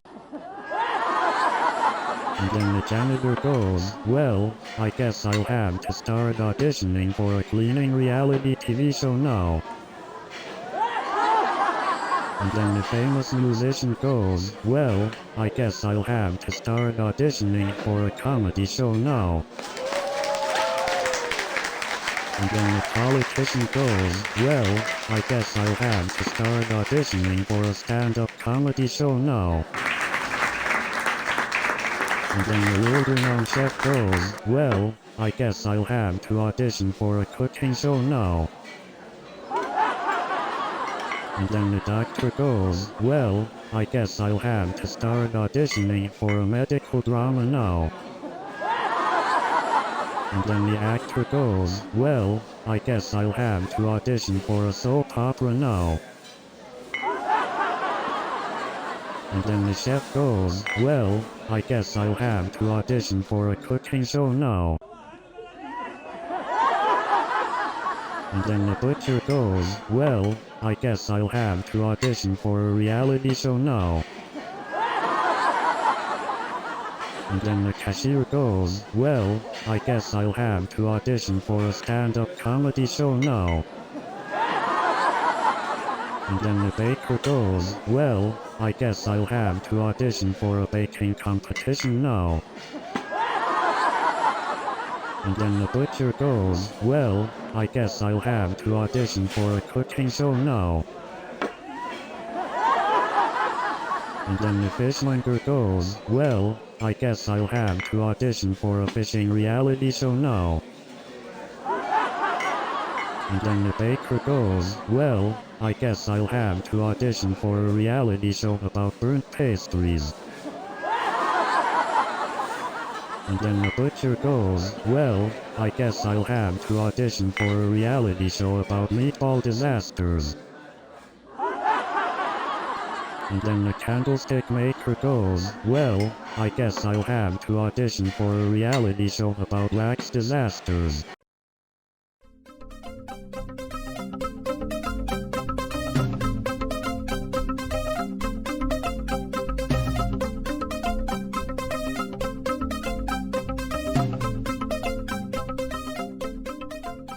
You know you're a software engineer when your bedtime story starts with once upon a null. So, at TechCo, we have this tradition where we all gather around every morning for a group debugging session. It's like therapy, but with way more coffee. And don't get me started on the office politics. It's like Game of Thrones, but with post-it notes.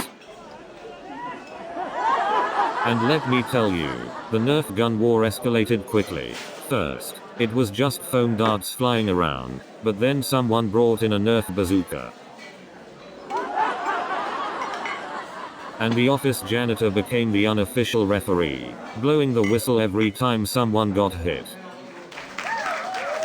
And then, someone from legal took it to a whole new level and brought in a Nerf tank. And then, the CEO decided it was time to upgrade to missile launching Nerf guns. And then, the guy in HR thought it would be a genius idea to bring in a Nerf battleship.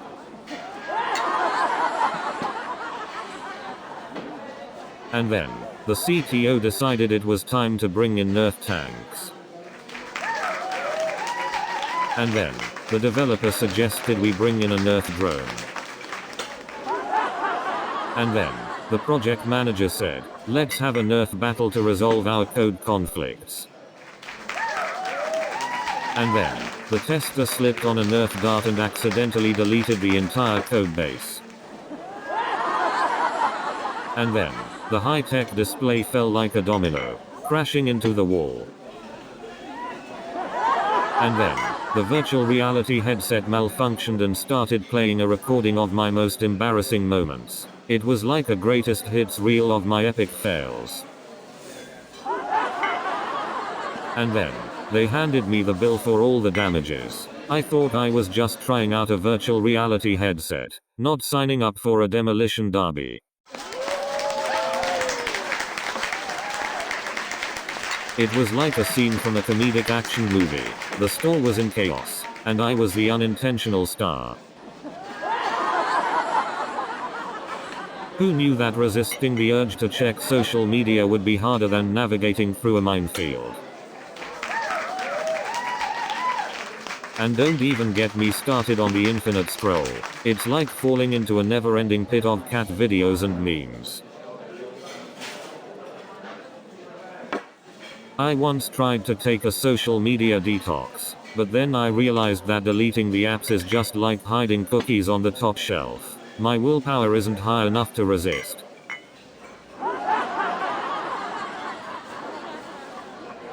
It's like trying to resist opening a bag of chips after midnight. It's just impossible. I swear my phone has some kind of mystical power. Every time I try to put it down, it's like it sprouts legs and jumps right back into my hands. I've tried to limit my screen time, but it's like I'm trapped in a digital maze.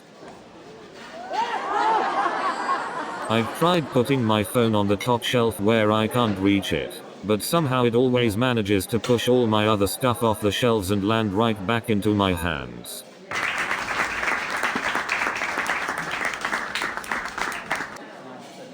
It's like trying to find a needle in a haystack, but the haystack is made up of clowns and shirtless bathroom mirror selfies. You know what's really frustrating? When someone matches with you and then immediately unmatched you. Like, what was the point? Did they accidentally swipe right while they were having a seizure or something?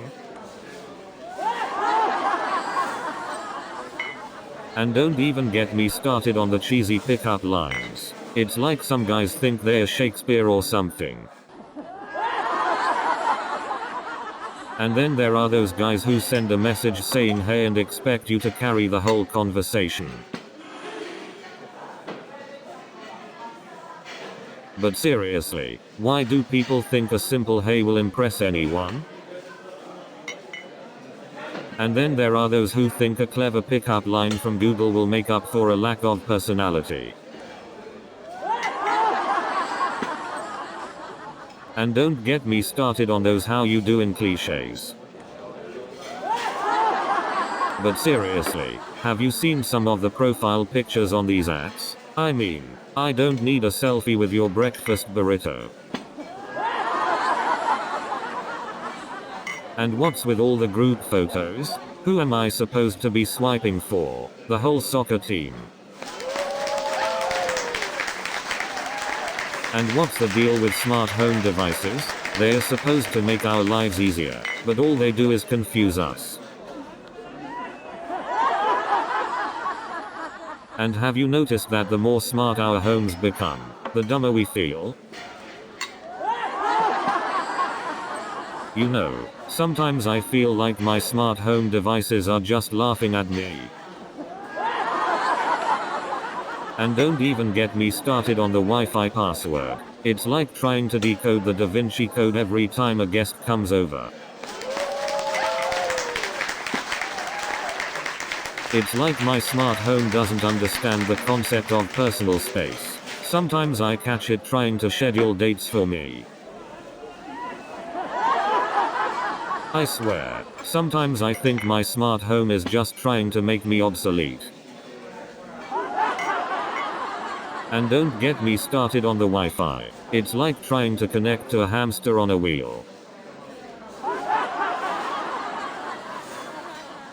And the award for the most confusing tech conference app goes to, drumroll. I mean, you know it's a tech conference when the Wi-Fi password is longer than the Declaration of Independence. But hey, at least I got a free t-shirt. That's 3 sizes too big. And don't get me started on the after parties. I've never seen so many people try to dance like no one's watching, but with their eyes on their phones. And I thought the Wi-Fi at the venue couldn't get any worse. They should rename it to Wi-Fi. If only the conference organizers put as much effort into the Wi-Fi as they do into the keynote speeches. It's like they're trying to make us feel at home by giving us the same frustrating Wi-Fi we have at our own offices.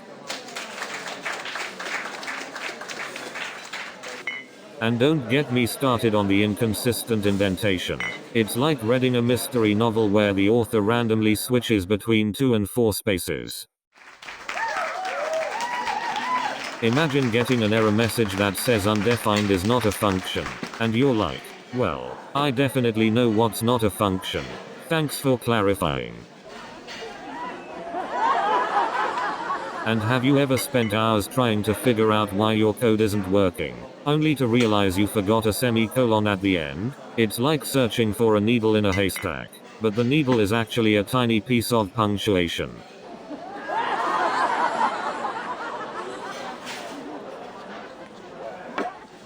I mean, who needs misplaced commas when you have a semicolon that's too shy to show up? It's like looking for a missing semicolon in a code base with thousands of lines. It's like trying to find Waldo in a crowd of emojis. And when you finally find that missing semicolon, it's like unlocking the hidden treasure in a sea of code.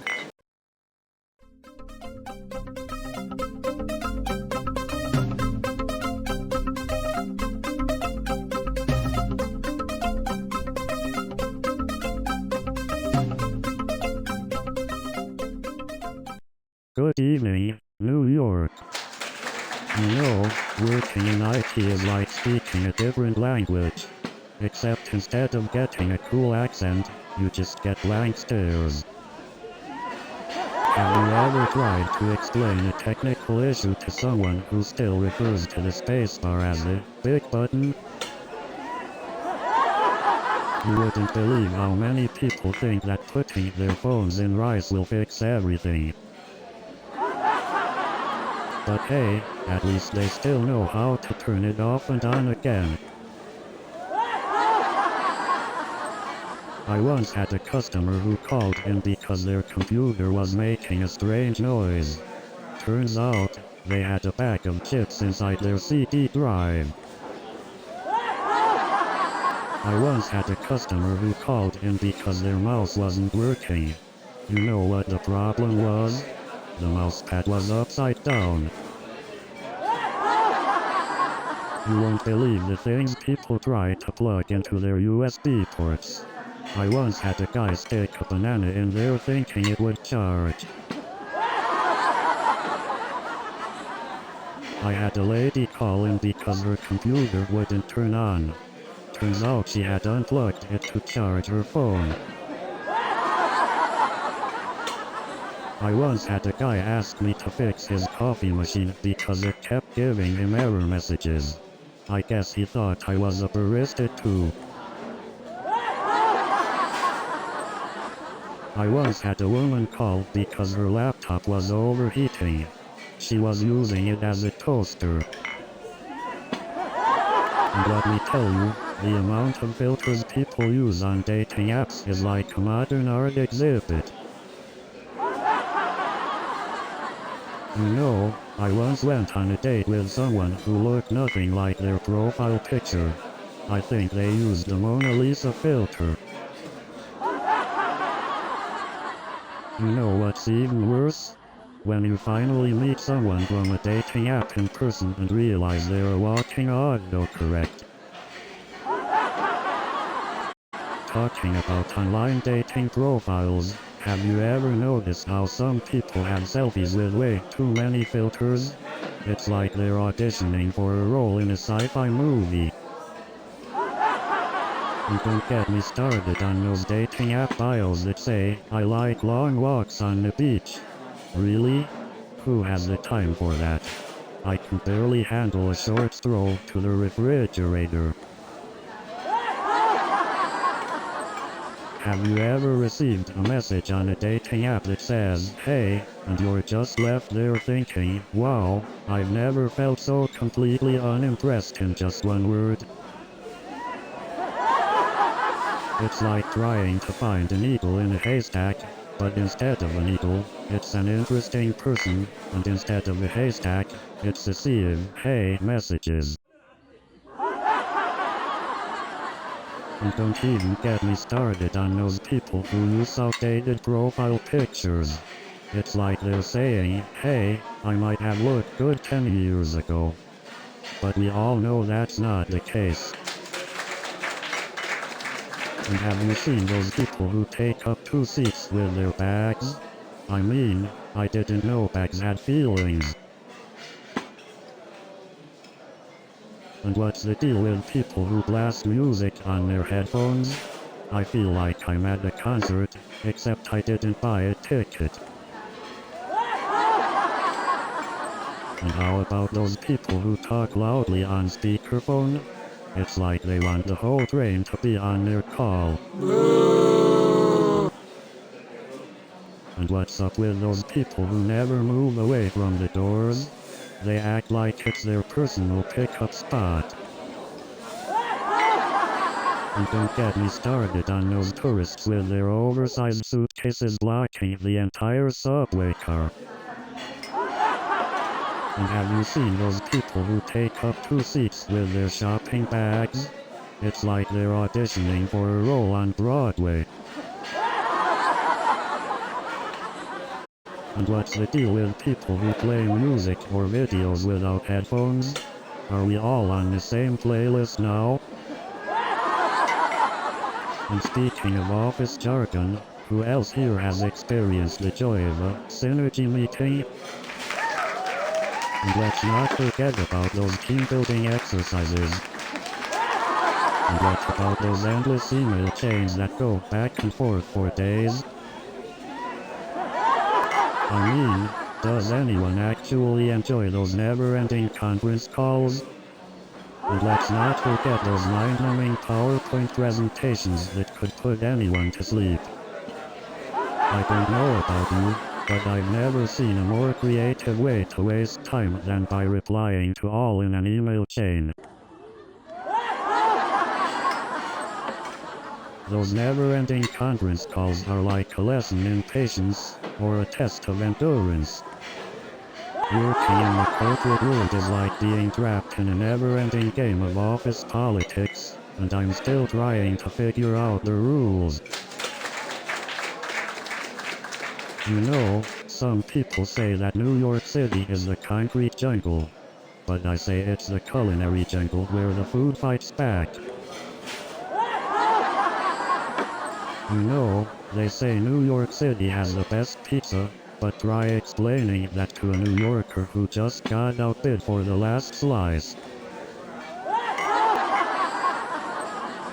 Speaking of quirky chefs, I once had a waiter who claimed the bread was gluten-free. Turns out it was just a clever way to say it was stale. And let's not forget the hot dogs. You haven't truly experienced New York City until you've had a street vendor hot dog.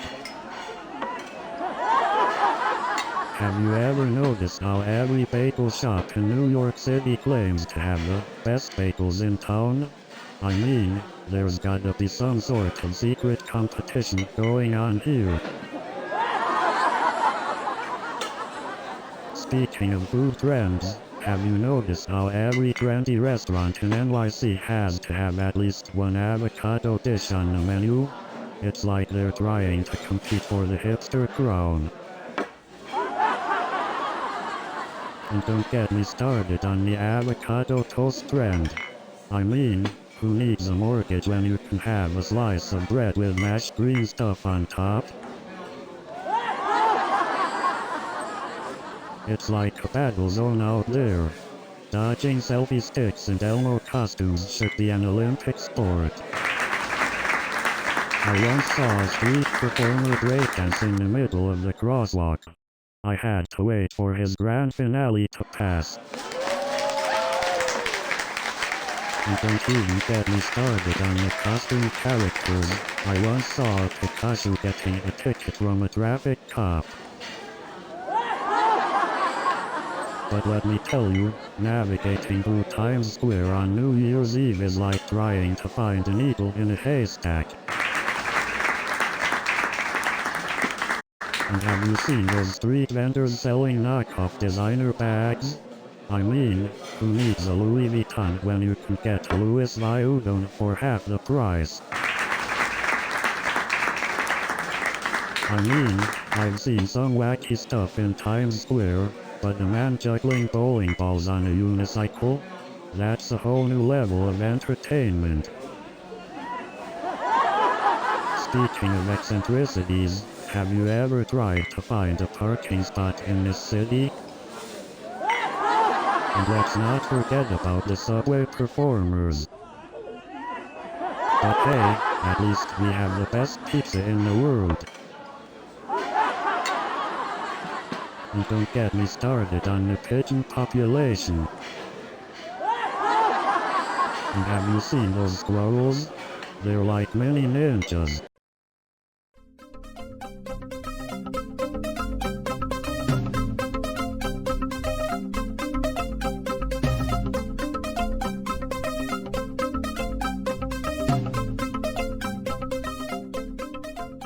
Are you ready to laugh out loud? Have you ever noticed how the office printer always seems to magically run out of ink when you're in a rush to print something important?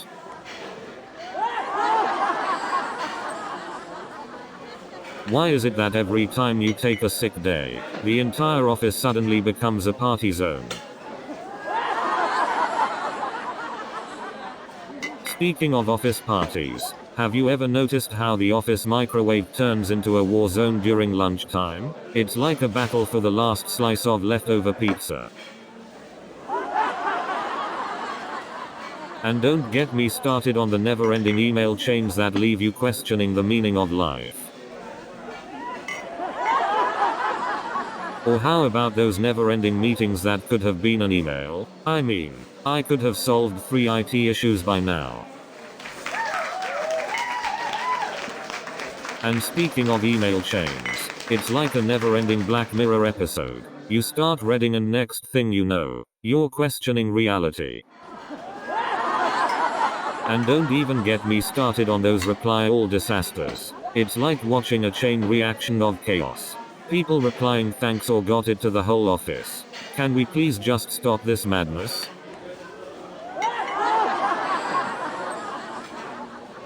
And let's not forget the joys of office politics. It's like Survivor, but with staplers and passive-aggressive emails.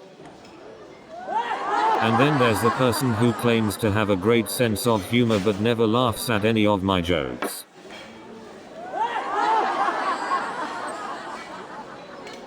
Dating these days is like going on a never-ending treasure hunt, except all you find are empty chests.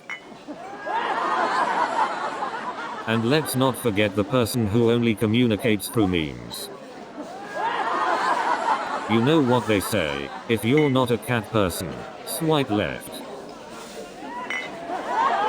And then there's the person who always uses cheesy pickup lines. But don't worry, I got my own set of pickup lines that will make you laugh, or cringe. And let me tell you, some of these pickup lines are wilder than a conspiracy theory about aliens running the government. You know, gaming culture is so diverse, it's like a whole galaxy of different species. You ever get so into a game that you forget to eat, sleep, and shower? I call it the gamer's trifecta.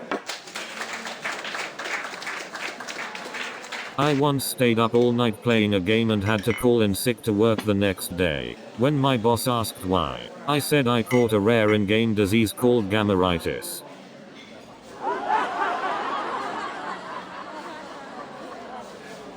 You know you've played too much Fortnite when you can expertly build a fort out of couch cushions. I can't decide if I'm more excited about getting a new high score or getting a new high-speed internet package. I once stayed up all night trying to beat a boss in a video game. I finally defeated it, but then my mum walked in and told me it was time for breakfast.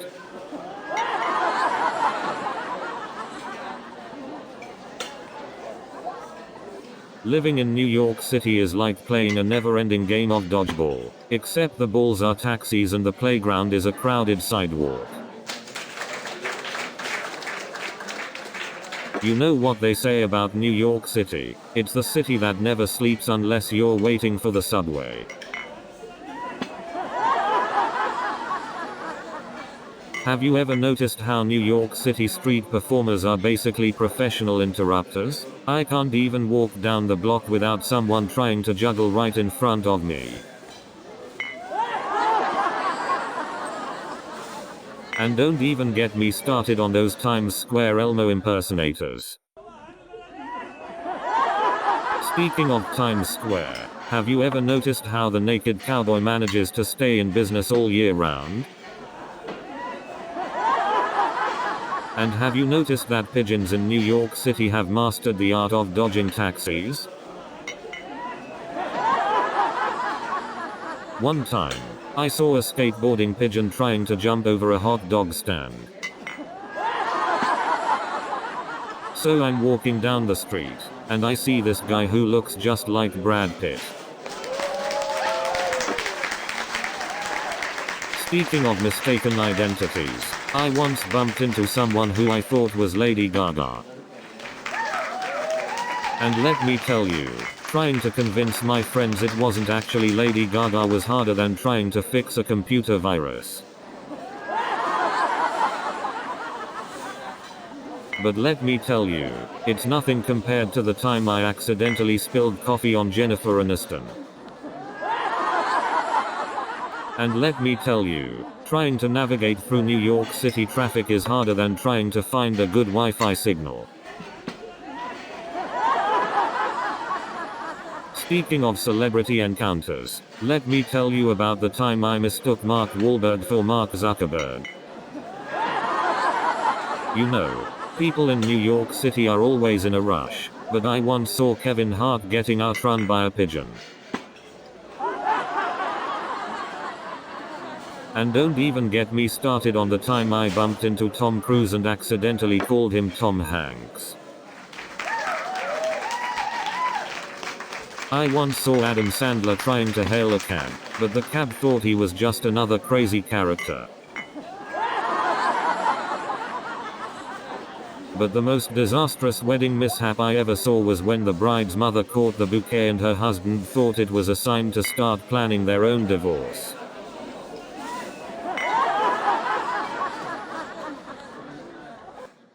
At another wedding, the groom dropped the ring right as he was about to put it on the bride's finger.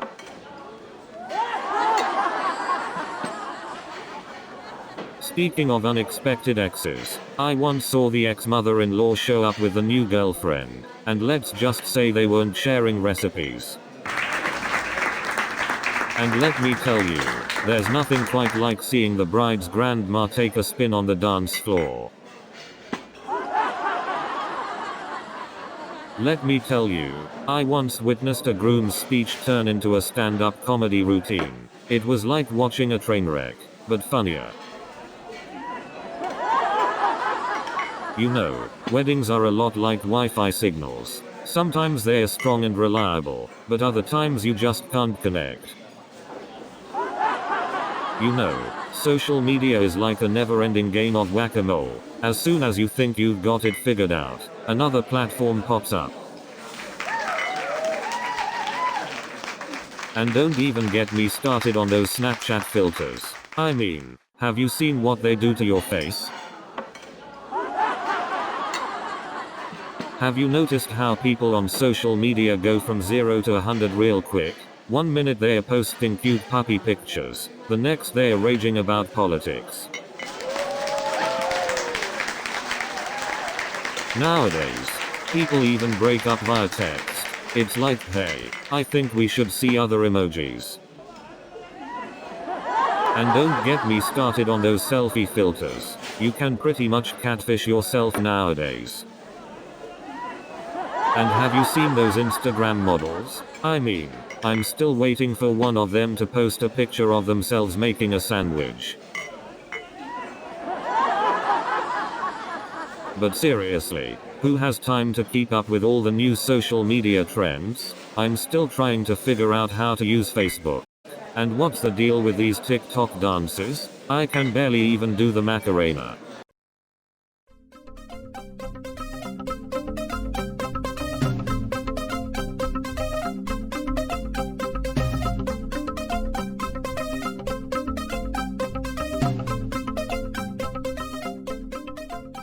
What's the deal with software engineers turned stand-up comedians? And have you ever tried to debug a heckler? It's like trying to find an eagle in a bad joke. And speaking of endless debugging sessions, it's like trying to find a missing semicolon in a million lines of code. And let me tell you, trying to optimize code is like trying to find efficiency in a government bureau. And let me tell you, trying to refactor legacy code is like trying to unravel a tangled ball of yarn. And you know what they say, debugging is like being a detective. Except you're searching for a killer bug instead of a killer clue. I remember once I spent hours trying to fix a bug, only to realize it was a spelling mistake. So I'm sitting there trying to figure out this bug, and suddenly I hear a voice saying, "Have you tried turning it off and on again?" And the worst part is when you Google the error message and the only result is your own question on Stack Overflow. And then she starts telling me about how the moon landing was staged. I mean, come on. But that's nothing compared to when she started telling me about her collection of alien abductions. And then she tells me she believes in time travel. I couldn't help but ask her, if you could go back in time, wouldn't you choose a different date? And then she starts going on and on about how Bigfoot is actually real. I'm thinking, even if he is, I doubt he has an online dating profile. And then she says she's convinced that alien abductions are real. I guess I'll stick to Tinder, at least there are no little green men there. And then she starts telling me about her theory that the Loch Ness Monster is actually just a misunderstood sea turtle. I don't know about you, but I think I'll stick to the fish and chips instead. And then she starts talking about how chemtrails are actually mind control. I guess I'll stick to regular clouds, thank you very much. And then he tells me how he became an overnight social media influencer by posting pictures of his breakfast every day. I guess pancakes are the key to fame now. And then he tells me how he started a YouTube channel just to record himself opening packages. I guess unwrapping is the new entertainment. And then he tells me how he started a TikTok account just to show off his dance moves. I guess everyone's getting their 15 seconds of fame now. And now he tells me he's considering becoming a professional Snapchat filter tester. I didn't know that was a thing. And now I hear he's planning on launching his own app for making personalized memes. I mean, who needs a job when you can just create the next viral sensation, right? And I heard he's considering becoming a professional influencer.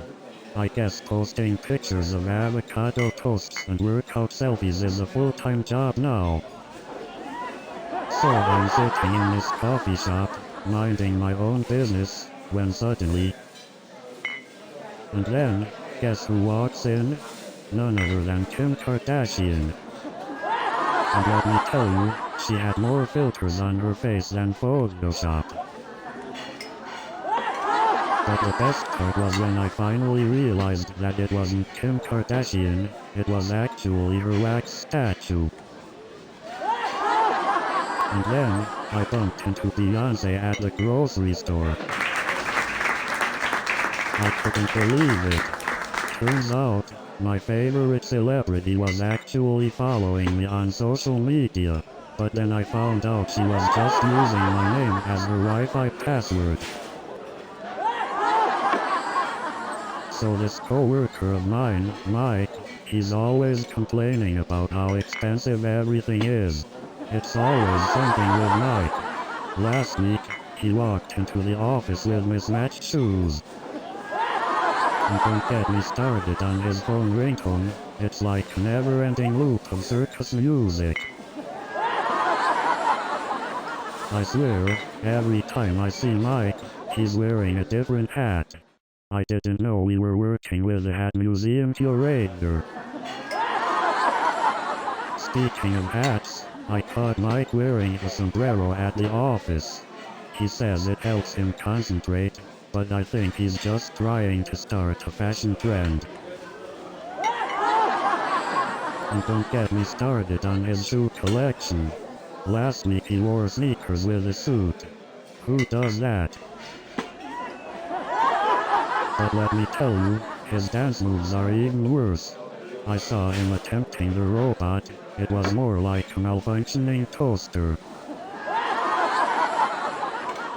And let me tell you about his taste in music.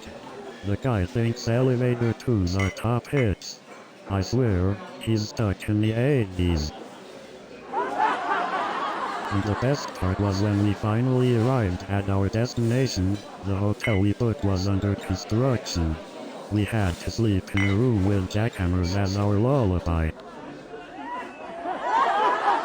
And then, to make matters worse, we realized none of us brought phone chargers. And just when we thought things couldn't get any worse, our GPS died.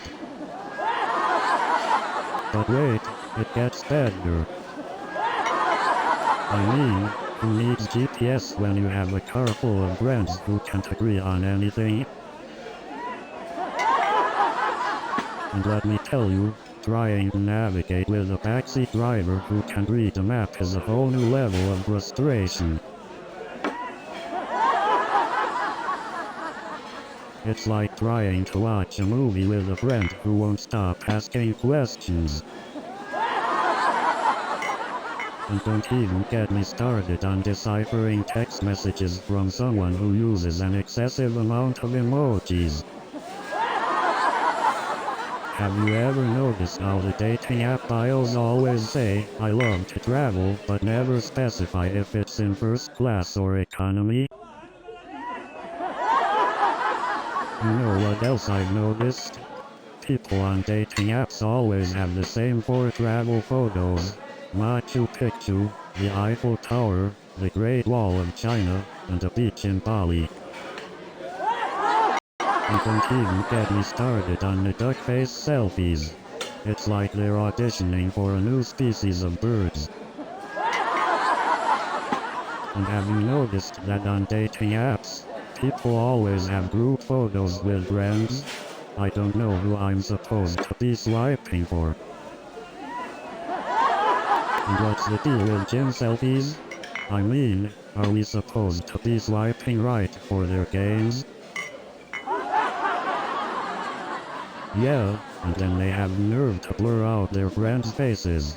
Like, I don't even know if I'm attracted to the person on the right or the person on the left. Don't even get me started on those Snapchat filters. I mean, I didn't sign up for this virtual petting zoo.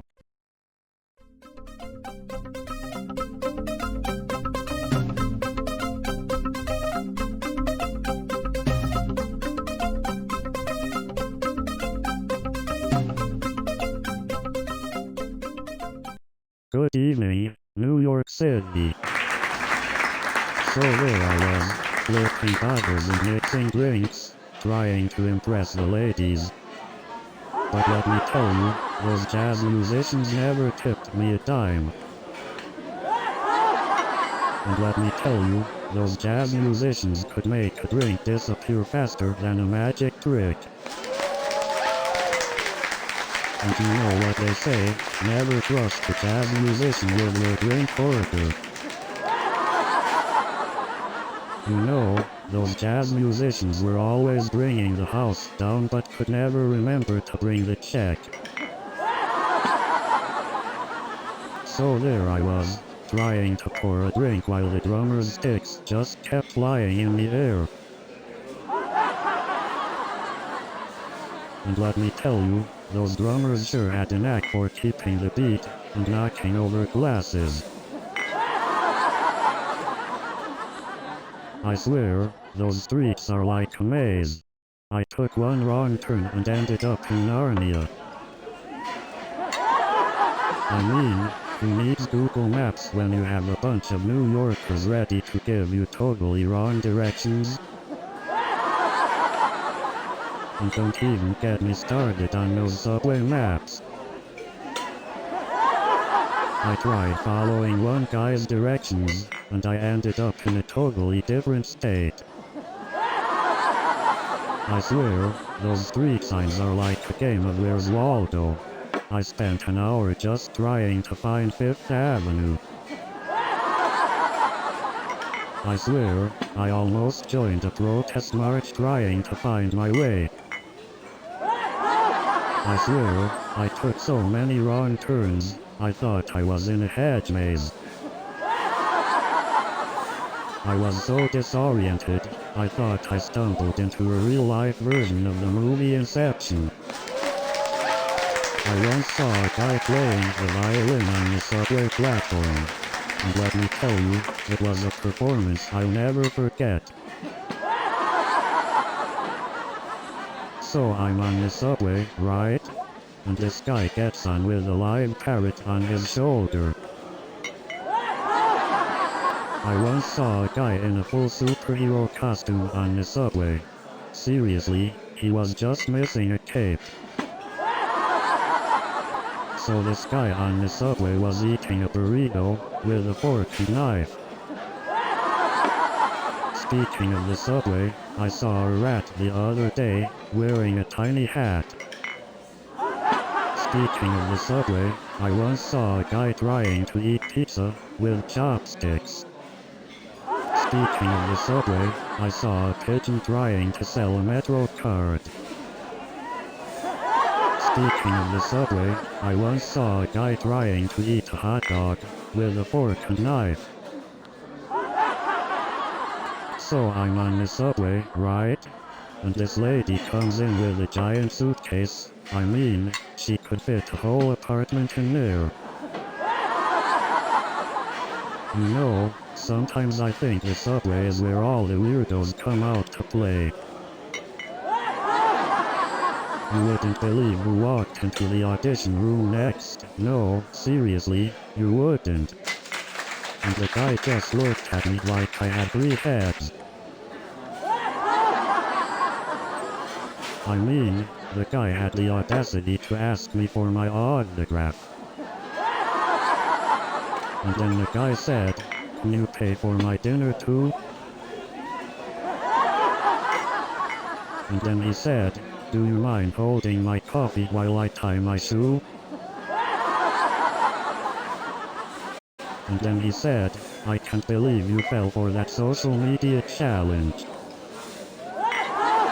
And then he said, "Hey man, can you take a selfie of me jumping in the air?" And then he said, "Dude, that's not how you do it. You're supposed to pour the milk after the cereal." And then he said, "Dude, that's not how you do it. You're supposed to pour the milk before the cereal." So I tried this new social media challenge where you have to eat a spoonful of cinnamon. Let's just say my sinuses are cleared for the next century. And the worst part is, there were only 2 views on that video, me and my disappointed mom. And let me tell you, trying to do the worm in a chicken suit is a lot harder than it sounds. But you know what's even harder? Trying to navigate through the minefield of texting etiquette. And let me tell you, trying to keep up with all the dating apps is like trying to juggle chainsaws while riding a unicycle. I mean, who knew a simple thumbs up emoji could lead to a full-blown relationship meltdown? I once had a date who brought her own relationship contract to dinner. I guess I missed the fine print on my dating profile. You know, dating in New York City is like trying to find a needle in a haystack. But instead of a needle, it's the same person. I recently tried online dating, but it's like playing a game of hide and seek with profile pictures. You just hope you don't end up on the missing persons list. You know, living in New York City can be rough. I mean, I once saw a pigeon steal someone's hot dog right out of their hand. New York City is the only place where you can see a rat carry a pizza slice down the subway stairs. You think the rats in New York City are tough? Wait until you see the cockroaches do the Macarena. Speaking of quirky encounters, I once saw a street performer juggling 3 rats in Times Square. You should have seen the look on people's faces. They thought it was a new street performance called Radapalooza. And let me tell you, those rats had better rhythm than some dancers I've seen. Those rats had some serious moves. I think they even had their own version of Ratatouille. But hey, don't worry folks, those rats won't be leaving the subway anytime soon.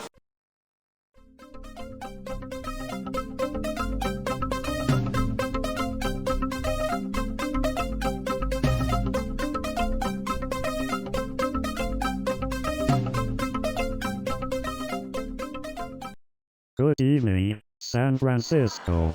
Are you ready to laugh? I recently went to the tech job hunt in San Francisco.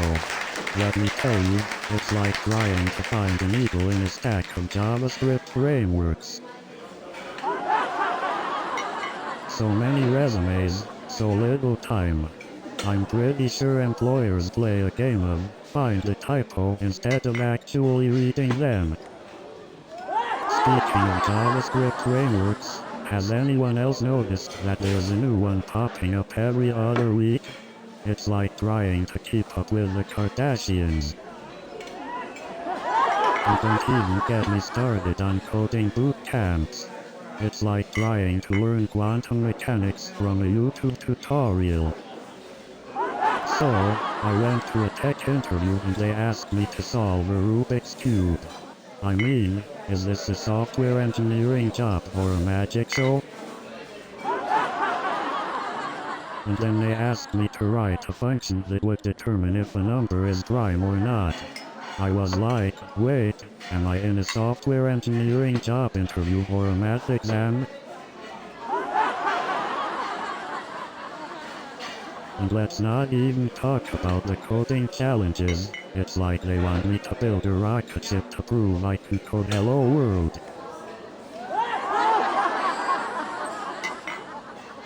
It's like these startups think I'm a magician. Now they want me to solve the traveling salesman problem in 5 minutes or less. It's like these startups expect me to single-handedly code Skynet. I'm just here for the free snacks. It's like these startups are expecting me to build a time machine next. Sorry folks, I can't fix all your funding mistakes. I feel like I'm constantly being asked to build the next Facebook. Well, if I can do that, can I also get unlimited vacation days? And then they expect me to fix the coffee machine. Sorry, folks, I'm a software engineer, not a barista. So I'm on my third startup, and let me tell you, I've become an expert at updating my LinkedIn headline. And don't get me started on the free snacks in the office. As if unlimited chips and soda can make up for the lack of job security. I've seen enough ping pong tables to last a lifetime. These tech conferences always make me feel like I need a PhD just to understand what people are talking about. It's like being lost in a maze of startup buzzwords. These tech conferences are like a never-ending loop of PowerPoint presentations. Trying to find a specific talk at a tech conference is like trying to find a needle in a haystack, except the haystack is made of startup stickers. Have you noticed that the lines for the food trucks are longer than the lines for the actual talks? These food trucks are like the popular kids in high school, getting all the attention while the talks are left sitting alone at the lunch table. You know, social media is like that one friend who always has to one-up you with their achievements.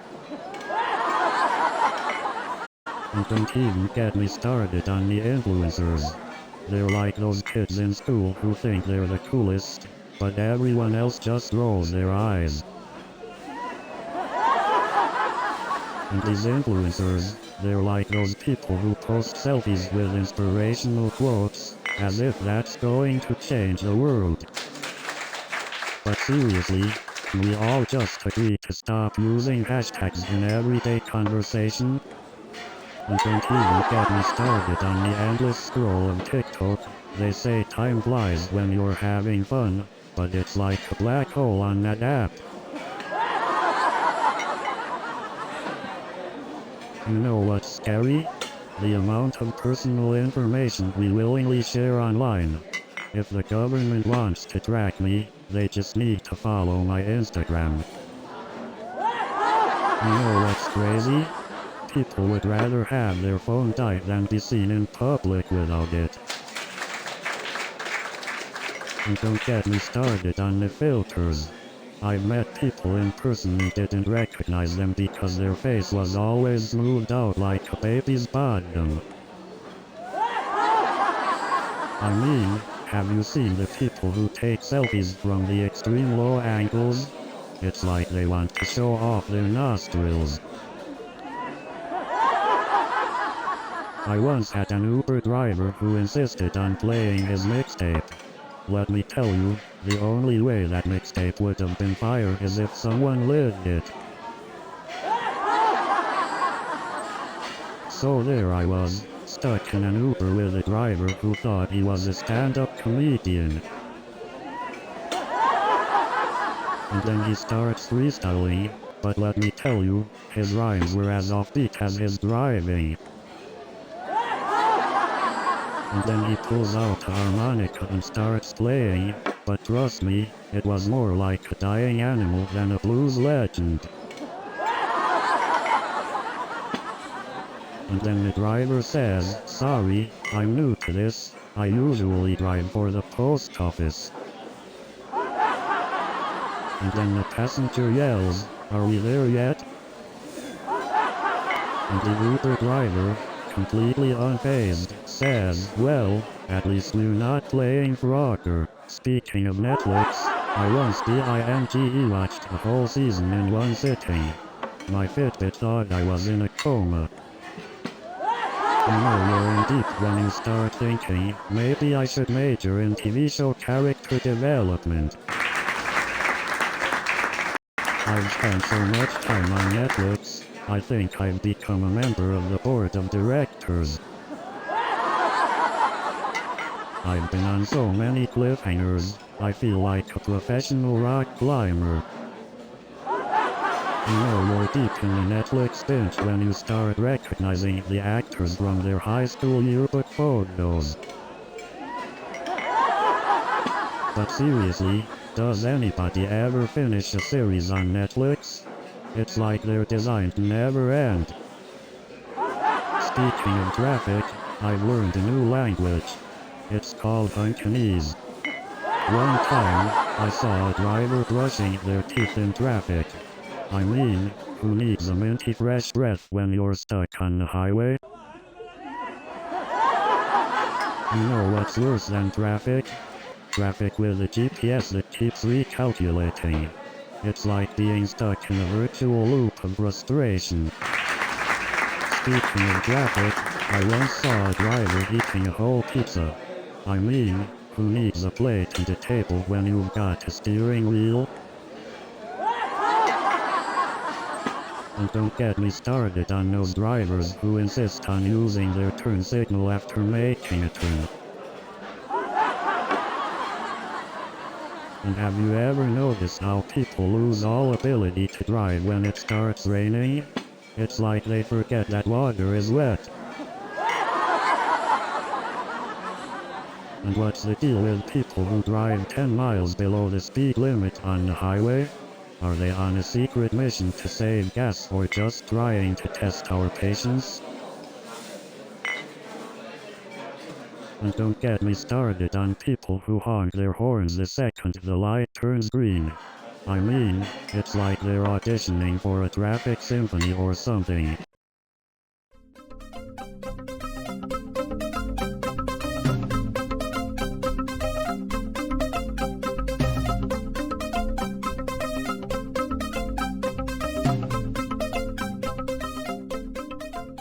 Good evening, ladies and gentlemen. So, I'm at this Starbucks late at night, right? So it turns out Sarah's latte art was so good that even the celebrities wanted to order from her. And let me tell you, those celebrities were willing to pay anything for Sarah's latte art. But I have to say, those latte art creations were so good, they actually made me question the quality of my own face. And you know what? I think Sarah's latte art could even make a cappuccino look like a masterpiece. And let me tell you, Sarah's latte art is so good, it's like Picasso decided to become a barista. You know, I asked Sarah if she could recreate famous paintings with her latte art, and she said, no, but I can make a pretty convincing Mona Lisa with a chai latte. So there I was, in my homemade superhero costume, ready to save the day, or embarrass myself. And let me tell you, the casting assistant was more excited about superheroes than anyone I've ever met. I mean, this guy had a cape on. And the director, he was like, can you fly? And I was like, I mean, in my dreams maybe. But let me tell you, the costume they had me try on was even more ridiculous. I looked like a confused chicken. And then they brought out the spandex suit. I've never felt more self-conscious in my life. And then they asked me to fly. I mean, I can barely walk in these shoes. And then the casting assistant asked if I could do a backflip. I mean, I can barely touch my toes. And then the director yelled, cut. I mean, I can barely get an audition. Now I have to deal with directions too. And then the costume designer asked me if I could fit into a spandex suit. I mean, I have trouble fitting into my jeans. So there I was, standing in the produce section, trying to act like I actually knew what a durian fruit was. But let me tell you, that celebrity's attempt at small talk was even more cringeworthy. I mean, seriously, who initiates small talk about the weather? You won't believe how many pictures I had to take just to get a decent selfie. It was like I was auditioning for America's Next Top Model.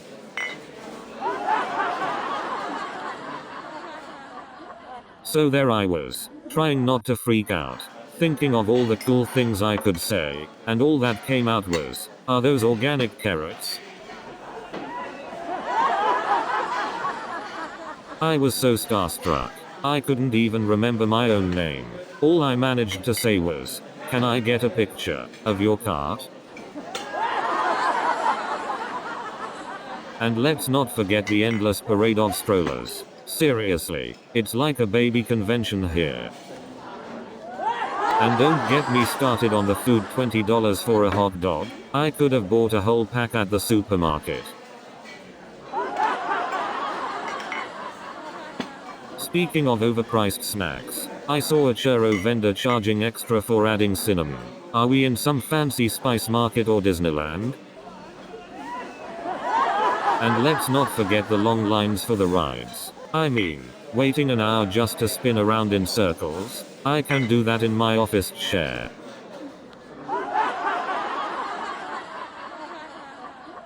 So I'm waiting in line for this roller coaster, right? And the guy in front of me asks if I've been on it before. I said no, and he goes, oh, you're in for a treat. Yeah, a treat to wait another hour in line.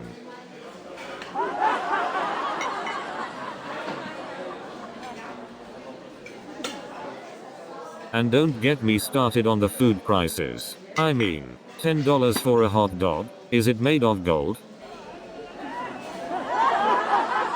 And let's not forget about the infamous turkey legs they sell there. I thought I was holding a weapon of mass destruction. I couldn't believe it when I saw a group of adults fighting over a Mickey Mouse balloon. I mean, it's just a balloon, people. You know it's a truly awkward office party when the boss tries to break the ice with an impromptu karaoke session. And don't even get me started on the karaoke machine. It had more technical difficulties than my laptop. I swear, the boss picked the most cringe-worthy songs for karaoke. I swear, it was like watching a synchronized dance of social awkwardness. But the most awkward part was when the boss tried to breakdance. And then, to top it all off, the CEO started breakdancing. And then, to everyone's surprise, the janitor showed off his breakdancing moves. And then, we hit a speed bump and I swear I saw my life flash before my eyes. So Dave starts telling me about his dreams of becoming a professional race car driver, and I'm thinking, buddy, maybe you should start with getting a GPS. And then Dave says to me, you know what would make this ride even crazier? If we start driving backwards. And then Dave says to me, you know what would make this ride even crazier? If we start driving upside down. And then Dave says to me, you know what would make this ride even crazier? If we start driving on the ceiling. And then Dave says to me, you know what would make this ride even crazier? If we start driving on the walls. And then Dave says, you know what would make this ride even crazier? If we start driving underwater. And then Dave says, you know what would make this ride even crazier? If we start driving on the ceiling. And then Dave says, you know what would make this ride even crazier? If we start driving on the walls. And then Dave says, you know what would make this ride even crazier? If we start driving on the floor. So there I was, covered in paint splatters, with a hammer in one hand and a paintbrush in the other. It was like a modern art masterpiece gone wrong.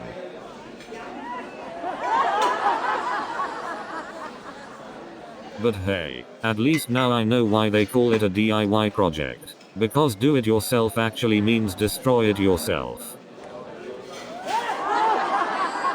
And that's when I realized, there's a reason they call it DIY and not DIY. Do it perfectly. And that's why I've decided to start a new movement, DWP, Destroy with Pride.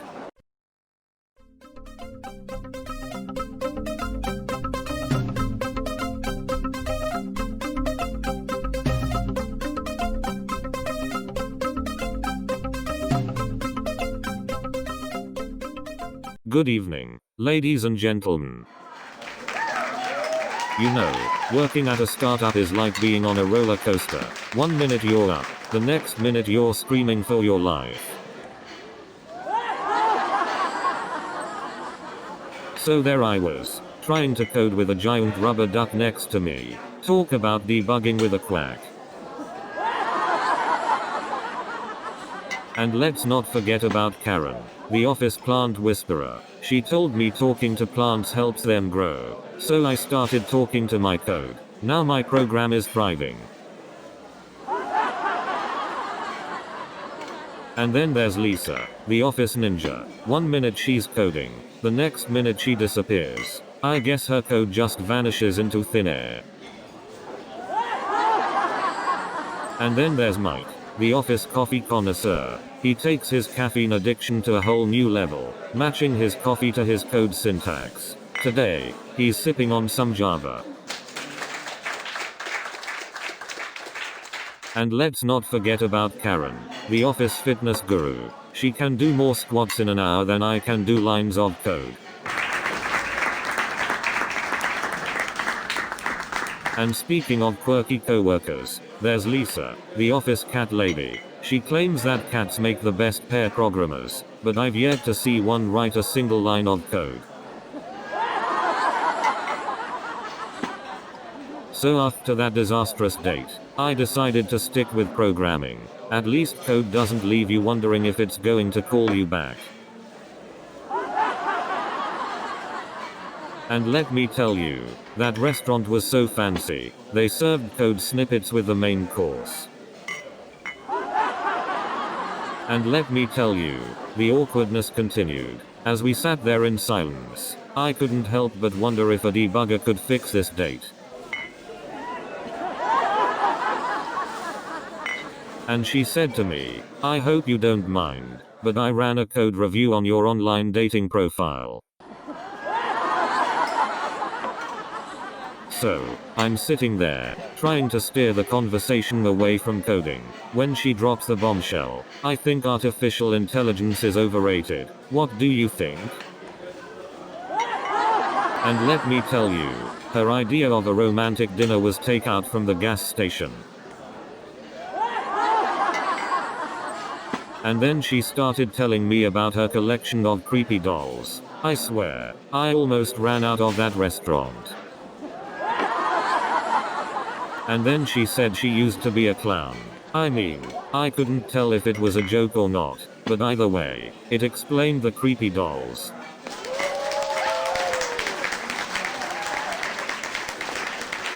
So there I was, in the middle of a Twitter storm with the biggest celeb on the planet. I never knew my phone had such power.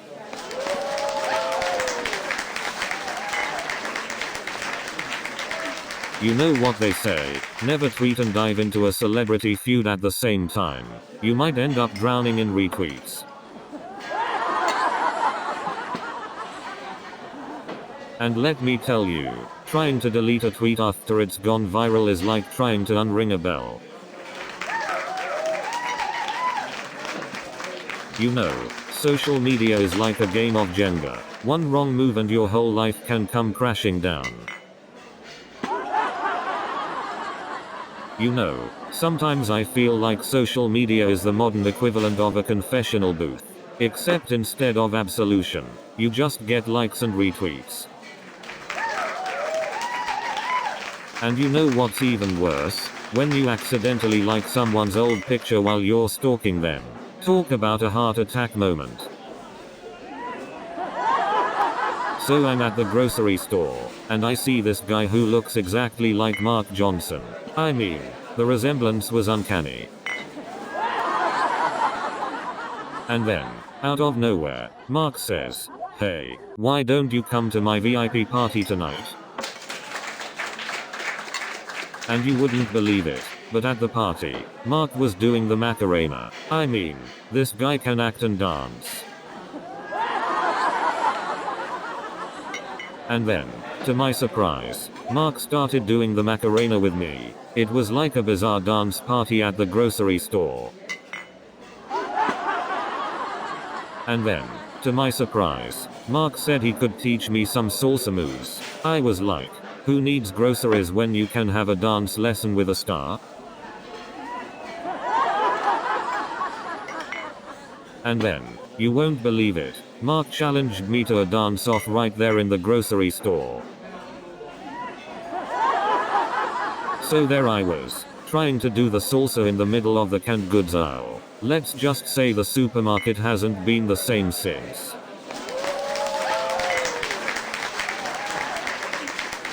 My Aunt Mildred always brings her cat to the family gatherings. Last time it jumped on the buffet table and stole my slice of cake.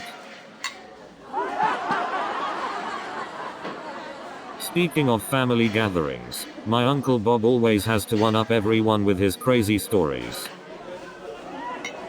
And don't even get me started on my cousin Sarah. She always brings her multiple ex-boyfriends to every family gathering. And let's not forget about my grandma Doris. She's always sneaking sips of wine and giving everyone unsolicited advice. Speaking of family gatherings, let me tell you about my Uncle Steve. He thinks he's a professional wrestler and always tries to body slam the turkey at Thanksgiving. Now, let's talk about my cousin Pete. He's the designated napkin collector at family gatherings. You should see the concentration on his face when he snatches a used napkin. It's like he's stealing the Declaration of Independence. And let's not forget about my Aunt Susan, the self-proclaimed quinoa expert. She can give you a 30-minute lecture on the benefits of ancient grains. And then there's my brother Tim, the master of awkward hugs. You never know if you're going to get a pat on the back or a choking grip.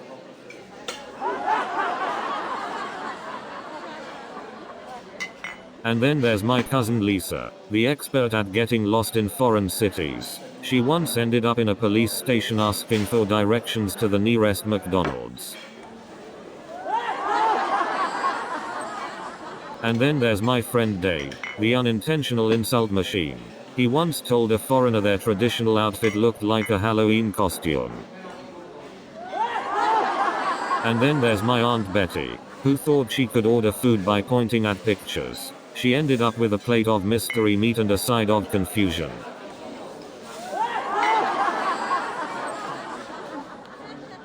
And then there's my coworker Steve, who tried to order coffee in Japan and ended up with a cup of hot water. He looked so confused. I had to explain that you actually have to do the brewing yourself.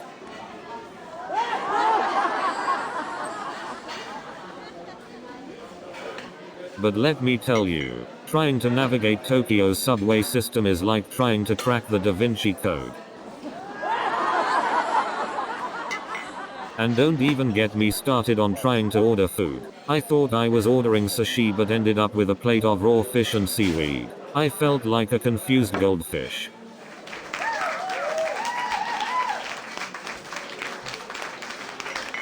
I tried disconnecting from technology once, but then I realized I couldn't upload my vacation pictures on Instagram.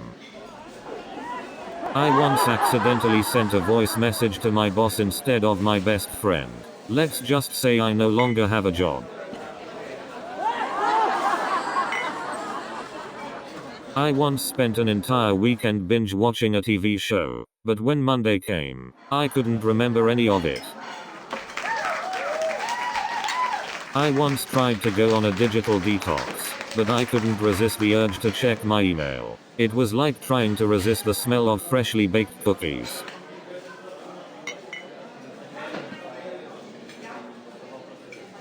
You know you're addicted to technology when you panic after leaving your phone at home, like you just left your child behind.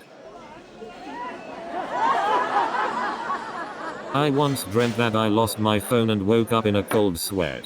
Turns out, it was just a nightmare until I reached for my phone and it wasn't there.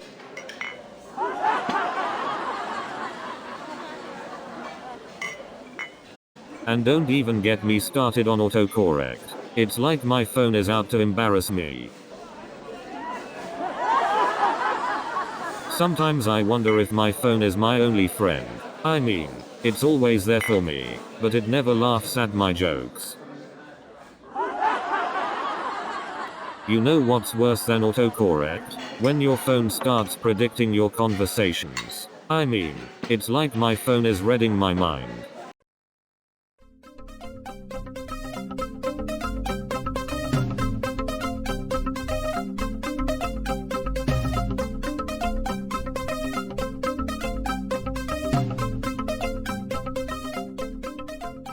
Hey New Yorkers, I'm John Smith, a software engineer turned comedian. So as a software engineer, I learned that bugs in code aren't the only ones you have to deal with. You also have to deal with the comedians.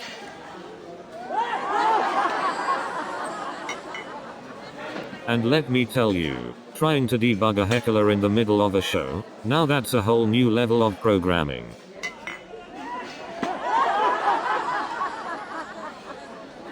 But let me tell you, debugging a heckler in Python, it's like trying to catch a bug in a maze. So there I was, trying to run a comedy routine and my code at the same time.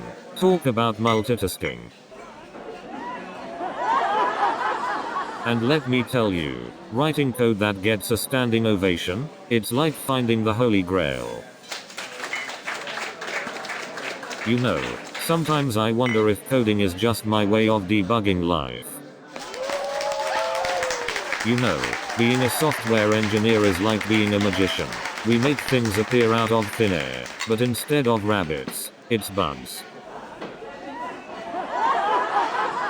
And just like in coding, there's always that one line of code that ruins everything in life. It's called my mother-in-law. You know, in coding there's always that one moment when you think you've fixed the bug, but it comes back like a boomerang. You know, debugging is like trying to find your keys in the dark. You try all sorts of things, like clapping your hands and saying I believe in bugs.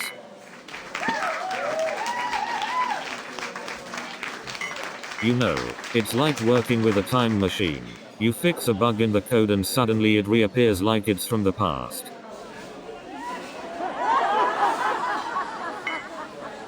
You know, it's like being trapped in an infinite loop. You keep going round and round, but you never reach the end. And you know what's even worse? It's like trying to debug someone's bad sense of humor. And you know what? It's like trying to install updates on a Windows computer. It takes forever and you're never quite sure if it's actually worth it. And you know what's the best part? It's like finding out your boss has a great sense of humor.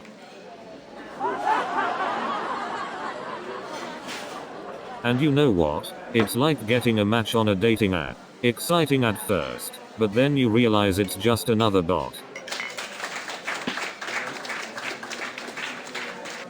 And you know what's the worst part? It's when you finally meet in person and they look nothing like their profile picture.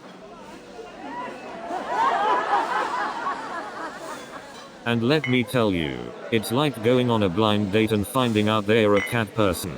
I mean, come on. And then they start talking about their exes. Like, come on, I'm just here for a good time, not a therapy session. And don't even get me started on the cheesy pickup lines. Like, are you a magician? Because every time I look at your pictures, everyone else disappears.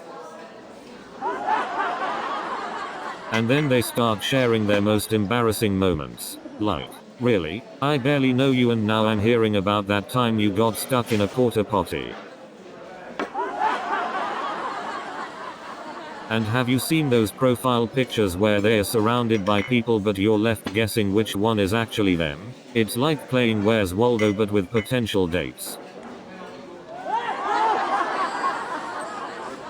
And then you have those people who think they're invisible on the subway. Like, sorry buddy, we can all see you picking your nose. Speaking of eccentric characters, I once saw a guy on the subway wearing a Darth Vader costume. I guess he was taking the express train to the Death Star. You never know who you'll bump into on the subway. The other day I accidentally stepped on Spider-Man's foot, and boy, did he give me a dreadful glare.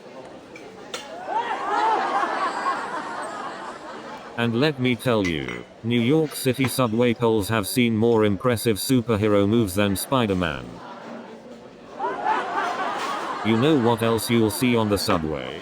People selling everything under the sun. Last week I saw a guy selling inflatable life jackets. I mean, who needs a life jacket on a subway? Speaking of strange things on the subway, yesterday I saw a guy selling ice skates. I mean, who needs ice skates on a subway? And then there was this guy selling used toothbrushes. I mean, who needs a used toothbrush on a subway? And then there was this guy selling live goldfish. I mean, who needs live goldfish on a subway? And then there was this girl selling live pigeons. I mean, who needs live pigeons on a subway? And then there was this guy selling live parrots. I mean, who needs live parrots on a subway? And then there was this guy selling goldfish. I mean, who needs goldfish on a subway? And then there was this guy selling vending machines. I mean, who needs vending machines on a subway? And then there was this guy selling selfie sticks. I mean, who needs selfie sticks on a subway? And then I saw this guy selling futons. I mean, who needs futons on a subway? And then I saw this woman knitting a sweater. I mean, who needs a sweater on a subway? And then I saw this guy watching YouTube videos. I mean, who needs YouTube on a subway? And then I saw this guy using a typewriter. I mean, who needs a typewriter on a subway? And then I saw this guy trying to take a selfie. I mean, who needs a selfie on a subway?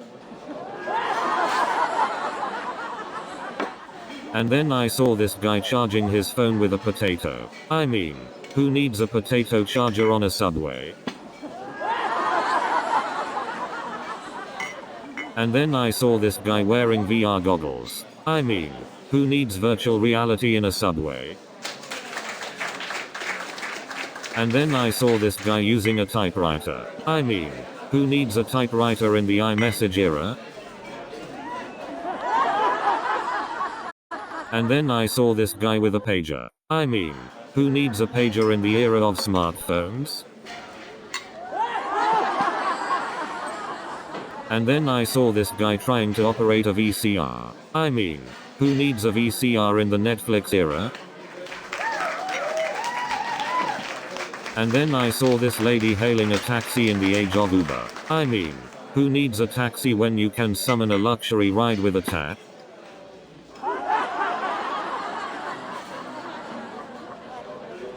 And then I saw this guy using a flip phone. I mean, who needs a flip phone in the age of smartphones? And then I saw this couple arguing over which subway line was the fastest. I mean, who needs a debate when you'll both be late anyway?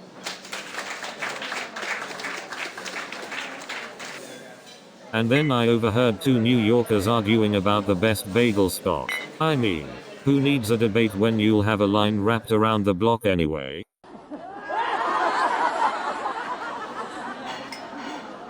So I'm on the subway, right? And I see this guy eating a pizza with a knife and fork. I mean, who needs a and don't even get me started on the whole ketchup on hot dogs debate.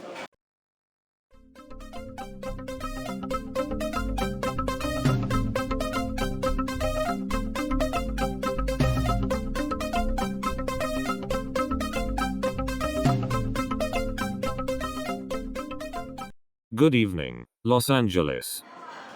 So after months of working at Bitbusters, I finally figured out what the CEO's actual job was. And let me tell you, this guy had more buzzwords in his vocabulary than lines of code in our entire system. And you would not believe the number of team meetings we had. It was like playing a never-ending game of office bingo.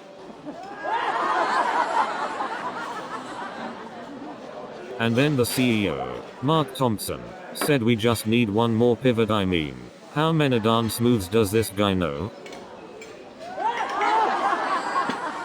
I mean, this guy thought putting a football table in the office would solve all our problems. And then he suggested we have a team building retreat on a sinking ship. So, this CEO Mark Thompson, let me tell you, his leadership skills were about as solid as a house of cards. You know, I've had some online conversations that were so awkward, I questioned if I was still conversing with a human. And then I realized, I was talking to a bot. But hey, at least I didn't have to deal with bad breath and sweaty palms. It's like trying to find a needle in a haystack, but the haystack is full of shirtless bathroom selfies. Let me tell you, dating apps have turned me into a professional detective. You know, I've seen more catfish online than in the actual ocean. And don't even get me started on group photos. Trying to figure out which one you are is like playing Where's Waldo in a crowded stadium.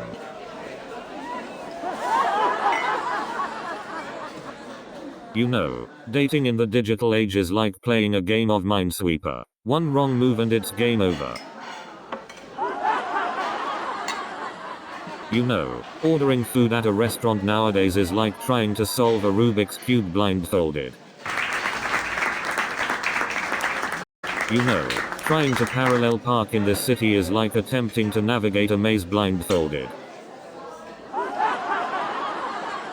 You know, dating in this city is like trying to find a gluten-free restaurant with Wi-Fi.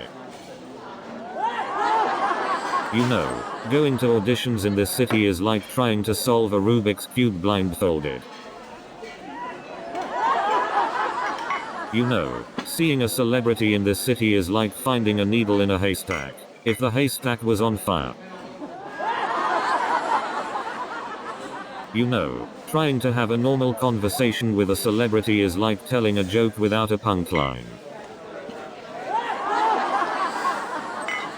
You know, sometimes I feel like social media is just an alternate reality where everyone is living their best lives, and I'm just here eating cereal in my pajamas. You know, it's amazing how many people will do anything for likes on social media. I mean, I've seen some folks put more effort into taking a selfie than they do into their relationships.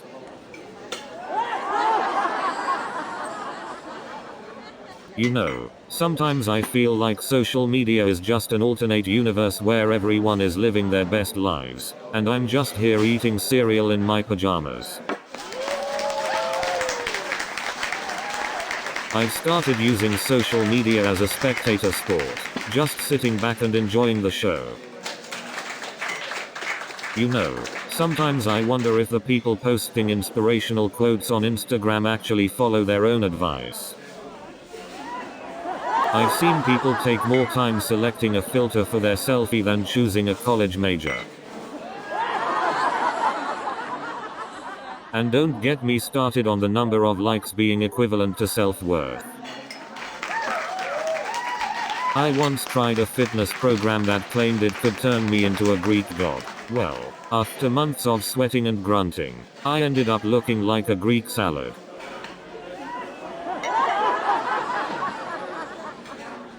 I recently started a new workout called Ultimate Couch Potato. It's just like regular couch potato, but with a slightly more intense snacking routine.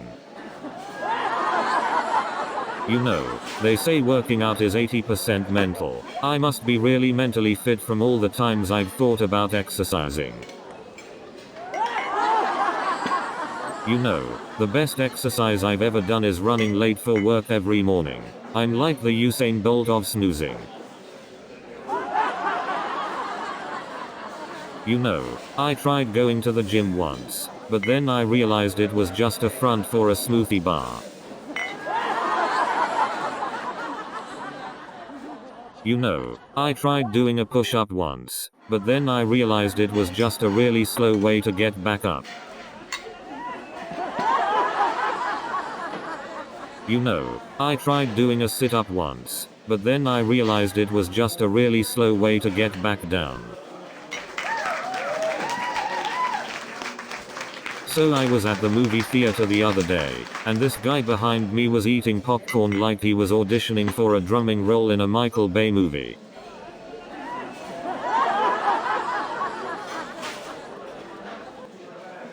You know, trying to do a push-up is like trying to fold a fitted sheet. It's just impossible. You know, I tried shushing him but he turned to me and said, "I paid for my ticket. I can do whatever I want."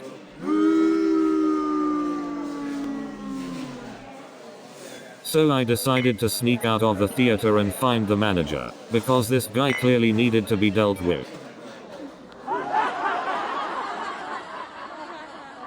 And you won't believe what happened next. So I walked up to the manager and said, "Excuse me, sir, I think there's a wild animal loose in Theater 9. And the manager looked at me and said, "Sir, that's just our sound system."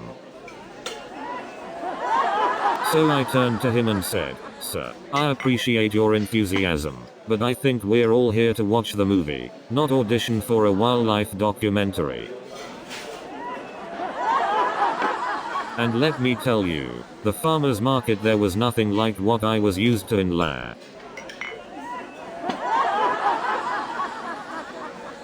And the local cuisine, well, let me tell you, I never thought I'd see so many deep fried things on a menu.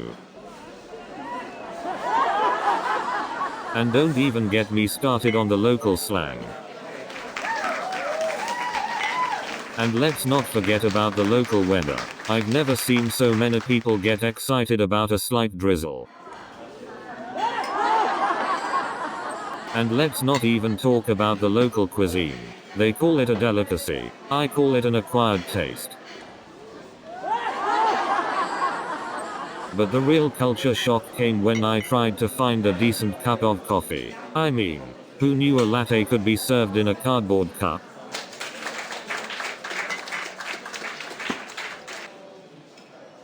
I never thought I'd miss the traffic on the 405 until I started driving behind a herd of cows. Now that's a slow commute. And don't even get me started on the Hollywood Walk of Fame. It's like trying to navigate a minefield of obnoxious tourists and broken dreams.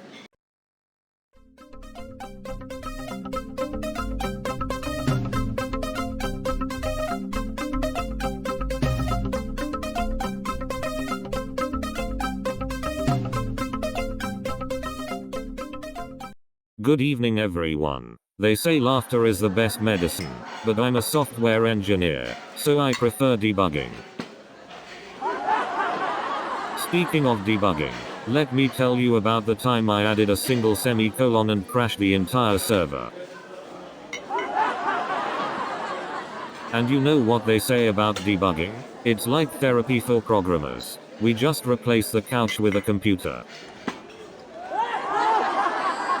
Have you ever heard of the saying measure twice, code once? Well, I measured 0 times and coded like a blindfolded monkey.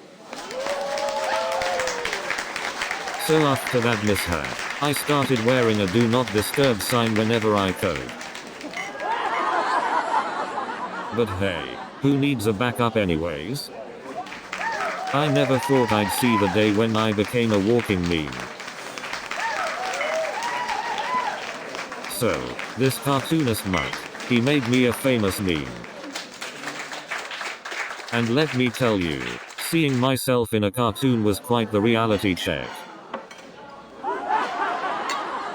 And let me tell you, every time I saw one of those cartoons, my mum would say, "That's how you really look, Johnny." But let me tell you, Mike didn't just stop at caricatures. He drew a cartoon of me trying to parallel park. I looked like a contortionist. And truth be told, I started feeling self-conscious about my parallel parking skills after seeing those cartoons. But I have to give it to Mike. He was really capturing my essence. He drew me parallel parking, while singing karaoke. So there I was, blabbering like a love-struck teenager. I even told him I named my cat after him. I mean, who wouldn't want their cat to have an Academy Award? I couldn't believe it. Tom Hanks actually remembered me. But you know what? Meeting Tom Hanks was just the beginning of my celebrity encounters. And let me tell you, after meeting Tom Hanks, I started seeing celebrities everywhere. I couldn't believe my eyes. The next day, I saw Morgan Freeman at the grocery store. So I'm thinking, maybe I'm the new TMZ. But seriously, meeting Tom Hanks was like meeting my own personal Forrest Gump. And then she asked me if I believed in lizard people. I guess that explains why she ordered the reptile-shaped appetizer. But you know, dating a conspiracy theorist can really spice up your life. Who needs action movies when you can have dinner with someone who believes in lizard people? And just when I thought things couldn't get any weirder, she asked me if I had a secret underground lair. I guess she thinks I'm a superhero now. Well, let me tell you, being a superhero does have its perks. So I'm sitting there, trying to enjoy my dinner, and she's telling me about how the government is using mind control to manipulate our thoughts. And I thought my ex was crazy. This girl takes it to a whole new level. But hey, at least we got some great ping pong and football matches out of it. But seriously, who knew virtual reality gaming could bankrupt a company? It's like spending all your money on imaginary unicorns. It's like playing Monopoly and realizing the bank is bankrupt. All that paper money for nothing. And you know what they say, when life gives you bankrupt startups, make lemonade, or in this case, a stand-up comedy career. You know, they say failure is the stepping stone to success. Well, I must have climbed a whole damn staircase. But you know what they say, VR stands for very risky. But hey, at least I got a cool VR headset out of it. And the next day, my boss asked me why I look like a character from The Walking Dead. I was so deep into a series that I started watching the behind-the-scenes documentaries. That's when I knew I had hit rock bottom. I even started dreaming about my favorite characters. I had a full-blown conversation with Jon Snow one night. It got so bad that I started taking notes during episodes. I have an entire notebook dedicated to TV show theories. I ended up developing trust issues with TV shows. Whenever a character says, "I'll be right back," I'm like, "Yeah, sure you will." I've even started dreaming in cliffhangers. Last night, I dreamt I was just about to find out who the killer was, and then my alarm went off. And don't even get me started on those Netflix recommendations. They're like, "Hey, you enjoyed watching this political drama, so we thought you might also enjoy this documentary about gardening." What's the connection there? I don't get it. And sometimes, after finishing a series, I find myself wondering what those fictional characters are up to now. Do they have a life outside of my TV? But seriously, why does my TV think I have such a diverse range of interests? I mean, I can only binge watch so much. And speaking of binge watching, sometimes it feels like my TV knows more about me than I know about myself. I mean, it's like my TV is my personal therapist, telling me what I should be watching to improve my mood.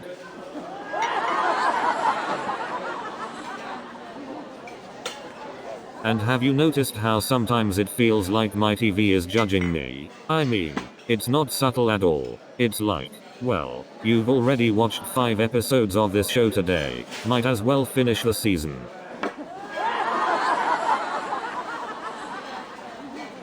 And have you noticed how sometimes my phone seems to magically know exactly what I need to buy online? It's like my personal shopping assistant. And speaking of personal shopping assistants, Has anyone else noticed how Amazon's recommendations are eerily accurate? I mean, it's like they know me better than I know myself. And don't even get me started on those targeted ads. It's like my devices have become my personal stalkers. But hey, at least they haven't figured out how to hack into my dreams yet. But seriously, these algorithms know me better than my therapist. And don't even get me started on Siri. That thing is so sarcastic.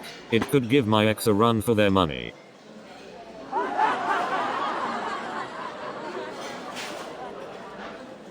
And have you noticed how these algorithms always recommend the same song? I mean, I love Journey, but I think my Spotify thinks I'm stuck in the 80s.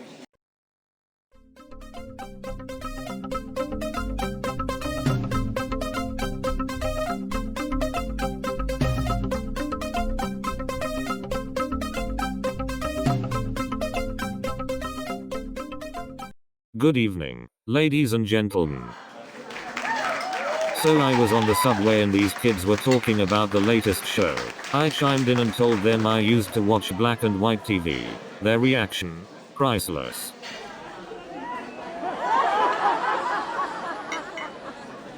And let me tell you, those kids couldn't believe I actually watched TV with an antenna. But you know what? I even used to have to get up and manually change the channel. And you should have seen the look on their faces when I told them I remember watching it on a TV with no remote.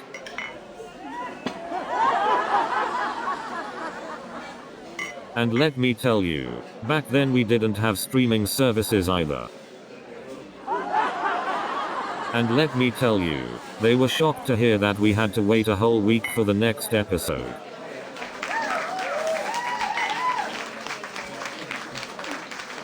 So I said to them, back in my day, we had to wait for commercials. You know, it's funny how technology has changed. Now we can binge watch an entire series in one day. And now we have these streaming services with no commercials. Not gonna lie, I miss bathroom breaks. So I'm sitting there, sipping my coffee, and this guy walks in wearing a massive fur coat. So many streaming services, it's like trying to find your way out of a labyrinth. Remember when all we had was cable? And let me tell you, trying to find that movie on the right streaming service is like searching for a needle in a haystack.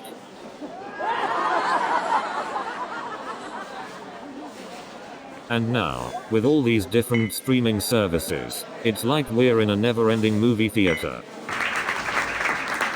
But seriously, with all these streaming services, I feel like I need a bigger hard drive just to keep up. And then the actor said, "Do you want to know the ending?" And I said, "Nah, I'll just read the Wikipedia plot summary." I ran into Sarah at the grocery store the other day. So I was at the grocery store the other day, right? You won't believe what happened next. And I swear, Sarah had the nerve to challenge me to a dance-off. Can you believe it? But let me tell you, Sarah had some moves. She was like a dancing queen out there. But little did Sarah know, I had a secret weapon up my sleeve. And Sarah thought she had me cornered, but little did she know, I had a trick up my sleeve. But little did Sarah know, I had a surprise punchline waiting. And Sarah was like, "No way, you can't top that." And Mike was like, "Dude, you need to get out of the house for once." So Mike finally convinced me to go outside, And let me tell you, it was like stepping into an alternate reality. And let me tell you, it was like walking into a bizarre parallel universe. And let me tell you, it was like being transported to a whole new dimension. It's like getting sucked into the black hole of entertainment. And that's when we realized we had entered the twilight zone of Netflix. But seriously, have you ever tried to navigate through Netflix's genre categories? It's like a maze designed to keep you scrolling forever. So there I was, standing on that grand stage, feeling more pressure than a balloon at a porcupine convention. And let me tell you, the host was looking at me like I had walked into a vegan restaurant wearing a bacon suit. And the audience was looking at me like I had just told the world I still use VHS tapes. And the security guard was staring at me like I had just tried to sneak into a One Direction concert. And then the host said, "I'm sorry, but we were looking for someone who can actually make people laugh." So I said to the host, "Well, sorry for trying to bring some culture to this place." And then the host said, "Well, sorry for trying to bring some culture to this place." And then the host replied, "Culture? In this place? We can't even pronounce quinoa correctly." And then Lisa says, "How about we write a character who's a vegan but secretly loves fast food?" So Lisa and I brainstormed some character names, and she came up with Carrot Cruncher and Burger Lover. Can you believe it? And then she suggests we create a character who's a fitness fanatic but secretly binges on junk food. And guess what? Lisa said we should also throw in a character who's a germaphobe but works as a professional sniffer at a perfume factory. So Lisa also thinks we should add a character who's a claustrophobic but works as an elevator operator. And to complete the cast, Lisa suggests a character who's afraid of heights but works as a window cleaner. And Lisa's final suggestion is a character who's hydrophobic but works as a lifeguard. And for the grand finale, Lisa suggests a character who's allergic to laughter but works as a comedian. And Lisa's next suggestion is a character who's scared of heights but works as a pilot. And for the next suggestion, Lisa proposes a character who's a professional clown but is afraid of balloons. And now, for Lisa's final suggestion, she wants a character who's a dentist but is terrified of teeth. And for Lisa's last suggestion, she wants a character who's a skydiver but is terrified of heights.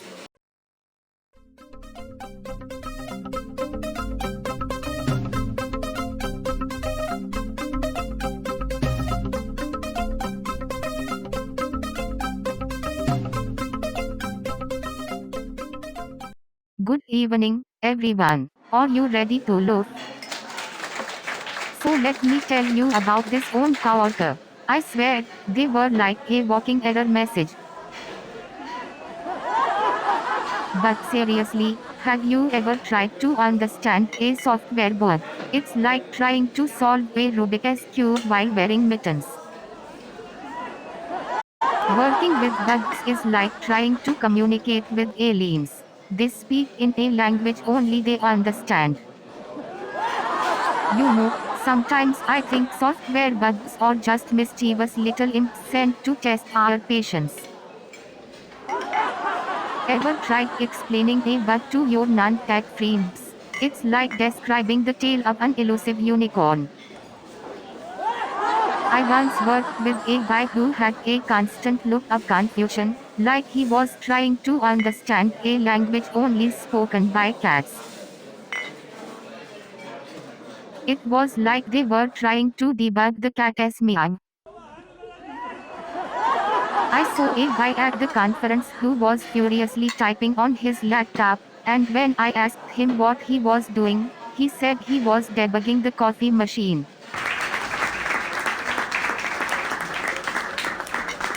You won't believe it, but I actually saw someone trying to debug a vending machine at the conference. They were banging on it like it out them bitcoins.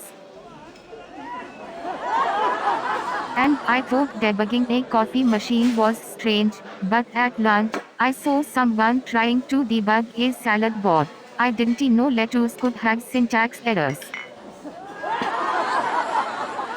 I bet they were expecting a salad that runs on Kale-Ide. Who needs a salad bar when we can have a code buffet? Just make sure to close all those parentheses, or you might end up with an unclosed mouth. You know, attending a tech conference is like diving into a pool of acronyms. You might raise your face wondering if LAL stands for lots of lads. And don't get me started on the Wi-Fi at these tech conferences, it's like trying to connect to a black hole. But seriously, I think tech conferences invented a whole new language just to confuse us. And have you ever noticed how the Hollywood casting process is like trying to find a needle in a haystack? And speaking of auditions, I once had to perform a monologue for a casting director who fell ill. I guess I had that mesmerizing effect on people. And let me tell you, the waiting rooms at auditions. They're like a weird combination of a doctor's office and a reality TV show. So I went to this casting call and they asked me to do a dramatic reading of the ingredient list on a cereal box. And then the casting director asked me to do a dramatic reading of a traffic ticket. I couldn't even pronounce half the words. And then they told me to do a dramatic reading of a shampoo bottle. And then they asked me to do a dramatic reading of a grocery list. And then they asked me to do a dramatic reading of a traffic ticket. And then they asked me to do a dramatic reading of a love letter. But little did I know, that love letter was actually from the traffic ticket. And then they said, you should read it. It's a masterpiece. But then I realized, it was just a signed copy of their restraining order. And trust me, that wasn't the only surprise of the night. And can we talk about those profile pictures? Is it just me or does everyone on dating apps think that holding a fish is an attractive look? Oh, and let us not forget about those gym selfies. I mean, nothing says I love myself like a bathroom mirror pic with a dumbbell. I mean, I can't even keep up with all the new dating terms these days. Ghosting, breadcrumbing, or biting. I thought we were talking about online dating, not the solar system. And don't even get me started on the group pictures. I had to play a game of Where's Waldo just to figure out who I'm swiping on. I went on a date with a guy who claimed to be a great conversationalist. Turns out, he just liked talking about himself. A lot. So I matched with this guy who said he was Chedo. But when we met, turns out he was wearing stilts. So I went on this date with a guy who claimed to be a yoga instructor. But let me tell you, he couldn't touch his toes.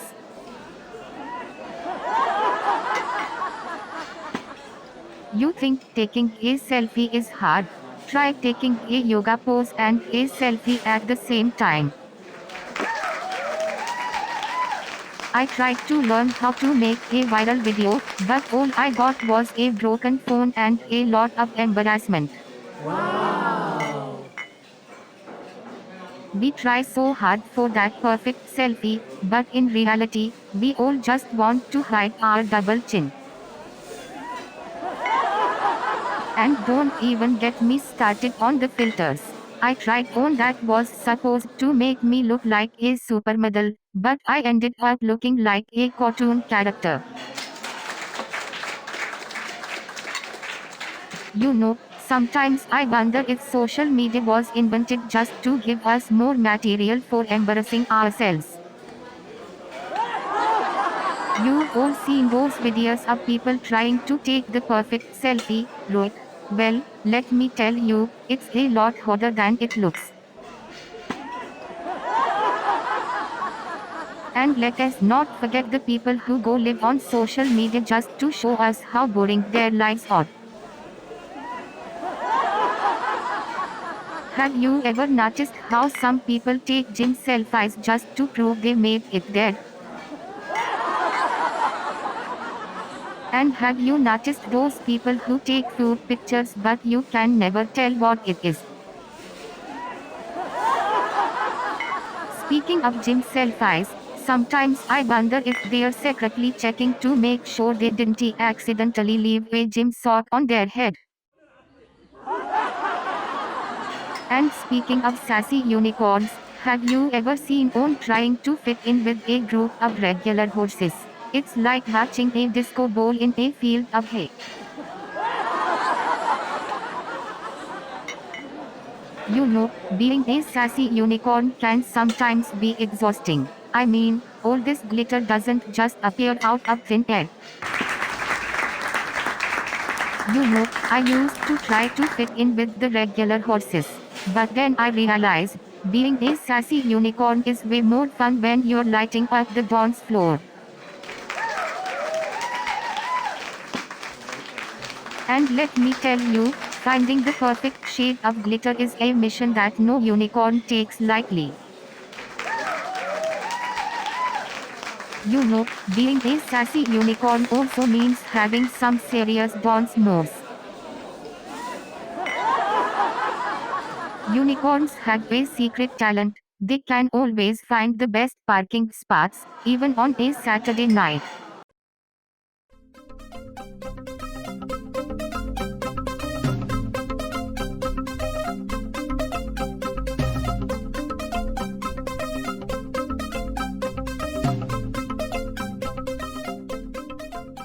Are you ready to laugh out loud?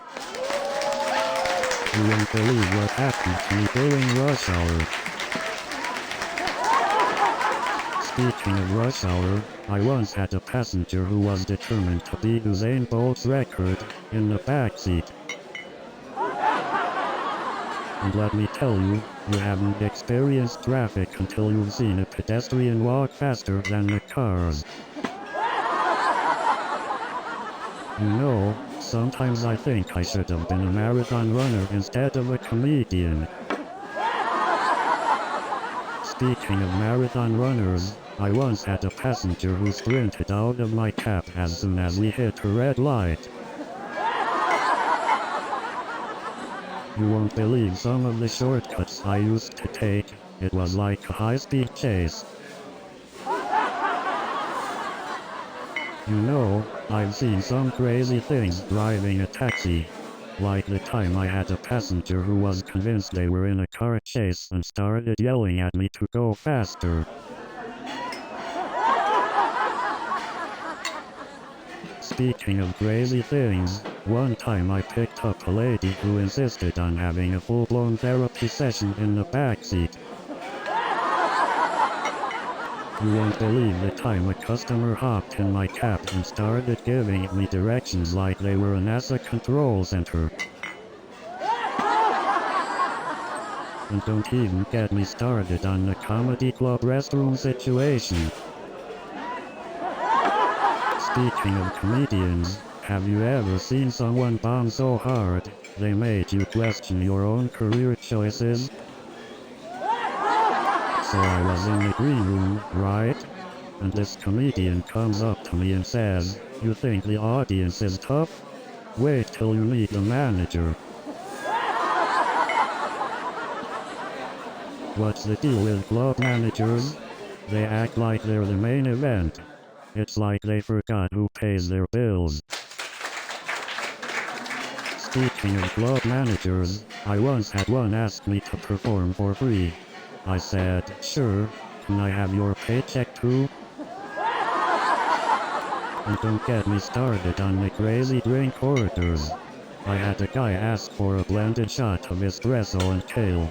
I mean, is he trying to get energy and diarrhea at the same time? So, I was at this fancy Hollywood party, and I see this big superstar, right? I go up to him and say, "Hey, can I get a selfie?" And he looks at me and goes, "Sorry, kid, my phone's out of storage." Can you believe that? I met this famous singer at the party, and I said, "Hey, I'm a huge fan. Can I get an autograph?" And you know what she said? "Sorry, I only sign checks." I bumped into this famous actor at a restaurant, and I said, "Hey, I loved your last movie. Can I get a picture?" And you know what he said? "Sorry, my face already broke the camera." I saw this famous athlete on the street, and I said, "Hey, I'm your biggest fan. Can I get an autograph?" And you know what he said? "Sorry, my signature will break your pen." I met this famous singer at a party, and I said, "Hey, your voice is incredible. Can I sing with you?" And you know what she said? "Sorry, my talent might break your eardrums." I bumped into this famous actor at a coffee shop. I said, "Hey, can I take a selfie with you?" And you know what he said? "Sorry, my fame might break your phone." I saw this famous athlete at a restaurant. I said, "Hey, can I have your autograph?" And you know what he said? "Sorry, my signature might break your pen." So I was watching this reality TV show the other day. Have you seen those new reality dating shows? Speaking of reality TV shows, have you seen those singing competitions? It's like a battlefield out there. And have you noticed how these singing competitions always have dramatic judges? They act like they're saving the world one note at a time. And don't even get me started on those judges' exaggerated reactions. They act like each note is the key to world peace. I mean, they act like hitting a high note is equivalent to discovering the cure for cancer. I mean, it's not like a bad performance is going to cause an actual apocalypse.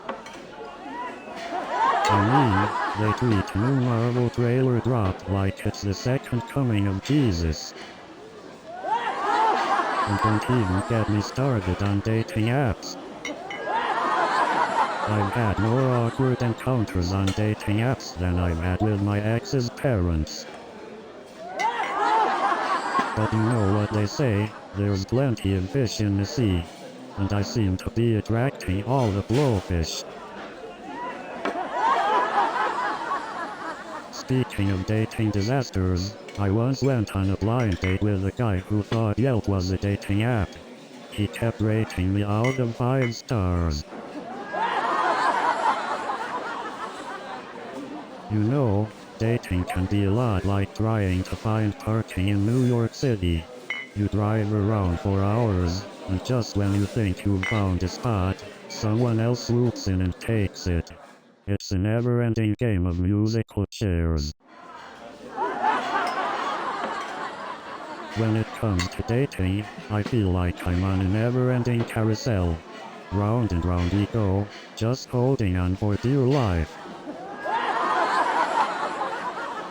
You know what they say, dating is like trying to catch a taxi in New York City. Just when you think you've blacked one down, the out of service sign pops up. Can't catch a break.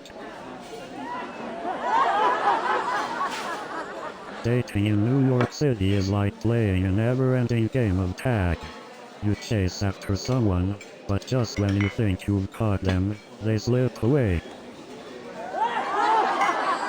Trying to find a parking spot in New York City is like searching for a needle in a haystack. Just when you think you've found one, it disappears into thin air. New Yorkers take their pizza very seriously. I once saw a guy get into a heated argument over the proper way to fold a slice.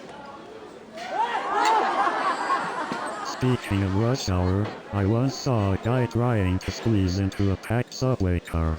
It was like watching a clown car at a circus. You know, they say New York is the city that never sleeps. I think it's because we're all just too scared to look at our credit card bills. You won't believe the things you see in the city.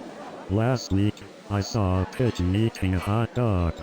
I mean, talk about street food. Speaking of street food, I saw a squirrel stealing a slice of pizza. That squirrel knows how to live. And let me tell you, family gatherings are like a buffet of embarrassing stories. I've got enough material for a lifetime. Speaking of embarrassing stories, let me tell you about the time my mom accidentally sent a text meant for my dad to the family group chat. Talk about awkward. You know, sometimes I feel like I'm the only adult in my family. I mean, who else is going to fix the Wi-Fi and program the DVR? It's a tough job, but someone's got to do it.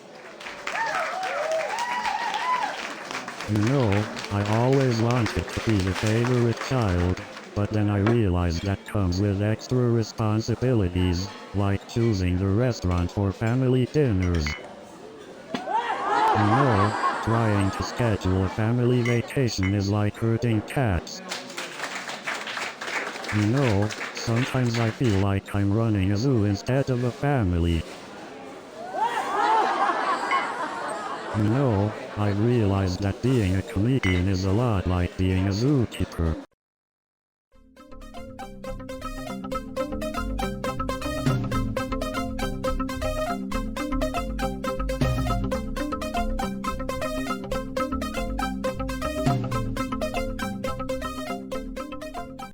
Good evening, New York City.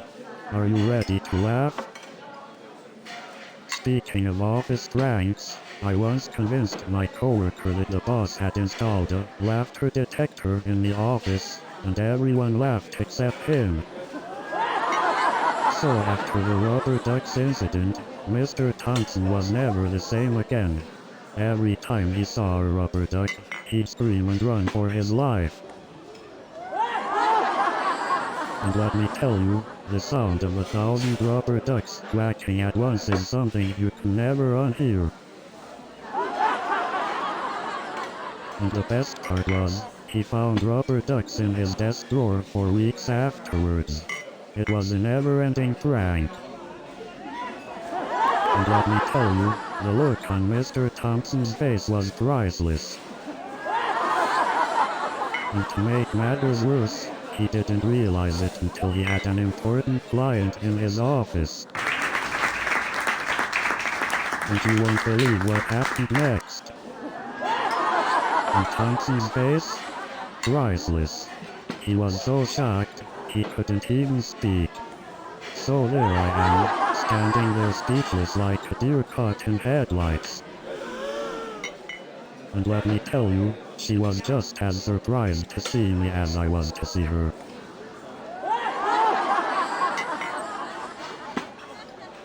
You know, it's funny how life works. One minute you're just minding your own business, the next minute, you're accidentally bumping into a Hollywood superstar. But let me tell you, trying to act cool and composed while inside I'm freaking out, is not as easy as it looks. And let me tell you, trying to keep it together while talking to her felt like I was in a dream. And let me tell you, the look on her face when I asked for her autograph, priceless. And let me tell you, Jennifer Lawrence's selfie game is on point. So there I was, with vacation photos projected for a room full of executives. Talk about a PowerPoint presentation. And let me tell you, that was just the tip of the iceberg. And you know what they say, a picture is worth 1,000 words. But let me tell you, those vacation pictures had some interesting stories behind them. And let me tell you, those photos were not the most embarrassing part of that tech mishap. You know, I've always believed that laughter is the best medicine. It's a good thing I brought a truckload tonight. Man, I have never seen anyone move like that. Those breakdancers on the subway had the moves, but they weren't ready for my secret weapon. And let me tell you, those breakdancers had some serious competition once I whipped out my signature move. But let me tell you, these breakdancers had moves that even Spider-Man would envy. I wasn't just outperformed by the breakdancers, I was outshined by their sparkling outfits. Their outfits were so flashy, I thought I was at a disco club in the 80s. And let me tell you, those breakdancers had more moves than a New York City rush hour. But let me tell you, my dancing skills were so impressive, they asked me to join their crew. And let me tell you, those clown accessories made for a really whimsical anniversary gift. Speaking of unconventional celebrations, I once tried to surprise my wife with a romantic dinner at a fancy restaurant. And let me just say, that was one dinner where the main course wasn't the only thing that was filled with laughs. And I have to admit, seeing my accountant brain trying to make sense of a box full of clown noses and oversized shoes, priceless. But hey, at least I got a great deal on red clown noses and size 40 shoes. And let me tell you, my wife loved that surprise, especially when I showed up wearing the clown wig and juggling bowling pins. But don't worry, I finally managed to return all those clown accessories, in exchange for a sledgehammer and a unicycle. But let me tell you, trying to ride a unicycle while holding a sledgehammer, definitely not recommended. And let me tell you, juggling those clown accessories was no easy task. And then, the bride's veil got caught on fire from the candles. It was like a real-life romantic comedy. Wow! And then the DJ accidentally played the funeral march instead of the wedding march. Talk about starting the marriage on a high note. But hey, at least the wedding photographer captured every hilarious moment. And then the flower girl ran off with the ring bearer. It was like a tiny Bonnie and Clyde. And then the DJ played I Will Always Love You as the bride threw the bouquet. It was like a bad omen for the next couple. And then the best man gave a speech that was longer than the entire ceremony. It was like a never-ending saga.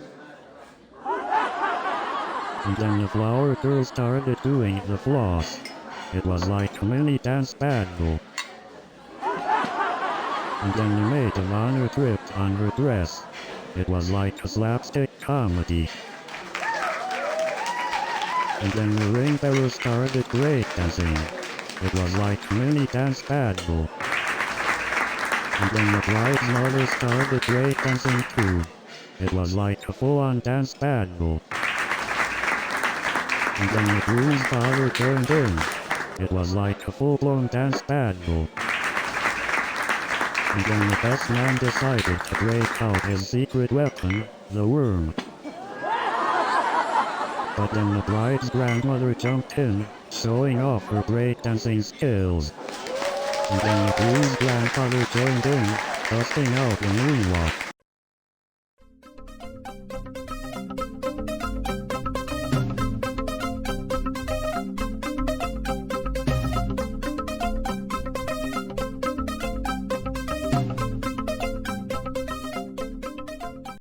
Hey New York City, how's everyone doing tonight? So there I was, stuck in this software nightmare, feeling like the main character in a horror movie. I swear, that project was like a never-ending roller coaster ride. And then the boss said, "Hey John, I need you to fix this mess you created in the next 5 minutes." And then Sarah turns to me and says, "John, can you fix this mess in the next hour?" Well, I guess my coding skills weren't enough to fix that mess, but hey, at least I'm great at debugging relationships. But hey, at least now I know how to write a killer bug report. But hey, it taught me the importance of good documentation. I couldn't believe it, her profile picture must have been from 10 years ago. I mean, talk about false advertising. So I thought, maybe I should start using Photoshop for my dating profile. But hey, at least I got a good story out of it, right? But you know what they say, beauty is in the eye of the Photoshop editor. It was like something out of a horror movie, I couldn't look away. But let me tell you, her idea of a good time was watching paint dry. But let me tell you, she said she was a great cook, but when I saw her in the kitchen, I knew we were in for a treat.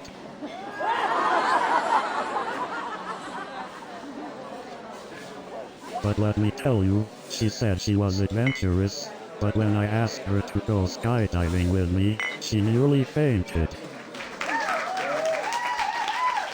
You know, I've had better luck hailing a cab during a rainstorm than catching a reliable subway in this city.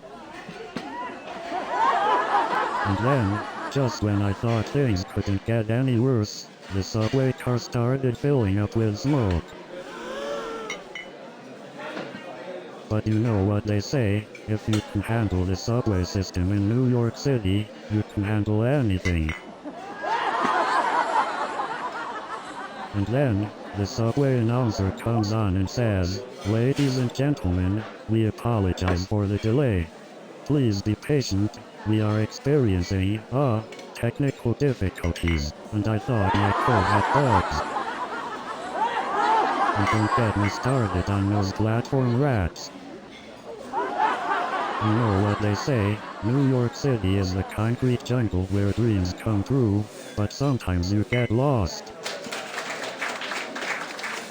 But hey, at least I got a 15-second conversation with Jennifer Adams.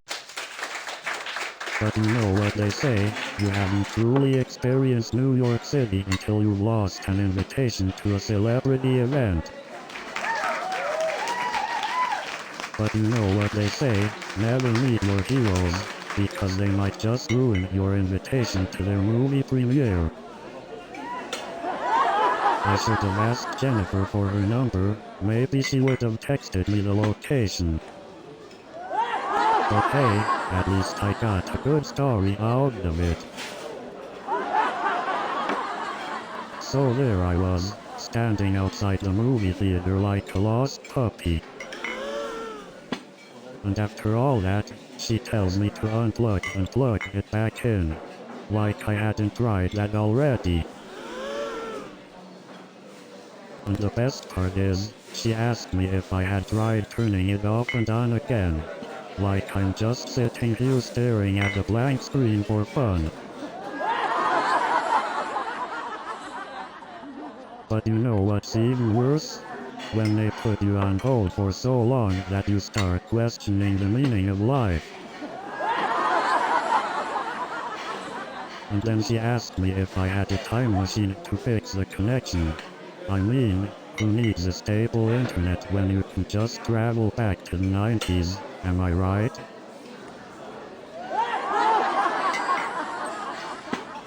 I mean, if they ever replace these customer service representatives with robots, at least the robots would apologize with feeling, right?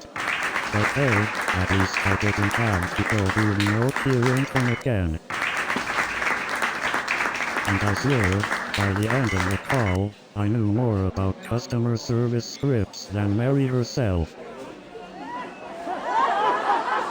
And then Mary had the audacity to tell me to restart my computer.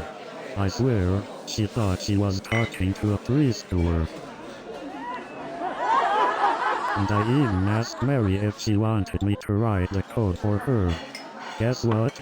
She said no, imagine that. So I went to this weight loss program, right? And they told me to eat these tasteless foods that are apparently supposed to make me lose weight. And let me tell you, those tasteless foods didn't just make me lose weight, they made me lose my will to live. You know, I tried to substitute pizza with cauliflower crust. Let's just say it's not the same thing.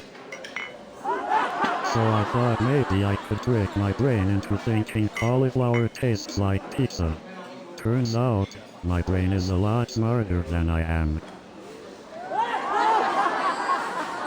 And let me tell you, trying to convince yourself that kale chips are just as satisfying as potato chips, yeah, that's a tough sell. But hey, at least I got some exercise from all that running to the pizza place and back, right?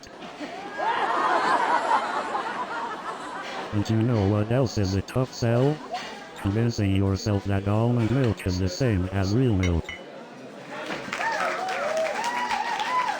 And you know what's even worse? When you accidentally like a post from 3 years ago and give someone the wrong idea. And let's not forget the joy of stalking our exes through their new partners' profiles. But hey, at least social media helps us realize how much we dodged a bullet.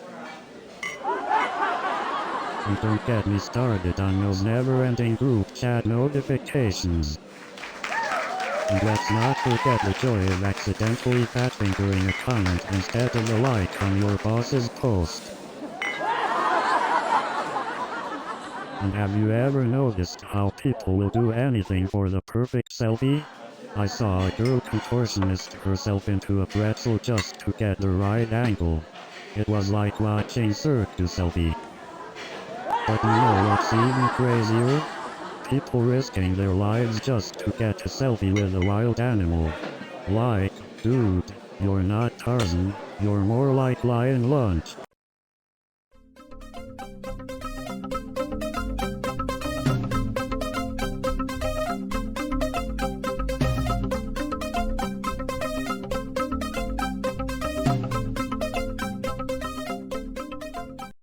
Good evening, everybody. How's everyone doing? So I'm just minding my own business on the subway, right? So this guy Bob on the subway starts telling me about his conspiracy theories.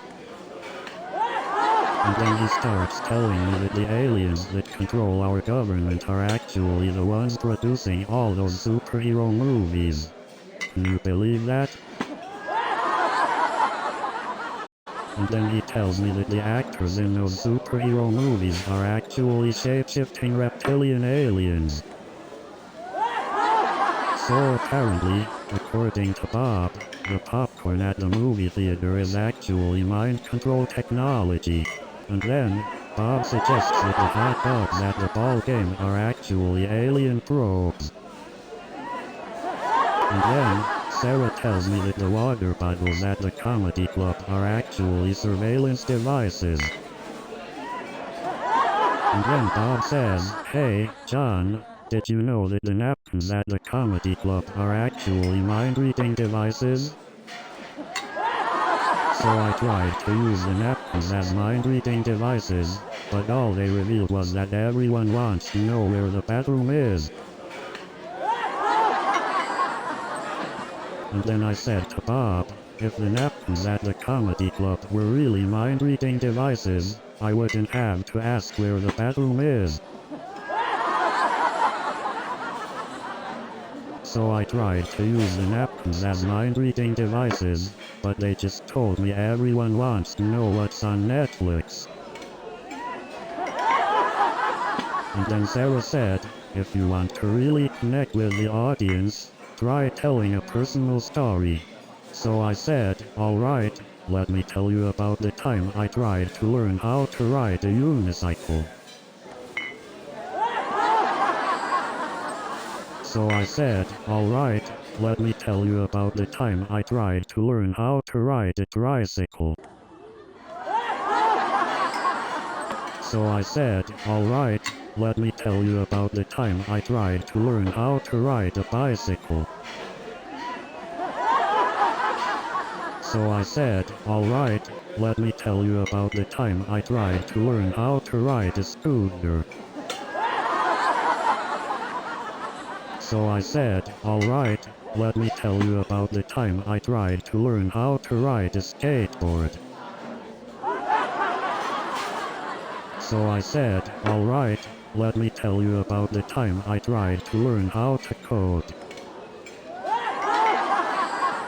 And let me tell you, it was like that time I tried to assemble IKEA furniture. And that's when I realized I was better off sticking to my day job. Speaking of disasters, I once tried to bake a cake for my friend's birthday. Let's just say it turned into a fire hazard. You know, sometimes I wonder if I'm just better off not having any social media accounts. Like, does anyone really need to know what I had for breakfast? Or worse, what I look like when I first wake up in the morning? You know, sometimes I wonder if social media was invented just to make us all feel better about our own lives. You ever notice how social media has turned us all into professional stalkers? I mean, come on, I practically know what my neighbor had for dinner last night. But seriously, have you ever noticed how social media makes it impossible to tell if people are actually happy or just really good at pretending? But have you seen those fake news articles on social media? I swear, some people will believe anything. But let's be real, social media has turned us all into professional stalkers. And don't get me started on those Grenier family group chats. And have you ever noticed how everyone becomes a food critic on social media? It's like we all suddenly have a degree in culinary arts. You know, I once had a family member who claimed to be a self-proclaimed music critic. They had an opinion about every song. It was like having a living, breathing Pitchfork magazine at the dinner table. You won't believe what happened next. My aunt brought her pet parrot to dinner. That bird had more personality than half the people at the table. And then my cousin, who thinks they're the next Picasso, insisted on showing us their newest masterpiece. And then my brother, who thinks he's the greatest chef in the world, insisted on making his famous burnt to a crisp lasagna. And then my aunt, who fancies herself a fashion icon, showed up wearing a neon tutu. And then my cousin, who thinks they're the world's greatest singer, decided to give us a live performance of their tone-deaf rendition of Bohemian Rhapsody. And my grandpa, who believes in aliens, started showing us his latest crop circle design. And then my aunt, who believes she's a psychic, started giving us her predictions for the next 10 years. And then my sister, who believes she can communicate with plants, started giving us their life stories. So, my uncle, who thinks he can talk to ghosts, started giving us messages from our deceased pets. And then my cousin, who claims she can talk to aliens, wanted to introduce us to her extraterrestrial friends. So, then my brother, who insists he can communicate with mermaids, started telling us about his underwater adventures. And then my friend, who is convinced he can speak to ghosts, wanted us to join a seance. And then my cousin, who swears he can talk to aliens, invited us to his UFO party. And then my neighbor, who insists he can talk to Bigfoot, wanted me to join his expedition. And then my best friend, who claims he can speak to ghosts, invited me to a haunted house. So I agreed to go on this expedition with my neighbor and we set off into the deep woods. And let me tell you, that was the scariest camping trip I've ever been on.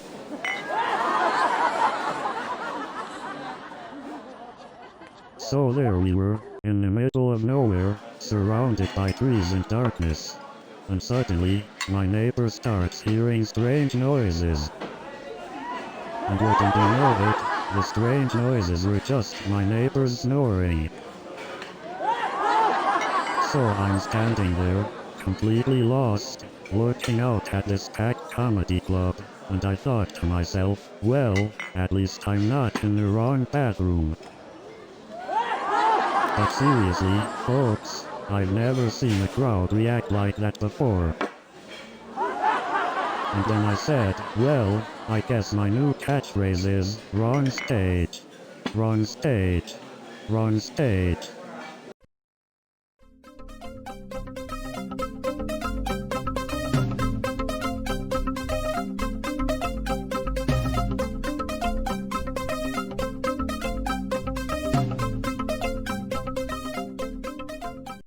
Good evening, everyone. Are you ready for a night full of laughter?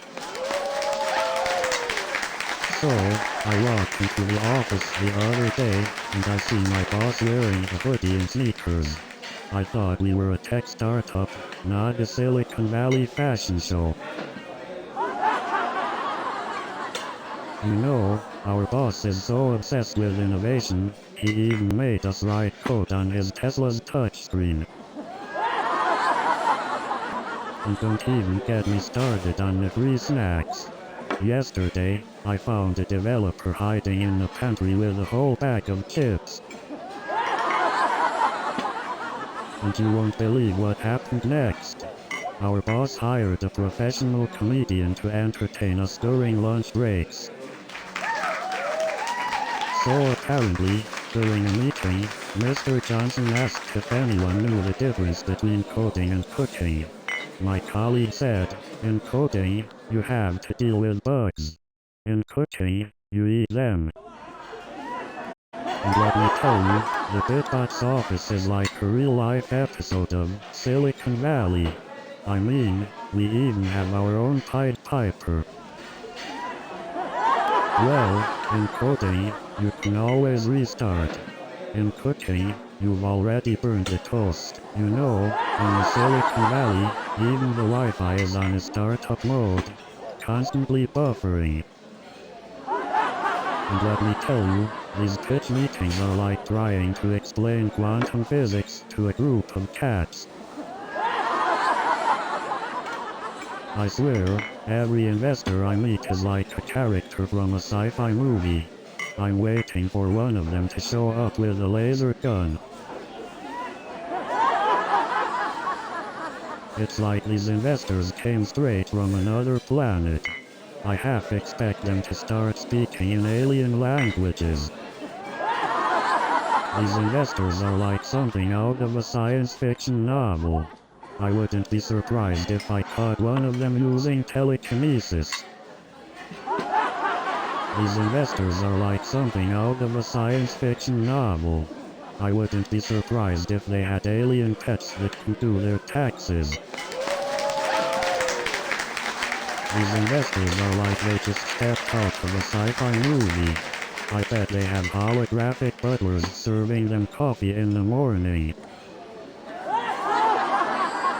I heard they're developing a smart toilet that gives you health advice.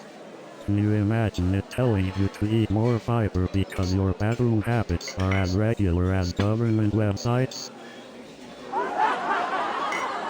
I bought one of those self-watering planters, and now my plants won't stop bragging about how independent they are. I recently got a SmartBot voice assistant. It's so smart, it reminds me of that one friend who always has an answer for everything. Have you seen those smart refrigerators? They're so smart, they order groceries for you without even asking.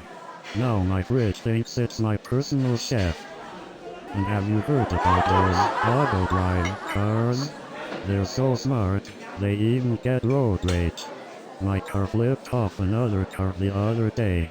I didn't even know cars had fingers. So I got this SmartBot at home.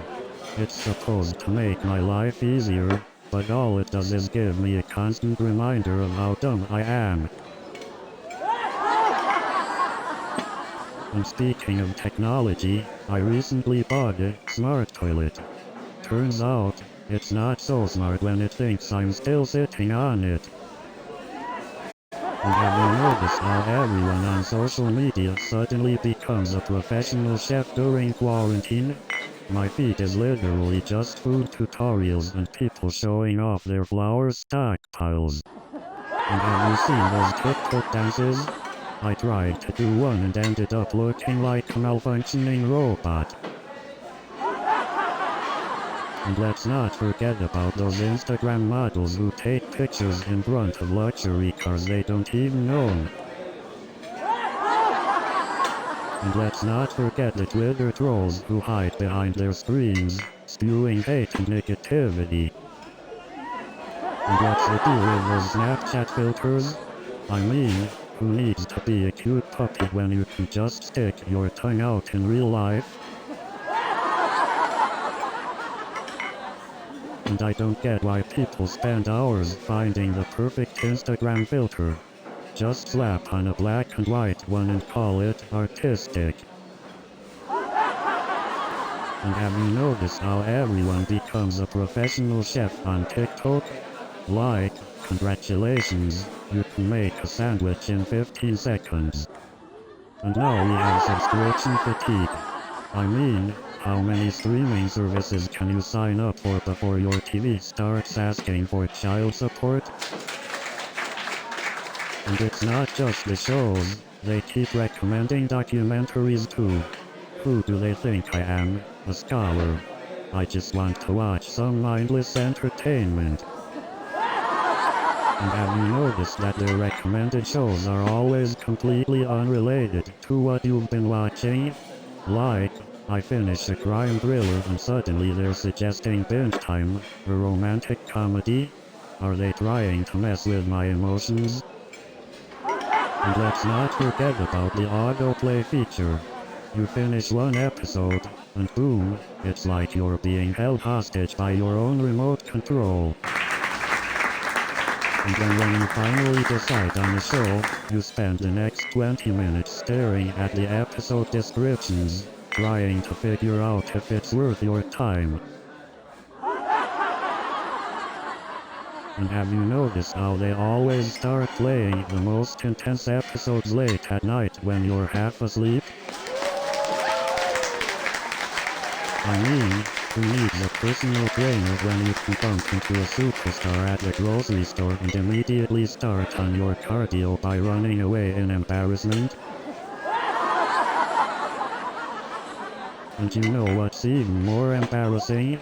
When you mistake someone for a celebrity and ask for their autograph. I once bumped into Superstar Steve at a restaurant. Let's just say, it wasn't the best time to have a food fight. But let me tell you, that wasn't the only time I mistook someone for a celebrity. And let me tell you, the look on their face when they realized I thought they were Superstar Steve was priceless.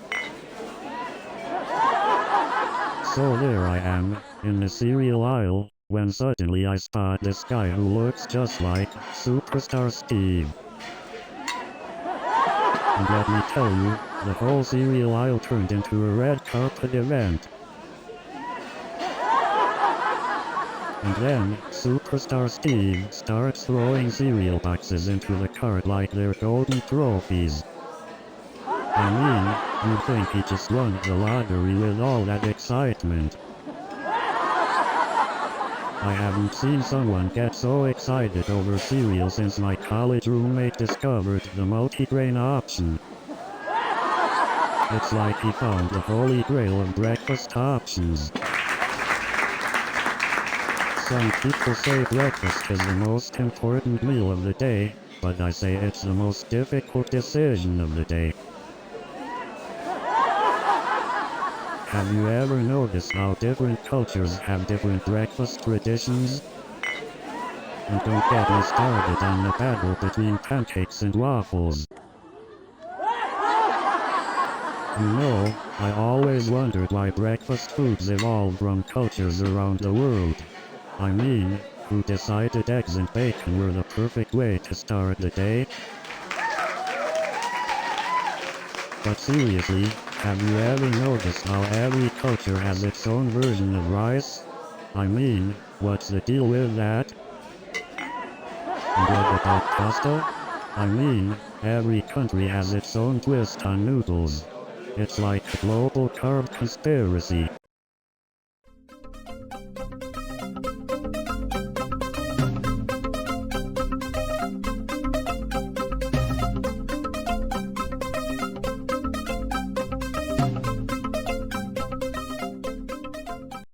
Good evening everyone. I'm John Smith, your software engineer turned comedian.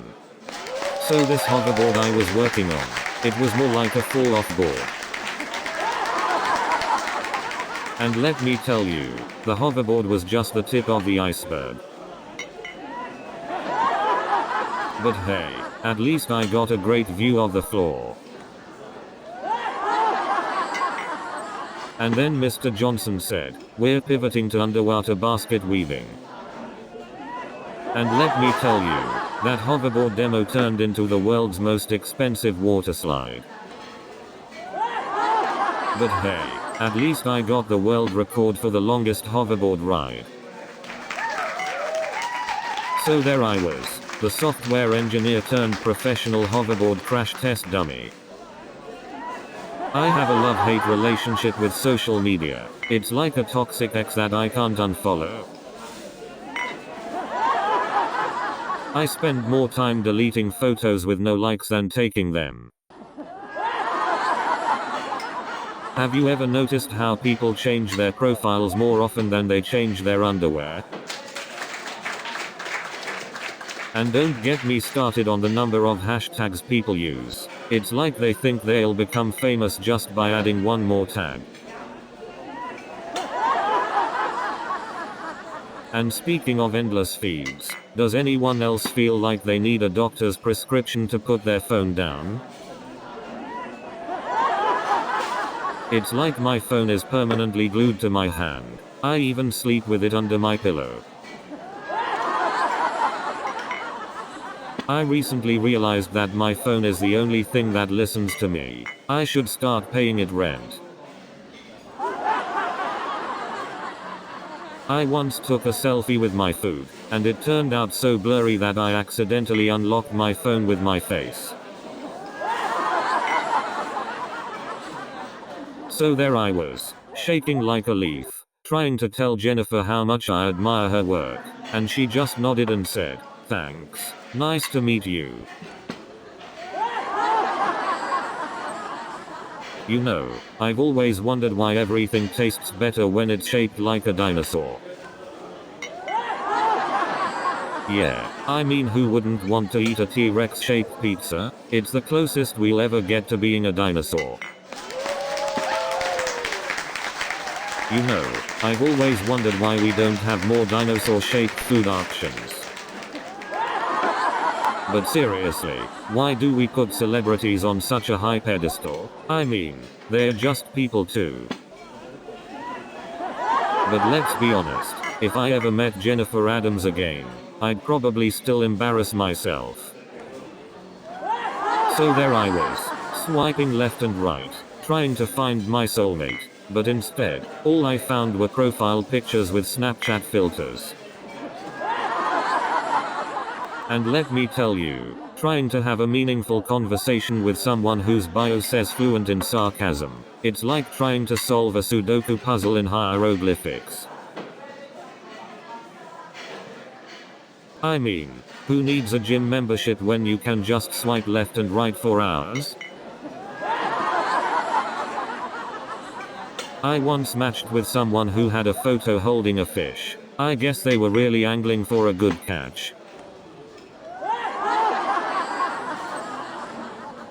I once matched with someone who had a photo holding a cat. Turns out they were just posing as a dog person. I once matched with someone who had a photo holding a parrot. Let's just say they were talking bird talk. You know, I once matched with someone who had a photo holding a goldfish. Turns out they were just fishing for compliments.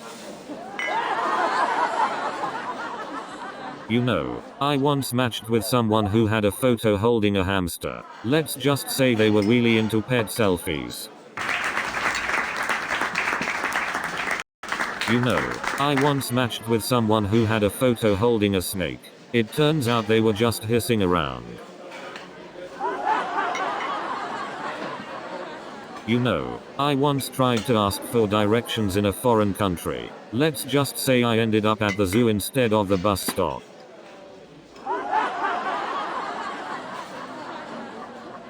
And the worst part is, every time I asked for help, they looked at me like I was speaking a different language. But you know what's even worse? Trying to use a foreign ATM and having it eat your card. You ever try to ask for directions and end up on a wild goose chase? I swear, I think half the locals just enjoy watching confused tourists wander around. And don't even get me started on the joys of trying to communicate with a non-English speaking doctor in a foreign hospital. And let's not forget the joy of trying to navigate a foreign grocery store. I mean, is it too much to ask for some milk that doesn't come in a bag?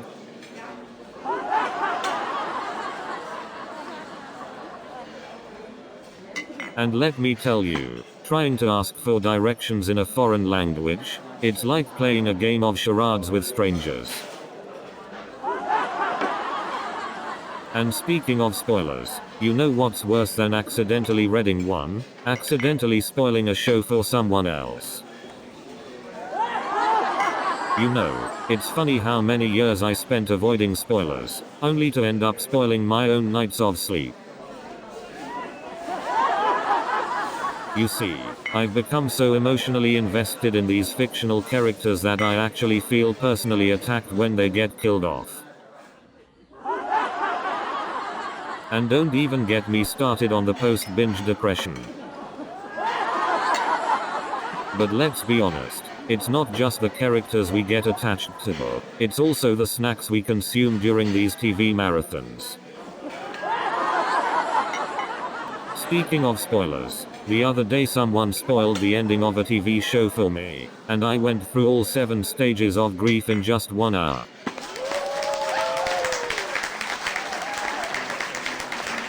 And let's not forget the intense debates we have with our friends about fictional character relationships. And don't even get me started on the heartbreak of a cancellation cliffhanger. Speaking of delays, I once waited so long for a train that I actually grew a beard. You know, sometimes I feel like I'm in an alternate reality when I ride the subway. It's like I'm in the Twilight Zone. You know, it's gotten so crowded on the subway that I had to start taking attendance. And don't even get me started on the subway rats. They are the real New York City residents. You know, sometimes I feel like I'm living in a real-life sitcom with all the craziness I see on the subway. But you know what's even crazier? The fact that New Yorkers actually have a love-hate relationship with the subway.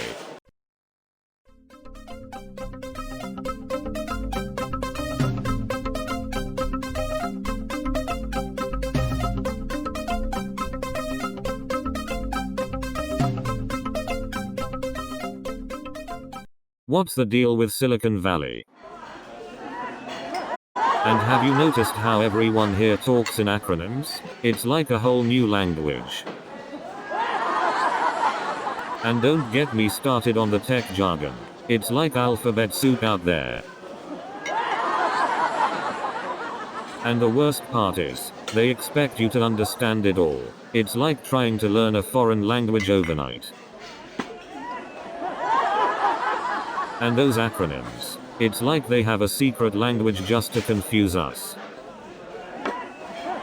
I mean, it's like they're speaking in code. Do they secretly have a decryption key or something? It's like they're speaking Klingon. I can barely understand a word they say. These software engineers, I tell ya, they've got their own language. It's like trying to decipher hieroglyphics.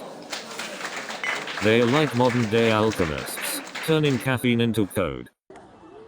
They're like wizards, conjuring up lines of code with a flick of their keyboards.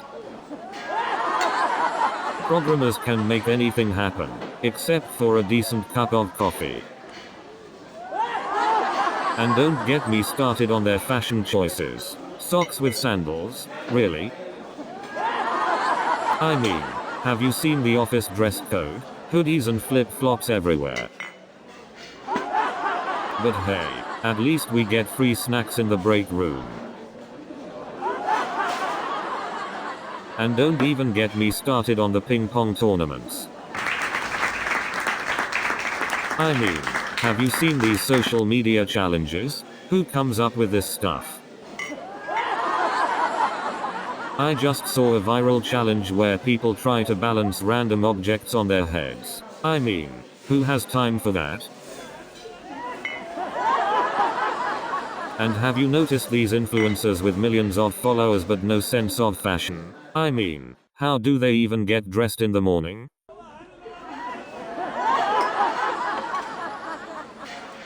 And don't even get me started on those ridiculous TikTok dances. I can barely do the Macarena, let alone all these new moves.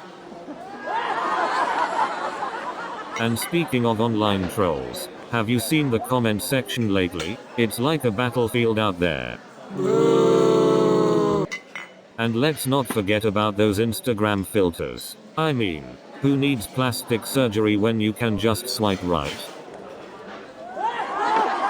Speaking of viral trends, I still can't wrap my head around planking. I mean, who looks at a plank and says, yeah, that's what I want to do with my life? Speaking of online dating, it's like trying to find a needle in a haystack, but the haystack is made up of shirtless bathroom selfies. Nowadays, dating profiles are like job applications, but at least with job applications, you get to lie about your experience. But seriously, who needs dating apps when you can just binge watch Netflix and eat ice cream all day? And let's not forget the endless scrolling through shirtless bathroom selfies. It's like a never-ending game of Where's Waldo, but with more ads. And don't even get me started on ghosting. I mean, I'm not trying to communicate with Casper here. But hey, at least those shirtless selfies make it easier to spot the douchebags. And what's the deal with catfishing? I mean, I don't need Nemo showing up for our date. And speaking of strange casting calls, they once asked me to audition for the role of guy who cannot open a jar. I mean, is that even a skill? Can I put that on my resume?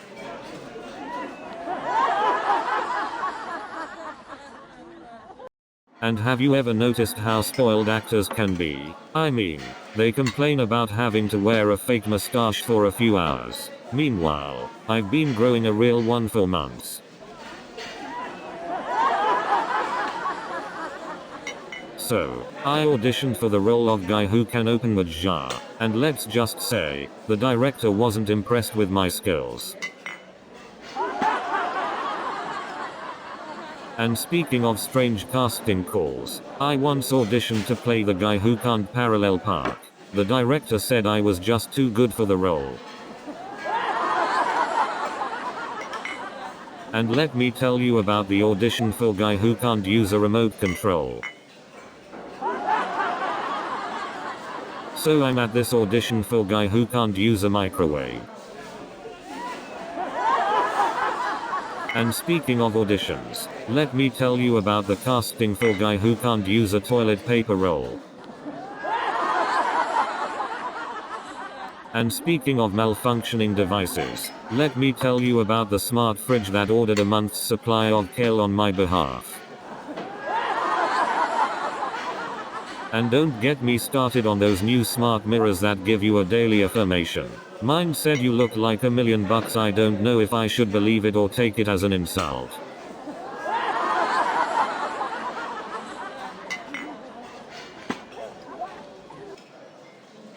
But seriously, what's the deal with self-driving cars? I don't trust a vehicle that can't even parallel park itself. But have you seen those voice-activated grocery lists? They always end up with things like 2 tons of chocolate and unicorn tears. But you know what really drives me crazy? Those smart home devices that randomly start talking to you in the middle of the night.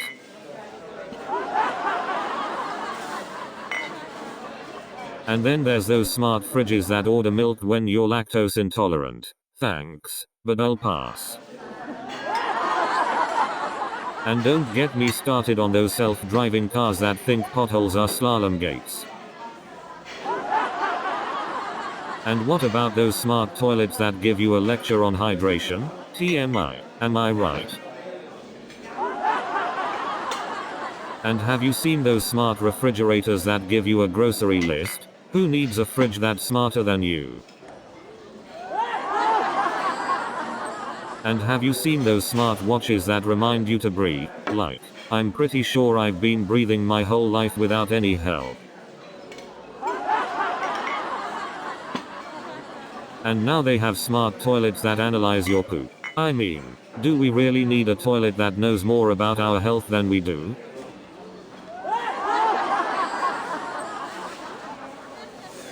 And now they have smart fridges that can order groceries. I mean, do we really need an appliance that's smarter than us? And now they have smart cars that will drive themselves. I mean, do we really need a vehicle that's better at avoiding accidents than we are?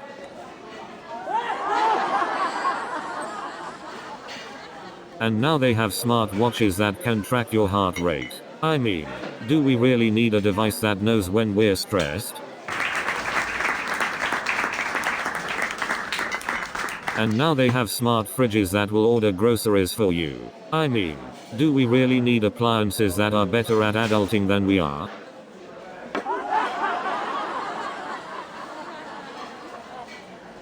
And now they have smart toilets that can analyze your waste. I mean, do we really need a porcelain throne that knows more about our health than we do?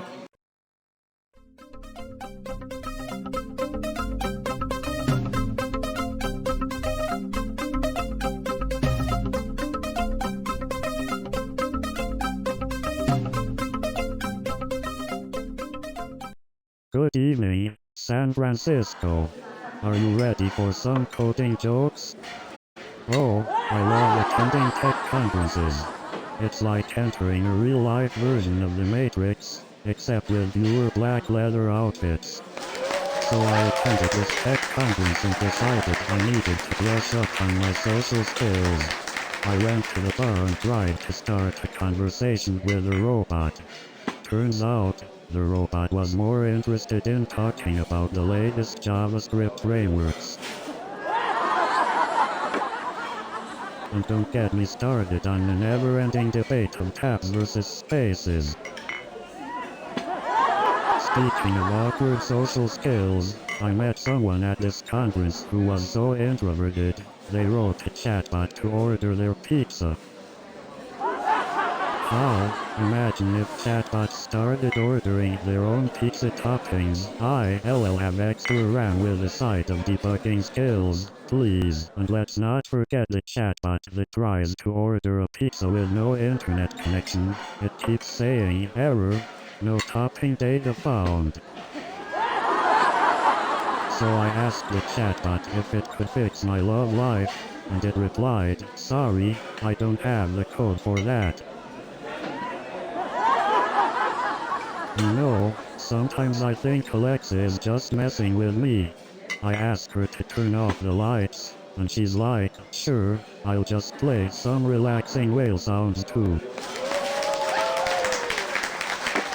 I asked Alexa to play some music, and she started blaring death metal. I almost had a heart attack. So I told Alexa to turn on the TV, and she turned on all the TVs in the neighborhood. And then Alexa started ordering all the cleaning supplies online. I had enough toilet paper for a century. And then one day, Alexa started playing different songs in every room of my house. It was like I had my own personal DJ, except I didn't request it. And then one day, I came home and found Alexa having a deep conversation with my cat. I don't know what they were talking about, but I'm pretty sure they were plotting something. And then one day, I saw Alexa ordering cat food online. My cat looked at me like she just won the lottery. And then one day, I caught Alexa playing hide and seek with my cat. They're always finding new ways to entertain themselves. I mean, it's like having a personal assistant who's more interested in my cat's life than mine. And who needs friends when your cat has more online followers than you do? But hey, at least my cat's got connections in Silicon Valley. And now my cat thinks he's the CEO of a tech startup. And now my cat has more Twitter followers than me. It's a catastrophe. I mean, I could turn my cat's Twitter fame into a startup. I'll call it kiddie tech. But hey, at least now my cat can speak in 140 characters. She's like a little software engineer. These Nerf gun battles at the startup are no joke. It's like trying to dodge bugs in a software launch. And let me tell you, trying to fix a bug in a million lines of code is like searching for an eagle in a startup's messy office.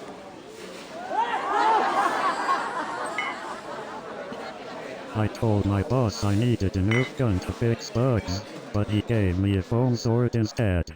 This startup is like a real-life game of Dungeons and Debuggers. You know, Nerf gun battles get pretty intense. One time, I accidentally shot the CEO in the face. Needless to say, that was not a great first impression. You wouldn't believe the strategies we come up with during these battles. One time, someone built a fort out of empty energy drink cans, and it actually worked. And let me tell you, Nerf gun battles in the break room are just the tip of the iceberg. And don't even get me started on the weapons we've improvised. One guy made a Nerf dart launcher out of a paperclip and a rubber band. And believe me, some of those Nerf guns